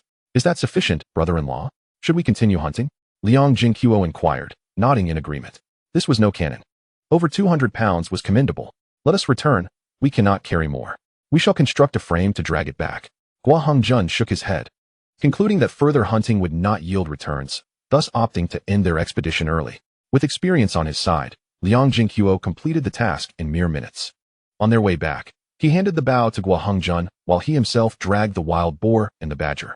Along the journey, they encountered a wild chicken perched on a branch, which Guohengzhen promptly dispatched with an arrow, further showcasing their good fortune. Holding the wild chicken, Guohengzhen's lips curled into a smile. He felt his efforts were not in vain. Yet, he could not help but feel somewhat overshadowed by his brother-in-law's prowess. Having spent many years honing his skills with firearms, it was astonishing that he could not match the instincts and reflexes of a novice hunter. This was indeed a remarkable talent. If he excelled so in archery, it was likely his skills with firearms were equally impressive. What a gift you possess. It would be a pity not to enlist, Guohengzhen remarked as they made their way home. Joining the army is out of the question. My sister is still young. Liang Zhenguo replied. After serving many years, he had no desire to return. However, he acknowledged the honor of military service, especially in these times when one enlistment could elevate the entire village's prestige. Yet, he found contentment in his current life. Military service comes with too many restrictions. And with two younger sisters needing care, he could not bear the thought of returning to a life of scarcity. Guohengzhen considered this as well. With two young sisters and an indifferent father-in-law, their grandfather and grandmother aging, if his brother-in-law enlisted, who would care for them? Relying solely on him and his wife, along with others' assistance, would be challenging, particularly in these difficult years. Thus, he refrained from further discussion about military service. The couple took turns dragging the wild boar over the few kilometers, finding it not too exhausting. Upon returning to the family quarters, the guard, Li, immediately saluted and looked on in astonishment at the game Liang Zhenguo was hauling. Goodness! With just a bow and a few hours, you've managed to catch so much? 2 wild boars, no less. Huh, are you astonished, Li? Most of these were taken down by my brother-in-law. Today has truly opened my eyes, Guohengzhen chuckled. Is Comrade Liang really that impressive? Li exclaimed, glancing at Liang Zhenguo, not doubting Guohengzhen's words. For a deputy battalion commander would not belittle himself to elevate his brother-in-law. He simply did not expect Liang Zhenguo, younger than him, to possess such remarkable skills. Having caught so many fish yesterday and now so much game today, anyone would be taken aback. Today was just fortunate, Liang Zhenguo humbly replied. While Li's exclamations were not overly loud, they drew the attention of nearby families. Once Liang Zhenguo dragged the game inside, another round of astonishment ensued, and curious onlookers gathered. The two hunters exchanged glances, slightly vexed. In their excitement over the bountiful catch, they had forgotten they were in a family quarter. Although they were military families, if they quietly brought such a haul home, they would certainly face criticism. Guohengzhen had considered this dilemma, but since it was all acquired by his brother-in-law, he felt it inappropriate to take charge of such matters. It seemed that ever since his brother-in-law arrived, it was their family that had benefited, be it the milk powder brought, the fish from yesterday, or the wild boar and badger today. Thus, Guohengzhen stood there, somewhat helpless. Liang Zhenguo, however, quickly regained his composure. He had encountered this scenario before. Those residing in the family quarters surely had relatives in the military, and although his brother-in-law was young and accomplished, there were few whose rank surpassed his. Yet, in all matters, social etiquette mattered, and indulging in selfishness could tarnish his brother-in-law's reputation. Moreover, his elder sister had to live here, and fostering good relations with the neighbors was essential for a peaceful life. He was confident his brother-in-law understood this. And without needing to voice it, he turned to Guohengzhen with a smile. Brother-in-law, we shall take the badger and the wild chicken home. As for the 2 wild boars, how to arrange and distribute them, that will be up to you. Initially, he had intended to keep the smaller boar, as it weighed more than the badger, but he was reluctant to part with the badger, for its meat was far more flavorful than that of the wild boar. The moment he spoke, the gathered families fell silent. Oh no, how could we accept your game? An elderly lady interjected, shaking her head. Indeed, others echoed, casting glances at one another. Though they were envious, the speaker was the mother of Commander Chun, and they felt it necessary to show her respect. Guohengzhen paused for a moment before grasping his brother-in-law's intent. As he scanned the crowd and noticed many eyes glimmering with anticipation, he nodded appreciatively at Liang Zhenguo before addressing the assembly. In Chapter 59, contributing 2 wild boars, Guohengzhen was not surprised by their eagerness. The quality of life in the family quarters was certainly superior to that in the village. After all, soldiers bore the brunt of any dangers, and the state would not neglect them or their families, relying solely on the fervor of faith and patriotic sentiment, without any material support. How can one possibly ignite the blazing inferno within to contribute to the nation's development? Yet, the current circumstances are dire. Their conditions may be somewhat better, but it is merely a trifle. It is far from a point where they can disregard the scarcity of pork. Even the city of Siju is lacking in meat, let alone their locale. Thus, it is no surprise that Guohengzhen feels envious. Clearing his throat softly, He addressed the crowd with a resounding voice. This gentleman is my brother-in-law, and many of you must have seen him over the past few days. My brother-in-law is quite the adept hunter. Although today we ventured out as a duo, all these game were captured solely by him. I merely tagged along as a bystander. Oh, wait. Gua Hongjun paused, lifting the wild chicken he had been holding with a grin. This wild chicken, however, is my own catch. Well, Captain Gua, you are indeed fortunate to have married into such a capable family, gaining such an industrious brother-in-law for free. The crowd erupted in laughter, one elderly woman jesting, while others beamed with delight. Indeed, isn't that so? Ha ha. Gua Hongjun suddenly spotted his wife among the crowd and awkwardly scratched his head, chuckling. Returning to the earlier topic, since these game were caught by my brother-in-law, he naturally holds the authority to decide what to do with them. Nevertheless, his ideological awareness has always been commendable. Just yesterday, he received a commendation from Siju, and today's wild boar is to be arranged at my discretion. The implication in his words is clear, so I shall speak plainly. This smaller wild boar weighs around 70 to 80 jin, and since there are neighbors around, it will be divided equally among each household. As for the larger one, well, my family will take 20 jin of meat and a pair of pig trotters. The remainder will be sent to the mess hall to provide our comrades with some meat dishes. After all, we are all brothers in the same trench. We cannot forget that. Excellent. A voice suddenly rang out from behind Liang Zhenguo, startling him as he had been quietly listening to his brother-in-law speak. Turning around, he discovered that Commander Chun and the political commissar had stealthily approached them. These two old hawks. Liang Zhenguo silently scoffed, startled nearly to death. Commander, political commissar, when did you arrive? Gua Hongjun also wore a look of surprise. He had inquired about their whereabouts when he went hunting, and they had mentioned being busy. How had they silently appeared behind them? We've been here for a while. I just heard that the game you caught rightfully belongs to you. However, I must thank you for your arrangement on behalf of everyone, Commander Chen said, smiling as he patted Liang Zhenguo and Gua Hongjun on the shoulders. Upon hearing that Gua Hongjun had brought back 2 wild boars, he had hurried over, fully aware that they would not keep both for themselves. Otherwise, those boars would be consumed long into the future. Thus, he wanted to discuss arrangements for the regiment. To his surprise, he arrived just in time to hear them plan to give it away directly. Such good fortune was something he could not pass up, considering those were his soldiers, and their families lived in the compound. Why are you thanking me, Commander? Am I not part of the family? Gua Hongjun replied. I'm not thanking you. I'm thanking Comrade Zhenguo, Commander Chen jest. Don't be so modest, Commander. My brother-in-law is still under your command, and I must maintain a good relationship with you. Liang Zhenguo chimed in humorously. Commander Chen rolled his eyes. Your brother-in-law is a formidable general. I need to cultivate a good relationship with him as well. However, I am definitely taking advantage of this opportunity. I cannot refuse this wild boar, haha. Alright then, Commander Chen, you can handle the arrangements. Sure, I'll take care of it. Commander Chen understood Liang Zhenguo's intent, while he could efficiently handle the regiment's arrangements. Ensuring absolute fairness for the families in the compound was more challenging. Yet, this lad was indeed clever, agile in thought, and his demeanor exuded a certain confidence that made him seem reliable. Had he not known that Gua Hongjun's wife was a true rural girl, and that the two resembled each other, he would have assumed this young man was a scion of Siju's elite. However, it appeared that their family resided in a village on the outskirts of Siju. Does the capital truly nurture such individuals? Watching his brother-in-law engage in an animated conversation with the commander, Gua Hongjun felt a sense of admiration for his composure at such a young age. It was indeed remarkable. After years of separation, his brother-in-law had changed significantly. With Commander Chen's arrangements, the courtyard soon became lively. Everyone expressed gratitude towards Liang Zhenguo and Gua Hongjun, as well as Commander Chen. Eventually, seeing that the group was engrossed in conversation, the women noticed Liang one among the crowd and rushed over, their enthusiasm nearly overwhelming her.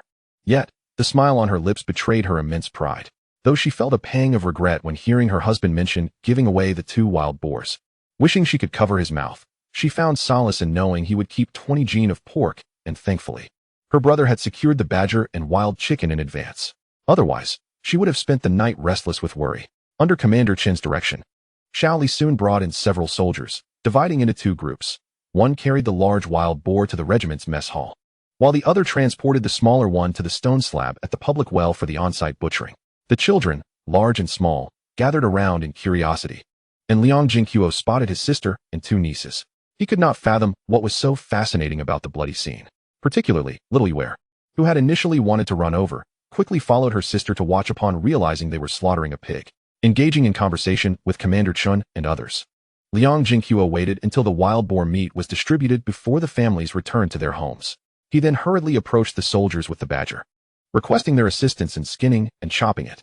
Having observed for a while, he deduced that these two were from the cooking team and possessed excellent knife skills. Is it not reasonable to ask them for help while chatting with their superiors? The two readily accepted, knowing that the wild boars were a contribution from the younger brother before them.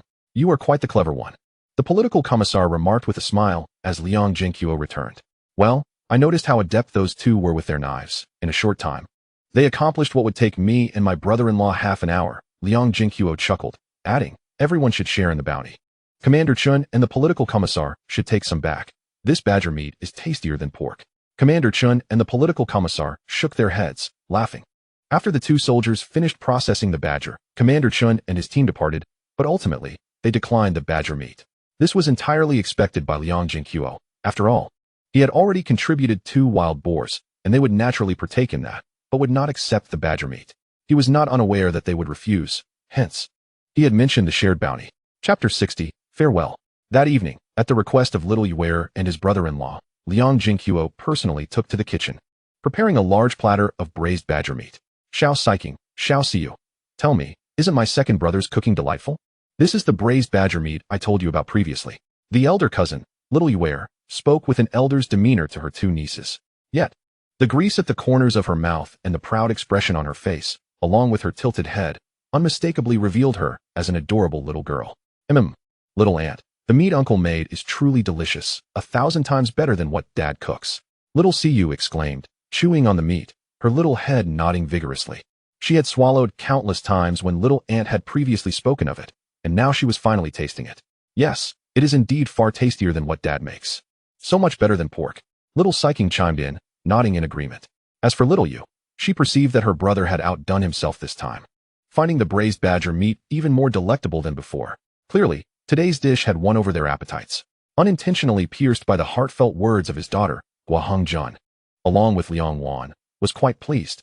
However, the excessive use of oil left Liang Wan feeling a twinge of regret, revealing her propensity to side with the elder matriarch. Have you taken lessons? You are nearly rivaling a master chef, Guohengzhan inquired while dipping a steamed bun into the sauce on the plate.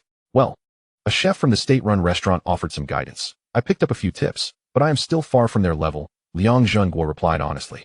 Having sold wild boar twice, he had become acquainted with Chef Wu from Aunt Lu's state-run restaurant, who was more than willing to impart some culinary techniques. There are many chefs in the capital, all of whom possess a legacy, and Chef Wu is among them, reportedly descended from a lineage that emerged from the imperial court. Without formally apprenticing, it is simply impossible to acquire their core skills. Liang Zhenguo had never considered becoming a chef.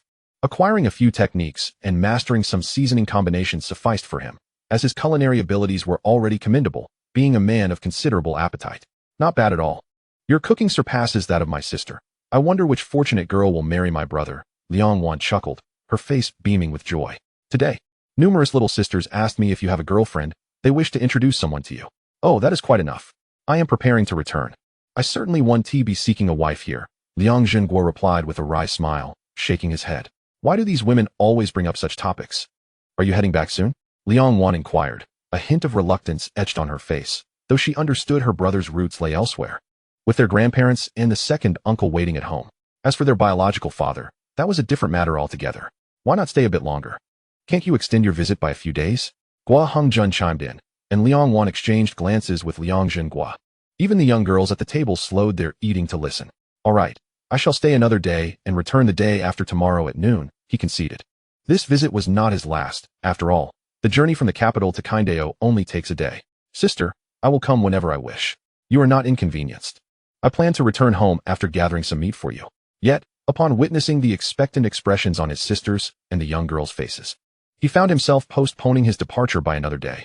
Staying at his sister's place for an extended period felt inappropriate, especially with their grandparents and Qinwei back in Xiling village. That sounds splendid. Liang Wan's face lit up with a smile. The young girls hastened their eating, evidently encouraged by his words. It is often the case that children, though appearing quiet beside adults, are keenly attentive to their conversations. Little Yuer and little Yu enjoyed playing together, and with their elder sister's affection, they were reluctant to return home so soon. The 2 young nieces were equally unwilling to part from their aunt and uncle, especially with so many delicious treats provided by their uncle. After finishing their meal, it was time for dessert. They could not be blamed for their indulgence.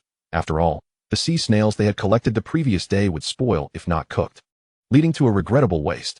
Moreover, little Yuer had a remarkable memory for food. She had not forgotten the promise of snail meat made to her that morning. However, the meat was too fragrant, and they had eaten to their fill, leaving the young girls unable to consume more. Consequently, aside from a bowl of snail meat reserved for tomorrow, the rest was set aside for Liang Zhenguo and Guo Hongjun to enjoy with their drinks. The next day, awakening with the intention of returning home, he did not refuse the girl's suggestion of going to the seaside. After a morning of joyous play, they collected half a bucket of sea snails and several large crabs before heading back. In the afternoon, he did not venture out, aside from cooking crabs for their meal. He entertained his little niece at home. However, he found that very young children, like little Yuer and little Siu, were not as entertaining as he had learned through experience. Time flies when one is having fun, and before he knew it, 5 days had passed at his sister's house, signaling the day of his departure. Liang Zhenguo gazed helplessly at his suitcase, overflowing with dried seafood and the sea snails he had gathered just the day prior. He only accepted half of the snails, as he noticed that little Siu and her sister appeared to enjoy them immensely. Seeing his sister returning to the house for some items, Liang Zhenguo quickly intervened. Had it not been for the fear that the meat would spoil on the train, she would have likely stuffed everything into his suitcase. He accepted the dried seafood, knowing that his sister's supply was abundant, not only from the past few days' exchanges, but also from neighbors who had given them some dried goods after receiving wild boar meat. In Xiling village, such delicacies were hard to come by, and he wished to bring some back for their grandparents to taste. Moreover, he felt that returning empty-handed after visiting his sister would lead others to mistakenly assume she was stingy. As they reached the courtyard, they discovered a car parked at the entrance. Upon closer inspection, the driver was none other than their old acquaintance, Shaoli. Brother Zhenguo, hop in. Today, the leaders asked me to run some errands in the city, and knowing you were leaving today, they asked me to drop you off at the station on my way, Shaoli urged. Liang Zhenguo's eyes brightened at this fortunate turn of events. He had dreaded the thought of enduring the bumpy bus ride again. Yet here was a ride that would ease his journey. Thank you, Shaoli. Please extend my gratitude to Commander Chun and the political commissar. Liang Zhenguo responded with a smile. He was pleasantly surprised that the two leaders remembered his departure. It seemed that delivering 2 wild boars had left a good impression on them. Brother-in-law, sister, I am heading back now. If you need anything, remember to write to me. I still know a few people in the capital and have some connections, Liang Zhenguo said, turning to embrace Liang Wan. He crouched down to plant a hearty kiss on his 2 young niece's cheeks before teasingly adding, you know I have some skills now. Be sure to write to your big sister, and I will bring the 2 girls to visit her again soon. Seeing her brother's playful demeanor eased Liang Wan's sentimentality about their parting. Guo Hongjun said nothing but patted his shoulder, then turned to Shaoli, saying, Shaoli, please take them to the station safely. Yes, Captain Guo, replied Shaoli. The 2 little sisters, witnessing their older brother hugging their sister, eagerly approached and embraced his legs. Liang Wan, with her eyes glistening, knelt down to embrace them. Uncle, remember to come back to see little Siu and sister. The 2 nieces chimed in unison, their faces brimming with reluctance. Of course, I will come back to see you. Make sure to eat well and listen to your mother, Liang Zhenguo said, ruffling their hair, then discreetly slipped a handful of milk candies into their pockets, whispering, this is for you from your uncle. But don't let your mother catch you with them. The 2 little girls instinctively covered their pockets, casting furtive glances at their mother, visibly relieved when they saw her attention diverted. Little did they know, an elder was observing their antics with keen interest from behind. Chapter 61, A Reunion with Officer Liang. After bidding farewell to his sister's family, Liang Zhenguo, along with his 2 younger sisters, climbed into Shaoli's car. Initially, the 2 girls had teary eyes, but once in the vehicle, the novelty of riding in a car for the first time quickly dispelled their sadness. They peered curiously out the window, eagerly examining their surroundings and chattering animatedly, completely forgetting any lingering sorrow. Liang Zhenguo, however, found little novelty in the experience, having traveled extensively in modern vehicles. Moreover, this was a soft-seat car. The experience was rather lackluster compared to contemporary automobiles, especially on bumpy roads. Nevertheless, it was certainly more comfortable than riding a bus. And with the children aboard, Shaoli drove steadily. In the 1960s, simply having the chance to ride in a car was a tale to boast about in the village for years. Not only the village children, but even the older men of Xiling village had seldom experienced such a luxury. Standing at the village entrance, the 3 siblings undoubtedly became the center of attention. Are we really taking this car back? Can we let Xiaolon ride with us too? Little Yuer asked excitedly, tilting her head up. Having not yet returned home, thoughts of sharing with my companions filled my mind. However, that would not be feasible. This vehicle does not reach our village, and we must still take that long bus back. Alas, the little girl expressed her disappointment. asking if they could ride it in the future. Certainly, once my brother-in-law ascends to a prominent position, we shall have a car to ride in. Liang Zhenguo chuckled in response. Can Erquo really become an official? I want to ride in Erquo's car. In the future, Erquo will drive me and my sister to our eldest sister's home for visits. Haha, let us hope so. Liang Zhenguo encouraged. Yes, Erquo must strive diligently. The little girl's earnest expression elicited laughter from both Liang Zhenguo and the driver, Shaoli. However, upon reflection, it was clear that after returning home, idleness could not be entertained. Securing a suitable job would be imperative. Otherwise, life would become excessively mundane and unfulfilling, leaving even the simplest desires of the little girl unmet. In 20 or 30 years, it seemed that private car ownership might become a reality, yet one must possess sufficient wealth and status to make such purchases. Without substantial means or connections, opportunities would elude him. Thus, the necessity of earning money remained paramount. Moreover, mere accumulation of currency was not a secure strategy in turbulent times. Gold flourished while antiques thrived, and one ought to preserve a portion of both in the right spaces. As for mingling with the elite, it was prudent to proceed with caution. In a few years, as winds of change swept through, the political landscape would undoubtedly grow complex, with many officials falling from grace. Even seemingly trivial issues could be exaggerated in such tumultuous times. Lost in thought, the group soon arrived at the station. Thank you, Shaoli, Liang Zhenguo expressed as he bowed his head in gratitude upon disembarking. Shaoli, thanks a lot, chimed in Xiao Yuer and Xiao Yu, with Xiao Yuer's voice particularly resonant. Haha, no trouble at all. Shaoli laughed heartily, genuinely fond of the little sister, and waved as he drove away. Upon entering the station, Liang Zhenguo immediately went to purchase tickets. He had inquired about the train schedule yesterday, ensuring that tickets to the capital were available at noon. Fortunately, he secured 2 tickets without incident, and the train arrived promptly. However, before they could board, a somewhat familiar voice called out from nearby. Oh, Comrade Zhenguo, is that really you? Have you returned from your family visit? Turning to see a familiar face, Liang Zhenguo recognized Liang Zheng, a railway officer from the capital. Yes, I am responsible for this train, Liang Zheng confirmed.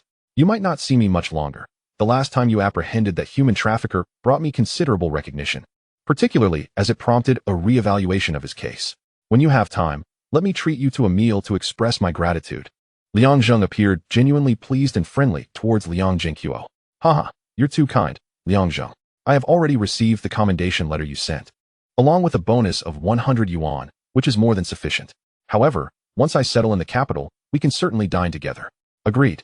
And you needn't call me Liang Zheng. I am a few years your senior, just call me Brother Zheng. Brother Zheng. It seemed that there was a peculiar affinity between him and military or police personnel, as most of his acquaintances in the capital belonged to these professions. By the way, you need not crowd into this carriage. There's another one with better conditions and a few seats available. I will take you and your sisters there, as long as you refrain from causing any disturbances. All right, thank you, Brother Zheng, Liang Zhenguo replied, pleasantly surprised by the unexpected favor of addressing him as brother. He was aware of the type of carriage Liang Zheng referred to. Such accommodations were typically reserved for officials on duty or railway police, and it was impossible to access them with a regular ticket. Given the opportunity, he would not feign modesty to decline. He vividly remembered the unpleasant odors from the previous carriage and had no desire to endure that again. Accompanied by his 2 sisters, Liang Zhenguo swiftly followed Liang Zheng to a carriage that, while similar in size to the others, appeared more spacious and comfortable due to fewer seats. Furthermore, the air quality was markedly superior. As Liang Zheng had other matters to attend to, he instructed them to find their own seats. Liang Zhenguo chose 2 seats towards the rear, where there were no passengers in front, only 2 middle-aged individuals seated to the right, a man and a woman. Seemingly a married couple, appearing older than his second uncle. The middle-aged man exuded a familiar aura, unmistakably someone with military experience. The woman, however, Liang Zhenguo hesitated to scrutinize. But a brief glance revealed a kind and gentle demeanor, suggesting a pleasant disposition and a respectable background. Noticing Liang Zhenguo's gaze, the woman turned her head, offering him a slight smile and nod. Perhaps it was merely an illusion, but he perceived a glimmer of light in her eyes as her gaze briefly shifted towards him. Next to him, Xiao Yuer nestled comfortably in Xiao Yu's lap, her little feet swinging as she savored the milk candy he had given her. Her small mouth made the candy appear all the more adorable. It seemed that the lady was quite taken with the little girl. However, it was no surprise, as all the siblings were quite charming, easily endearing themselves to others, just as his 2 younger sisters did at their eldest sister's home. Liang Zhenguo nodded respectfully to the lady, then settled down with his belongings, refraining from intruding on the man who appeared to be resting. As soon as Xiao Yuer saw Erquo seated, she climbed into his lap, shyly smiling at the lady who had been observing her. In that fleeting moment, the lady's eyes sparkled even brighter. Chapter 62. Destiny. Not long after the train departed, Liang Zheng returned to converse with Liang Zhenguo until he was called away to address a dispute in another carriage. Their conversation revealed Liang Zheng's embodiment of the common virtues of the era: simplicity and straightforwardness. He was not originally from the capital, but hailed from Tianjin, having relocated there 2 years prior to settle down. Liang Zheng also took the opportunity to inquire about job prospects within their department, acknowledging that being a railway officer was quite a decent position. However, he confirmed that the situation aligned with Liang Zhenguo's understanding. Gaining entry was challenging. As he had not undergone military training nor transitioned from the armed forces, he faced obstacles, especially since Liang Zheng's station currently had no vacancies. Of course, if he had connections, it would be straightforward. In any era, connections facilitated matters. Clearly, he lacked such ties. Even with the commendation letter, without someone to advocate for him, it would be futile. Liang Zhenguo found this somewhat disheartening, yet it was within his expectations, hence he felt no disappointment. In the afternoon, the 3 siblings enjoyed steamed buns paired with braised pork, a delightful treat prepared in advance by their eldest sister for their journey. The lady nearby caught a whiff of the savory aroma and looked over in astonishment. In these times, who did not eat dry rations accompanied by pickles or plain water on a train? This was the first time she had witnessed someone bringing braised pork aboard. How extravagant! Despite her relatively comfortable position, she had never indulged to such an extent. Whose child is this? She pondered, charmed by the little girl. Although the braised pork was indeed enticing, it was evident that Xiao Yuer captured the lady's attention even more. Nestled in Liang Zhenguo's embrace, she happily stuffed the remaining braised pork into her small mouth, patting her tummy in satisfaction. Perhaps sensing the gaze of another, little fish turned her head to the right, only to find the kind woman smiling at her. Instantly, the little girl buried her face in the embrace of her elder sister. Liang Zhenguo wiped her hands and mouth. Addressing the woman, "I hope we haven't disturbed you." "Oh, not at all," she replied. "I simply found these 2 girls so adorable that I couldn't help but steal a few glances." Lin Shu smiled knowingly as she glanced at the 3 siblings, realizing they were indeed cut from the same cloth. "That's a relief. I feared this little one might have caused you some noise while eating." Little fish, curious, turned her big eyes towards Lin Shu, and upon noticing that her sister and the elder sister were satiated, she picked up the lunchbox and offered the remaining pieces of braised pork to Lin Shu. "Here, for you." "Oh dear, I'm full, you should keep it." Lin Shu extended her hand, not to take the lunchbox, but instead, playfully pinched little fish's cheek, smiling warmly. "Please, go ahead and eat, we still have plenty." Little Jade, witnessing her sister's offering, chimed in. "Thank you, but I assure you I am quite satisfied." Such a thoughtful little girl, the woman responded, and indeed, this little one is quite perceptive. Liang Zhenguo observed with a smile. In this day and age, only his sister would think to share their food. Nonetheless, they indeed had a half box left, just a bit of meat, and if it brought them joy, why not share? During the convivial chatter, he took a moment to scrutinize the woman's features, and in that instant, his gaze faltered, his expression momentarily dazed, and he sighed inwardly. Perhaps he understood why his 2 sisters had so spontaneously decided to share with her, for the woman bore a resemblance to the mother he remembered, Qiu. Qiu was none other than his own mother, the biological mother of his 2 sisters. Yet, while the woman appeared youthful, she was evidently older than the figure etched in his memory. Liang Zhenguo did not dwell on it. Encounters with similar-looking individuals were rare, yet not unheard of. Moreover, he was acutely aware that his mother had no siblings, and he had met most of their relatives, none of whom resembled this woman. Furthermore, her demeanor and presence indicated she was no ordinary rural woman. "Little comrade, what troubles you?" Lin Shu, though engaged in conversation with the 2 girls, noticed Liang Zhenguo's unusual demeanor since they were merely separated by a narrow aisle. "Oh, it's nothing, little fish. If you wish to give something to the lady, then do so," he replied casually, placing little fish down.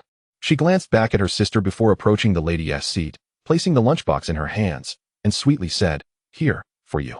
Where did this little girl come from? The middle-aged man beside them, having overheard their conversation, opened his eyes to see little fish offering the lunchbox to his wife. Little fish tilted her head at the man before darting back. The lady, eager to embrace little fish, playfully chided the man. "You startled the poor child." "Me? I don't look frightening at all, do I?" The man replied, somewhat speechless, yet under the lady's authoritative gaze, he could only concede. All right. It was my fault. Nevertheless, this little girl is rather adorable," he remarked, looking at the child now nestled in Liang Zhenguo's lap, then glancing at Liang and little Jade. He added in astonishment, "You know, These three siblings bear quite a resemblance to you. Really? Is that so? Lin Shu inquired, puzzled. Yes. Their eyes and noses are quite alike. The man nodded earnestly, studying Liang Zhenguo and his sisters more carefully. Had I not known my wife's family, I might have thought I encountered some relatives' children. Indeed, they do resemble my mother. Little Jade suddenly interjected, her memory of their mother's features still vague. Well, it seems we are quite fated. Lin Shu chuckled at the exchange. Little comrade, this meat is quite valuable. We cannot just distribute it indiscriminately. It's just a little. Keep it. I hunted it myself. Liang Zhenguo gently ruffled little Jade's hair, then smiled at Lin Shu. Very well then, Lin Shu relented. Accepting the 4 pieces of meat, she handed the lunchbox to the man and then bent down to retrieve a bag from beneath her seat. Extracting 3 apples with a smile. Since you accepted our meat, please take these 3 apples, 1 for each of you. Noticing the apples, Liang Zhenguo mused to himself about their prosperous circumstances, able to procure apples to eat. He refrained from refusing, for he noticed little fish's gaze was fixated on the apples. Thank you, dear lady, Liang Zhenguo expressed his gratitude, playfully patting little fish's backside. If you want to eat, go ahead and take one, you greedy little thing. Little Jade, you too, go help your brother get one, and remember to thank the lady. Little Jade, her eyes also on the apples, finally moved from her seat, taking little fish along to collect the apples. Lin Shu cast Liang Zhenguo an appreciative glance. And after giving the apples to the 2 girls, she lovingly tousled their hair and pinched little fish's cherubic cheeks. Thank you, dear lady. Oh, if you still wish for more, just ask. Little fish gleefully clutched her apple, entirely unconcerned about her cheeks being pinched. Chapter 63, Mr. Tang's position is quite noteworthy. With this delightful interlude, Liang Zhenguo and the 2 girls grew more familiar. What is your name, little comrade?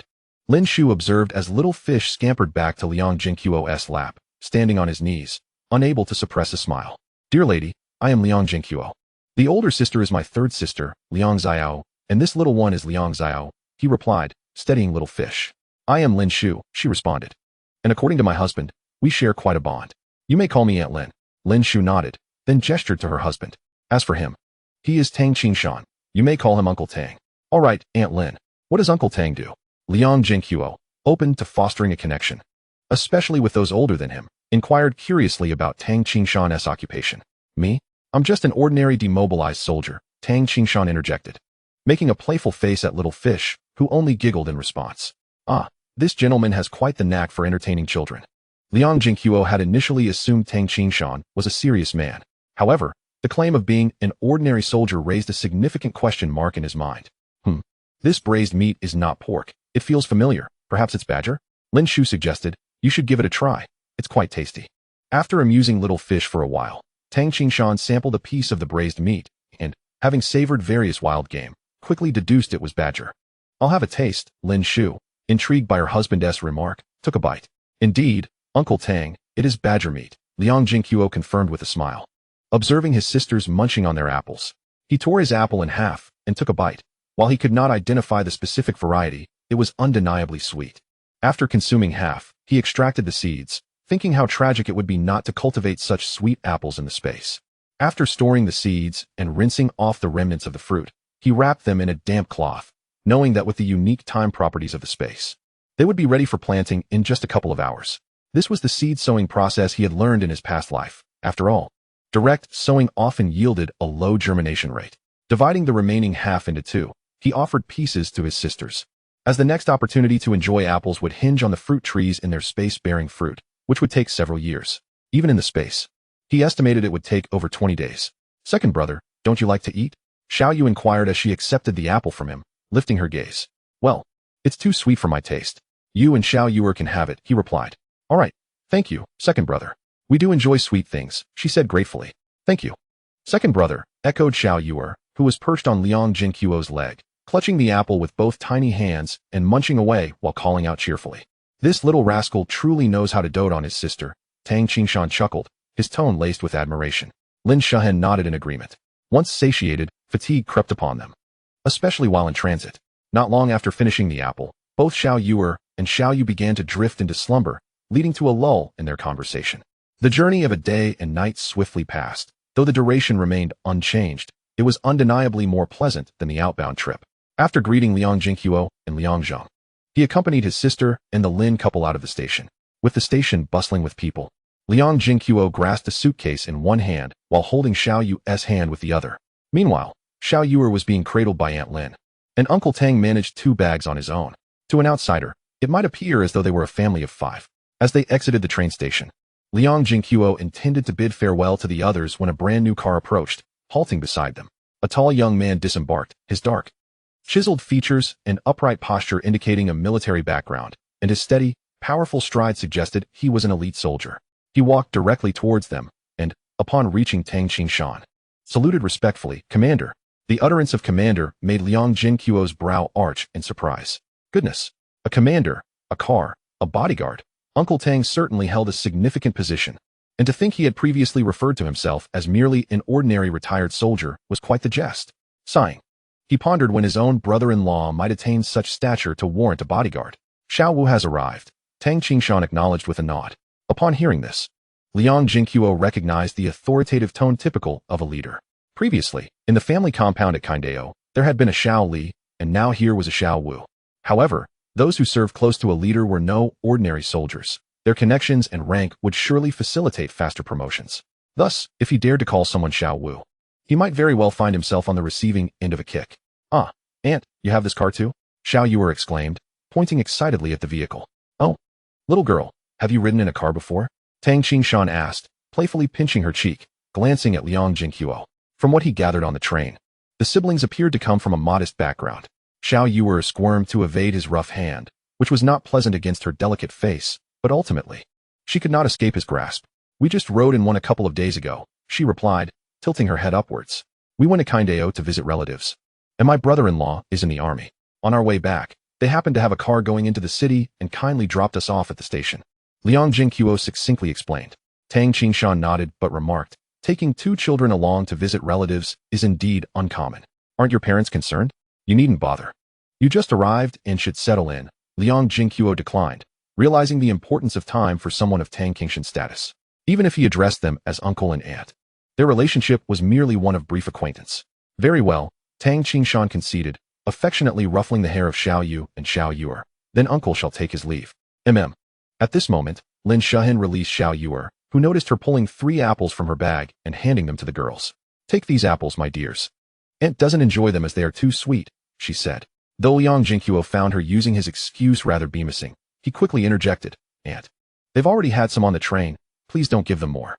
Seeing Xiao Yu ready to return the 2 apples she held, Lin Shuhen shot Liang Zhenguo an exasperated glance. "Child, do not listen to your brother. If Aunt offers them, you should accept." Upon hearing this, Xiao Yu turned her gaze toward her second brother. Liang Zhenguo could only manage a wry smile and nod in affirmation. "That's the spirit. One should not refuse a gift from their elders," Lin Shuhen declared with satisfaction. "Thank you, Aunt." The 2 girls chorused in unison without needing further prompting. "Very well. Aunt shall take her leave. Goodbye, Uncle Tang, Aunt Lin." Liang Zhenguo watched as they boarded the car and departed before hailing a tricycle, directing it towards Aunt Lu's state-run restaurant with his sister in tow. In the back seat of the small car, Tang Qingshan and Lin Shuhen engaged in casual conversation. "It seems you have quite an affection for those children. We brought a dozen apples back to the capital, and we've already given away half," she teased, rolling her eyes. "What's the matter? Are you upset over such a trivial loss?" she jested. "Indeed, I have a peculiar fondness for them. They evoke a sense of inexplicable familiarity, and I find them quite endearing. I wonder if we shall meet again," he mused. "The capital isn't so vast. Surely we will cross paths again," he reassured her, glancing out at the bustling streets. He then took her hand, expressing remorse. "Had it not been for the past, which caused you such pain and prevented us from having children, our offspring would be older than that little rascal." "What nonsense are you speaking? Why burden yourself with blame?" Lin Shuhen playfully chastised him. "Though we may not have our own children, Xiao Lai is no different from our own son. He is exceedingly filial. It's a pity he couldn't accompany us back. While it had once been a source of regret not to bear children for the family, the passage of time had allowed them to find peace with it." Despite her occasional frosty demeanor towards Tang Qingshan, their bond had evolved from revolutionary comrades to loving spouses, and their affection was profound. Moreover, they had adopted a son, Tang Lai, which somewhat alleviated their earlier regrets. "That little rascal," Tang Qingshan chuckled. "I should have married him off before returning. He is already in his 20s and still gallivanting in the army. Speaking of which, since you have taken a liking to those 2 girls, if fate permits us to meet again, we should consider adopting them as our godchildren," he suggested. Lin Shuhen's eyes lit up at the idea. that is indeed feasible. Those two girls are quite clever and well-behaved. However, our families have no prior connection. Would their parents consent? That shouldn't pose a problem, Tang Qingshan replied confidently. He was indeed self-assured, having had many acquaintances approach them about adopting godchildren previously, which he had declined. These two girls, hailing from ordinary families, would only benefit from the arrangement, and their families would have little reason to refuse. This opportunity to see his wife so fond of those two girls was rare, and he had taken a liking to them himself. Otherwise, he would not have broached the subject, especially given his position, where every action was scrutinized. Then, as if struck by a thought, Tang Qingshan paused momentarily. What is it? Lin Shuhen inquired, slightly impatient. After a moment of contemplation, he continued, it seems their mother may have passed away. When Liang Zhenguo mentioned how you resembled their mother, his demeanor shifted noticeably. I believe the reason those two girls showed you affection is because they yearn for their mother. Reflecting on that moment, Lin Shuhen nodded thoughtfully, feeling a pang of sympathy. In retrospect, it seems quite plausible. Those two children lost their mother at such a tender age. Sigh. Tang Qingshan offered solace. But they appear to be thriving. Their brother treats them with great care. Indeed, that young man, Zhenguo, is quite commendable. He would share everything with his sisters. Lin Shuhen mused, recalling their journey, where the siblings had feasted on braised pork, and the image of Liang Zhenguo's sister, Nu, made her smile. However, during our next encounter, if you have no objections after checking, do mention it to them about establishing a bond as kin. They have two charming daughters, which is quite delightful. At this moment, Liang Zhenguo, who was ordering dishes at the restaurant, remained blissfully unaware that Aunt Lin was contemplating his two adorable younger sisters. Aunt Lu, please bring us 2 servings of dumplings, 8 meat buns. No meat? Then make it 8 vegetable buns. And lastly, add a stir-fried egg. Yes, just returned. No worries. I will send more prey your way next time I catch something. Liang Zhenguo paid Aunt Lu with 2 pounds of ration tickets and cash. Then turned to see the two girls had already made themselves comfortable in the establishment, so he approached and sat down with them. What are we eating, little fish? Asked the little girl, swinging her short legs from the chair. We're having dumplings. If that is not enough, we can have buns as well, Liang Zhenguo replied, affectionately patting her head. Although this little girl had a penchant for food, she never was picky when her stomach growled. She would eat whatever was bought. At home, he and his grandmother's cooking were on entirely different levels, but after savoring the tender and delicious braised pork, she never turned her nose up at the hard, dry steamed buns, finishing every morsel given to her. Yay, dumplings. Second brother, when are we going back to the village? Little Yu inquired. While things were fine at eldest sister's home, she began to miss their grandparents and playmates back in the village now that they were back in the bustling city. We'll head back as soon as we finish eating. Liang Zhenguo shared the same concern for the elderly at home. Hence they did not linger in the city after their meal. They hailed a tricycle to take them to Yangdingmen. And had it not been for the driver's unwillingness to leave the city, he would have requested to be driven straight to Xiling village. A few dimes was no burden for him. Upon reaching the Yongding city gate, he hesitated to return right away. A 20-kilometer journey was no small feat, and he doubted the two girls could walk that far. Thus, he inquired about every ox cart and horse-drawn carriage leaving the city. Fortunately, after a dozen minutes, he finally spotted a suitable ox cart. With a generous payment of 50 cents, the elderly driver cheerfully allowed the 3 siblings to board. Although the ox cart was slow, they eventually arrived at Xiling village before nightfall. Upon seeing the familiar village, Liang Zhenguo felt a wave of relaxation wash over him. After 2 days of travel, he didn't feel fatigued, but the 2 little girls surely must be tired.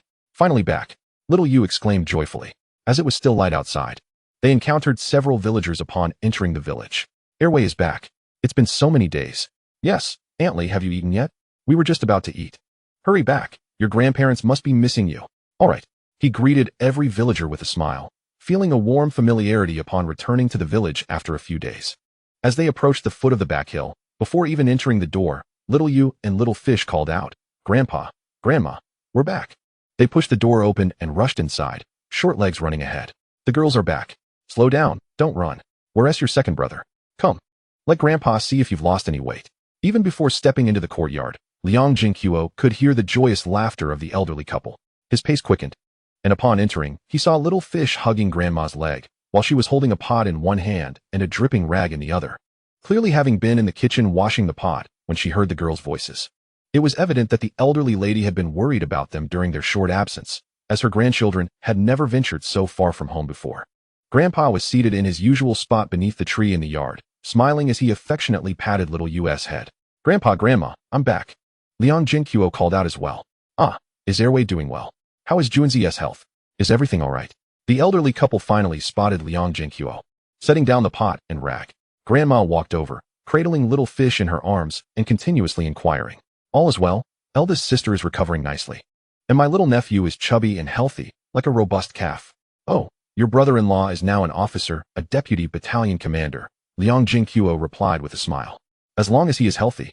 Little Gua, that child is truly surprising. And now he is a battalion commander? Grandpa nodded, expressing his surprise with a satisfied expression. Deputy. Liang Zhenguo reminded. Deputy is still a battalion commander. Grandpa insisted. Indeed, Grandma concurred. Exactly. Liang Zhenguo nodded in agreement. Setting down the box, he was carrying and lifting little fish from Grandma's embrace. Come, let us play. Grandma is getting old and can't hold you much longer. Little fish has gained quite a bit of weight lately. In another year or two, Grandma won't be able to hold her at all. Grandma chuckled, shaking her head. Well, gaining weight is a good thing. It means she hasn't gone hungry. If she were still as skinny as before, I would worry, she added. Then let second brother carry me. Little fish declared without hesitation. All right, second brother will carry you, Liang Zhenguo replied, playfully tapping her nose. For now, let us set you down so I can show Grandma what we brought back. After placing little fish down, Liang Zhenguo crouched and, before opening the box, took out the conch shell he had stored in his space before boarding the train. It was thoughtful of him. Otherwise, if left in the box for 2 days, the conch would have spoiled. Although he could have taken it out on the train to air, it likely would have survived the journey home. Albeit the others would have perished. Once the conch was safely placed aside, he added 20 pounds of flour and 30 pounds of rice into the box. These 2 items were packed tightly. The moment he placed them in, he opened the box to prevent the lid from bursting. He also realized that given the abundance of grain stored in his space, he had very few bags. It seemed he would need to purchase some bags soon to avoid a situation where he would need to retrieve grain but have no bags to carry it. You cheeky child, did you go to your eldest sister's house to stock up? Why are you bringing home so many things? Grandma remarked, glancing inside the box. Aside from a few pieces of clothing, it was filled to the brim, with the rice and flour almost dazzling her old eyes. Yet, her tone carried a hint of reproach. Liang Zhenguo understood Grandma assumed the items were from his brother-in-law's family, and quickly clarified, Grandma, indeed. Eldest sister gave us quite a lot when we returned. The seafood and this conch are all gifts from her. While part of the seafood was given by neighbors in the compound due to the wild boar meat, and the conch was something he had collected himself, it didn't hinder Liang Zhenguo from attributing it to his sister. After all, given eldest sister's nurturing tendencies, she was inclined to share the good things from her home with him.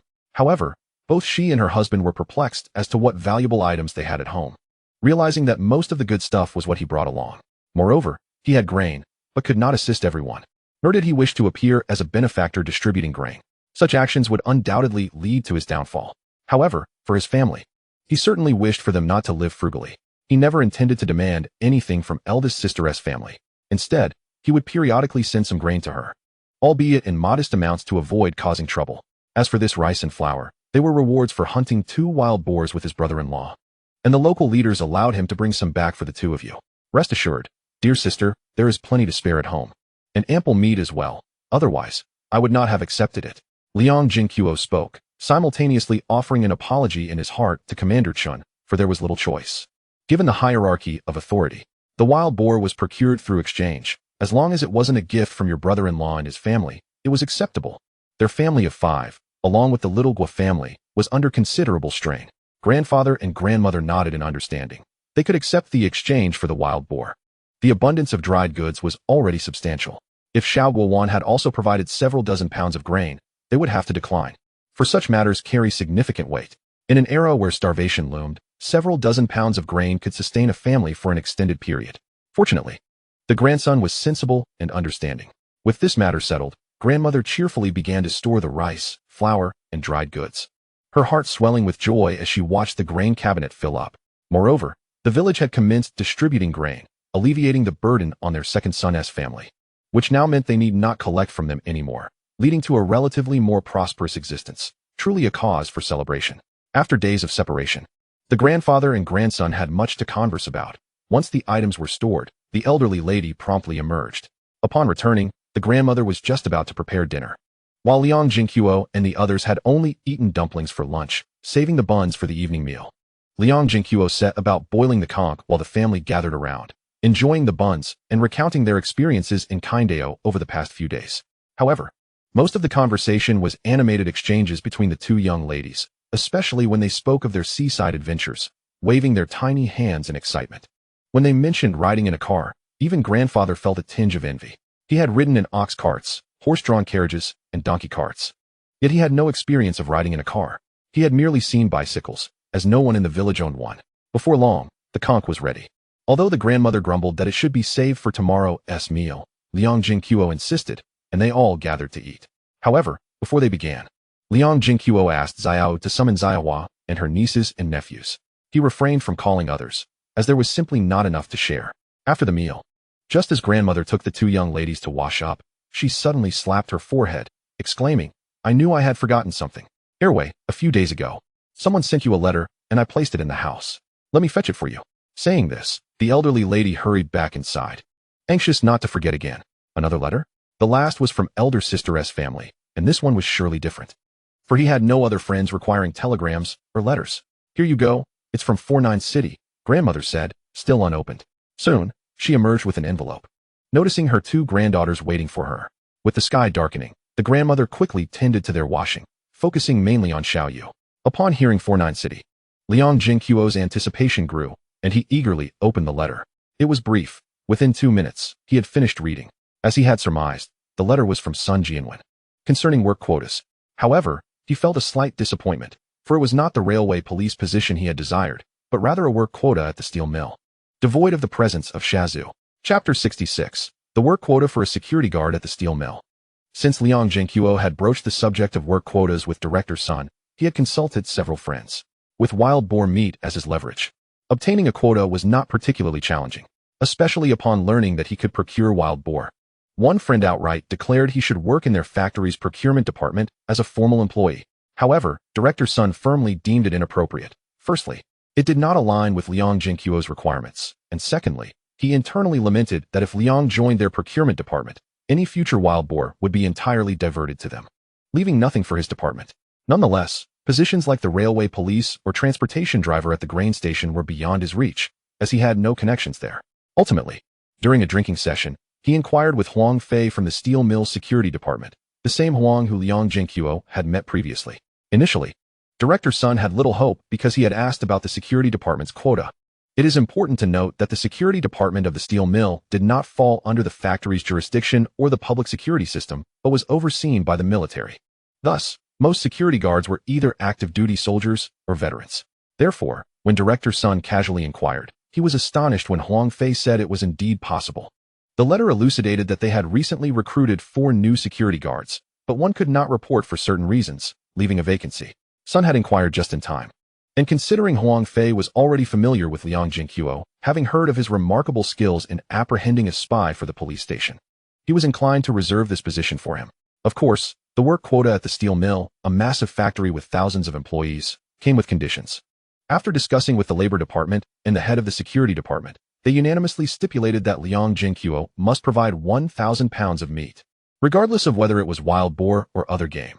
As long as Liang Zhenguo delivered 1,000 pounds of meat to their factory, the work quota would be his. After reading the letter, Liang Zhenguo nodded. The security department would suffice. He could apply to accompany vehicles on external missions, thus obtaining local specialties. On days without missions, he could enjoy some leisure time, which seemed quite appealing. As for the 1,000 pounds of meat, that posed little challenge. He had ample in his storage. Setting aside the issue of meat scarcity, considering the monetary aspect, 1,000 pounds of meat was merely worth a little over 1,000 yuan. Selling the work quota from the steel mill would yield at least that much, ensuring he would not suffer a loss. Moreover, such opportunities to acquire work quotas were exceedingly rare. Airway, what does it say? Unbeknownst to him, the elderly man had leaned in, peering curiously at the letter. However, upon observing his grandfather's bewildered expression, Liang Zhenguo understood he had not grasped its contents. In his memory, the old man could only recognize a few characters, barely able to write his own name. The names of the children in the family revealed the truth, Dalong and Daho. Liang Zhenguo's own name was not bestowed by his grandfather, but by his maternal grandfather. Grandfather, it's from an elder I met in 49 City. Introducing me for a job. Elder? Job. The old man looked at him in astonishment, then shook his head, saying, Airway, do not let yourself be deceived. Do you not know how difficult it is to find work these days? A job in the city means having grain rations. Soon, you would be eating commercial grain. How could such a windfall fall into our laps? Even the village chief wouldn't be so fortunate. It must be some rascal trying to swindle you out of your money. Seeing his grandfather's expression of disbelief, Liang Zhenguo found it both amusing and exasperating. That phrase about a rascal having no backside was surely lost on old man's son. Grandfather, please listen to me. This work quota is not handed to me for free. The factory requires me to exchange wild boar for it. Moreover, the steel mill is a large establishment. They are unlikely to go back on their word. And the person you suspect of trying to deceive me is none other than the director of the Gilu police station, Sun Jianwen. He is quite reputable. After a thorough explanation, he smiled at his grandfather. The director, you say? The old man looked somewhat dazed, but upon realizing his grandson was indeed not deceiving him, his face lit up with excitement. Haha, since it's said by a leader, it must be genuine. So, if you deliver meat to that factory, Airway, you will have a job? Excellent, excellent. You will be the first worker from our Xiling village, and in such a grand factory. Let us head up the mountain. Grandfather will accompany you tomorrow to hunt. Liang Zhenguo stared in astonishment at his grandfather, who suddenly seemed at a loss, then watched as he eagerly patted his chest, ready to embark on a hunting expedition. He truly underestimated the allure that a job holds for rural folk. Securing employment would allow one to transfer their household registration to the city, signifying access to staple grains and other provisions such as meat and oil rations, along with the prospect of housing in urban areas. To have a worker in the family is a matter of great pride, elevating one's status even within the village. Ascend the mountains? What mountains are you referring to? To feed wolves, perhaps?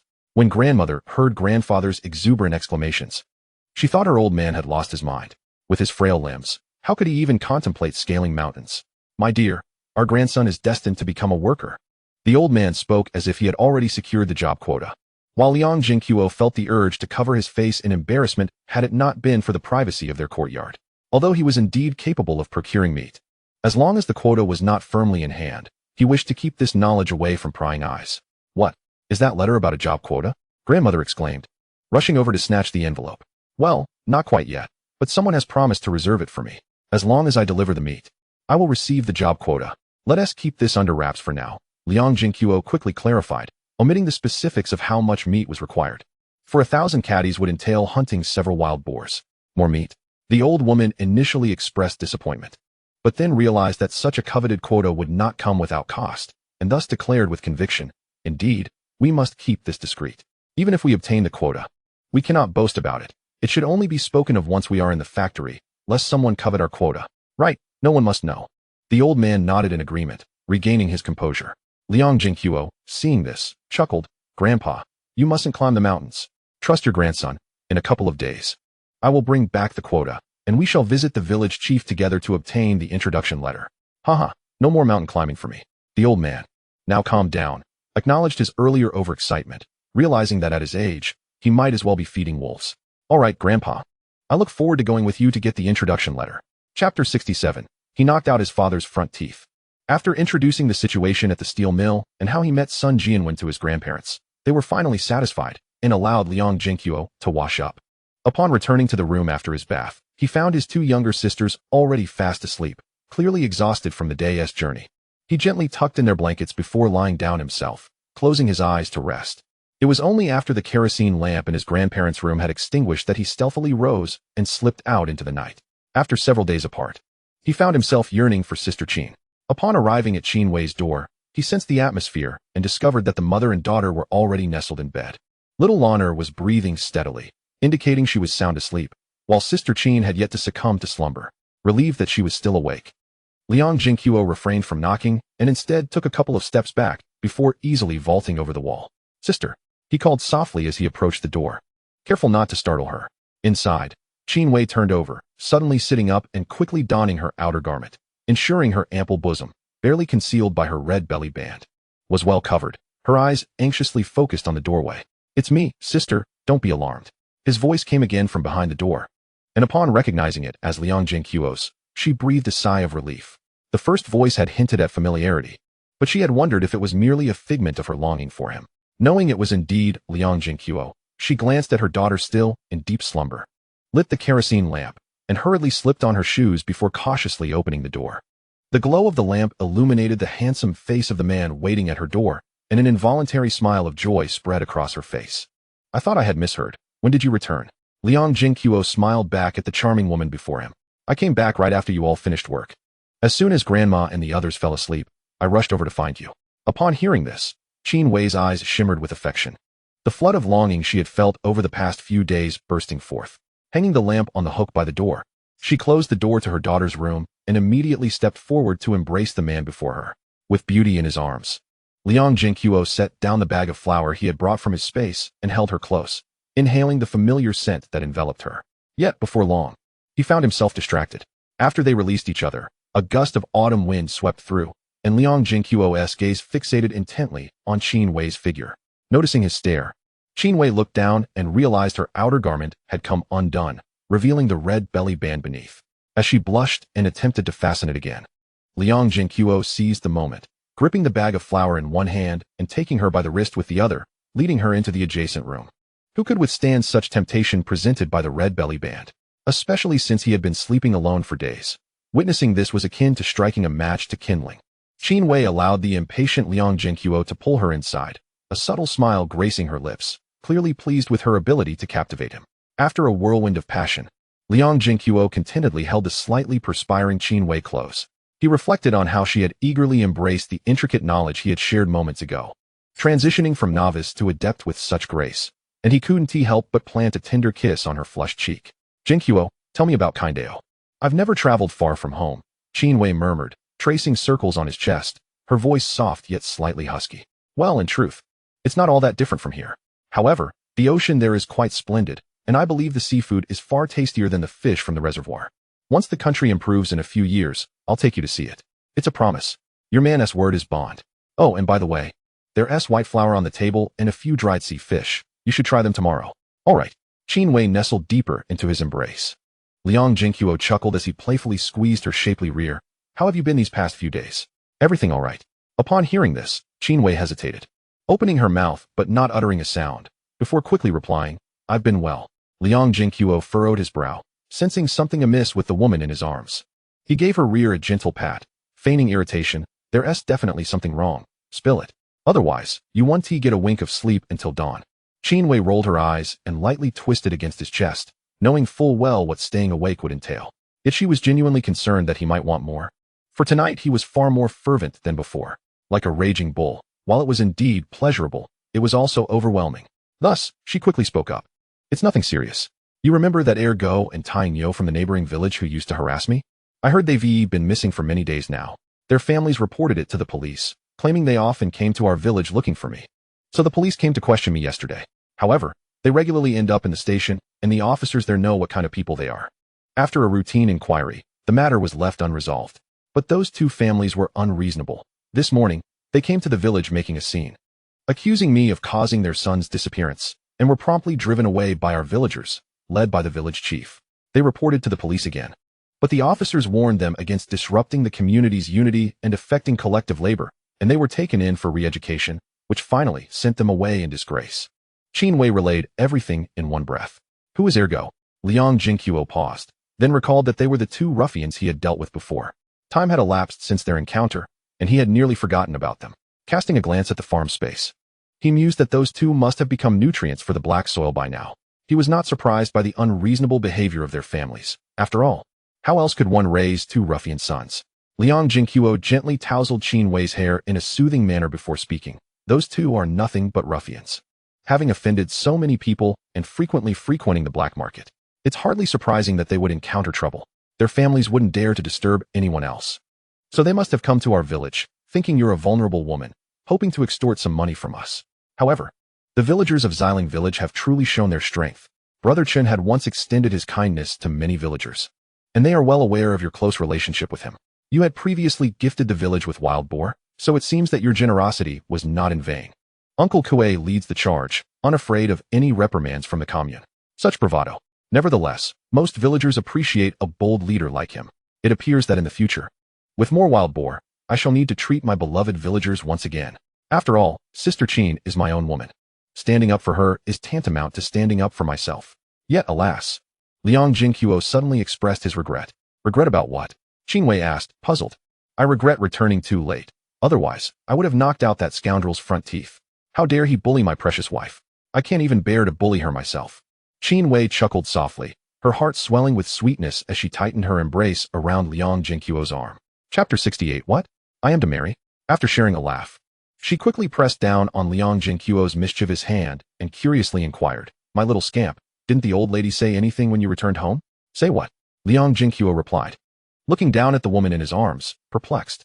Did she know about the letter? However, it was of no consequence to share. She was his woman, and there was no need for secrecy. Moreover, she had never been one to seek the spotlight, unlike the women at the village's information station. There is indeed something. An elder I happened to meet in Sijukan shared the matter of work quotas with Sister Qin. Really? That is splendid. With a job, you won't have to go hunting in the mountains anymore. Qin Wei grasped Liang Zhenguo's hand tightly, her eyes sparkling with joy, her delight evident. Although she had never voiced her concerns, she had always worried about Liang Zhenguo venturing into the mountains. She believed the old man and old woman felt the same, silently praying for his safety while he toiled to support the family. Moreover, they had noticed that he had become significantly more adept at hunting than the average hunter, able to protect himself in the mountains, which alleviated their worries somewhat. Yet, those who frequently traversed the mountains could not always rely on luck, just like her father. Had it not been for Zhenguo, the renowned old hunter in the vicinity would have perished in the mountains. Regarding Liang Zhenguo's previous claims of hunting merely on the outskirts, though they refrained from mentioning it, she was acutely aware that he had indeed ventured deep into the mountains. After all, one would not encounter old Qin in the outskirts, given that the two villages were not in the same direction. Thus, she genuinely wished for Liang Zhenguo to avoid a life of hardship in the mountains. Sensing Qin Wei's concern, Liang Zhenguo leaned down to kiss her forehead. With a job secured, he would only need to occasionally hunt small game, just enough for sustenance. He had enough food stored in his space, as wild chickens and rabbits had multiplied for generations under his careful management, and he had no intention of letting their numbers swell excessively. However, he hoped to raise a variety of other animals in his space for a change of palate. But was it your grandmother who mentioned this? Liang Zhenguo had already inferred from Qin Wei's earlier expression that she was unaware of the letter's contents. No, she didn't mention anything else. In her excitement, Qin Wei nearly forgot the previous topic, her expression turning slightly awkward. None at all. Liang Zhenguo was baffled. Surely, his grandmother had nothing to hide from him. Could it be that his cheap father and Malin were up to some mischief again? In the dim light, Qin Wei observed his bewildered expression, her eyes narrowing in amusement, before she leaned closer and whispered in his ear, "You are to marry." "What? Marry? Me? How could I not know if I were to marry?" Liang Zhenguo was momentarily dumbfounded. No way. Had the old lady found him a match? Was she so eager? Surely she wouldn't hastily choose a girl just to settle matters. This time, he was genuinely anxious. Is it true? Grandma didn't say anything. Indeed. She has already found a matchmaker, Aunt Hua. Once you return, it will be finalized, Qin Wei said with a smile, finding Liang Zhenguo's reaction quite amusing. Liang Zhenguo playfully pinched her chest. "You silly girl, you seem quite pleased with the prospect of me marrying." Startled by his sudden action, Qin Wei let out a soft emphatic protest. Liang Zhenguo chuckled, having long since learned that she was quite sensitive. "Tell me, do you know who the girl is? You seem rather pleased." As he spoke, he moved his hand, thinking to himself, not just pleased, but quite large in that regard. All right, no more teasing." Qin Wei surrendered. "You have met the girl before." "Met her?" Liang Zhenguo racked his brain, but could not deduce who she was. Seeing his confusion, Qin Wei smiled and revealed, "My sister." "Your sister? I haven't even met her." Liang Zhenguo was momentarily taken aback. "Don't you remember that you saved her in the mountains?" "Oh, and my father too. I still need to thank you. Had it not been for you, my father and sister would have been in trouble." Wait. It dawned on Liang Zhenguo that the two he had rescued in the mountains were indeed Qin Wei's family. The pure and lovely visage of Qin Wan emerged in his mind, and he glanced at the charming face resting on his shoulder. Although their temperaments were distinct, they bore a striking resemblance. So that's why I felt she looked so familiar. Turns out she is your sister. I still don't even know her name. And now she is almost my wife? Liang Zhenguo felt an inexplicable sense of anticipation about how things had unfolded. That is fate. Qin Wei proceeded to share with him the story of her parents and sister coming to Xiling village to express their gratitude, their visit to his home, and how his grandmother had instantly taken a liking to her sister, wishing to marry her off as a granddaughter-in-law. "Ah, so your sister and your parents are in agreement?" Liang Zhenguo marveled at how astutely his grandmother seized the opportunity. "My parents have no objections, but you will need to visit my house when the proposal is made. My mother still wants to meet you." Qin Wei smiled, "And my sister agrees too. My father said that ever since that day, she has been quite taken with you. You little scamp, you certainly have a charm that captivates young girls." Liang Zhenguo grinned. "I attract not only young girls, but also sisters, do I not?" "Humph. I don't like you, you lecherous man." Qin Wei huffed, though her light-hearted tone betrayed her true feelings. "But I've only been gone a few days. And you all have already settled on my match? And I'm the last to know?" You once said that as long as she is as beautiful as I am, she could be taken home as a little wife, right? Little one is no less than me, and I'm sure you're drawn to her." Upon hearing this, Liang Zhenguo gently caressed her fair, rosy cheek and replied softly, "What matters is that I have feelings for her, but most importantly, she must be able to accept you as well, and it must not affect your relationship. If she cannot accept you, then I would rather not marry her." Feeling the affection and tenderness in Liang Zhenguo's words, Qin Wei's heart fluttered, and a sweet smile graced her lips. "I have already spoken to my sister. Our relationship is strong. She said that if you dare to bully us sisters, she will bite you to death." Hearing this, Liang Zhenguo felt reassured. Quite satisfied with his future bride, there should still be some teasing involved. After all, isn't that what a wife is for? However, biting was entirely unnecessary, though separating could be an option. To avert a future conflagration in the backyard, Liang Zhenguo leaned closer to Sister Qin, a mischievous grin playing on his lips. "What does it mean to separate?" he teased. Sister Qin, evidently innocent, was completely oblivious to his insinuation. Yet she sensed that it was far from a serious conversation. He whispered 2 words in her ear and then coaxingly added, "I can teach you." Initially intrigued, Qin Wei's face turned crimson as his words sank in, and she vehemently protested, "No, that's impossible." "It is possible." Liang Zhenguo continued to entice her. But even as she drifted into slumber, her face remained flushed, her hand pressed to her mouth in rejection. Alas, the revolution has yet to succeed. Comrades must strive harder. Chapter 69. Guarding the pig and awaiting wolves. The following day, upon awakening for the second time, Liang Zhenguo found himself back on his own calm.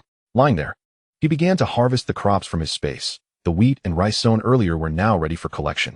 He had simply forgotten to do so yesterday. After a few minutes of labor, he amassed over 80,000 jin of processed grain, and combined with the previous yield, his stock now boasted 100,000 jin of rice, flour, and cornmeal. Sweet potatoes and potatoes accounted for around 1,000 jin, alongside a bountiful supply of scallions, ginger, and garlic. Apart from leaving a plot of land vacant, he continued to strategize how to cultivate the remaining 90 acres of rich black soil. This time, he had planted a considerable number of vegetables, which his younger siblings had consumed in abundance.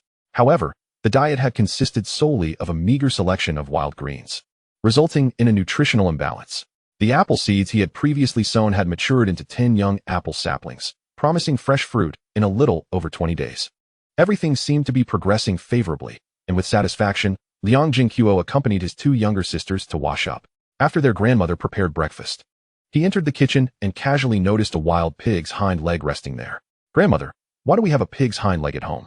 Who brought it?" The elderly lady glanced at it and suddenly slapped her forehead. "Oh dear, how could I forget such an important matter? I was too preoccupied with work quotas yesterday." She then shot a disapproving look at the old man preparing to eat. "You old fool, why didn't you remind me?" Before the grandfather could respond, the grandmother cheerfully explained, "This pig's hind leg was sent by Xiao Wan's father." Liang Zhenguo feigned ignorance, looking perplexed. "Grandmother, who is Xiao Wan?" "Xiao Wan is the sister of Qin Yetu.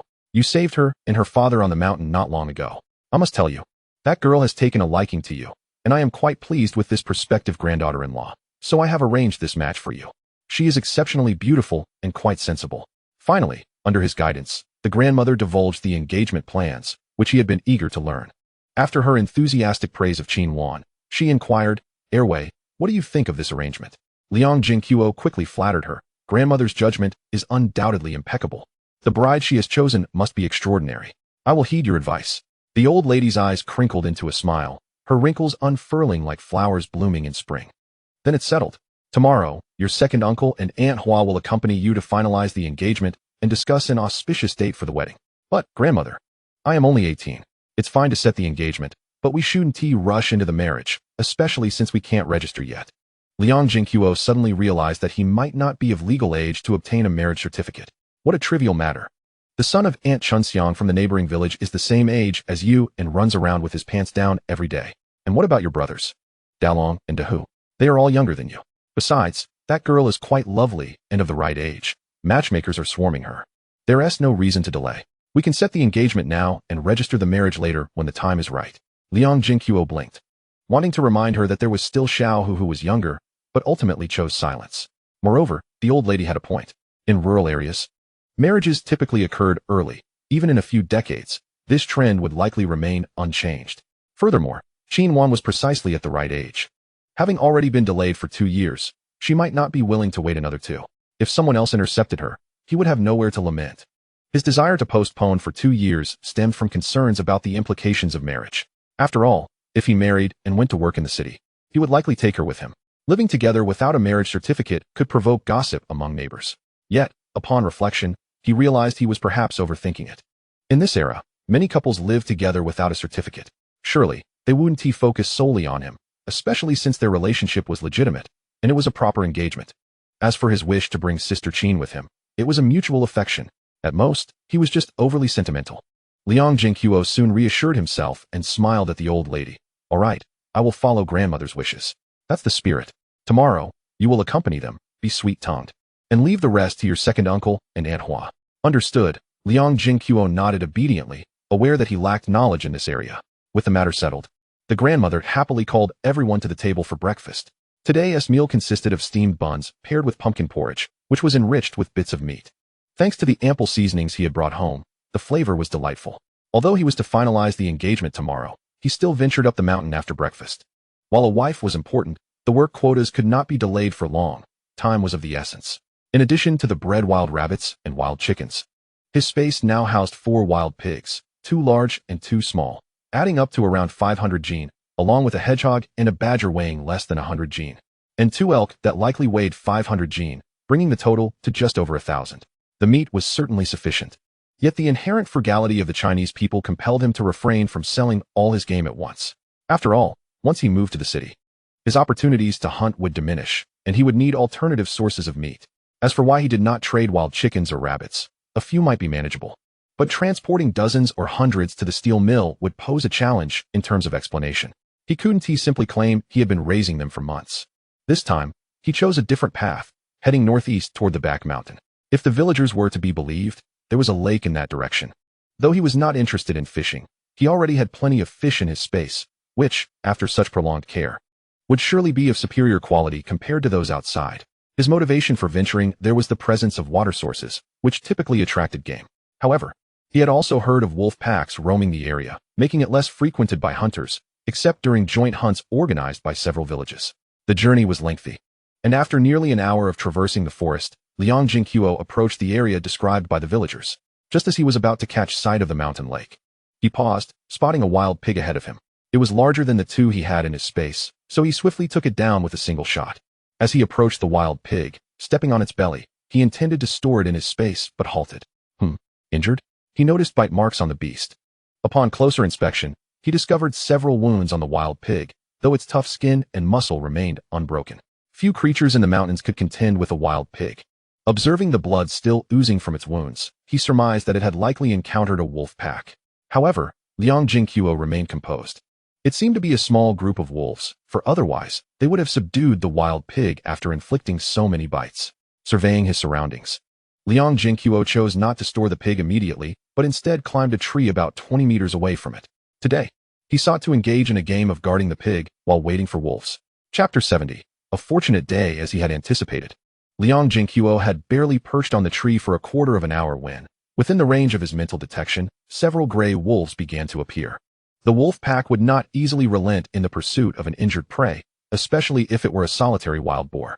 Liang Zhenguo counted the wolves from his perch atop a tree. There were not many, just 9 gray wolves in total. While wolf meat may not be particularly palatable, it could be sold to the steel mill. Thus, as the gray wolves circled the carcass of the wild boar without yet beginning to feast, a resounding bang echoed through the air as the largest wolf fell lifelessly to the ground. Liang Zhenguo swiftly reloaded and brought down another with a second shot. It was only then that the remaining wolves, startled, bared their teeth and tucked their tails, fleeing in disarray, during which Liang Zhenguo managed to shoot down 2 more. Just as he presumed the remaining wolves would scatter in fear, they paused at a distance of 70 to 80 meters, hesitating. Shaking his head, he realized that wolves harbor a deep-seated grudge. Raising his rifle once more, he dispatched 2 more before the last 3 fled for good. Even the most vengeful can be made to fear when faced with dire consequences. Descending from the tree, he gathered the wild boar and 6 wolves into his spatial storage. He deftly skinned the wolves, each possessing but a single bullet hole, their pelts in commendable condition, perfect for warmth come winter.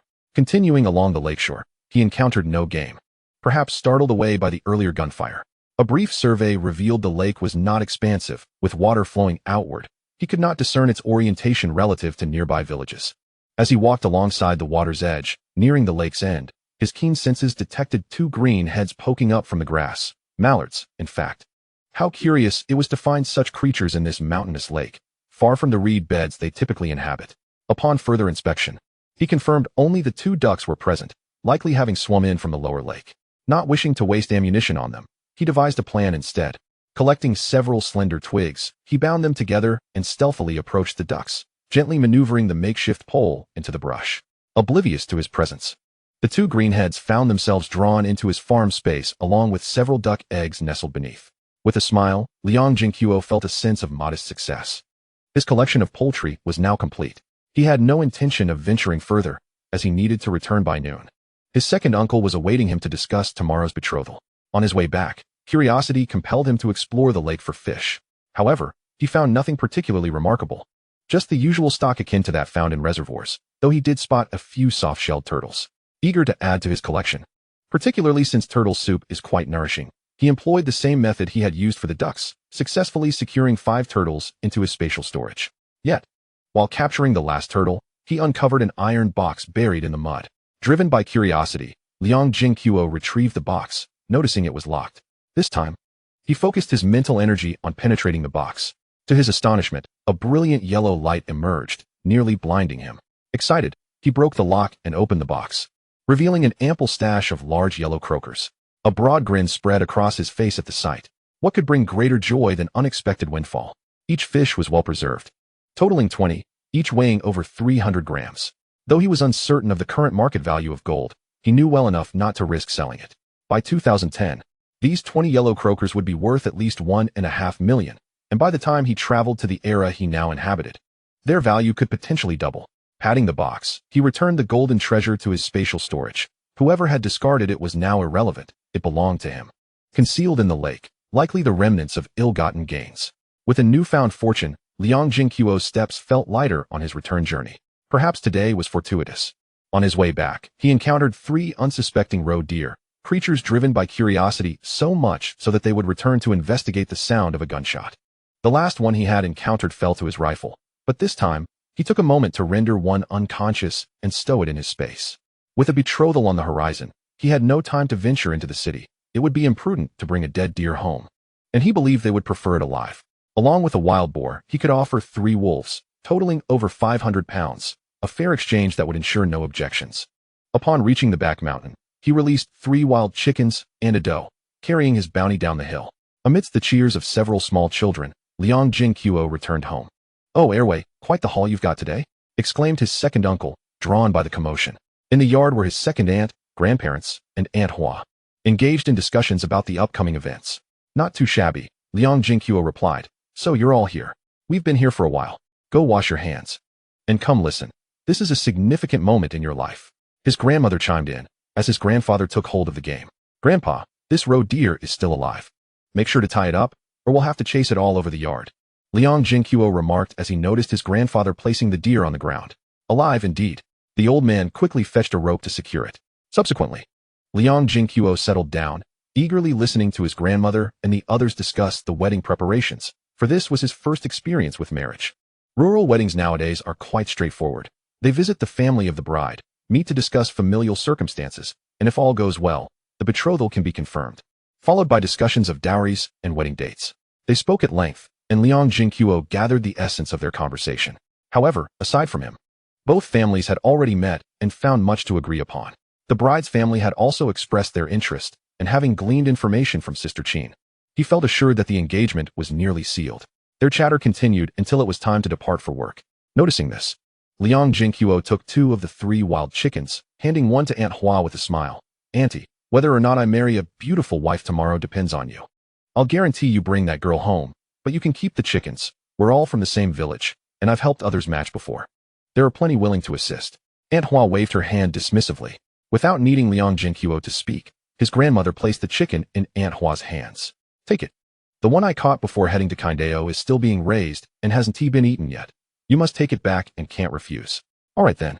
Without a dedicated matchmaker nearby, Aunt Hua, fond of Airway, was merely lending a hand, surprised to receive a chicken in return. "Thank you, Airway," she said jokingly. "If the girl doesn't agree, I'll help you tie her up. Haha, I'll wait for you to do just that." After Aunt Hua departed, the other chicken was given to his second aunt, who did not entertain any objections from his second uncle. Tonight, we'll have chicken soup. You'll need your energy to help your nephew find a bride tomorrow, his second uncle quipped before hurrying out to work. You'll help, even without the soup. His second aunt teased, before she and his grandmother returned to the neighboring house, where Xiao Yu, Xiao Yuer, and Xiao Lan were playing. Liang Zhenguo and the old man remained in the courtyard, enjoying each other's company, preferring the tranquility of their own space. The children have turned this place into a cacophony, with each utterance sending their minds into a whirl. Chapter 71, The Matchmaking. In the afternoon, beneath the sprawling tree, Liang Zhenguo spent 2 pieces of milk candy to persuade the village elder to give him a refreshing haircut. Upon receiving the candy, the elder, sporting a missing front tooth, beamed with delight. Liang Zhenguo ran his fingers through his freshly cut hair, feeling quite satisfied, evidently. The elder had honed his craft over the decades spent practicing on the villagers. As he made his way back, he paused in front of his former home, momentarily struck by the memory of his father, whom he had nearly forgotten.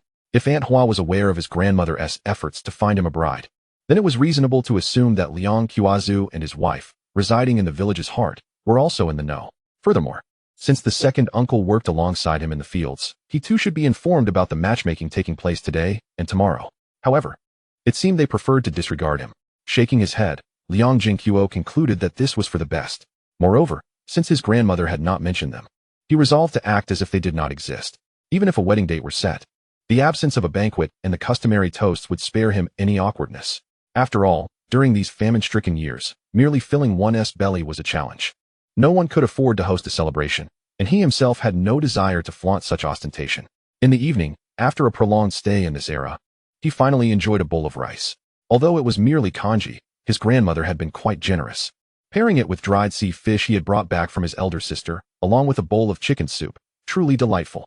The only annoyance was the little girl meticulously picking out fish bones, her eyes nearly reddened from the effort. Yet, upon hearing her innocent chattering, he felt rejuvenated. That night, he cradled the soft, small girl in a secure embrace as they drifted into sleep, needing to recuperate after having teased Sister Qin too harshly the day before. The next day, Liang Zhenguo donned the new clothes made for him by the second aunt, crafted from fabric he had previously purchased. Although unadorned, the material was of excellent quality and quite comfortable to wear. As he set off with the second uncle and Aunt Hua towards old Qin's home, he had to exert considerable effort to dissuade the little girl from accompanying him. This child, after spending an entire day playing with her friends, was now clinging to him again. Thankfully, once she learned he would return by noon, she relented. He suspected another reason for her attachment was her desire to scold that silly roe deer. Earlier that morning, the startled little girl had been frightened by the awakening deer and had stood before it, sternly reprimanding it in her indistinct childish voice, threatening to feast upon its flesh. Old Qin's home was located in Qiamu village, not far from Xiling village, yet the trio still took nearly 50 minutes to walk there. As their relationship was not yet formalized, he had only brought a few candies, fruit-flavored, and the beloved white rabbit milk candy. In an era where a few pounds of meat could secure a bride, this was already a gesture of sincerity. Upon reaching Qiamu village, the three were uncertain of old Qin's whereabouts. However, the second uncle wandered around a gathering of elders beneath a tree before leading them to the village's edge. The sight of outsiders entering the village inevitably drew the attention of the elderly and children who had not yet gone to work. Surely, they have come to propose to that girl, Qinwan? One elder speculated. It's almost certain. Look, they're accompanied by a young man, clearly drawn by the beauty of our village's girls. Though the lad is not unattractive, he lacks the muscular build, another elder commented. He may look decent, but he cannot compare to my grandson. Old fool, your hearing has always been poor, and now your sight has failed you too. That lad who visited from the neighboring village had eyes just like yours, yet I cannot see how he is any more handsome than this young man. You're the one with poor vision. My eyesight is far clearer than yours, you blind bat. Unbeknownst to Liang Zhenguo, the two old men had already begun to bicker beneath the tree. Before long, they arrived at the location indicated by the elder. The second uncle knocked on the door, which was opened by a woman older than the second aunt. Is this the home of Qin Daji? The second uncle inquired, referring to old Qin. Yes. And who might you be? Wu Shi asked, her gaze scrutinizing Liang Zhenguo from behind them. Sister-in-law, we are from Xiling village. I am Liang Shoshan. You visited my home last time. Wu Shi's eyes lit up. From Xiling village? Brother Shoshan, please come in. And you too, young lady. So, this young man is Zhenguo?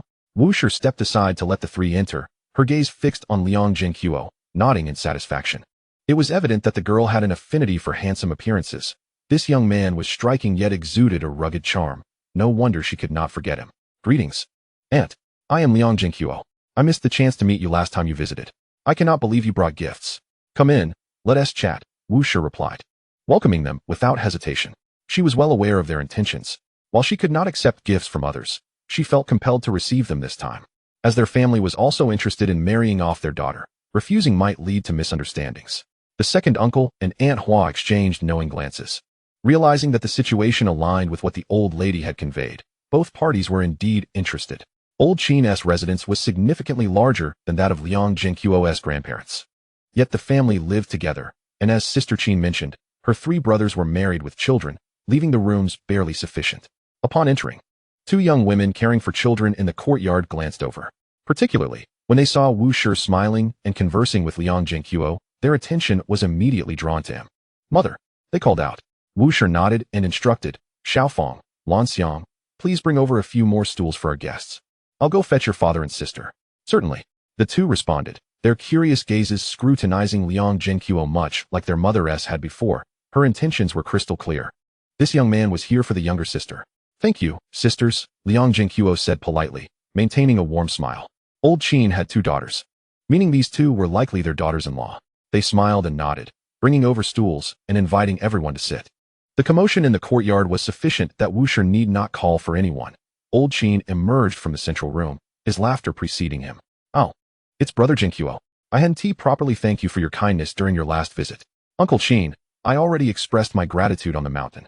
It was merely a small favor, no need to dwell on it, Liang Zhenguo replied, rising to gesture dismissively. Very well, I shall not mention it again. With this mutual connection, the atmosphere grew warm and relaxed, and Liang Zhenguo introduced the second uncle and Aunt Hua to Old Qin. The latter, already possessing a favorable impression of Liang Zhenguo, did not exhibit the usual scrutiny he applied to others, opting instead to sit beside the second uncle and engage in conversation. Father, mother, who has come to visit? A melodious voice chimed from nearby. Liang Zhenguo turned to see a girl with braided hair emerging from the left side of the room. It was none other than his intended, Qin Wan. Chapter 72, Engagement. She possessed a pair of large, bright eyes, soft, full lips, and a delicate, charming nose, all of which rendered her exceptionally graceful. However, what truly captivated Liang Zhenguo was the innate purity she radiated, an essence entirely distinct from Sister Qin's. Sister Qin exuded a beauty reminiscent of willows swaying in the breeze, coupled with the elegance of a married woman. Having developed a close relationship with her, he discerned that she also possessed an alluring charm, a quality too intimate to share with outsiders. As Liang Zhenguo turned his head, Qin Wan's gaze met his handsome face, leaving her momentarily entranced. As she pondered over something, her cheeks flushed with a rosy hue, and feeling bashful, she contemplated retreating indoors, only to be called back by Mrs. Wu. You've seen Zhenguo before, so why shy away? Come here. Oh, Qin Wan, her face still ablaze with embarrassment, approached, albeit hesitantly, and politely greeted the second uncle and Aunt Hua. Hello, uncle. Hello, aunt. Given that old Qin was older than the second uncle, addressing him as uncle was perfectly acceptable. The 2 exchanged smiles, casting a few observant glances at Qin Wan, their thoughts aligning in unison. This girl was strikingly beautiful, far removed from the typical rustic maiden. The old matriarch truly had an eye for talent. After greeting the 2, Qin Wan nervously gripped the hem of her clothing and, after a moment of contemplation, shyly called out to Liang Zhenguo, Zhenguo. Under the amused scrutiny of the gathered aunts, Liang Zhenguo smiled and nodded at Qin Wan, noting that she appeared even more enchanting than a few days prior. His candid and bold remark rendered Qin Wan's face nearly incandescent, prompting her to quickly lower her head. Old Qin, observing the exchange, felt a twinge of discomfort. Was this lad attempting to flirt with his daughter? Should he give him a swift kick? After some deliberation, he decided against it, considering that the young man had saved his life and was, after all, to be regarded as his future son-in-law. The 2 families conversed amiably until midday, everything progressing smoothly. The sole regret for Liang Zhenguo was the lack of opportunity for him to spend some private moments with Qin Wan to nurture their budding affection. It appeared he would have to rely on the passage of time once they were wed. However, drawing from his experiences in a previous life, he discerned that Qin Wan did not harbor any objections to marrying him, perhaps even feeling quite content with the prospect. Having settled all matters, they prepared to take their leave when they fortuitously encountered Qin Wan's 3 older brothers and their sister-in-law returning from work. Upon recognizing the young man as their future brother-in-law, they did not express outright disapproval, yet subtly threatened him. warning that should he dare to bully their sister, he would have to contend with their formidable fists. In the face of such formidable future brothers-in-law, Liang Zhenguo confidently assured them of his intentions, considering that among the three, two were also younger brothers. Indeed, having won over their elder sister, he was now poised to win the younger one, and thus should show them some respect. Yet, the path to winning over the younger sister had been remarkably smooth this time. Previously, in West Ridge Village, both parties had merely entertained thoughts of a union.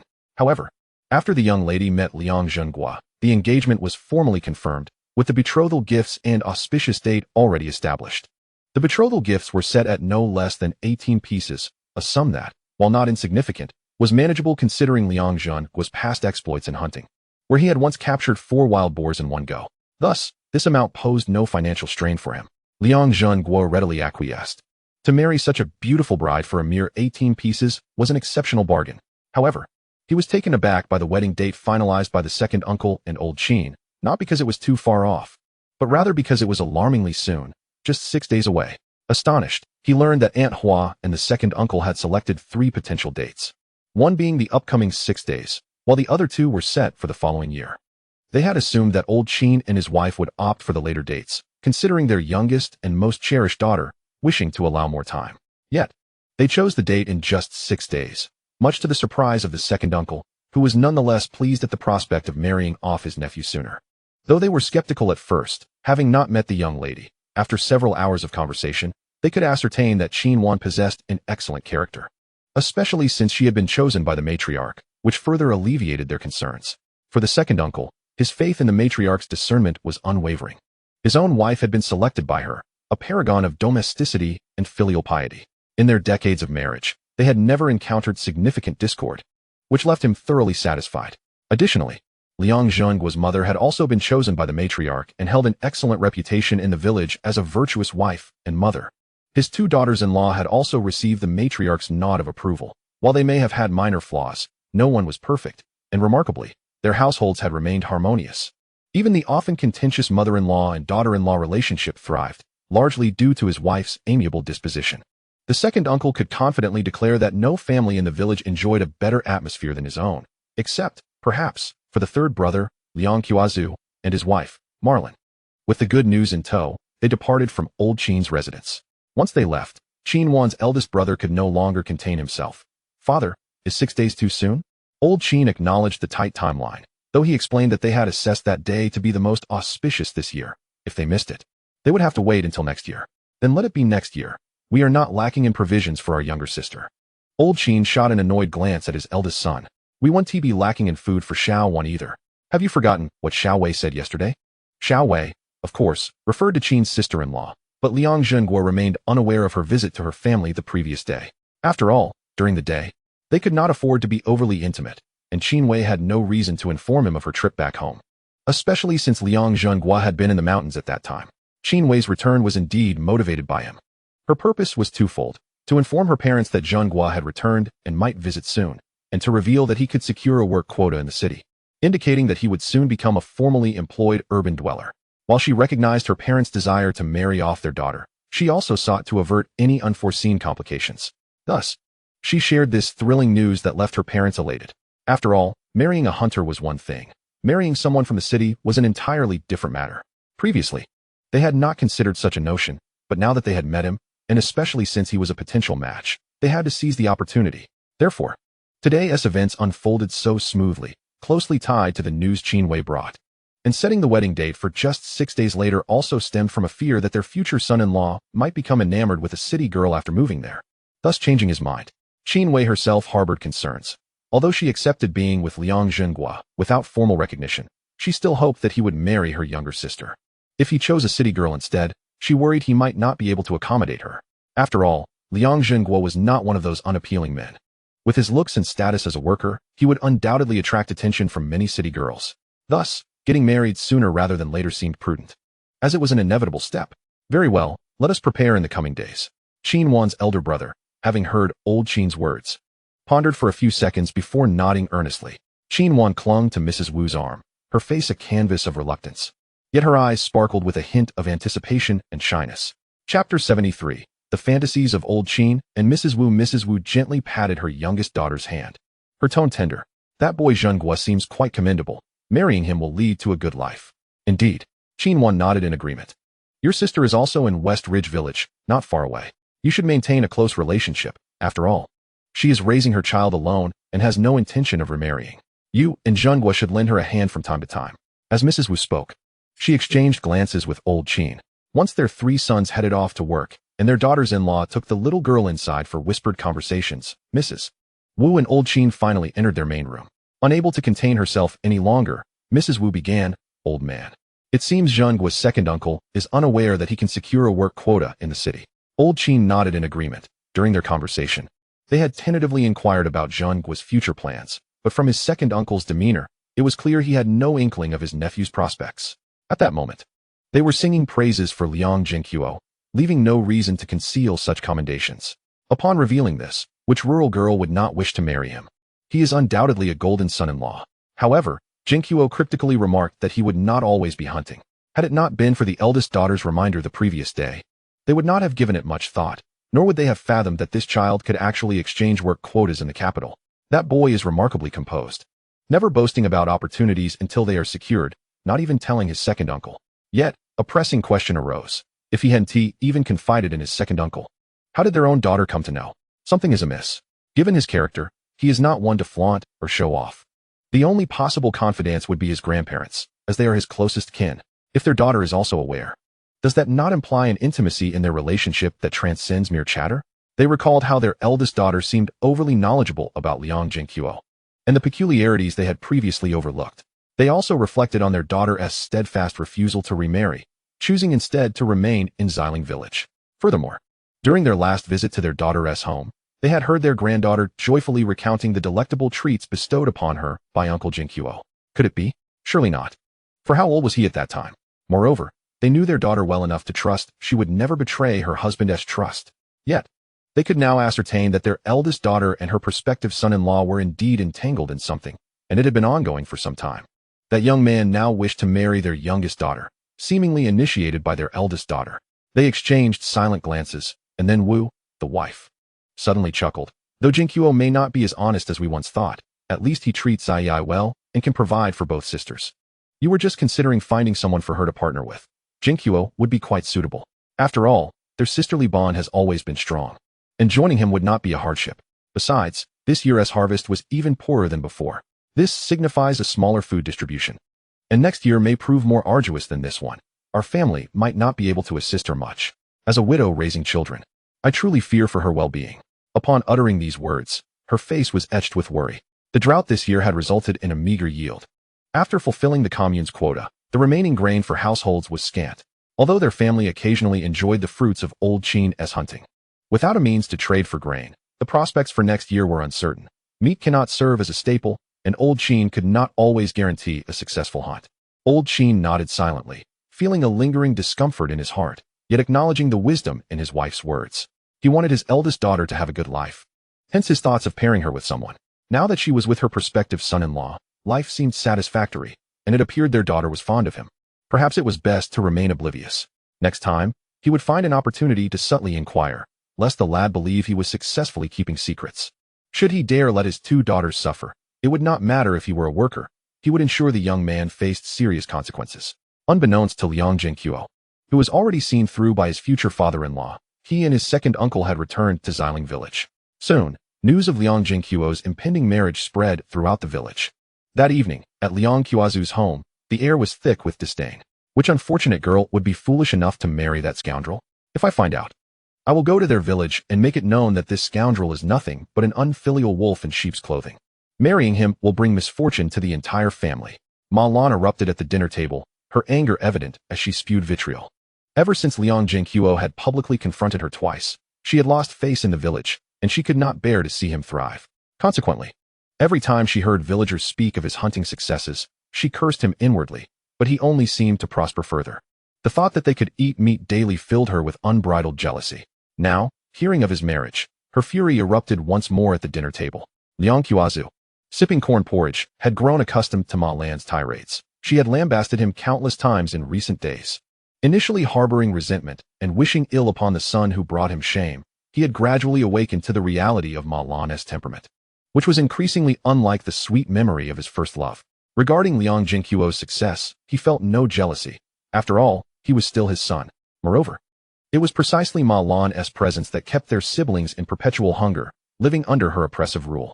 Especially when he occasionally witnessed his previously indifferent daughter joyfully playing with village children, only to turn away silently upon seeing him. This caused a deep ache in his heart. However, it was too late to change anything. With Liang Zhenguo's initial resolve, he would never acknowledge him again, and his two bewildered daughters would not recognize him either. The elderly matriarch had also erased him from her memory, and he could only blame himself for being so foolishly deceived. Returning home now, he found a glimmer of hope only when he saw his younger son. Ma Lan, noticing Liang Zhenguo's silence, instinctively felt the urge to lash out. But upon recalling the recent unfamiliar gaze he cast upon her, she swallowed her words. She had wielded power in this household due to Liang Zhenguo's initial indulgence. Yet as someone who shared a bed with him, she had begun to sense his growing dissatisfaction, which rendered her cautious in expressing her anger. Instead, directing all her ire towards Liang Zhenguo. Liang Zhenguo remained oblivious to these dynamics, and even if he understood, he would not care. Neither Liang Zhenguo's awakening nor Ma Lan's resentment mattered to him. He felt no trace of affection for Liang Zhenguo, even if he recognized his change of heart. He could not forgive the past transgressions. Awakening does not erase the hurt inflicted. As for Ma Lan, she was merely a lunatic. Should she dare provoke him again, he would ensure she could no longer remain in Xiling village. Chapter 74, Steel Mill. Though it would not be unjust to eliminate someone like Ma Lan, he possessed the capability to make her vanish without a trace. Yet, the ramifications would be troublesome. Even if no one knew he was responsible, he would still face consequences.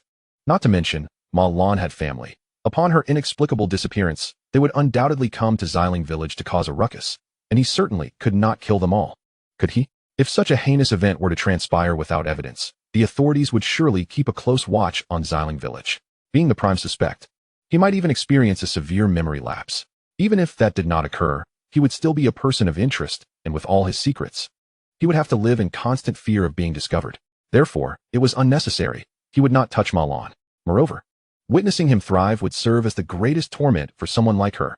In the back mountain, the lights in Liang Zhenguo's home still shone brightly. Second brother. Grandma said you were getting married. What is marriage? Liang Zhenguo was coaxing the energetic little girl to sleep when unexpectedly, she blurted out a question. Today, she had heard Grandma mention several times that second brother was getting married. Although she did not understand, she felt as though someone might be trying to take second brother away from her. Upon hearing the little girl's question, even the youngest sister, Xiaoyu, turned her head. Ears perked up in curiosity. Well, it's about finding a wife to share life together. Liang Zhenguo gently patted the little girl's head. Can second brother not find a wife? Xiaoyu whispered, a hint of concern on her face. Oh, does Xiaoyu not want second brother to find a wife? Liang Zhenguo inquired, somewhat puzzled. In days gone by, I recall my father expressing his intention to find a new wife to lead a life together. Yet, during that time, we often faced hunger and were subjected to scoldings, sometimes even physical punishment.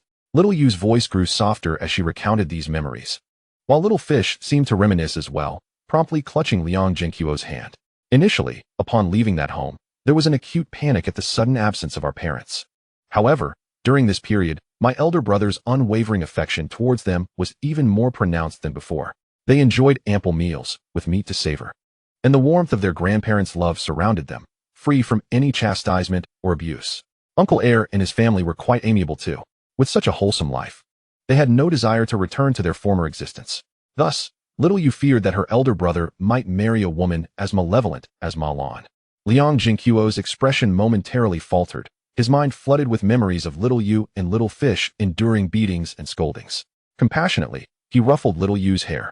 In his recollections, Little Yu had borne the brunt of Ma Lan's wrath, as she rarely dared to strike him, and Little Fish, being younger, mostly faced intimidation or was forced to witness her sister's suffering. Consequently, Little Yu harbored the deepest fear of Ma Lan and retained the most vivid memories of those times. His elder brother would not seek a spouse akin to Ma Lan. Rather, he would find someone obedient and capable of caring for Little Yu and Little Fish. Is that truly the case? Indeed, it is certain. My elder brother would never deceive you, Liang Zhenguo assured them. They nodded earnestly and inquired, do you believe Sister Qin treats you well? Yes, Sister Qin is kind to Little Fish. Little Fish promptly responded, with Little Yu affirmatively nodding beside her. Children possess an innate ability to discern genuine kindness from others. The bride my elder brother has chosen is Sister Qin's sister. She will treat you both just as kindly. Liang Zhenguo added in his heart, reminding them that Sister Qin is their true sister-in-law as well.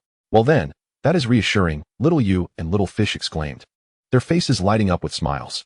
While they lacked a concrete understanding of what good entailed, they found solace in the comparison to Sister Qin. And they were confident that their elder brother would not deceive them. After soothing his two younger sisters, they soon drifted off into a peaceful slumber. Once they were soundly asleep, he quietly slipped away to Sister Qin's home. The two of them lay in the adjacent room. When Sister Qin inquired about his day at her parents' home, he did not conceal the details but instead recounted the events succinctly. Previously, Grandma provided 3 auspicious dates for Uncle Heir, yet I never expected your parents to choose one just 6 days hence. Aren't your parents particularly fond of your sister? It seems as though they are eager to marry her off. Reflecting on the puzzlement he felt during the betrothal ceremony, Liang Zhenguo could not help but voice his thoughts. Sister Qin chuckled softly, covering her mouth. You must promise not to be upset when I tell you. Very well, I shan't be angry. What is the matter? Liang Zhenguo realized that this charming sister-in-law was keeping something from him. I returned to my family yesterday morning, worried that my parents would prolong the wedding date. Thus, I mentioned the work quoted to them, but I asked them to keep it confidential. Ah, I see. Was it the fear of changing their minds as time passed? Liang Zhenguo feigned annoyance and playfully slapped her on her pert backside. What? Do you fear I might be captivated by other young ladies in the city?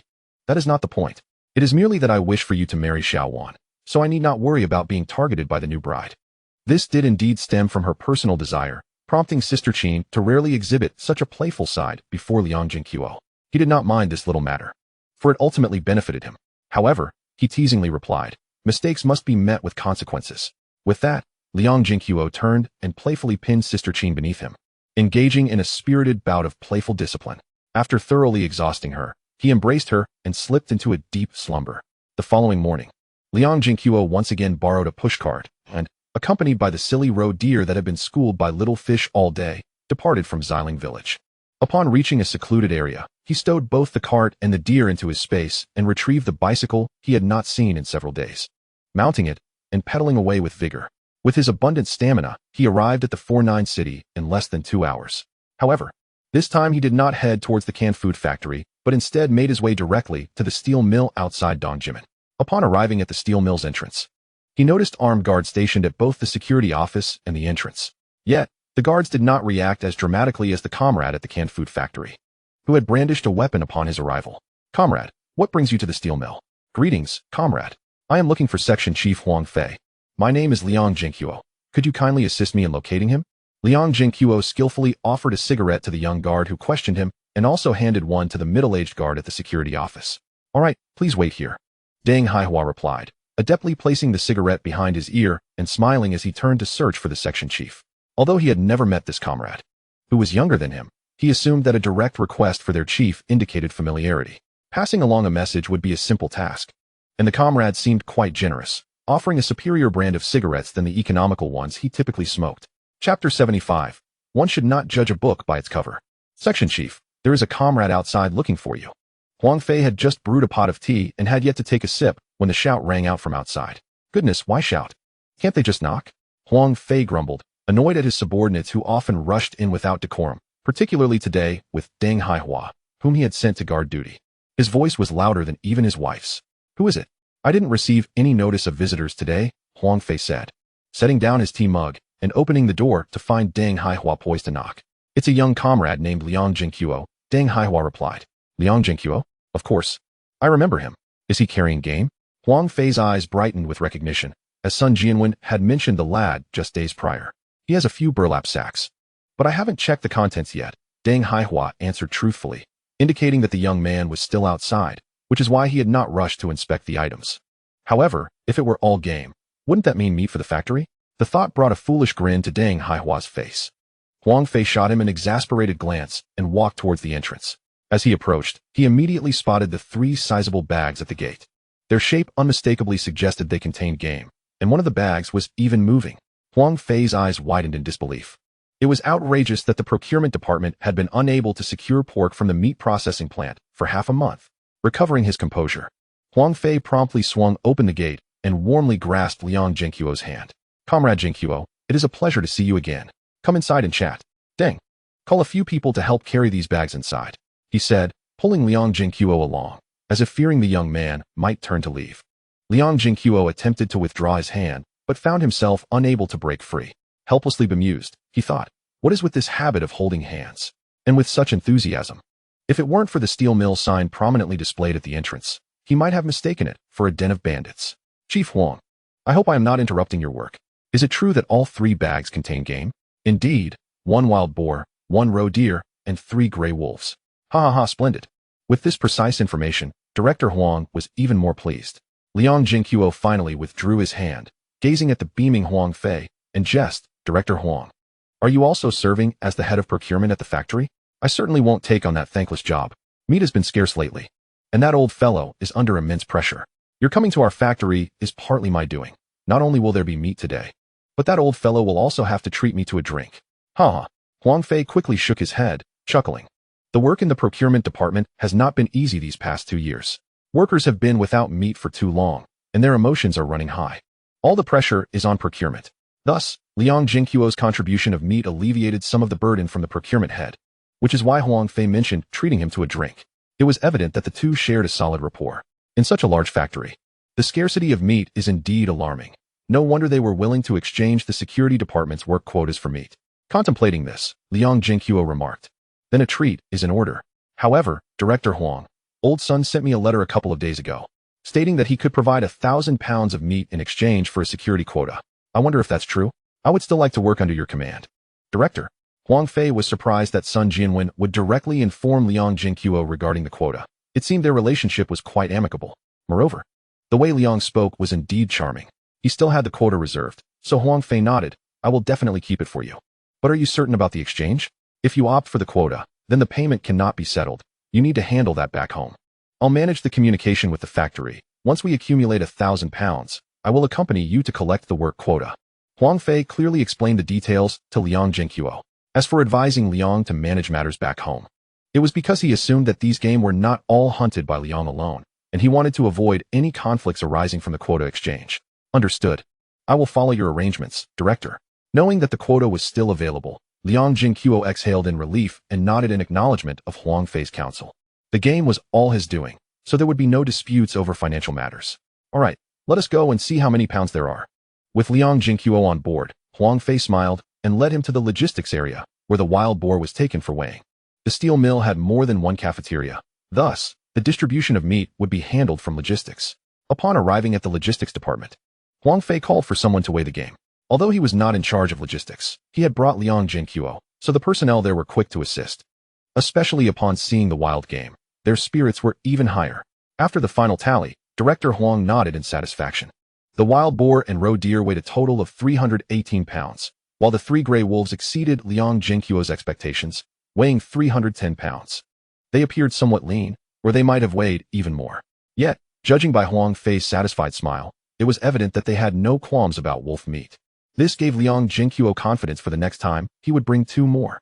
He had no intention of keeping the wolf meat for himself due to its inferior quality. Since the factory did not mind, he would just send it there. In total, there were 628 pounds. This is your proof, Zhenguo. Huang Fei handed Liang Zhenguo a note, merely a simple verification. After all, this was not a typical unplanned procurement. It was just a registration of the wild game. Liang Zhenguo was not concerned about anyone misappropriating his meat, given that it was a state enterprise, a vast factory with thousands of employees. Well, Director, I shall take my leave for now. If all goes as planned, I will gather the 1,000 pounds of meat in the next couple of days. And then I will be one of your subordinates.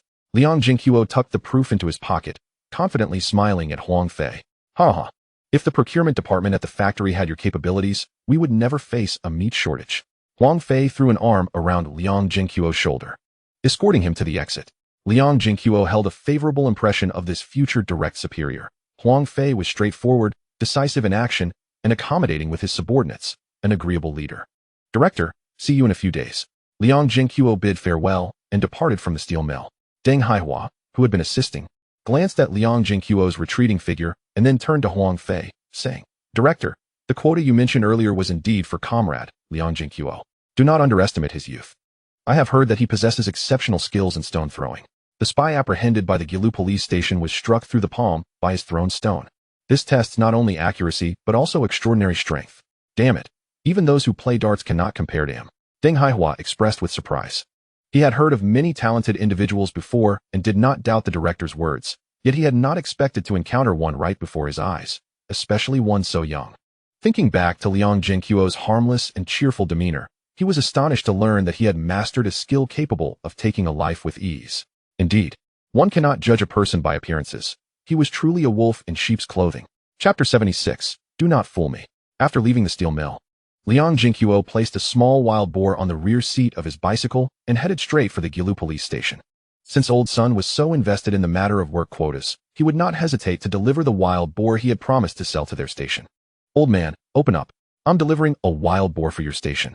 Liang Zhenguo shouted at the elderly guard in the security booth upon reaching the police station. It's you, young comrade. The old man squinted, lifting his eyelids. Upon seeing Liang Zhenguo, he quickly approached to open the door. He remembered Liang from his previous visit to sell a wild boar. However, his eagerness was also due to seeing the bags on the back of the bicycle. He might miss lunch, but there would definitely be meat for dinner. Liang Zhenguo handed the old man a cigarette, and then familiarized himself with the door to Old Sun's office. A few police officers recognized him from the recent apprehension of the spy, and merely nodded as he walked towards the chief's office. Come in. A deep voice came from within. Pushing the door open, Liang Zhenguo found Old Sun busily writing something. Are you busy, Old Sun? Hearing Liang Zhenguo's familiar voice, Sun Jianwen looked up, setting aside his pen and paper. Zhenguo, please find a seat. Liang Zhenguo, feeling at ease, casually chose a chair and sat down. Once Old Sun finished organizing his documents, he smiled and said, I received your letter, and I must thank you for the introduction. It's a small matter. Old Sun replied. The security personnel at the steel mill are not as demanding as those in the police or railway systems. If there are quotas available, they are relatively easy to obtain. Liang Zhenguo nodded, acknowledging that while the security department was under military jurisdiction with many transferred soldiers, it did not mean that outsiders could not be recruited. Regardless, Old Sun had indeed done Liang a great favor. By the way, I have a small wild boar on my bicycle. Please call someone to take it away. You rascal. Sun Jianwen shook his head, knowing that Liang Zhenguo was expressing his gratitude. Since you want that quota, take the wild boar to the steel mill first. Once you gather 1,000 pounds, then bring it here. It's just a wild boar weighing less than 100 pounds. You can accept it. I already delivered 600 pounds of meat to the steel mill, and the remaining 400 pounds can be gathered in 2 or 3 days. Liang Zhenguo waved his hand, exuding confidence. Seeing his expression, Sun Jianwen's hand itched to knock him on the head, but he restrained himself. What kind of talk is this? It's merely a small wild boar weighing less than 100 pounds. Nevertheless, he was somewhat taken aback. He had already acquired more than half of the 1,000 pounds he aimed for, and this pace was unexpectedly swift. It is worth noting that only a few days had passed since he penned his letter, and at this rate, the remaining amount would pose no challenge for him. Perhaps in just 2 days, he would gather it all. Since you are so confident, I shall accept this small wild boar, but the payment must still be rendered. Very well. After all, this money is not coming from Grandfather Sun's own pocket, so I shall accept it. One cannot simply disregard the rules of others. However, Grandfather Sun, if you have receipts to exchange, that would be acceptable. It would be best if there were a watch receipt among them. Liang Zhenguo added, though he held little hope, as he recalled Grandfather Sun's rather modest means compared to the canning factory. To his surprise, Grandfather Sun indeed retrieved a stack of receipts from his drawer. You are fortunate, my boy. Thanks to your previous contributions, I managed to secure some receipts as a reward from the Bureau, and there are indeed 2 watch receipts among them. Since you rendered significant assistance last time, I shall give you one. Grandfather Sun extracted a receipt from the top and placed it in Liang Zhenguo's hand. Liang Zhenguo's eyes lit up as he swiftly accepted it. One should never refuse a reward. That Grandfather Sun, could I exchange for the other receipt as well? He asked, rubbing his hands together, feeling somewhat bashful. If you want it, I shall trade it with you. The remaining watch receipt was originally intended as a reward for someone below, but that individual already possesses a watch, so this receipt is somewhat superfluous. It would be better to exchange it for some pork to take home. I believe nothing would please him more than that. Sun Jianwen directly handed the other receipt to Liang Zhenguo, speaking the truth, for an ordinary officer. Possessing a single watch at home sufficed. Moreover, watches were indeed considered luxury items nowadays, with the cheaper ones costing over 100 yuan, equivalent to several months' salary for an ordinary officer. Rewarding that comrade would likely mean it would go unused or be given as a gift. It was far more economical to exchange it for pork. Thank you, Grandfather Sunday. Liang Zhenguo cheerfully accepted, then exchanged for several fabric and liquor receipts, which were rather commonplace. And Sun Jianwen readily granted them. With these matters settled, Sun Jianwen called for someone to carry the wild boar to the kitchen. Even from his office, Liang Zhenguo could hear the jubilant cheers emanating from outside. It had been less than 10 days since they last enjoyed wild boar meat. And now the chief had procured another. Indeed, rewards follow achievements.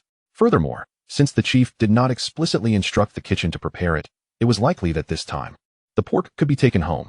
In these times, aside from achieving merit, nothing could elevate one's status more than bringing meat home. Haha. Next time, if you have wild boars, remember to send them to grandfather's son. Just look at their spirited demeanor. They seem eager to catch more spies at once. When Sun Jianwen returned, he jovially remarked to Liang Zhenguo, "No problem."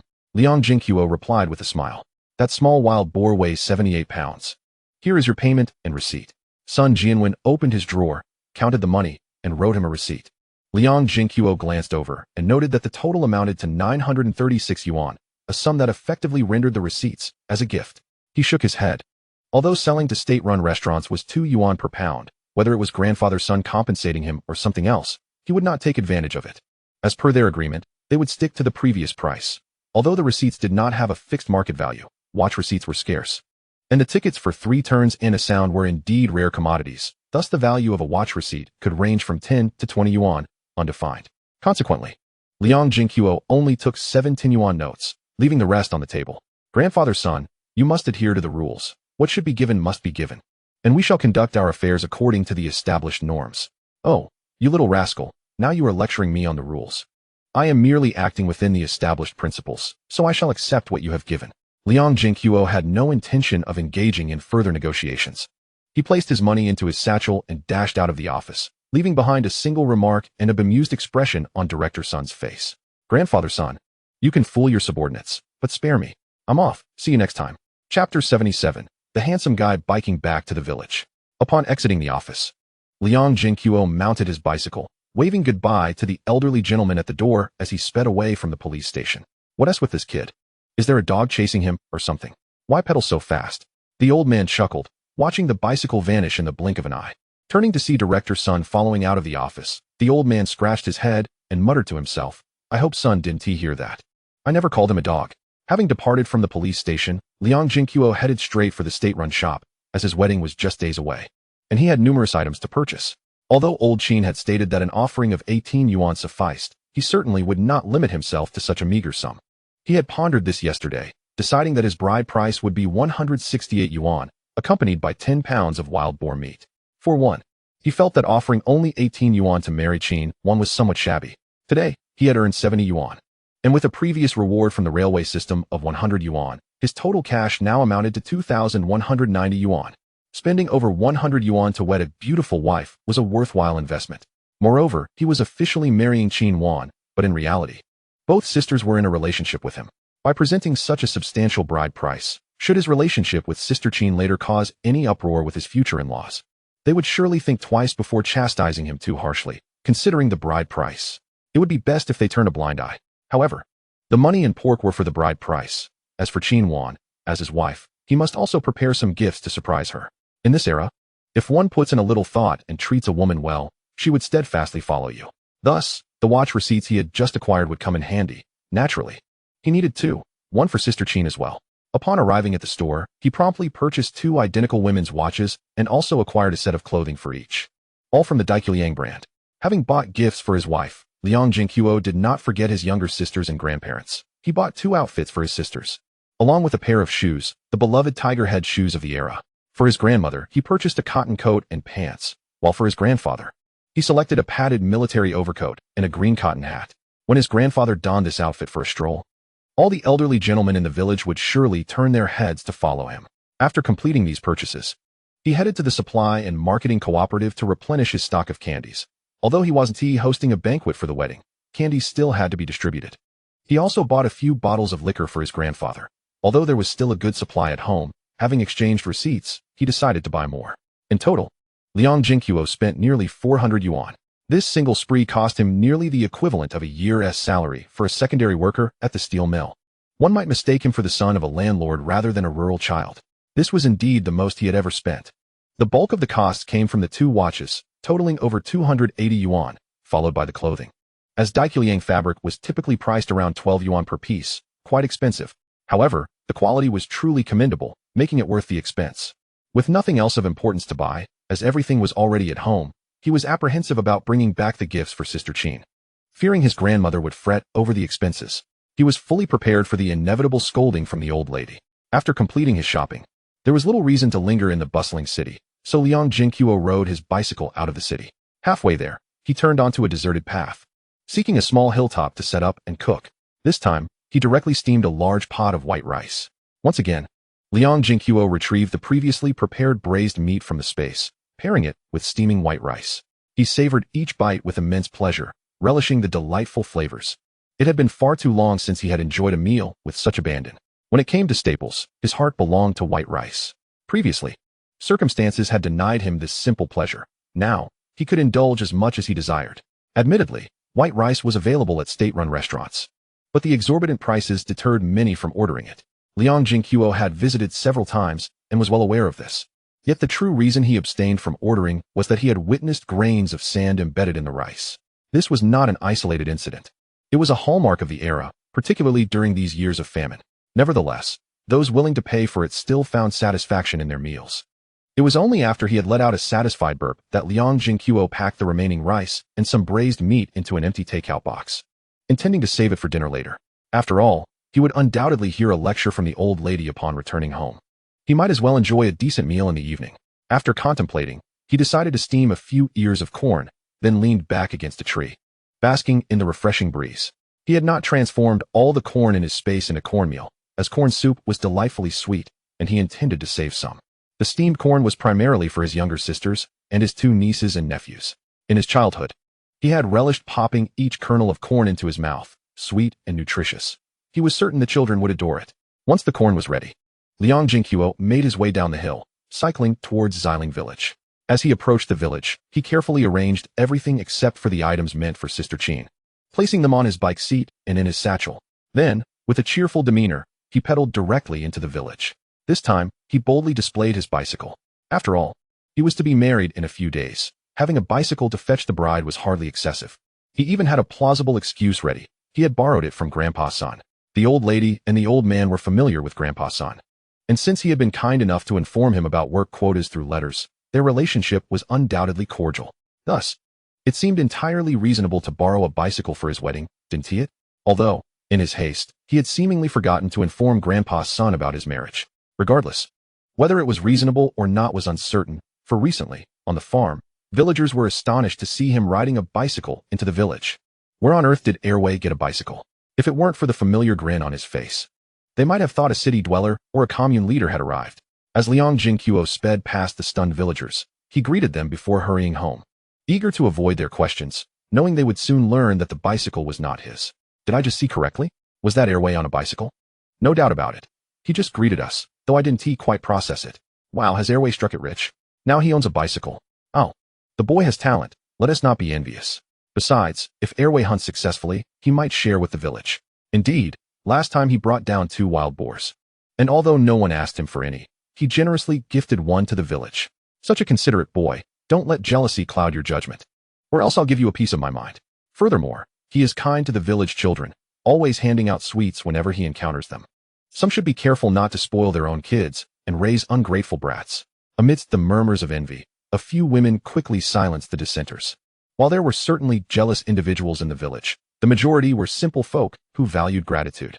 This was also why Liang Zhenguo held a fondness for the villagers of Xiling. He even contemplated gifting another wild boar in the future. Of course, if they were a group of insatiable people, that would be another matter entirely. Chapter 78. This bike will soon belong to our family. Before Liang Zhenguo returned home, he encountered Xiao, Xiaohua, and Xiaonwei, who were playing outside. Airway, riding a bike. Xiaonwei was the first to react, dropping the small stone in her hand and rushing towards Liang Zhenguo, calling out to ensure he noticed her. It took a moment for Xiaowu and Xiaohua to register that their second brother had returned on a bicycle, and they quickly followed suit, running after him. Liang Zhenguo noticed Xiaonwei charging straight for the front of the bike and promptly hit the brakes. Airway, I want to ride too. The little girl's face flushed with excitement, her eyes sparkling at the sight of the new toy. From their last outing, her experiences had broadened, and she had seen others riding bicycles. Liang Zhenguo pinched her rosy cheeks, amused, thinking, with those short legs, how could you ride? For now, she was too young to ride alone, but her second brother could take her along. It would be quite the adventure. Seeing her eyes brimming with anticipation, he quickly changed his tone. He turned and hung the items from the back seat onto the handlebars, clearing a spot. Just then, Xiaowu and Xiahua arrived at the front of the bike, curiously examining it. Second brother, did you buy this bicycle? Xiao asked, reaching out to touch it. This bike belongs to a friend of mine. However, we can use it for quite some time without rushing to return it. Once I have the means, I'll buy one. Liang Zhenguo mused, finding this explanation quite satisfactory. When the children played outside, others would undoubtedly inquire, and by relaying this story, when he returned from work riding a bicycle, people would naturally assume he had purchased it from his earnings. Otherwise, he used to return home laden with packages. And since the game he openly sold wasn't particularly lucrative, how could he afford a bicycle now? As the two conversed, Shaiwei had been tugging at the bike, trying to climb aboard, but her small stature and short legs made it a struggle. Xiaowu, Xiahua, help your sister onto the bike, and then you can join her. Your second brother will take you home. Liang Zhenguo, noticing Shaiwei's frustration, quickly urged. Yay! Xiaowu exclaimed, and together, they lifted Shaiwei, successfully getting her on the bike. Once seated, she giggled, and at Liang Zhenguo's signal, she wrapped her small arms around his waist. The two older sisters found it easier to climb aboard, stepping on the bike's edge to hoist themselves up. Once everyone was settled, amidst their excited cheers, Liang Zhenguo pedaled forward. The joy of the children was so simple. To be precise, the happiness of adults is also quite straightforward. Aside from matters of intimacy, their contentment can often be easily fulfilled. Just like a man of Airway's age, a bicycle could entertain him for an entire day. Perhaps in a later era, most lived in affluence, yet amidst material abundance. The spiritual realm lacked the simplicity of today's people, leading to a sense of emptiness. This was Liang Zhenguo's profound realization since arriving here. I digress. Amidst the jubilant cheers, Liang Zhenguo rode the bicycle straight into his own courtyard. The old lady and old man seated in the yard wore bewildered expressions, glancing between the bicycle and their grandchildren for some time before finally speaking up. Airway, where did you get this bicycle? A grandson returning home on a bicycle would leave anyone astonished. This bike is borrowed from Grandpa Sunday. Although the old lady had rarely seen bicycles, this one appeared pristine. With no paint chipped away, it was evident that it had been cherished and was unlikely to be lent out so easily. Liang Zhenguo did not anticipate the old lady's perceptiveness and momentarily struggled to respond. Due to the wise words of the elderly lady, it was evident that families possessing bicycles, whether new or secondhand, cherished them dearly and were not inclined to lend them out easily. He lamented that had he been honest with his grandparents from the outset, it would have spared him the current predicament. However, having already conveyed a different narrative to his younger sisters, he felt it improper to deceive them again, lest they adopt a similar habit of dishonesty in the future. Thus, after a moment of contemplation, he deftly crafted an explanation. It transpires that a friend of grandfather's son has embarked on a journey and is uncertain of his return. Consequently, he entrusted his newly acquired bicycle to grandfather's son for safekeeping. As bicycles deteriorate from disuse, and knowing I recently married, he generously lent me his bicycle while he utilizes his friend's. He further elaborated, for us, a bicycle is a rare treasure, but to a director like him, it is mere trifling, as he possesses the means to acquire another. Upon hearing this, the elderly woman regarded her grandson with a mix of skepticism and curiosity. She pondered that although he still had some money, it was unlikely he could afford such a substantial item, leading her to conclude that perhaps it was indeed borrowed. Nevertheless, she mused that if the bicycle were truly theirs, grandfather's son would never part with it so easily. Seeing that his grandmother seemed to accept his story, Liang Zhenguo continued. For now, we shall make use of this bicycle. Grandfather's son has assured me that once I am financially stable, I may either exchange it for another or, should it be sold to the police station, it shall remain mine. Thus, this bicycle can be considered as belonging to me. Think of it as a family asset, with the understanding that payment will be made later. In fact, the recent deer I brought could have been traded for this bicycle, had it not been delivered to the steel mill. The elderly couple felt somewhat bewildered by Liang Zhenguo's convoluted reasoning. Was it not a borrowed item? How had it transformed into something that would soon belong to them, and with the promise of payment later? However, upon hearing mention of the steel mill, they nodded in hesitant understanding and quickly inquired, have we confirmed our work quotas? To them, employment was paramount. With work secured, they trusted that a bicycle would eventually follow. Rest assured, Grandma and Grandpa, it is settled. The work quotas are reserved for us. Tomorrow, I will venture up the mountain once more, and the meat will be sufficient. I will bring back the quota for you to see. Splendid. The two elders instantly beamed with joy. They had been anxious that the factory might have reassigned the quotas to others after so many days. Now, hearing their grandson's reassuring news, their worries dissipated. With their minds eased, the elderly couple's gaze returned to the bicycle that would one day belong to them. The old man tenderly caressed the handlebars and the seat, his eyes betraying a sense of affection. He could not help but exclaim, this bicycle is truly splendid. although he could not articulate precisely what made it so. Its gleaming surface assured him of its quality. The elderly woman, though not as tactile as her husband, felt a similar fondness for this significant possession. Her earlier inquiries had merely stemmed from concern over her grandson's sudden acquisition of a bicycle, which had understandably raised her apprehensions. Now, with clarity, she felt a peculiar discomfort. Although the bicycle was said to be borrowed, her grandson insisted it would eventually be theirs. Yet, it was not entirely theirs at present. Sighing, she pondered the complexities of their situation. Chapter 79, Luck Exhausted. Observing the two elders and three youngsters engrossed in examining the bicycle, Liang Zhenguo could not suppress a smile. He retrieved a bundle from the ground, revealing the corn he had previously steamed, breaking it into 6 pieces. Little fish, little jade, little flower, come and have some corn. The remainder, little flower, you shall take back to your mother. Upon hearing of the treat, the 3 children set aside their curiosity and gathered around Liang Zhenguo. He distributed the warm corn to each of them, just right in temperature. He also offered some to his grandparents, who still had strong teeth, making the corn easy to chew, especially considering the variety he had chosen. The elderly couple had grown accustomed to their grandson's habit of bringing food from his trips to the city, so the grandmother merely grumbled a few words before accepting her portion. Liang Zhenguo feigned ignorance to her murmurs, cheerfully enjoying his share while popping a kernel into Little Fish's mouth. Noticing the sisters mimicking him, he quickly reminded them, "First, go wash your hands." If memory served him correctly, the 3 had been playing with stones when he returned. The 3 obediently went to wash their hands, and then, with Little Flower carrying the leftover corn, Little Jade joined her as they ventured outside. Once the 3 had exited, Liang Zhenguo took out the clothing and lunchboxes he had purchased for his grandparents. He had not bought anything for Little Flower earlier, fearing it would make her feel neglected, especially with so many people at second uncle's. While he would never forget to bring food for her, he could not ensure everything was equally distributed. Moreover, in his haste, he had forgotten. As expected, the elderly lady had no objections to the clothes he had bought for Qin Wan. But upon seeing that he had procured an outfit for each family member, she could not help but admonish him for his extravagant spending and lack of frugality. However, the old man gazed intently at the military coat Liang Zhenguo had purchased for him. He had never criticized his grandson's spending habits, believing that as long as a man earned more than he spent, it was acceptable, especially since he knew his grandson was quite capable in that regard. He could already envision himself strolling through the village clad in that military coat. The grandmother, noticing her grandson standing there, accustomed to her lectures, and the glances exchanged with her husband, found herself both amused and exasperated. Well, it seems to be hereditary.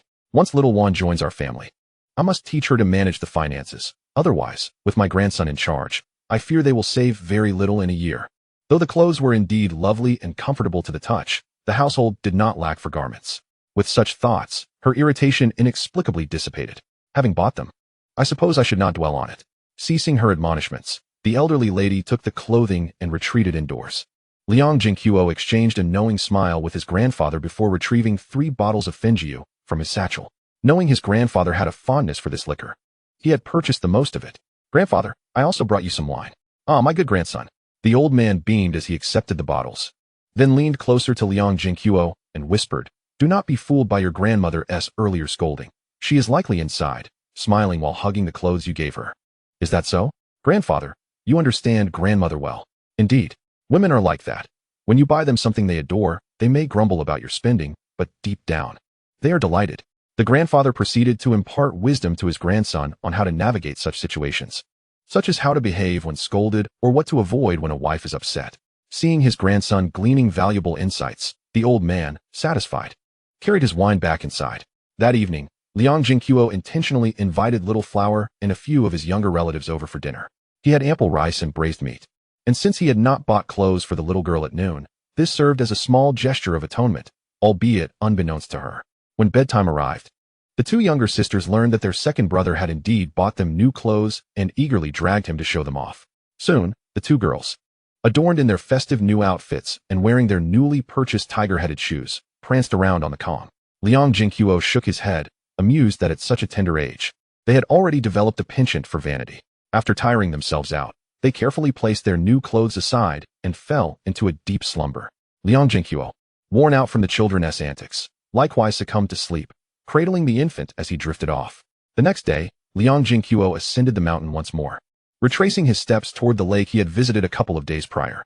Regrettably, perhaps having exhausted his luck on the previous occasion. Although he discerned signs of prey nearby this time, He ultimately failed to catch sight of any, squandering several hours in vain. Should he continue his pursuit, he would have to circumvent the lake and venture in another direction. However, after careful consideration, he abandoned the idea. The detour was too extensive, and he would need to invest additional hours searching for game, fearing he might return home only to find darkness had fallen.